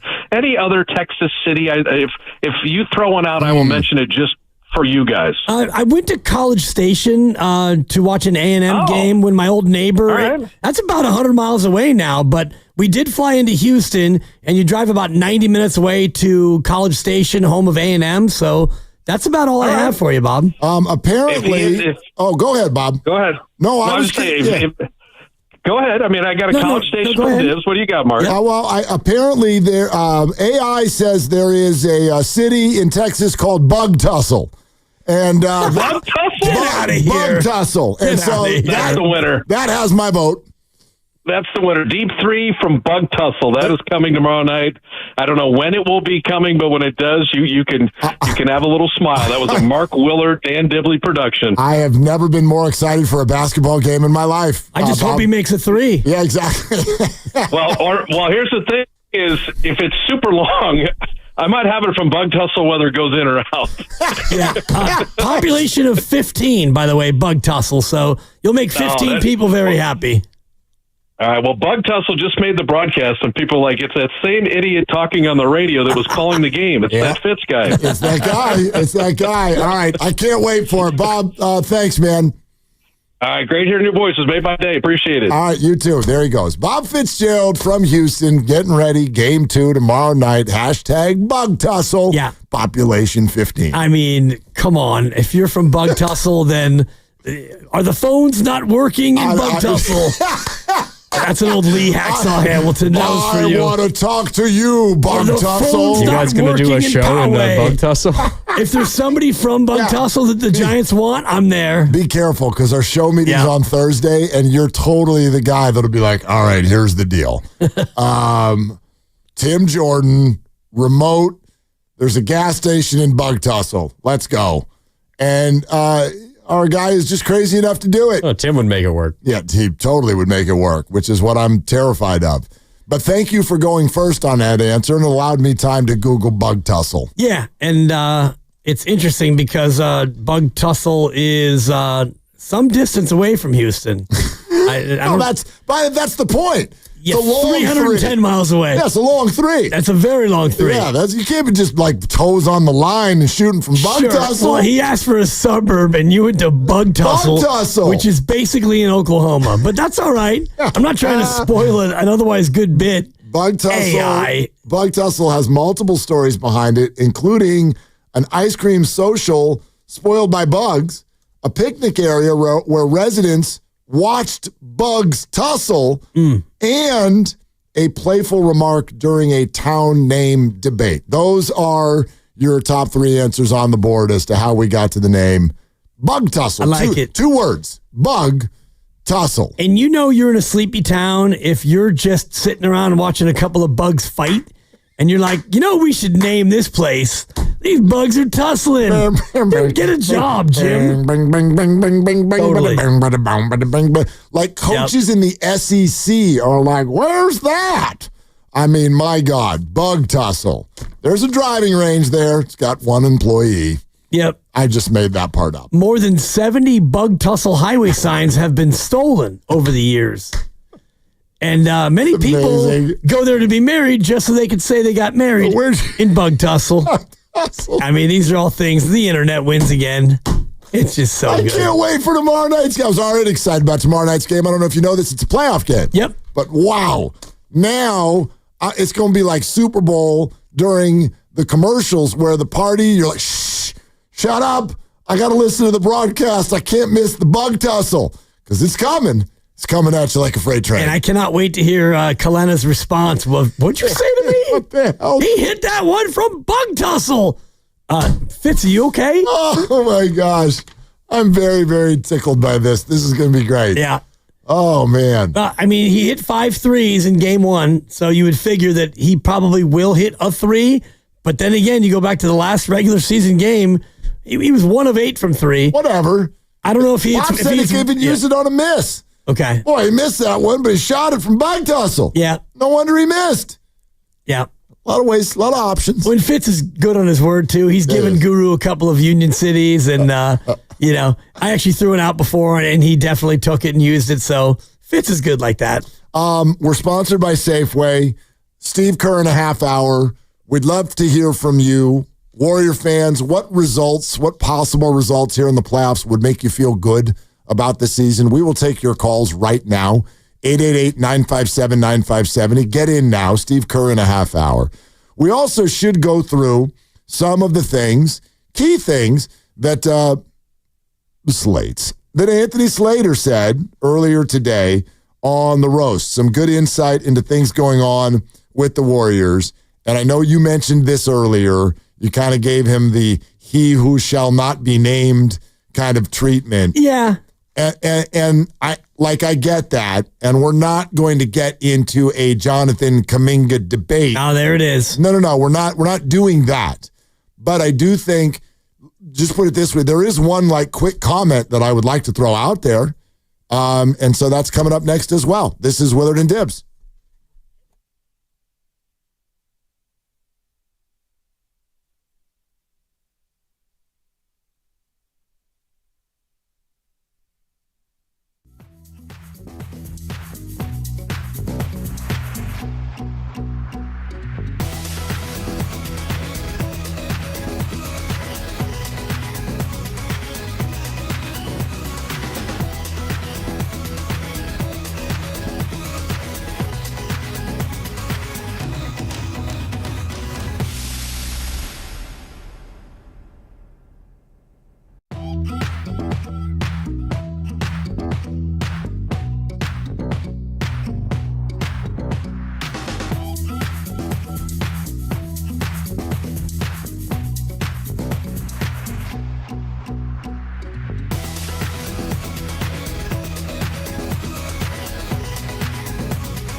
Dub Nation is Moses Moody. Catch my head coach Steve Kerr with Willard and Dibbs each and every week right here on 95.7 The Game. Also known as a half hour from now. Check it, 27 minutes. Don't miss it now. Steve Kerr's coming on the show.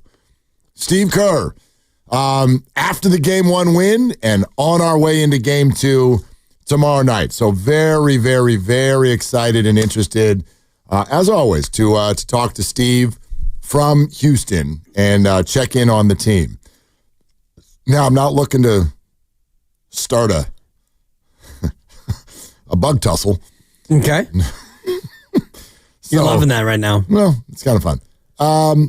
But we don't need to, I'm not trying to go anywhere with this, but just a little prediction / minor observation, reading some tea leaves, listening to some of those out there in the world of the Warriors I really respect, and noticing that something specifically that was pointed out by Tim Kawakami, both on Twitter and on the Warriors Plus Minus pod, that Jonathan Kuminga seems very, very comfortable in his skin right now, laughing, joking around the team. There's just been a couple things out there. I think we're going to see him in this series. Just an observation that we don't need to get into any arguments or any of the stuff that happens here. Not trying to get anybody's emotions all, just an observation. I don't know how much, but I think we're going to see him in the series. I do. I think the Warriors are going to turn to him in certain spots, in certain moments where they feel like some of that, athletic action on the offensive end might be necessary. I think we're going to see him. It's possible. And if you look at what JK has done in this matchup this year, in the opener, he had 23. Curry didn't play. They had a 31-point lead. They blew it, and they won in overtime. JK was great. Game 2, he had 33. In a game at home where the Warriors won, no Curry or Draymond. Wiggins with a nice 23 and 9 in that game. Game 3, they lost in the NBA Cup, and Curry played. JK had 20. He took 20 shots in that game. So in this series, you've had JK play very well in 3 of the 6. Obviously, the last game he didn't play, and then the game before that he barely played. So it's not really recency bias, but against Houston, he's had some of his best games of the year. No doubt about it. And Kerr pointed that out last week when we spoke to him, and so we'll see. And I'm not necessarily saying tomorrow night. I just think I think he's going to get a sweat on at some point in this matchup. We shall see. Anthony Slater was on the Morning Roast today, and I thought had some really interesting things to say. And let's start with this, because I do think this is where a lot of people's heads are right now, which is you want to look at a Game 1 win on the road and just go, all right, this thing's cooked. And I know, like Steiny called me the most disrespectful host of all of us here at 95.7 The Game. Facts. In terms of, well, just to let me finish, I'm not just the most disrespectful host. I thought he meant in general. With regard to the Rockets. Okay, sorry, my fault. With regard to the Rockets. And I'll wear that label. I have no problem with that. It's just a prediction. And we get things wrong all the time. We get things right all the time, whatever. I might be wrong on this one too. But it's not a reaction to Game 1, because I kind of felt this before Game 1, which is that this matchup, it favors the Warriors. I don't really know. I mean, you love doing Deep Dive Dibs has been doing a lot of history stuff lately. I mean, teams that are centered around a group of 22-year-olds, you don't advance in the playoffs. It's very rare. You advance, but you don't go deep usually. How often do you even advance? I mean, they're not young. They're very, very young. You can Van Vliet and Dylan Brooks me all you want. The people who are going to score the basketball and decide this series are all 22. You lose almost all the time. And that's it's a compliment to where they are, that they are in this seed and this spot at this age. But to advance over people who like literally are almost like the basketball matrix with their brains is just so incredibly difficult. So it's too early for all of this, but that's kind of the thing. I think a lot of people are asking, is it too early to start feeling like the Warriors have some sense of control of this series. So underrating the Rockets, overrating the Rockets. Listen to what Slate's had to say. Yeah, I mean, look, their problem was their half-court offense, 21st ranked in the league this year. They're a terror in transition. They do, 22 offensive rebounds is a lot, but that's not outrageous for the Rockets. They were easily the top offensive rebounding team in the league this year, so they're going to keep doing that. They didn't turn the Warriors over enough, at least live ball-wise, right? A lot of the Warriors turnovers were just like pass out of bounds or some stuff like that. And even when they did turn them over, their lack of offense didn't allow them to take advantage of it. But, the Warriors still are struggling to score against the Rockets. That's 2 straight games they haven't got to 100 points themselves. So depends on, I guess the whole, are people now underestimating them? If you just think it's going to be an easy sweep and game 2 is going to be just like game 1, yes, you probably are underestimating them. But I think what you should have been concerned about on the Houston side entering the series, and what, honestly, talking to Warriors people made them confident, was confirmed in game 1. Half-court offense is a problem. No star scorers on the perimeter. Jalen Green, Fred VanVleet, inefficient, and they win 95-85. Yeah. What he said there at the end to me is what I'm going to bed with tonight, which is that this is why I don't feel like reacting to game 1 is just reacting to one game. I hope everyone heard what Slate's just said there at the end. We're not reacting to one game. We're reacting to one game that confirmed what the whole season told us. Houston's not good in the half court. The Warriors are a very good half court defensive team. If the Warriors cannot turn the ball over and get you in the half court, the Rockets are very limited in how they can beat you. And so we watched that all year long. And when you see it already in game 1, which often that offers the best effort for the home team. They come out, the energy in the building is tremendous. You're rested, and you give someone your best shot. And it turned into 85 points. Yep.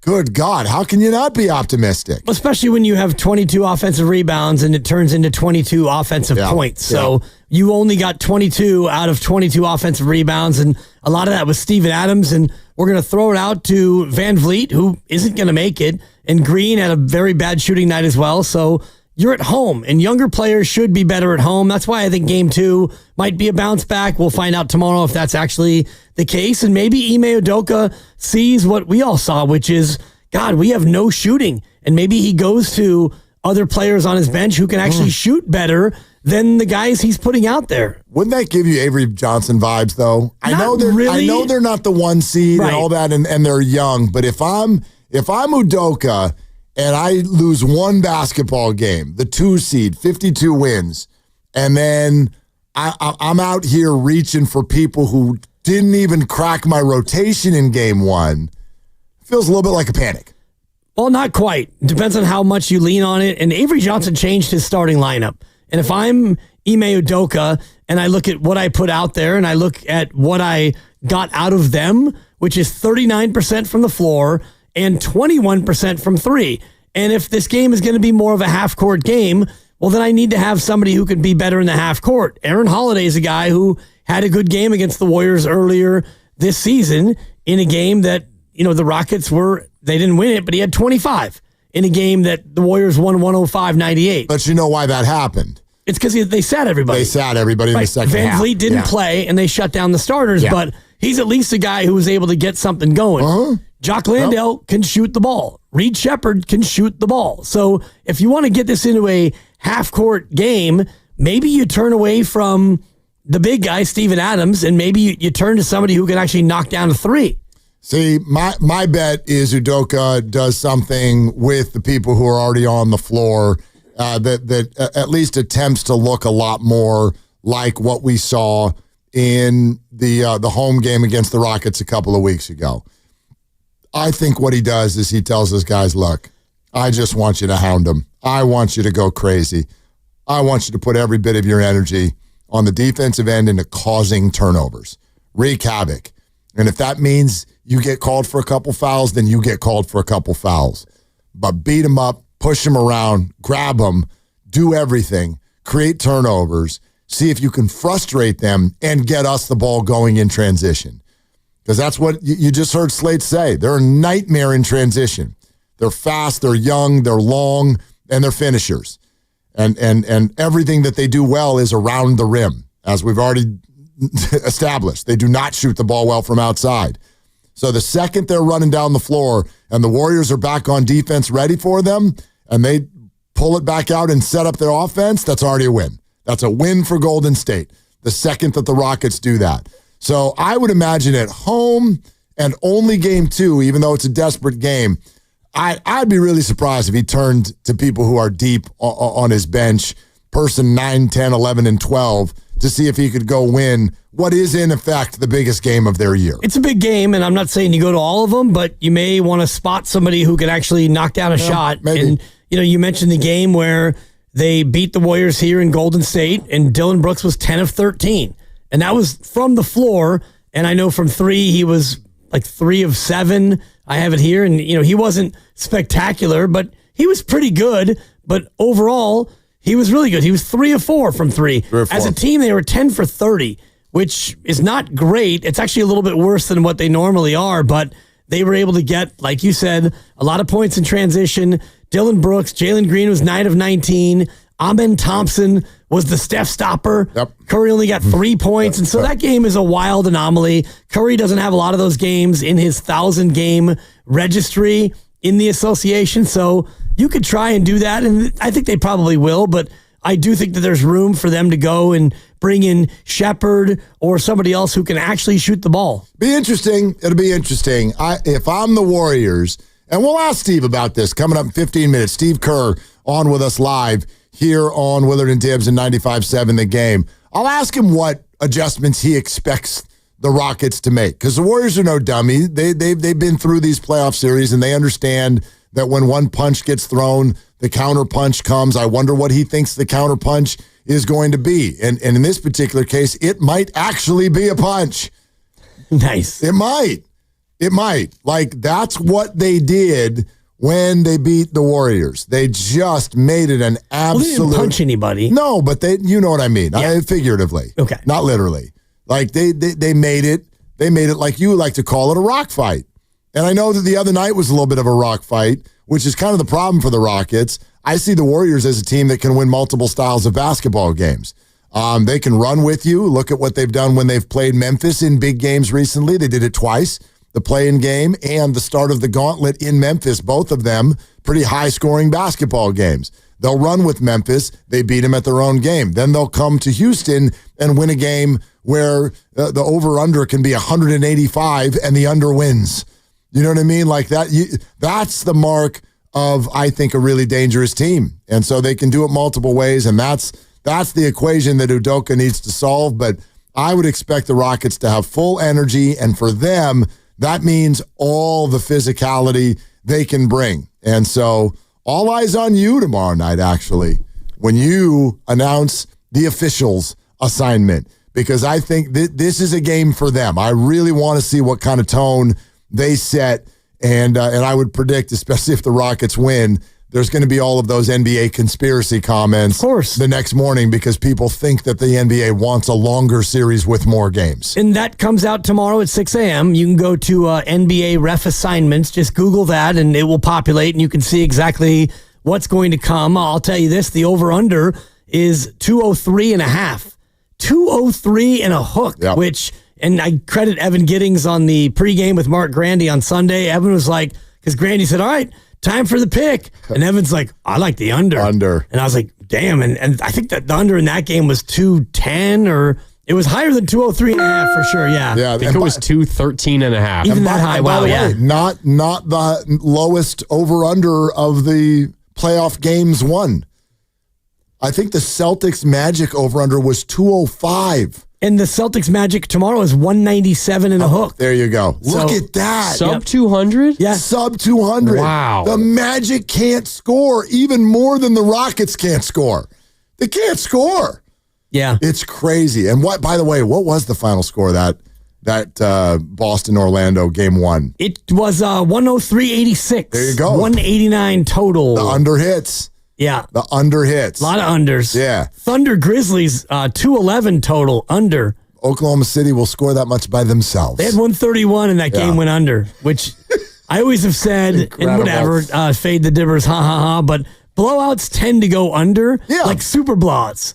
Because the one team... because the other team leaves. Right, and they can't score They all to begin with. By the way, going back to that, because I know that game's tipping off. Is that the 4 o'clock game or the 4:30 game? I know we Tomorrow? No, tonight. Bucks-Pacers tonight at 4. Bucks-Pacers starts in 12 minutes. Grizzlies Thunder at 4:30. They start at 4:30. Yeah. So we'll watch Bucks-Pacers with Steve Kerr. That'll be fun. But anyway, the Grizzlies, they are much... I know you said they only had one night off, but you're right. It was a Sunday morning game, number one. And number two, they didn't play in the fourth quarter.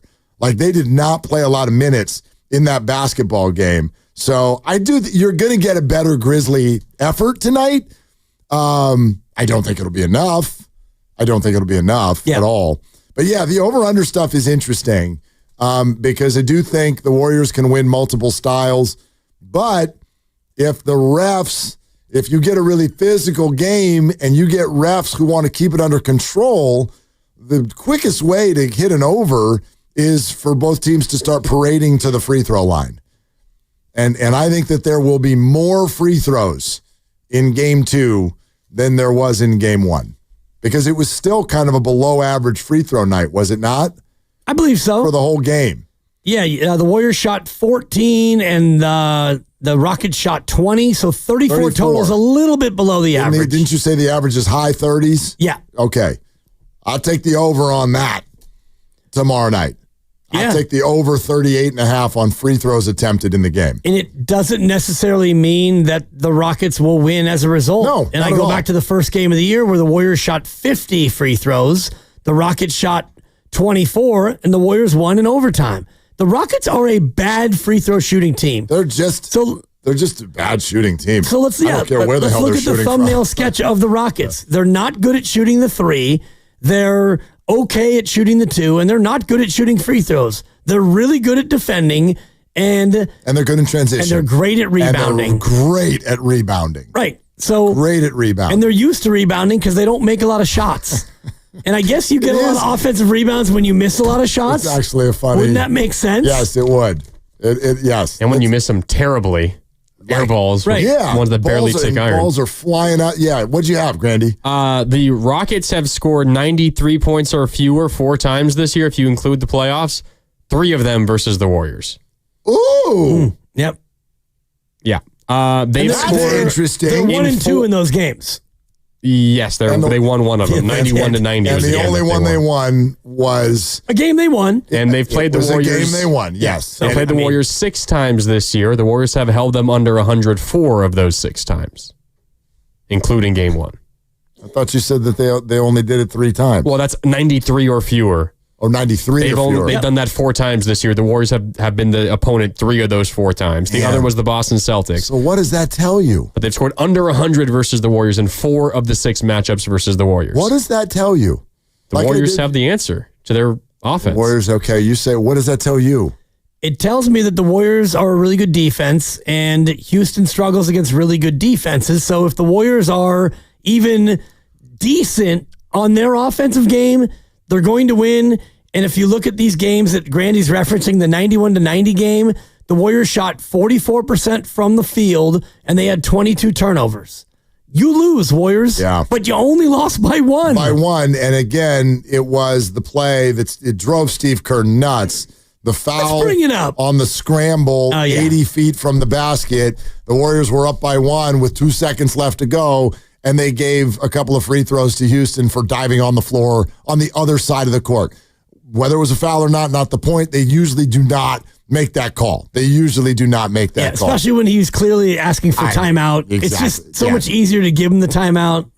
But tell you what, though, when you say the Warriors are a really good defensive team, the couple of the games we're referencing was when the Warriors were not a very good defensive team. The Warriors are a top 5 defensive team once Jimmy Butler arrived. They weren't before that. They were very, very early in the season, and I know some of their games against the Rockets were very early in the season, but through that run of kind of December and January, the Warriors were not a great defensive team, yet largely they were able to hold the Rockets at least down around 100. Even the game where the Rockets came charging back, like the numbers are skewed because it went to overtime. Yep. Like whatever it is, and maybe this is why all the Warriors, I don't know if you've all noticed this, the Warriors coaches and players, they kind of got a Cheshire Cat look to them right now. And I can tell they're trying to hide it, but you can't hide it 24 hours a day. And for those of you who don't know what I'm referencing, dude, they look like the cat who ate the canary. They know, it's as if they know they're winning this series and they just don't want to tell anybody because you're not supposed to say that out loud. But when Moses Moody is on our air being like, essentially indicating we're the better team, I thought Steve Kerr last week, when he started referencing what's going to happen in round 1 and then round 2 and then round 3, I was like, wow. And he made that comment, we know we have what we need now. With 4 days rest, we know we have what we need to win this series. He wasn't predicting, they weren't being cocky, but the Warrior confidence, they can't bottle it up. It's just oozing out of them right now in this particular series. So maybe they do have whatever the elixir is to the Houston Rockets. Well, I do think that unless, you have a Houston team that somehow comes up with something that they haven't had very often, which is an offensive hot night. And you mentioned the game where they came storming back. The first time these teams met, they were down by 31 late in the second quarter, 71-40. And in the second half, Houston shot 57% from the floor. The Warriors shot 36%. All of a sudden, Houston's got a 1-point lead. There was no Curry in that game. And Houston, in the second half, went on one of those heaters where they were awesome. The Warriors could not score, and all of a sudden 18 became 14, which became 9, and oh my goodness, now we've got a ball game, and it took overtime to win it, but it took Houston having an otherworldly half just to get back into that game, and they still lost. And they lost. Maybe it will be a sweep. Yeah. I don't know. I was just trying to take people off. Yeah. I mean, I'm here for it. I mean, maybe. I do think that the Warriors stand on it. Yeah, no, you win tomorrow night, and this thing's going to be fast. Stand on what you say. I just stand on what you do. Well, you can't see what I'm doing, but you can hear what I'm saying. We're brought to you by Fremont Bank. Here for you, here for good. I know what I'm going to do, and I know what Dibs is going to do. We're going to talk to the head coach of the Warriors.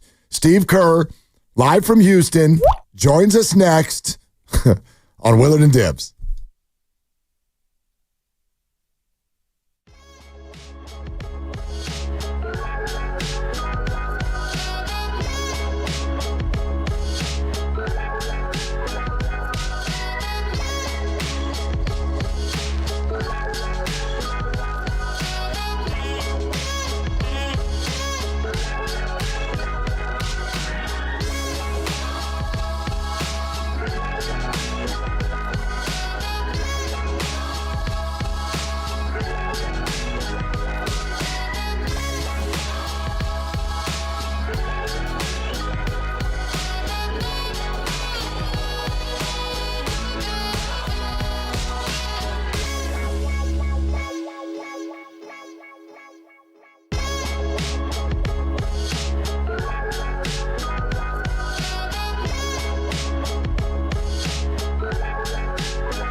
go out to the River Islands guest line because it is time for Coach Kerr, presented by Great Clips in Sports. Success is about team effort, and the same is true for your hair. Great Clips, it's going to be great. Also, brought to you by Rafael Lumber and Building Supply, serving contractors, homeowners, and the community in Marin for over 50 years. Visit their showroom today. Hello, Coach. How you doing out there in Houston? I'm doing great. How are you guys? We're fantastic. Hey, 100 playoff wins now. Congratulations. And which one was your favorite?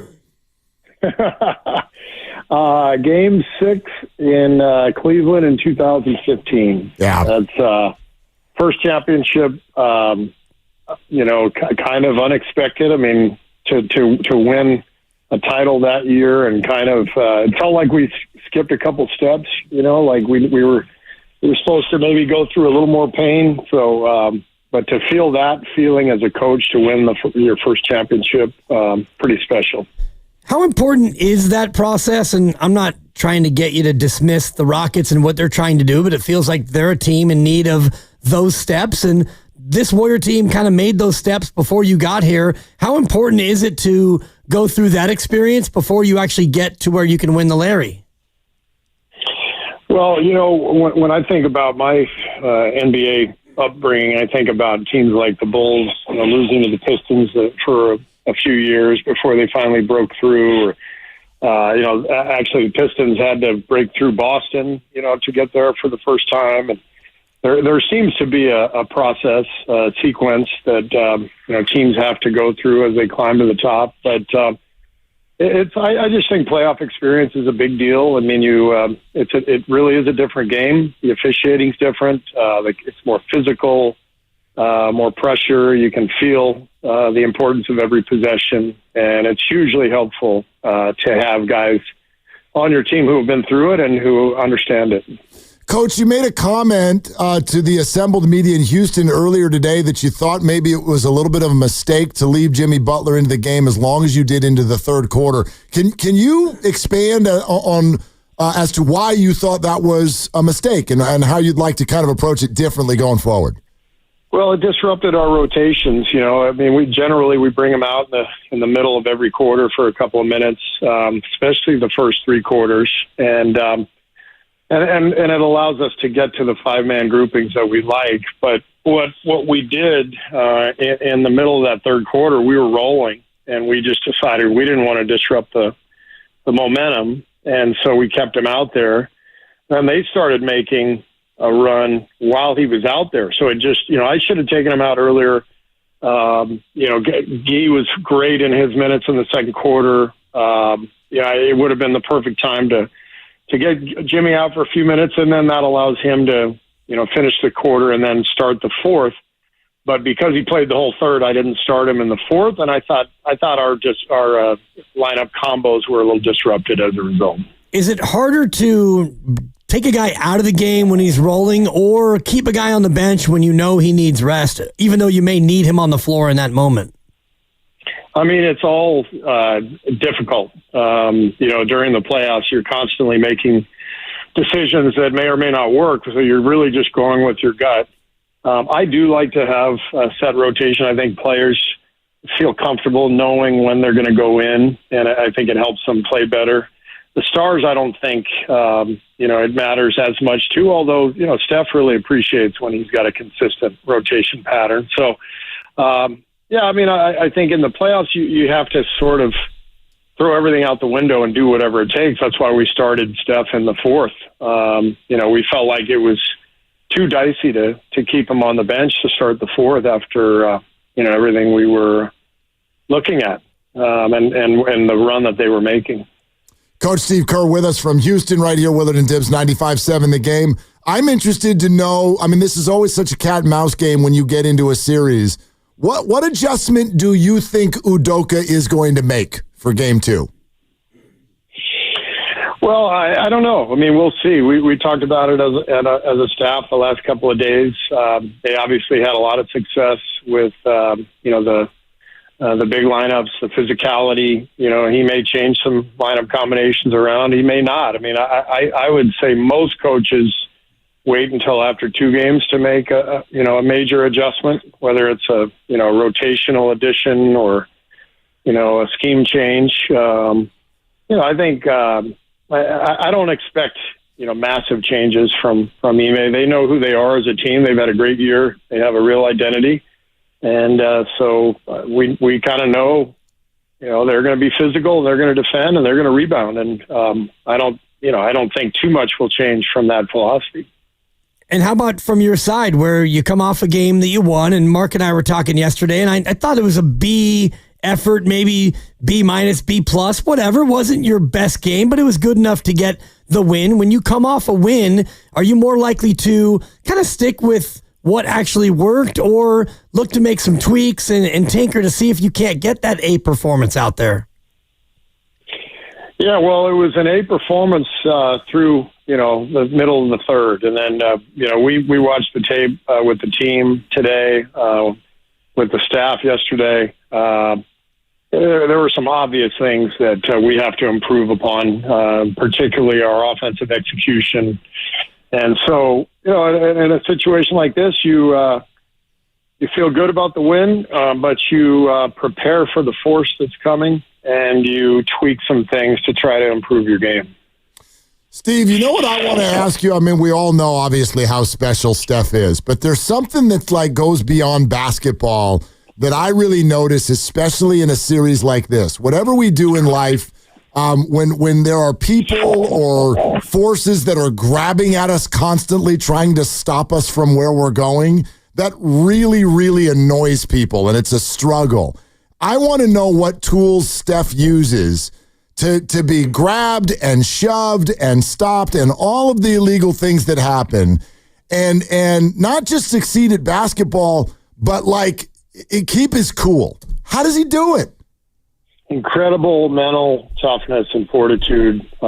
He's well aware of everybody's game plan is going to be the same thing. It's going to be physical with him when he's on offense, attack him when he's on defense. And honestly, I think Steph knows it's the ultimate sign of respect, and he deals with it beautifully. He hardly ever complains to the ref. He just does his thing, and he's such an incredible athlete that he finds ways to free himself up, even through all the physicality. And through the physicality, you can advocate for Steph. And as we've talked about on this very program before, we asked you about complaining, and you said complaining doesn't work, yet you do have to kind of get your 2 cents in there. When you see this going on, this manhandling of your star, how do you go about encouraging the officials to adjudicate the illegality of this contact?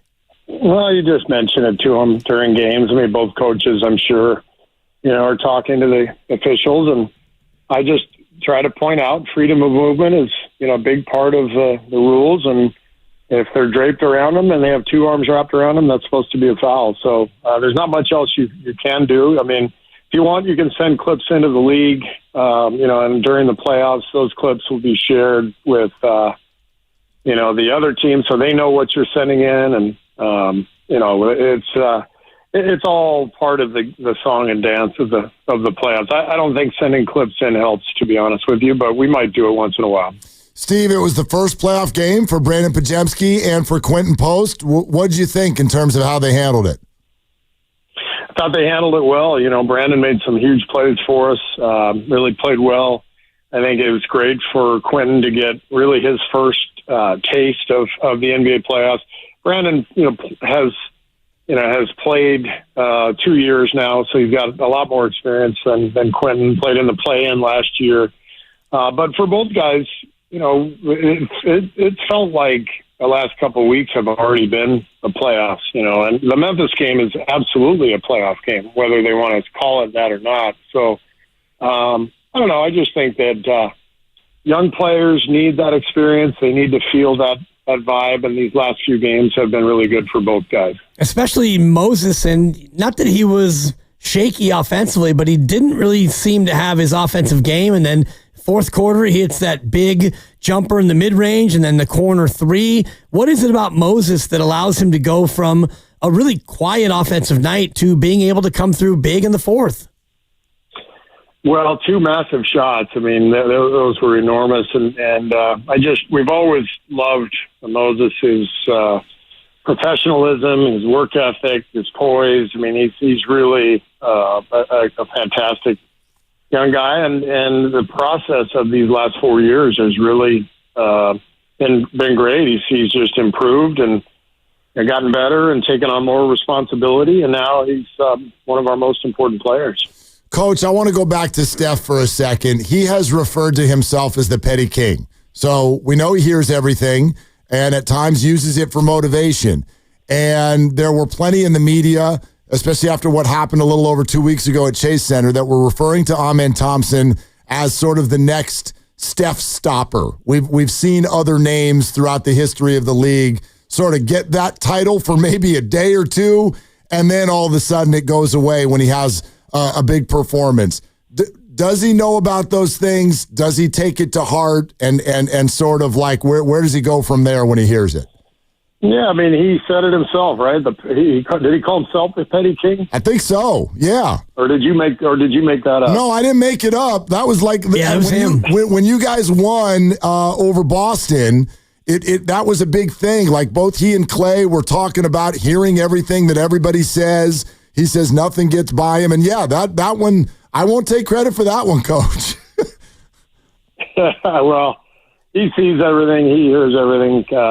He just has the right sense of how to motivate himself, and how to play at the best of his ability when the best is needed. I mean, it's a brilliant quality that only the very best competitors share, and Steph has it. You played with one of the greatest of all time in Michael Jordan, and just looking back at his career, it was 6 years in the playoffs before they won the finals. I think that was before you got there, but did Michael Jordan have that same sort of chip on his shoulder that you see in Steph?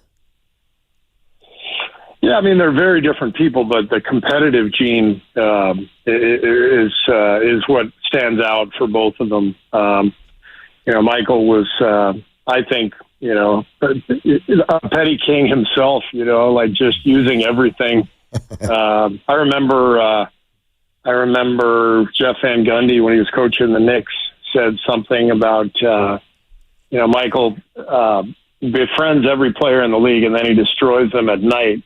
And, and I think somehow Michael took that to Jeff calling him a fraud, and it was like, poor Jeff, he didn't really call him a fraud. It was more just Michael used that. He's like, okay, all right, here we go. And then the next game, he's dominating and talking trash to Jeff. And I mean, so Michael was famous for that stuff.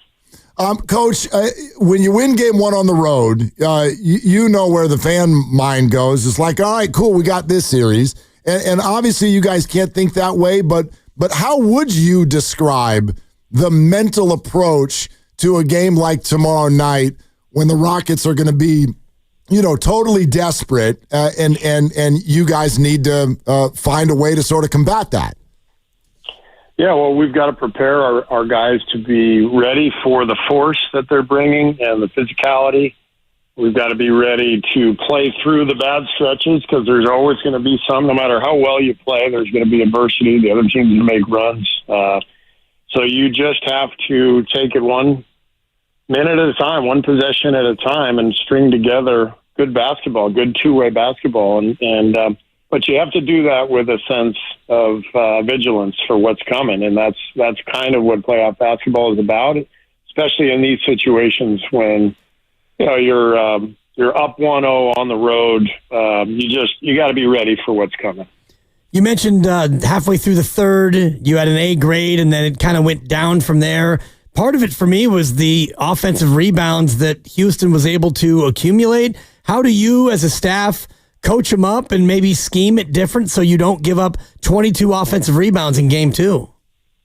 Well, they're going to get some. I mean, they're massive, and the other night they obviously didn't shoot well, so there were a ton of available rebounds. So I don't expect them to get 22 again, but they're such a good rebounding team that they're going to get plenty.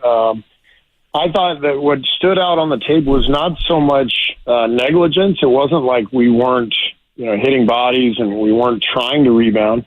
But I thought we didn't get two hands on a lot of the balls. Loose balls, Jimmy talked about it in the press conference after the game. He tried to tip a couple of rebounds to teammates instead of grabbing them with two hands. I think Buddy had a couple where the ball was on the floor, and instead of grabbing it with two hands, he tried to tap it to himself. And they're so athletic that that's not going to work. So we just have to be really forceful with both hands and get every ball that's close to us. We gotta get it like our lives depend on it. Coach, I think this is overall a good thing, and I wonder if you notice it, but you and your guys sound like you feel very, very confident. And we could go back to, for instance, Draymond All-Star Weekend. He predicts a championship. Jimmy Butler has kind of spoken that way this week a couple of times, sort of predicting a championship. How does that make you feel? What kind of pressure do you feel that might add? Oh, I don't feel any pressure from that. I feel the normal pressure that the NBA playoffs bring, because this is what our whole season is dependent on. This is what determines, the success of the season. And so we feel the normal pressure, but I think we all feel confident and excited because it's also the most fun time of year. And really the key is to find that balance between, recognizing that, yes, it's important. Yes, it's the playoffs. Yes, there's a lot on the line. And, oh, by the way, it's a basketball game. Nobody's life is on the line.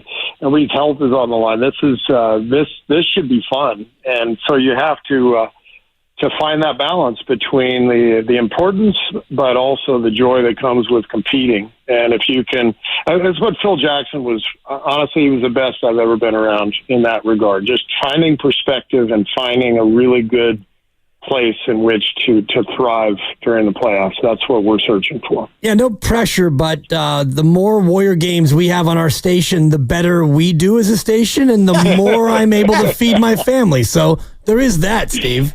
There is that.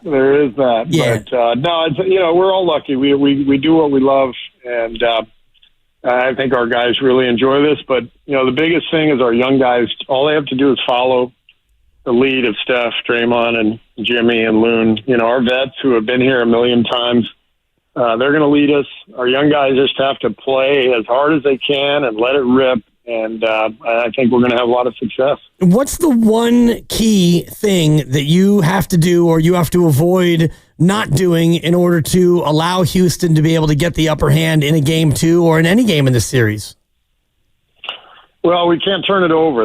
To me, that's the biggest thing. If we turn it over, their athletes are going to get free for easy baskets, and we can't afford that. We've got to be able to contain them and take away the easy stuff. So, fouls, turnovers, those are the things that'll hurt us. Obviously, the offensive boards as well. But like I said, they're going to get plenty of those. It's all, it's kind of all part of the package. So we just have to check as many boxes as possible. Coach, I don't know if this is just kind of a layman's thing, but like a lot of people look at a 95-85 NBA basketball game and they're like, whoa, right? That had been a long time since that's a normal final score. Are you comfortable in that area, or in a perfect world, would you rather this matchup does end up in the hundreds? Oh, I don't care what the score is, as long as we have more points. Well, right. I mean, it doesn't matter. It's just, we want to run, so we're not trying to keep it under 100. We want to score 115 if we can. And I do think we can be much better offensively. So it's really about the process and just getting enough things done to get the win. Want to throw this at you, too. The Athletic today released an NBA players poll. So this is anonymous voting by actual NBA players, and they had the most underrated players in the league. They also had the most overrated players in the league. And in the top 6, both Jimmy Butler and Draymond Green are in the most overrated player list. What would you say to another player who's voting those guys as among the most overrated players in the league?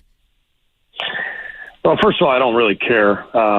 So I haven't given that any thought. But all I know is we're really lucky to have both guys. I mean, Draymond is a 4-time champ, and Jimmy's carried a team to the finals twice, so they're winners, and we all see that here, and that's the only thing that matters. Yeah, it feels a little bit to me like haterade is being consumed in other quarters, and that's okay. That's natural. It's funny, Steve, you mentioned 1997 in your post-game commentary about that game, 95-85, and I'm just looking at 1997 where the Jazz beat you in Game 4 78-73. Do you miss those old rock fights, kind of like they had in Game 1? Honestly, that's exactly what I was thinking of. Was those scores? That finals. There was a finals between the Knicks and Houston in '95. I think '94. It just felt like a wrestling match. So that was the era I was thinking of, and no, I don't miss that at all. I think the game is much better when it's played at a faster pace with more scoring. But playoffs are different, and whatever it takes, you have to do. And I read that every single game of the first 8, except for the Memphis OKC game, which was a blowout, obviously. But the other 7 were all in the 80s or 90s from a pace standpoint, which is extremely low. So no coincidence. It's just, playoffs take on a different complexion. Speaking of those other series, Coach, we know you watch all the games. Did anything else catch your eye from around the league over the first weekend? Well, Clipper Denver series is pretty compelling stuff to watch. That was high level stuff, both games. I think they're 2 of the best teams in the league, and they're playing right away. But the whole West is really loaded. I think the depth of the conference means that you got a lot of amazing teams, high level teams, and it's going to be really competitive stuff. Can you take our listeners through kind of what the experience the team has been having since Sunday? Like, you guys you're cherishing these days off. How much practicing? What are the guys kind of doing to pass the time over these 48 hours? Well, yesterday was off entirely for the team. I know Steph went and played golf. The young guys went in and played pickup to keep their conditioning and their rhythm. But the vets were all off, and they all did their own thing. Coaches, we gathered and met and watched the game, and kind of plotted our strategy for tomorrow. And then today was practice. We had a very light practice, a really good film session, and this is kind of how it goes, especially in the first round where you have all these days between games. It's fine with us. The rest is good for us. But it is a lot of downtime in the hotel for sure. I'm contractually obligated to ask one Jonathan Kuminga question. Was he a part of that little pickup scrimmage, and how's he doing in this trip? Jonathan has been fantastic. I mean, his attitude, his energy on the bench, cheering guys on, staying ready. He's a great, great young guy. And, this has been tough on him, but he is doing exactly what he should be doing, which is staying ready because, as I've told him and our coaches have told him, things can change in a heartbeat in the NBA, and he's got to just be ready for when his time comes, and that's exactly what he's doing. So he's staying ready, and I would be surprised if at some point, his time doesn't come because I've just seen this too many times. But when you're in a good groove, you kind of keep doing what you're doing, and then you adjust as you go. There it is. Okay, Game 2 tomorrow night, Coach. We can't wait. Thank you so much for your time today. Thanks, guys. Take care. Have a good week. All right, Coach. You too. There it is. That's Coach Kerr, presented by Great Clips. In sports, success is about team effort, and the same is true for your hair. Great Clips. It's going to be great, and brought to you by Rafael Lumber and Building Supplies, serving contractors, homeowners, and the community in Marin for over 50 years. Visit their showroom today. We'll react to that and would love you to do the same. Your phone calls on anything you just heard from Coach Kerr as we head into Game 2 tomorrow night. Coming up next, 888-957-9570, Willard and Dibs.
a major adjustment, whether it's a rotational addition or a scheme change. I think I don't expect massive changes from Ime. They know who they are as a team. They've had a great year. They have a real identity, and so we kind of know they're going to be physical, and they're going to defend, and they're going to rebound. And I don't think too much will change from that philosophy. Dub Nation, it's Steve Kerr. You're listening to Willard and Dibs on 95.7 The Game. Yeah, you are, and you're welcome to bring your thoughts off of listening to Coach Kerr tonight. I know what my thought is, number one thought at least. There's a bunch of thoughts, but I know what my number one thought is, and I wonder if Warrior fans out there, are you getting to a point where you're sort of uncomfortable with the level of confidence that you're hearing, whether it's from fans, media, the team itself, or like, is there too much confidence? Because, Dibs, I don't know about you. 888-957-9570, by the way, our number. Feel free to hit us up. We'd love to talk Dubs basketball with you. When I listen to Coach Kerr tonight, I don't think he's braggadocious at all. Steve knows exactly how to handle a media situation and public commentary better than just about anybody I've ever talked to in my life. But you can sort of tell that we have quickly in this series arrived at a spot where the angst, the stress, the twisted up nature of a playoff series, I'm sorry, it's just absent. It's just not here. You couldn't hear it from Moses Moody earlier. You couldn't hear it from Steve Kerr. And I'm not telling you it's a sweep. What I'm telling you is, and I feel like you've had some numbers that say this today. Grandy, you had some numbers that say this today. The bottom line is this for the Golden State Warriors. They know exactly what they have to do. If they don't do it, they might lose a game or two. But if they do it, the Rockets don't have an answer. All they've got to do is don't turn the ball over.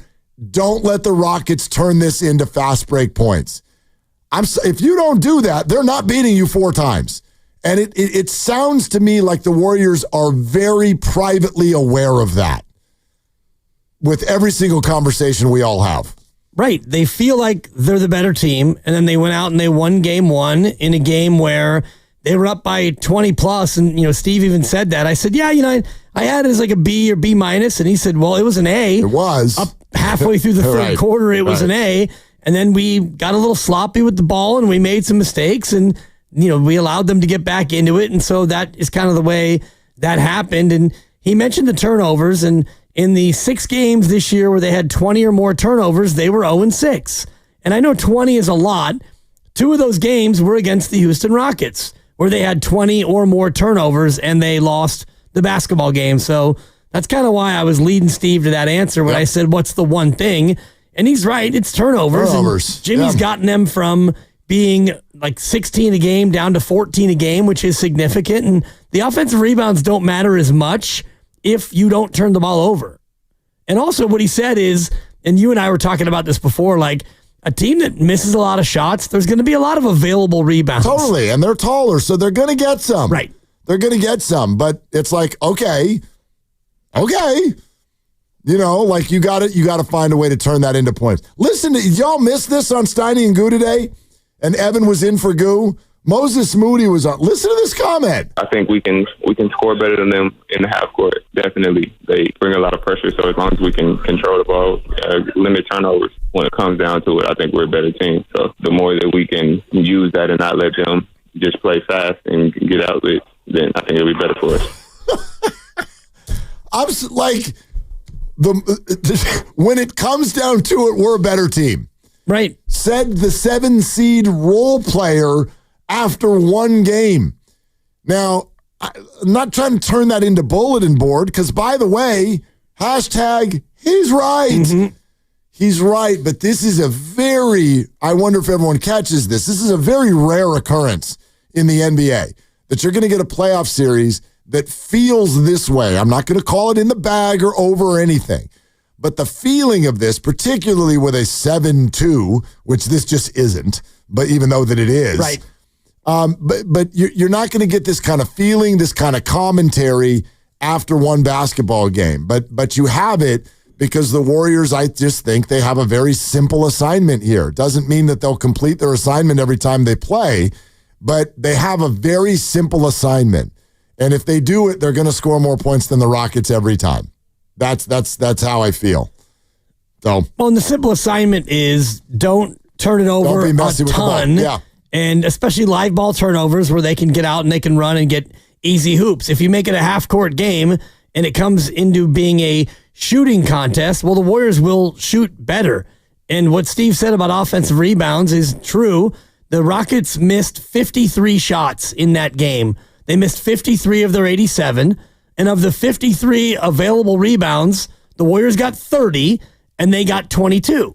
And, the other rebounds either kick out of bounds or, whatever. It goes up and over the backboard, whatever happens. But you want to get a higher percentage of the available rebounds. But Steve's right. When you have a team that doesn't shoot it very well, there's going to be a lot of rebounds available, and they're very good at that. 888-957-9570. Love to hear from you. Gloria in the city. Hi, Gloria. Thanks for calling. Hi, Dibbs and Willard. Thank you for taking my call. Yeah. I totally agree with Steve. Steve is a confident veteran coach. He knows his team. It was good to see our role players step up, and the moment wasn't too big. Moody played exceptional defense, and Pajinski, he played as if he was I know he's not a rookie, but he played like a veteran, actually. The moment didn't scare him. I think the Rockets' defense is smothering. It's hard to watch at times because I'm so afraid that they're going to lose the ball. But the Warriors showed their composure as a championship team, and that's what they have to continue to do. They're not going to out-rebound this team. So that's what the Rockets do well because of their youth and their athleticism. So just continue to hit your shot, play with poise, and let Steph do what Steph does. And Jimmy, I'm so happy he's on our team now.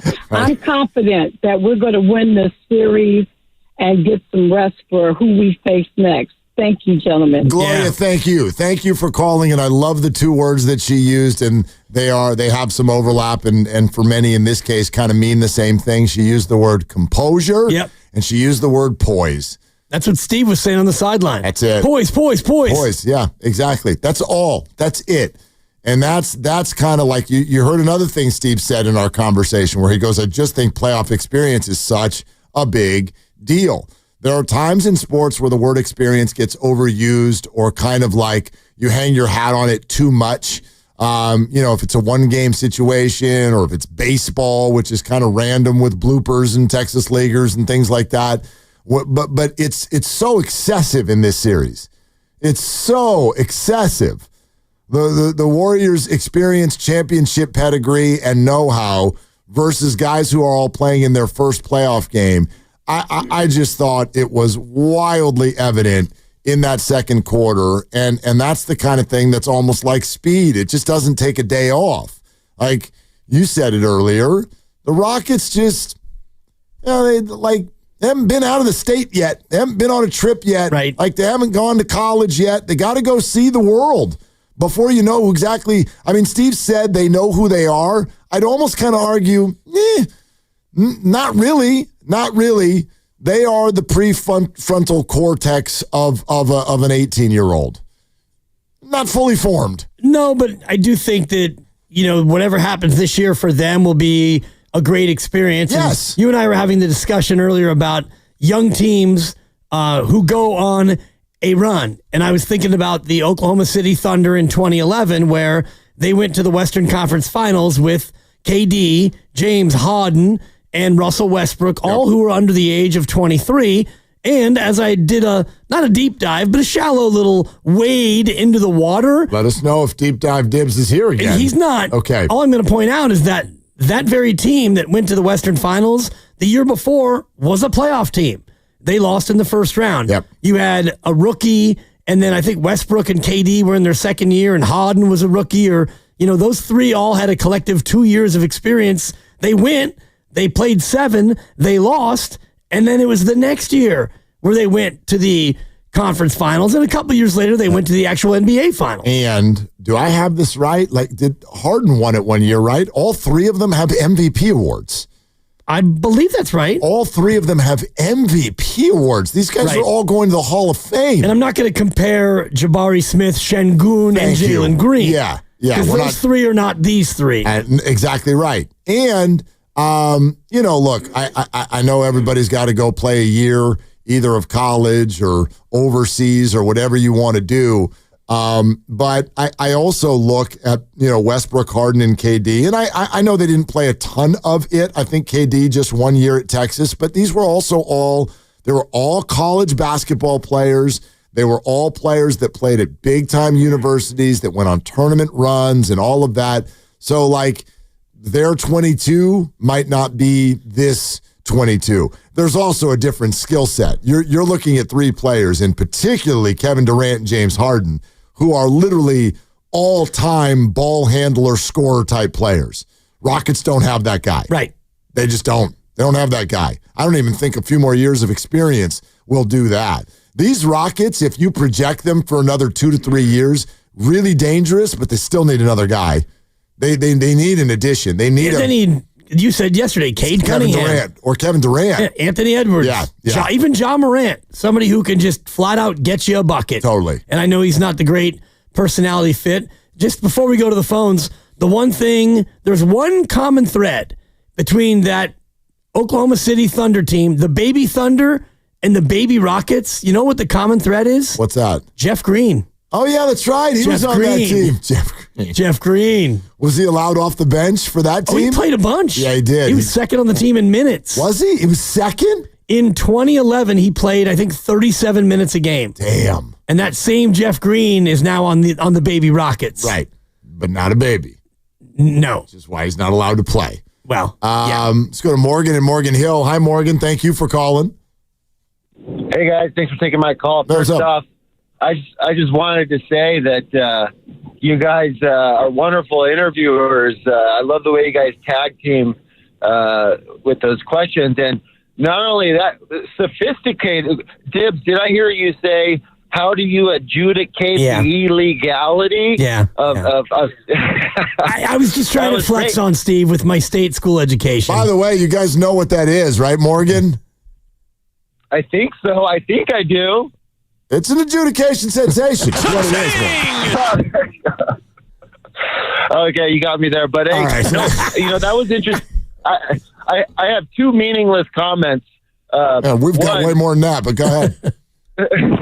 One, that was interesting to learn that when they send in clips of what they think are fouls, that they actually have to share it with the other team too. I didn't know that was the case, and that's interesting to know. So that's one. And then 2, Willard, when you asked him that question about that anonymous player poll, about the underrated players, I was really hoping to hear a nice flowery kind of response from Steve Kerr about how they're not underrated, but he didn't really give it to us. But here's my theory about that poll and that question is that people voting for them as underrated are the same players who don't box out and who ball watch on offense and defense. And there's more of them in the NBA than we realize. But that's my theory. That's who's voting for Jimmy and Draymond as underrated. Well, anyhow, thanks for taking my call. Yeah, guys. Morgan, thank you for making it. You may be onto something. I also like what you said earlier to Coach, which is that it feels like there's some haterade there. I think when people look, and we forget this, these athletes, they're human beings, and when they look at people like Draymond Green and Jimmy Butler, who challenge people on the court all the time, Jimmy less so on the court. Jimmy's sort of more in the locker room and in the front office. They are controversial people. They're controversial people. And so I think that you're prone, if you're an observer and you've never played with them before, you're prone to look at it from the outside and go, these guys are more trouble than they're worth. And that's kind of, for me, that's the definition of overrated. You're more trouble than you're worth. Like your name value is big, and obviously you're good at basketball, but you're not that great. And Steve said what I think is true. We know They don't know. We know. Draymond Green might be the ultimate we know inside the organization what all of you outside of the organization don't know. We know what he provides. And you and I have had this conversation with so many people who have played on that team through the years. Other than Jordan Poole, everybody who talks to us who's played alongside Draymond Green says he's a wonderful, wonderful teammate and a leader and the guy you need and big bro and all of that stuff. And actually even Jordan Poole said that prior to their problem. So if that's the case, then clearly what's going on inside the building is a myth buster, because outside the building, people are like, that guy's a pain in the rear. Like, not the people around him don't think so. Exactly. And I'm just looking at this poll, and Tyrese Halliburton was number 1, followed by Rudy Gobert. And I kind of get that. Rudy Gobert. Like Rudy Gobert, he's the Stifle Tower. He's a great defensive player, but kind of a stiff on offense. Trae Young, then you get to Jimmy Butler, and Draymond Green is in a group tied with Ja Morant and Julius Randle. So some of those players on the list, and you get to Dylan Brooks, your guy. And, you know, some of these players are brash talkers who it's easy for their peers to say, oh, that guy's overrated. He's not as good as he thinks he is. Yeah. Yeah. LeBron, 2.2%, overrated. Overrated. Well, I mean, he's not better than Steph, but. Right. So he's overrated because he's not the greatest player of all time? Exactly. Okay. He's number 2. Let's go to Skills in Vallejo. Hey, Skills, thanks for calling. What are you doing? What I'm doing is my daughter's with me on spring break, and so I'm just trying to enjoy what little peace and quiet I can get in my house. Yeah, man. Amen to that. I love it, though. Here's the thing. I think what most Moody was trying to say earlier about the Warriors being a better basketball team, I could be wrong, but it's not the first time I've spoken for someone else on this show before. But what I think he was trying to say was the Warriors, when they fall behind or they're struggling, they just start doing things better. They start shooting better. They start making mistakes on the floor. They work better as a team. They clean things up, and they usually, more often than not, it's worked, especially since they got Butler. What the Rockets like to do, on the other hand, is when they fall behind, they're in a jam, they will pull people's pants down. They will claw and spit and stab and insult relatives and things like that. And then when that doesn't work, the head coach comes on the floor and starts picking fights with people. And that's not basketball, not the basketball, any basketball I've ever experienced. So that's what I just want to say, what my thoughts were on the Moody quote from earlier, and that the Warriors will be just fine in this series. Thank you, guys. Yeah, Skills, thank you, and good luck on the peace and quiet. Yeah, he's right. I mean, go back to that word that Steiny was using on the crossover, like, who's more talented? Oh, the Rockets are more talented. And we do. For whatever reason in sports, the word talent seems to get equated to athleticism. Yeah. Right? Who can jump? Who can wow you? Who got the ha-ha? That's how we decide what's talent. I think that's an absurd statement. The Rockets are more talented than the Warriors? Are you kidding me? They don't have anybody who can shoot.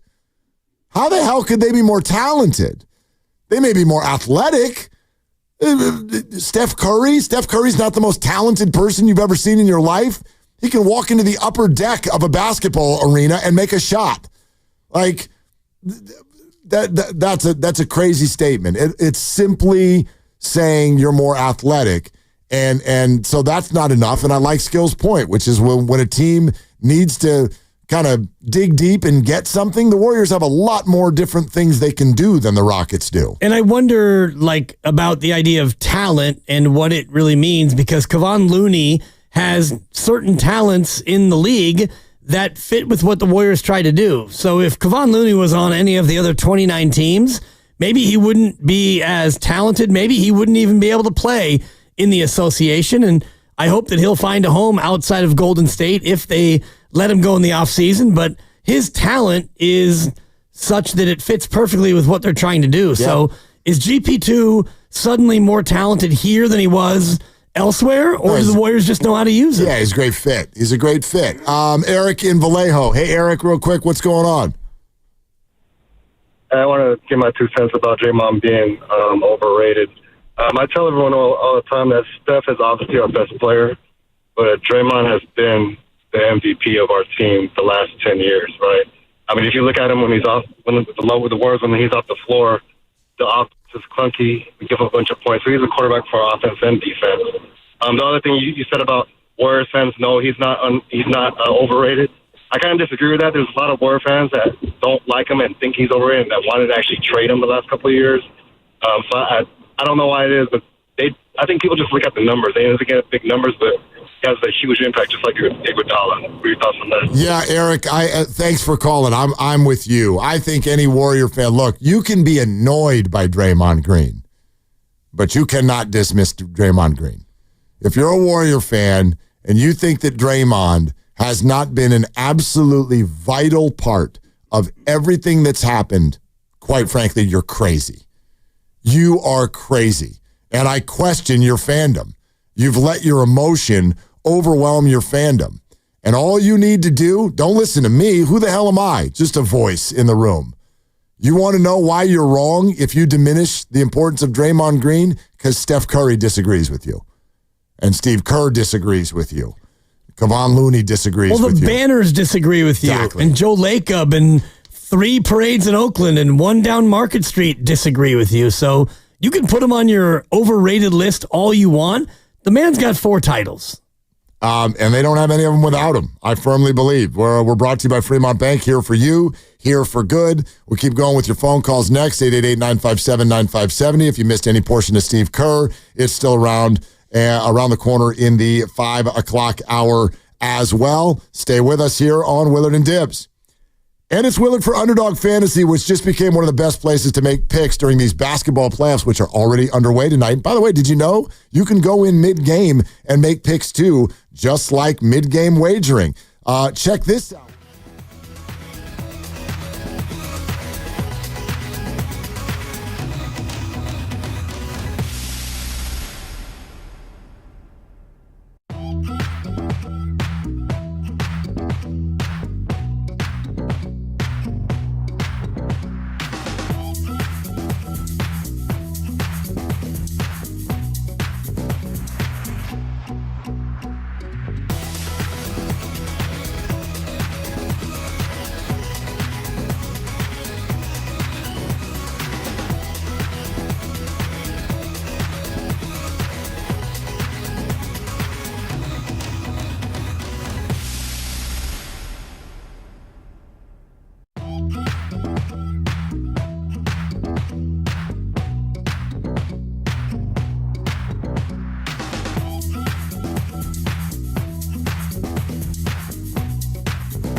Well, first of all, I don't really care. I haven't given that any thought.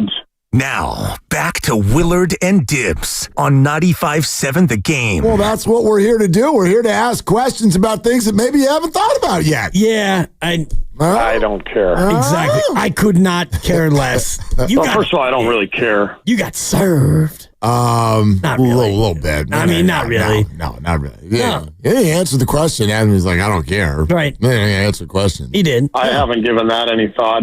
Yeah. I would expect that you haven't given it any thought. I hadn't given it any thought before today either because it wasn't released until today. Exactly. But, Steve gets to operate in a different space. He gets to go coach a game tomorrow night. We get to sit here and get very angry that people have just denigrated Draymond Green and Jimmy Butler. It's not right. It's not right. No. And I'm not going to sit here and let it happen, okay? Yeah. You have to hold their feet to the fire. These anonymous players. That's right. That's right. If you missed any of Steve Kerr, we'll have it for you shortly. But we want to always continue with your interaction, engagement, and phone calls. Mr. D in the city. Hi, Mr. D. What are you doing? Hey, guys. I'm going to pick up my grandson from school. Okay. But at 5 o'clock? Yes, sir. After school program is what it's called. Oh, very good. Yeah. I called Friday when you guys interviewed Ryan Hollins. Yes. And I was just wondering, had you guys talked to him since? I have not. We have heard from him, though, because we played a montage yesterday of the Houston Rockets television broadcast as Steph Curry kept hitting ridiculous three after ridiculous three, and Ryan was quoted multiple times as saying, "Oh my goodness." So that's all we've heard from him so far, Mr. D. Can you play that again? I missed it. I missed it. I think Grandy's gonna give Grandy about 10 seconds and he'll have this. And Mr. D, thank you for calling in with a request. Appreciate it, Mr. D. Thank you. Do you have it ready, Grandy? All right, here it is. Rockets TV play-by-play montage. Craig Ackerman, Ryan Hollins. Curry, well defended by Green. Wow.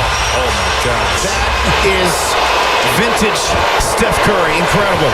Just an incredible shot maker. Now to Curry. Got to pick him up. Shakes loose. Oh, my goodness. Beats the shot clock.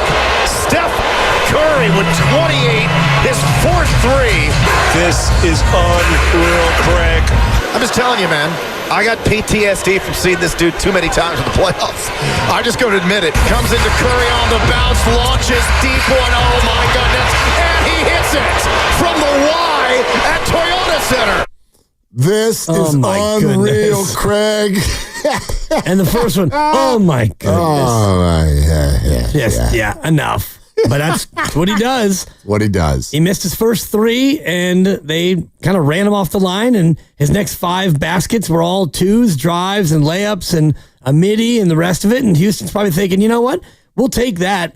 And then he found his way to hit 3 big threes in that second half, and it was night-night. Speaking of night-night, I don't know if that's actually accurate yet, but we can pass along. They're done with one quarter in Oklahoma City.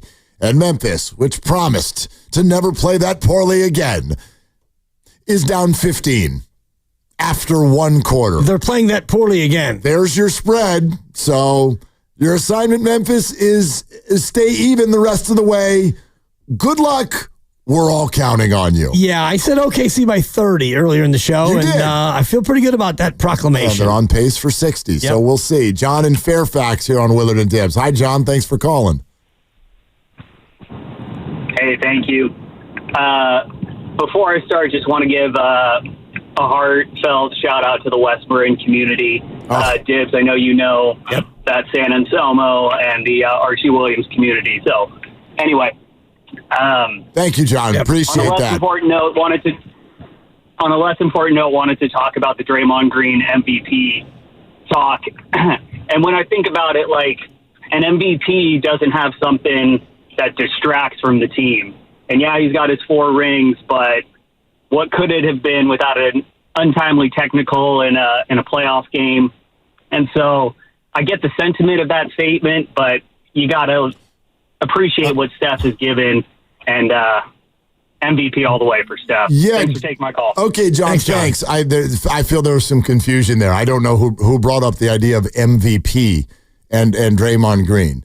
The idea was that Draymond Green ended up on a list, anonymous NBA player vote of one of the most overrated players in the league. Nobody is advocating for Draymond Green to be voted MVP of anything. But a vital member of everything that they've done, in my opinion, and in their opinion, by the way. So there's that. Also, just for the listeners who don't know what John was referring to, there was a tragedy over the weekend in the Marin area, San Geronimo area. 6 high school girls from Archie Williams were in a very, very awful car accident. 4 of them have passed away. 2 others are fighting for their lives. And so, just wanted to let everybody know that that's what John was referring to. And if you want to send your thoughts and your prayers and goodness, donations, whatever it may be, you can search that out. And that would be very well received, I'm sure. It's just an unspeakable tragedy for the families involved, obviously, and just the whole community and anybody who's got a teenager. And I know you have a teen driver, and it's your worst nightmare when you send your teen out the door behind the wheel of a car. So there's no way to even speak about it in any real way. And if you do have extra money and you want to support these families, they're going to need it, because not only do you have the loss of life, which is devastating and life-changing, but you're going to have bills and expenses that you may not be able to pay. Yep, absolutely. All right, we'll get back to your phone calls a little bit later in the hour, 888-957-9570, but we're going out to the River Islands guest line. It's time to hear from Coach Kerr, presented by Great Clips in Sports. Success is about team effort, and the same is true for your hair. Great Clips, it's going to be great. Also brought to you by Rafael Lumber and Building Supply, serving contractors, homeowners, and the community in Marin for over 50 years. Visit their showroom today. All right, we welcomed in Steve. We congratulated him on his 100th career playoff win and asked which one was his favorite. Game 6 in Cleveland in 2015. Yeah. That's first championship, kind of unexpected. I mean, to win a title that year, and kind of it felt like we skipped a couple steps, like we were supposed to maybe go through a little more pain. So, but to feel that feeling as a coach to win your first championship, pretty special. How important is that process? And I'm not trying to get you to dismiss the Rockets and what they're trying to do, but it feels like they're a team in need of those steps. And this Warrior team kind of made those steps before you got here. How important is it to go through that experience before you actually get to where you can win the Larry? Well, when I think about my NBA upbringing, I think about teams like the Bulls, losing to the Pistons for a few years before they finally broke through. Or, actually the Pistons had to break through Boston, to get there for the first time. And there seems to be a process, sequence that, teams have to go through as they climb to the top. But I just think playoff experience is a big deal. I mean, it really is a different game. The officiating's different. It's more physical, more pressure. You can feel the importance of every possession, and it's hugely helpful to have guys on your team who have been through it and who understand it. Coach, you made a comment to the assembled media in Houston earlier today that you thought maybe it was a little bit of a mistake to leave Jimmy Butler into the game as long as you did into the third quarter. Can you expand on as to why you thought that was a mistake and how you'd like to kind of approach it differently going forward? Well, it disrupted our rotations. I mean, we bring them out in the middle of every quarter for a couple of minutes, especially the first 3 quarters, and it allows us to get to the 5-man groupings that we like. But what we did in the middle of that third quarter, we were rolling, and we just decided we didn't want to disrupt the momentum, and so we kept him out there. And they started making a run while he was out there. So it just, I should have taken him out earlier. Guy was great in his minutes in the second quarter. It would have been the perfect time to get Jimmy out for a few minutes, and then that allows him to, finish the quarter and then start the fourth. But because he played the whole third, I didn't start him in the fourth, and I thought our lineup combos were a little disrupted as a result. Is it harder to take a guy out of the game when he's rolling, or keep a guy on the bench when you know he needs rest, even though you may need him on the floor in that moment? I mean, it's all difficult. During the playoffs, you're constantly making decisions that may or may not work, so you're really just going with your gut. I do like to have a set rotation. I think players feel comfortable knowing when they're going to go in, and I think it helps them play better.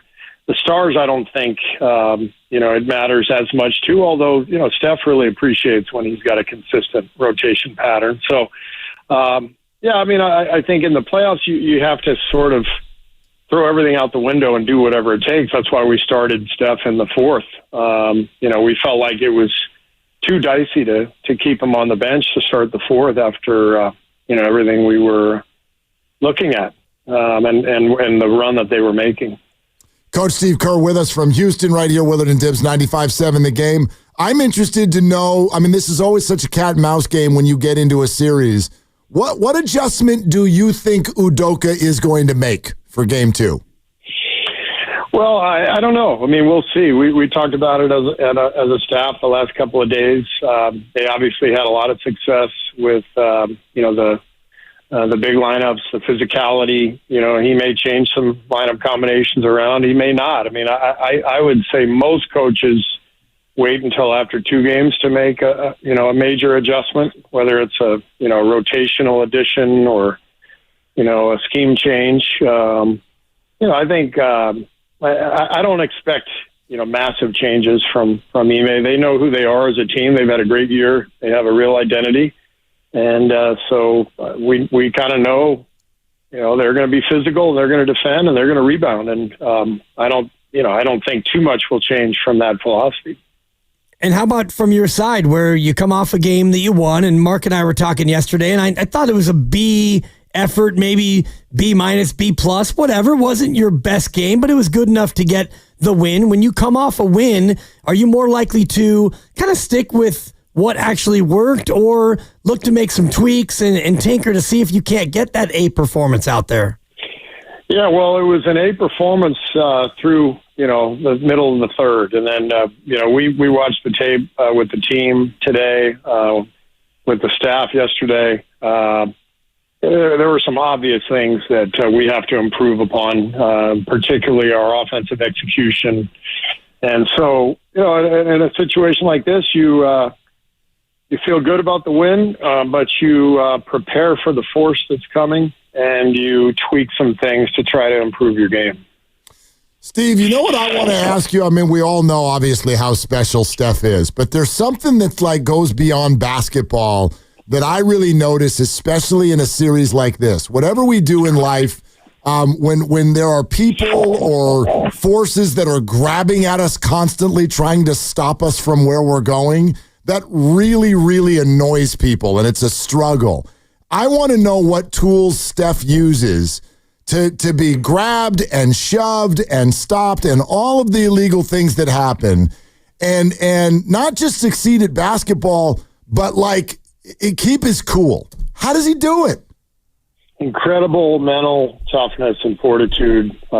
He's well aware of everybody's game plan is going to be the same thing. It's going to be physical with him when he's on offense, attack him when he's on defense. And honestly, I think Steph knows it's the ultimate sign of respect. And he deals with it beautifully. He hardly ever complains to the ref. He just does his thing, and he's such an incredible athlete that he finds ways to free himself up, even through all the physicality. And through the physicality, you can advocate for Steph. And as we've talked about on this very program before, we asked you about complaining, and you said complaining doesn't work, yet you do have to kind of get your 2 cents in there. When you see this going on, this manhandling of your star, how do you go about encouraging the officials to adjudicate the illegality of this contact?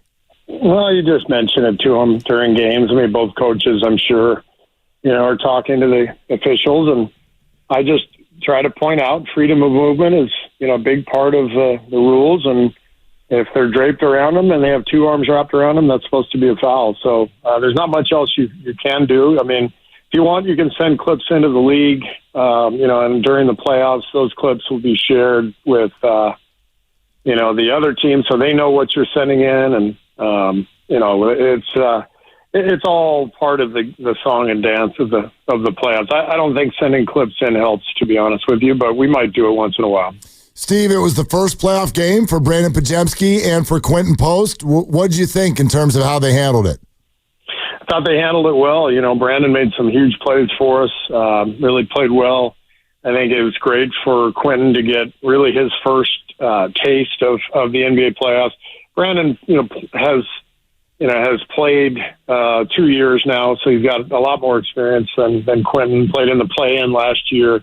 But for both guys, it felt like the last couple of weeks have already been the playoffs, and the Memphis game is absolutely a playoff game, whether they want to call it that or not. So, I don't know. I just think that young players need that experience. They need to feel that vibe, and these last few games have been really good for both guys. Especially Moses, and not that he was shaky offensively, but he didn't really seem to have his offensive game, and then fourth quarter, he hits that big jumper in the mid-range and then the corner three. What is it about Moses that allows him to go from a really quiet offensive night to being able to come through big in the fourth?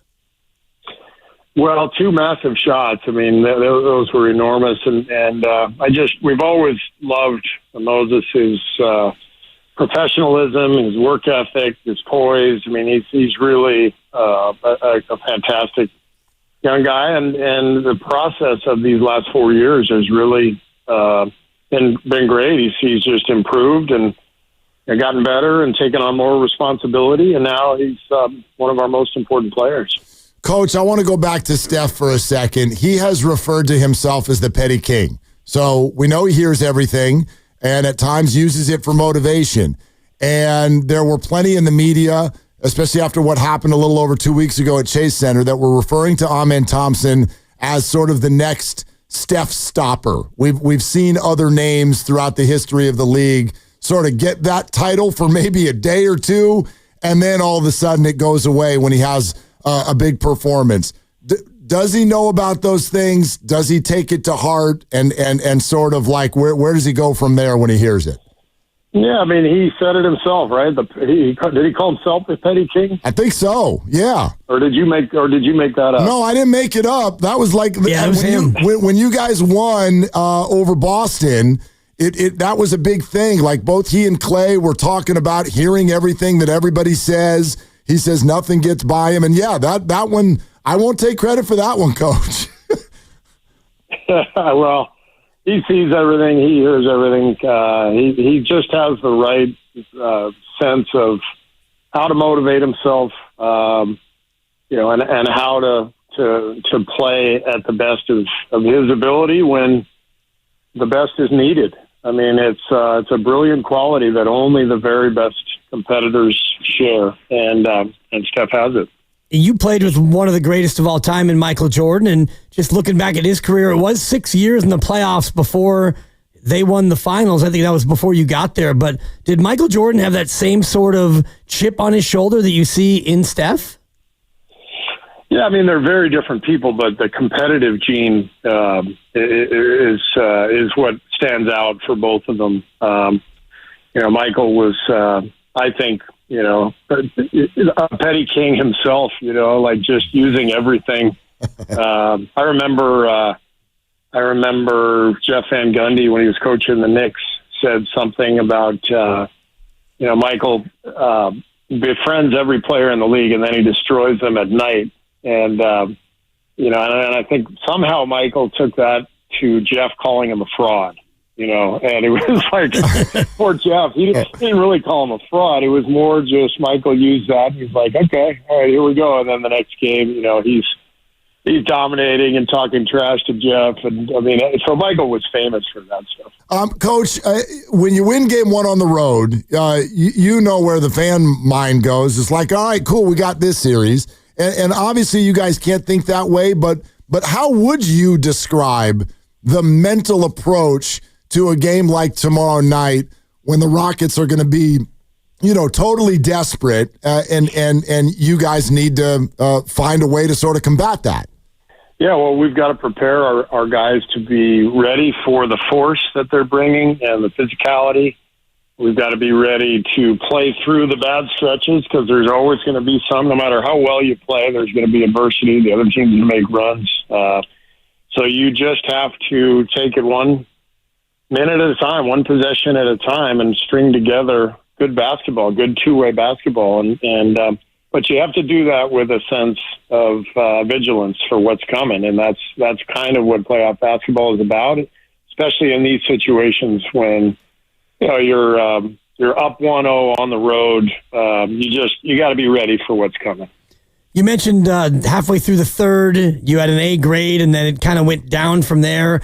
Part of it for me was the offensive rebounds that Houston was able to accumulate. How do you, as a staff, coach them up and maybe scheme it different so you don't give up 22 offensive rebounds in game 2? Well, they're going to get some. I mean, they're massive, and the other night they obviously didn't shoot well, so there were a ton of available rebounds. So I don't expect them to get 22 again, but they're such a good rebounding team that they're going to get plenty. I thought that what stood out on the tape was not so much negligence. It wasn't like we weren't hitting bodies and we weren't trying to rebound. But I thought we didn't get two hands on a lot of the balls. Loose balls, Jimmy talked about it in the press conference after the game. He tried to tip a couple of rebounds to teammates instead of grabbing them with two hands. I think Buddy had a couple where the ball was on the floor, and instead of grabbing it with two hands, he tried to tap it to himself. And they're so athletic that that's not going to work. So we just have to be really forceful with both hands and get every ball that's close to us. We gotta get it like our lives depend on it. Coach, I think this is overall a good thing, and I wonder if you notice it. But you and your guys sound like you feel very, very confident. And we could go back to, for instance, Draymond All-Star Weekend. He predicts a championship. Jimmy Butler has kind of spoken that way this week a couple of times, sort of predicting a championship. How does that make you feel? What kind of pressure do you feel that might add? Oh, I don't feel any pressure from that. I feel the normal pressure that the NBA playoffs bring, because this is what our whole season is dependent on. This is what determines, the success of the season. And so we feel the normal pressure, but I think we all feel confident and excited because it's also the most fun time of year. And really the key is to find that balance between, recognizing that, yes, it's important. Yes, it's the playoffs. Yes, there's a lot on the line. And, oh, by the way, it's a basketball game. Nobody's life is on the line. Nobody's health is on the line. This is this should be fun. And so you have to find that balance between the importance, but also the joy that comes with competing. And if you can, it's what Phil Jackson was. Honestly, he was the best I've ever been around in that regard. Just finding perspective and finding a really good place in which to thrive during the playoffs. That's what we're searching for. Yeah, no pressure, but the more Warrior games we have on our station, the better we do as a station, and the more I'm able to feed my family. So there is that, Steve. There is that. Yeah. But no, it's, we're all lucky. We do what we love, and I think our guys really enjoy this. But the biggest thing is our young guys. All they have to do is follow the lead of Steph, Draymond, and Jimmy and Loon. Our vets who have been here a million times. They're going to lead us. Our young guys just have to play as hard as they can and let it rip. And I think we're going to have a lot of success. What's the one key thing that you have to do or you have to avoid not doing in order to allow Houston to be able to get the upper hand in a game 2 or in any game in this series? Well, we can't turn it over. To me, that's the biggest thing. If we turn it over, their athletes are going to get free for easy baskets, and we can't afford that. We've got to be able to contain them and take away the easy stuff. So, fouls, turnovers, those are the things that'll hurt us. Obviously, the offensive boards as well. But like I said, they're going to get plenty of those. It's all, it's kind of all part of the package. So we just have to check as many boxes as possible. Coach, I don't know if this is just kind of a layman's thing, but like a lot of people look at a 95-85 NBA basketball game and they're like, whoa, right? That had been a long time since that's a normal final score. Are you comfortable in that area, or in a perfect world, would you rather this matchup does end up in the hundreds? Oh, I don't care what the score is, as long as we have more points. Well, right. I mean, it doesn't matter. It's just, we want to run, so we're not trying to keep it under 100. We want to score 115 if we can. And I do think we can be much better offensively. So it's really about the process and just getting enough things done to get the win. Want to throw this at you, too. The Athletic today released an NBA players poll. So this is anonymous voting by actual NBA players, and they had the most underrated players in the league. They also had the most overrated players in the league. And in the top 6, both Jimmy Butler and Draymond Green are in the most overrated player list. What would you say to another player who's voting those guys as among the most overrated players in the league? Well, first of all, I don't really care. So I haven't given that any thought. But all I know is we're really lucky to have both guys. I mean, Draymond is a 4-time champ, and Jimmy's carried a team to the finals twice. So they're winners, and we all see that here, and that's the only thing that matters. Yeah, it feels a little bit to me like haterade is being consumed in other quarters, and that's okay. That's natural. It's funny, Steve, you mentioned 1997 in your post-game commentary about that game, 95-85, and I'm just looking at 1997 where the Jazz beat you in Game 4 78-73. Do you miss those old rock fights, kind of like they had in Game 1? Honestly, that's exactly what I was thinking of, was those scores, that finals, there was a finals between the Knicks and Houston in 95, I think, 94. It just felt like a wrestling match. So that was the era I was thinking of. And no, I don't miss that at all. I think the game is much better when it's, played at a faster pace with more, more scoring. But playoffs are different, and whatever it takes, you have to do. And I read that every single game of the first 8, except for the Memphis OKC game, which was a blowout, obviously, but the other 7 were all in the 80s or 90s from a pace standpoint, which is extremely low. So no coincidence. It's just, the playoffs take on a different complexion. Speaking of those other series, Coach, we know you watch all the games. Did anything else catch your eye from around the league over the first weekend? Well, Clipper Denver series is pretty compelling stuff to watch.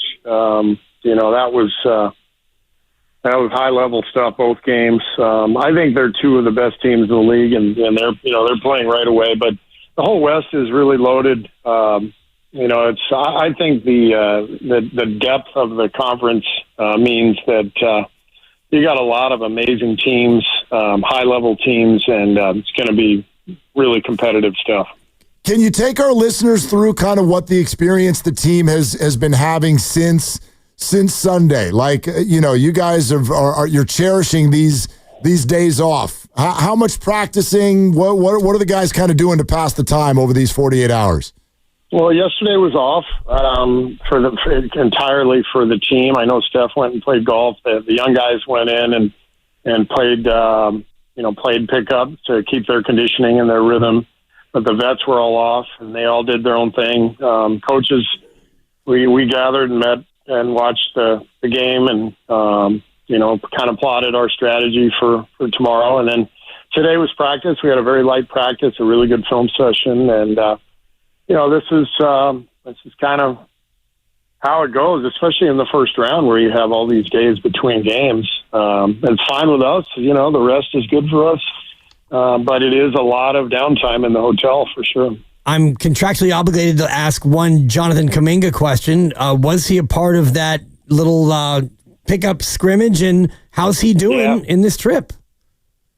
Jonathan has been fantastic. I mean, his attitude, his energy on the bench, cheering guys on, staying ready. He's a great, great young guy. And, this has been tough on him, but he is doing exactly what he should be doing, which is staying ready because, as I've told him and our coaches have told him, things can change in a heartbeat in the NBA, and he's got to just be ready for when his time comes, and that's exactly what he's doing. So he's staying ready, and I would be surprised if at some point, his time doesn't come because I've just seen this too many times. But when you're in a good groove, you kind of keep doing what you're doing, and then you adjust as you go.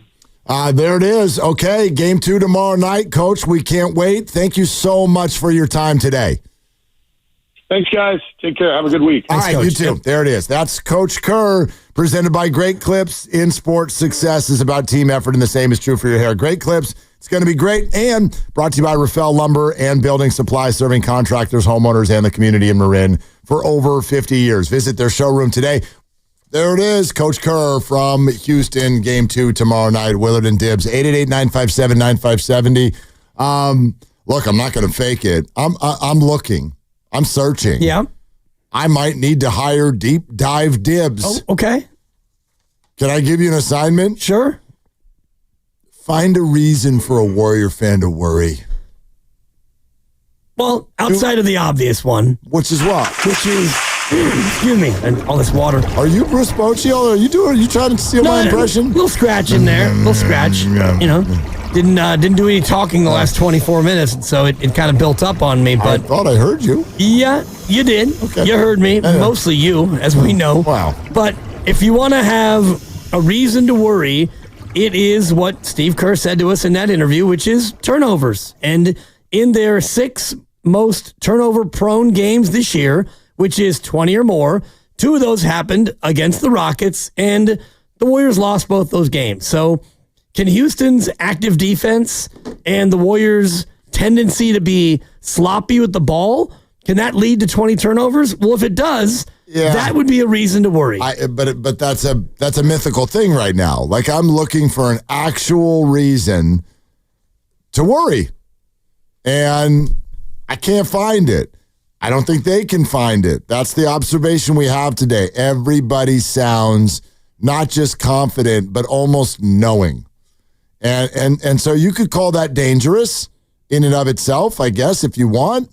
If that kind of stresses you out, we're allowed to be wrong, so we might be wrong. Also, things could take a turn.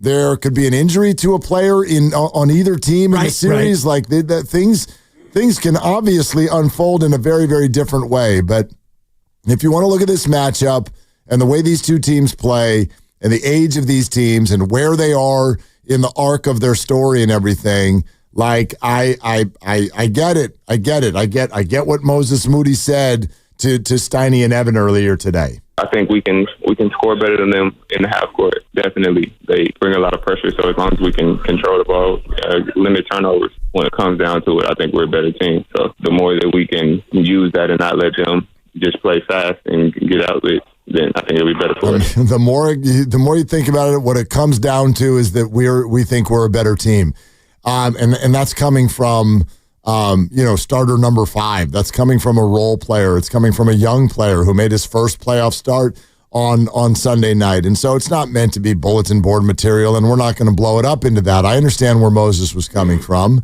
but yeah, do a deep dive. See if you can find a Warrior fan a reason to be concerned about this series right now. Well, that would be one reason, would be the Warriors get into slop mode, and when they are in slop mode, they lose. They're 0-6 when they have 20 or more turnovers, and 2 of those games came against Houston. So that is a small concern. You're talking about 6 games in an 84-game sample, 82 regular, 1 in the ether, and now 1 playoff game. That's not a lot of games where they had more than 20 or more turnovers, but when they do, they lose.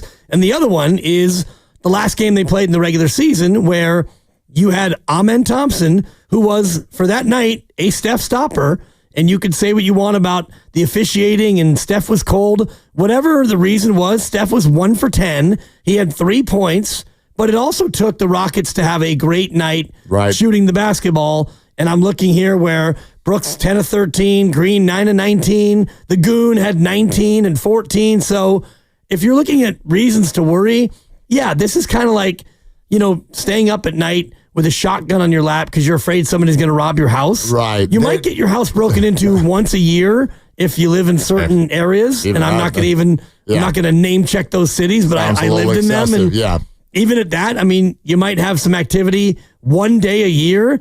And that's kind of what this is. So you had Steph get stopped and you had 3 of their players play really well.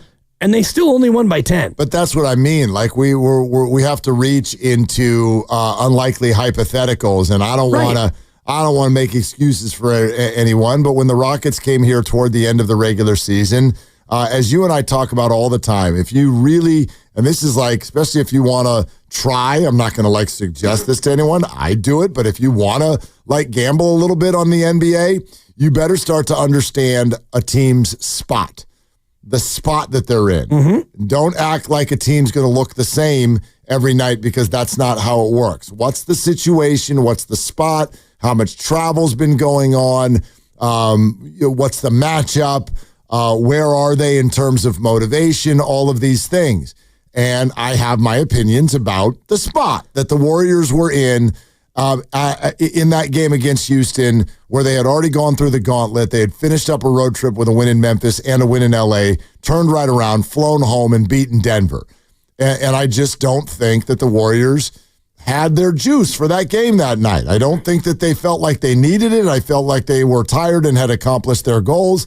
And the Rockets, who have a mental thing about the Warriors, came in all charged up for Sunday night on national TV.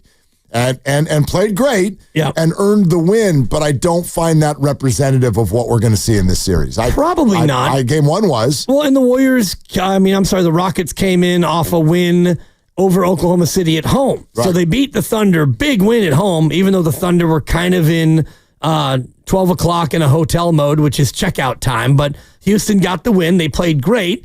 Then they came here and they beat Golden State, and they played great again. And then they went on to lose their final 3 games of the year to the Clippers, the Lakers, and Denver. And they followed that up with a loss against Golden State. So Houston's now lost 4 in a row. So as far as the spot goes, and you want to talk about reasons why Houston might win game 2, this is a spot for Houston where maybe honestly, it's make or break. If they don't win this game, can you honestly look yourself in the mirror and think we're going to beat the Warriors 4 out of 5? No, of course So not. the desperation that they're going to play with and the intensity, I do think is going to give them an edge. Halftime in Oklahoma City, the Thunder are up by 18. Memphis's defense is hysterical. Oklahoma City scored 70 points in that first half. It is closing in on mid-third quarter in Indiana, and the Pacers lead the Bucks by 14. So those 2 series might simply be one team that's clearly better than the other. But we'll see. And then obviously later tonight, it's T-Wolves and Lakers game 2. Warriors postseason coverage is brought to you by the Agape Golf Tournament on Monday, April 28th at Stone Tree Golf Club, presented by Atco Pest Control. Steiny and Goo are going to be broadcasting live from 10 to 2. If you want to play, go to 957thegame.com, click on the events tab to sign up. All proceeds will benefit the North Bay and Golden Gate Regional Centers, as well as the San Francisco Autism Society of the Bay Area. Glad you're with us. Coming up next, still room for your phone calls. And oh, by the way, if you're a Giants fan, something already happened today that will make you, very, very happy. Very, very happy. We'll tell you about that coming up next. This is Willard and Dibbs. This game day traffic report is brought to you by Crystal Geyser Alpine Spring Water. On the peninsula, heading towards Oracle Park, going north on Interstate 280. There's some slowing in San Bruno before you reach 380.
I'm a complete and total fool. I am a complete and total idiot. My God, I'm an idiot.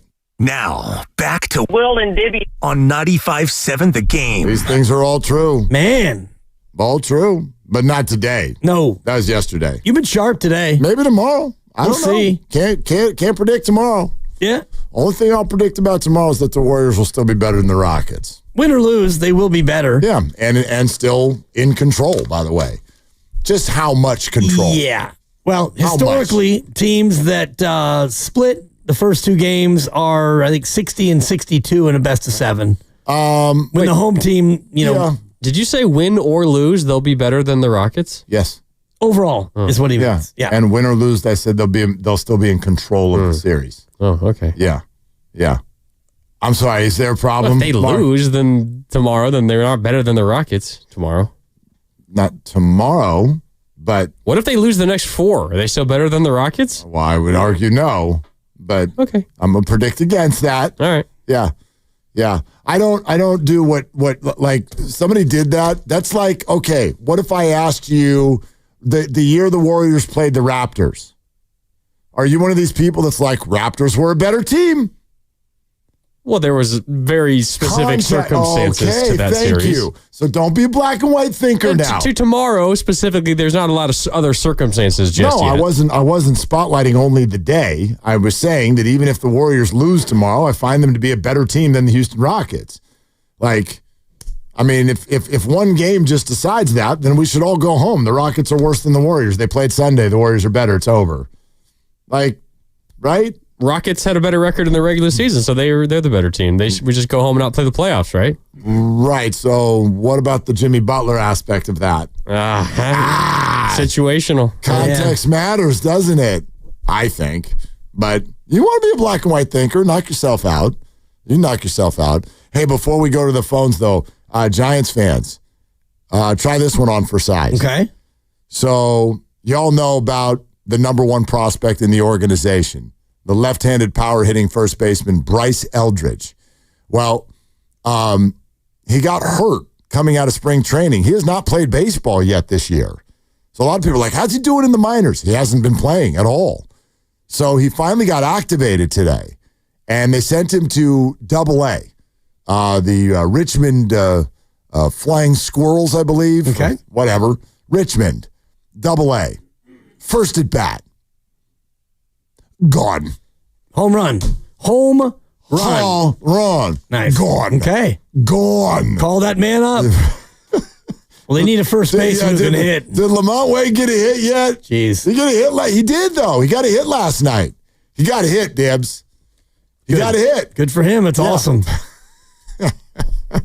Anyway, Bryce Eldridge, gone. Let's go to Junior in Pacifica. Hi, Junior. Thank you for calling. Gentlemen, Yo. the Warriors are not too confident. They're not? They are not. If anybody in the NBA has earned the right to be confident, verging on overconfident, the best story I think I have heard in sports is that after in the middle of the Celtics series, down 2-1, a couple of years ago, Dre, Steph, and Clay got together and said, I think we've got these guys figured out. We should be able to win the next 3. And they went and did it. This year, even last year, if you'll remember, and this year, the Warriors were saying, gosh, we feel like we're a much better team than we're showing up as. We just feel like we're one step away, and that could have been figuring out, something on their own roster, whatever. And then they get Jimmy Butler, and boom, suddenly they're, top of the NBA ever since then, along with some others, right? So I think that the confidence serves them. I think it's well-earned. Any given statement might be a little high, a little low on the confidence scale, but I think it helps them. No one deserves it as much as they do, let alone more than they do, and I think it's going to work. I don't think we should bet world peace on winning the championship, but they've got an outside shot, especially given their small size. They have an outside shot, and I'm really enjoying the ride, and I'm really enjoying the earned swagger. Yeah, Junior, thanks. I actually, at first, I wasn't sure kind of where Junior was coming from, but as he got to his point, I totally agree. He's basically saying the confidence they have is warranted. It serves them. It is not overconfidence. I don't really worry about the team itself either. I get that you could certainly accuse people like me of being overconfident, but who cares? I have no effect on this basketball game. Exactly. Who cares what I have to say with regard to confidence? But I think there's a different piece, which is also just an observation. And the Warriors feel and sound so incredibly comfortable and at peace. And I think that's a product of two things, which is the lengthy battle to even make the playoffs is over. And it was followed by 4 days of rest and then a solid matchup and performance on Sunday night. So I do. I think that they think this series they're not overconfident, but they think that this series is about them. Right. And if they just do what they're supposed to do, they will win. Barring any crazy happenings, and even if a crazy happening occurs, and I can allow for that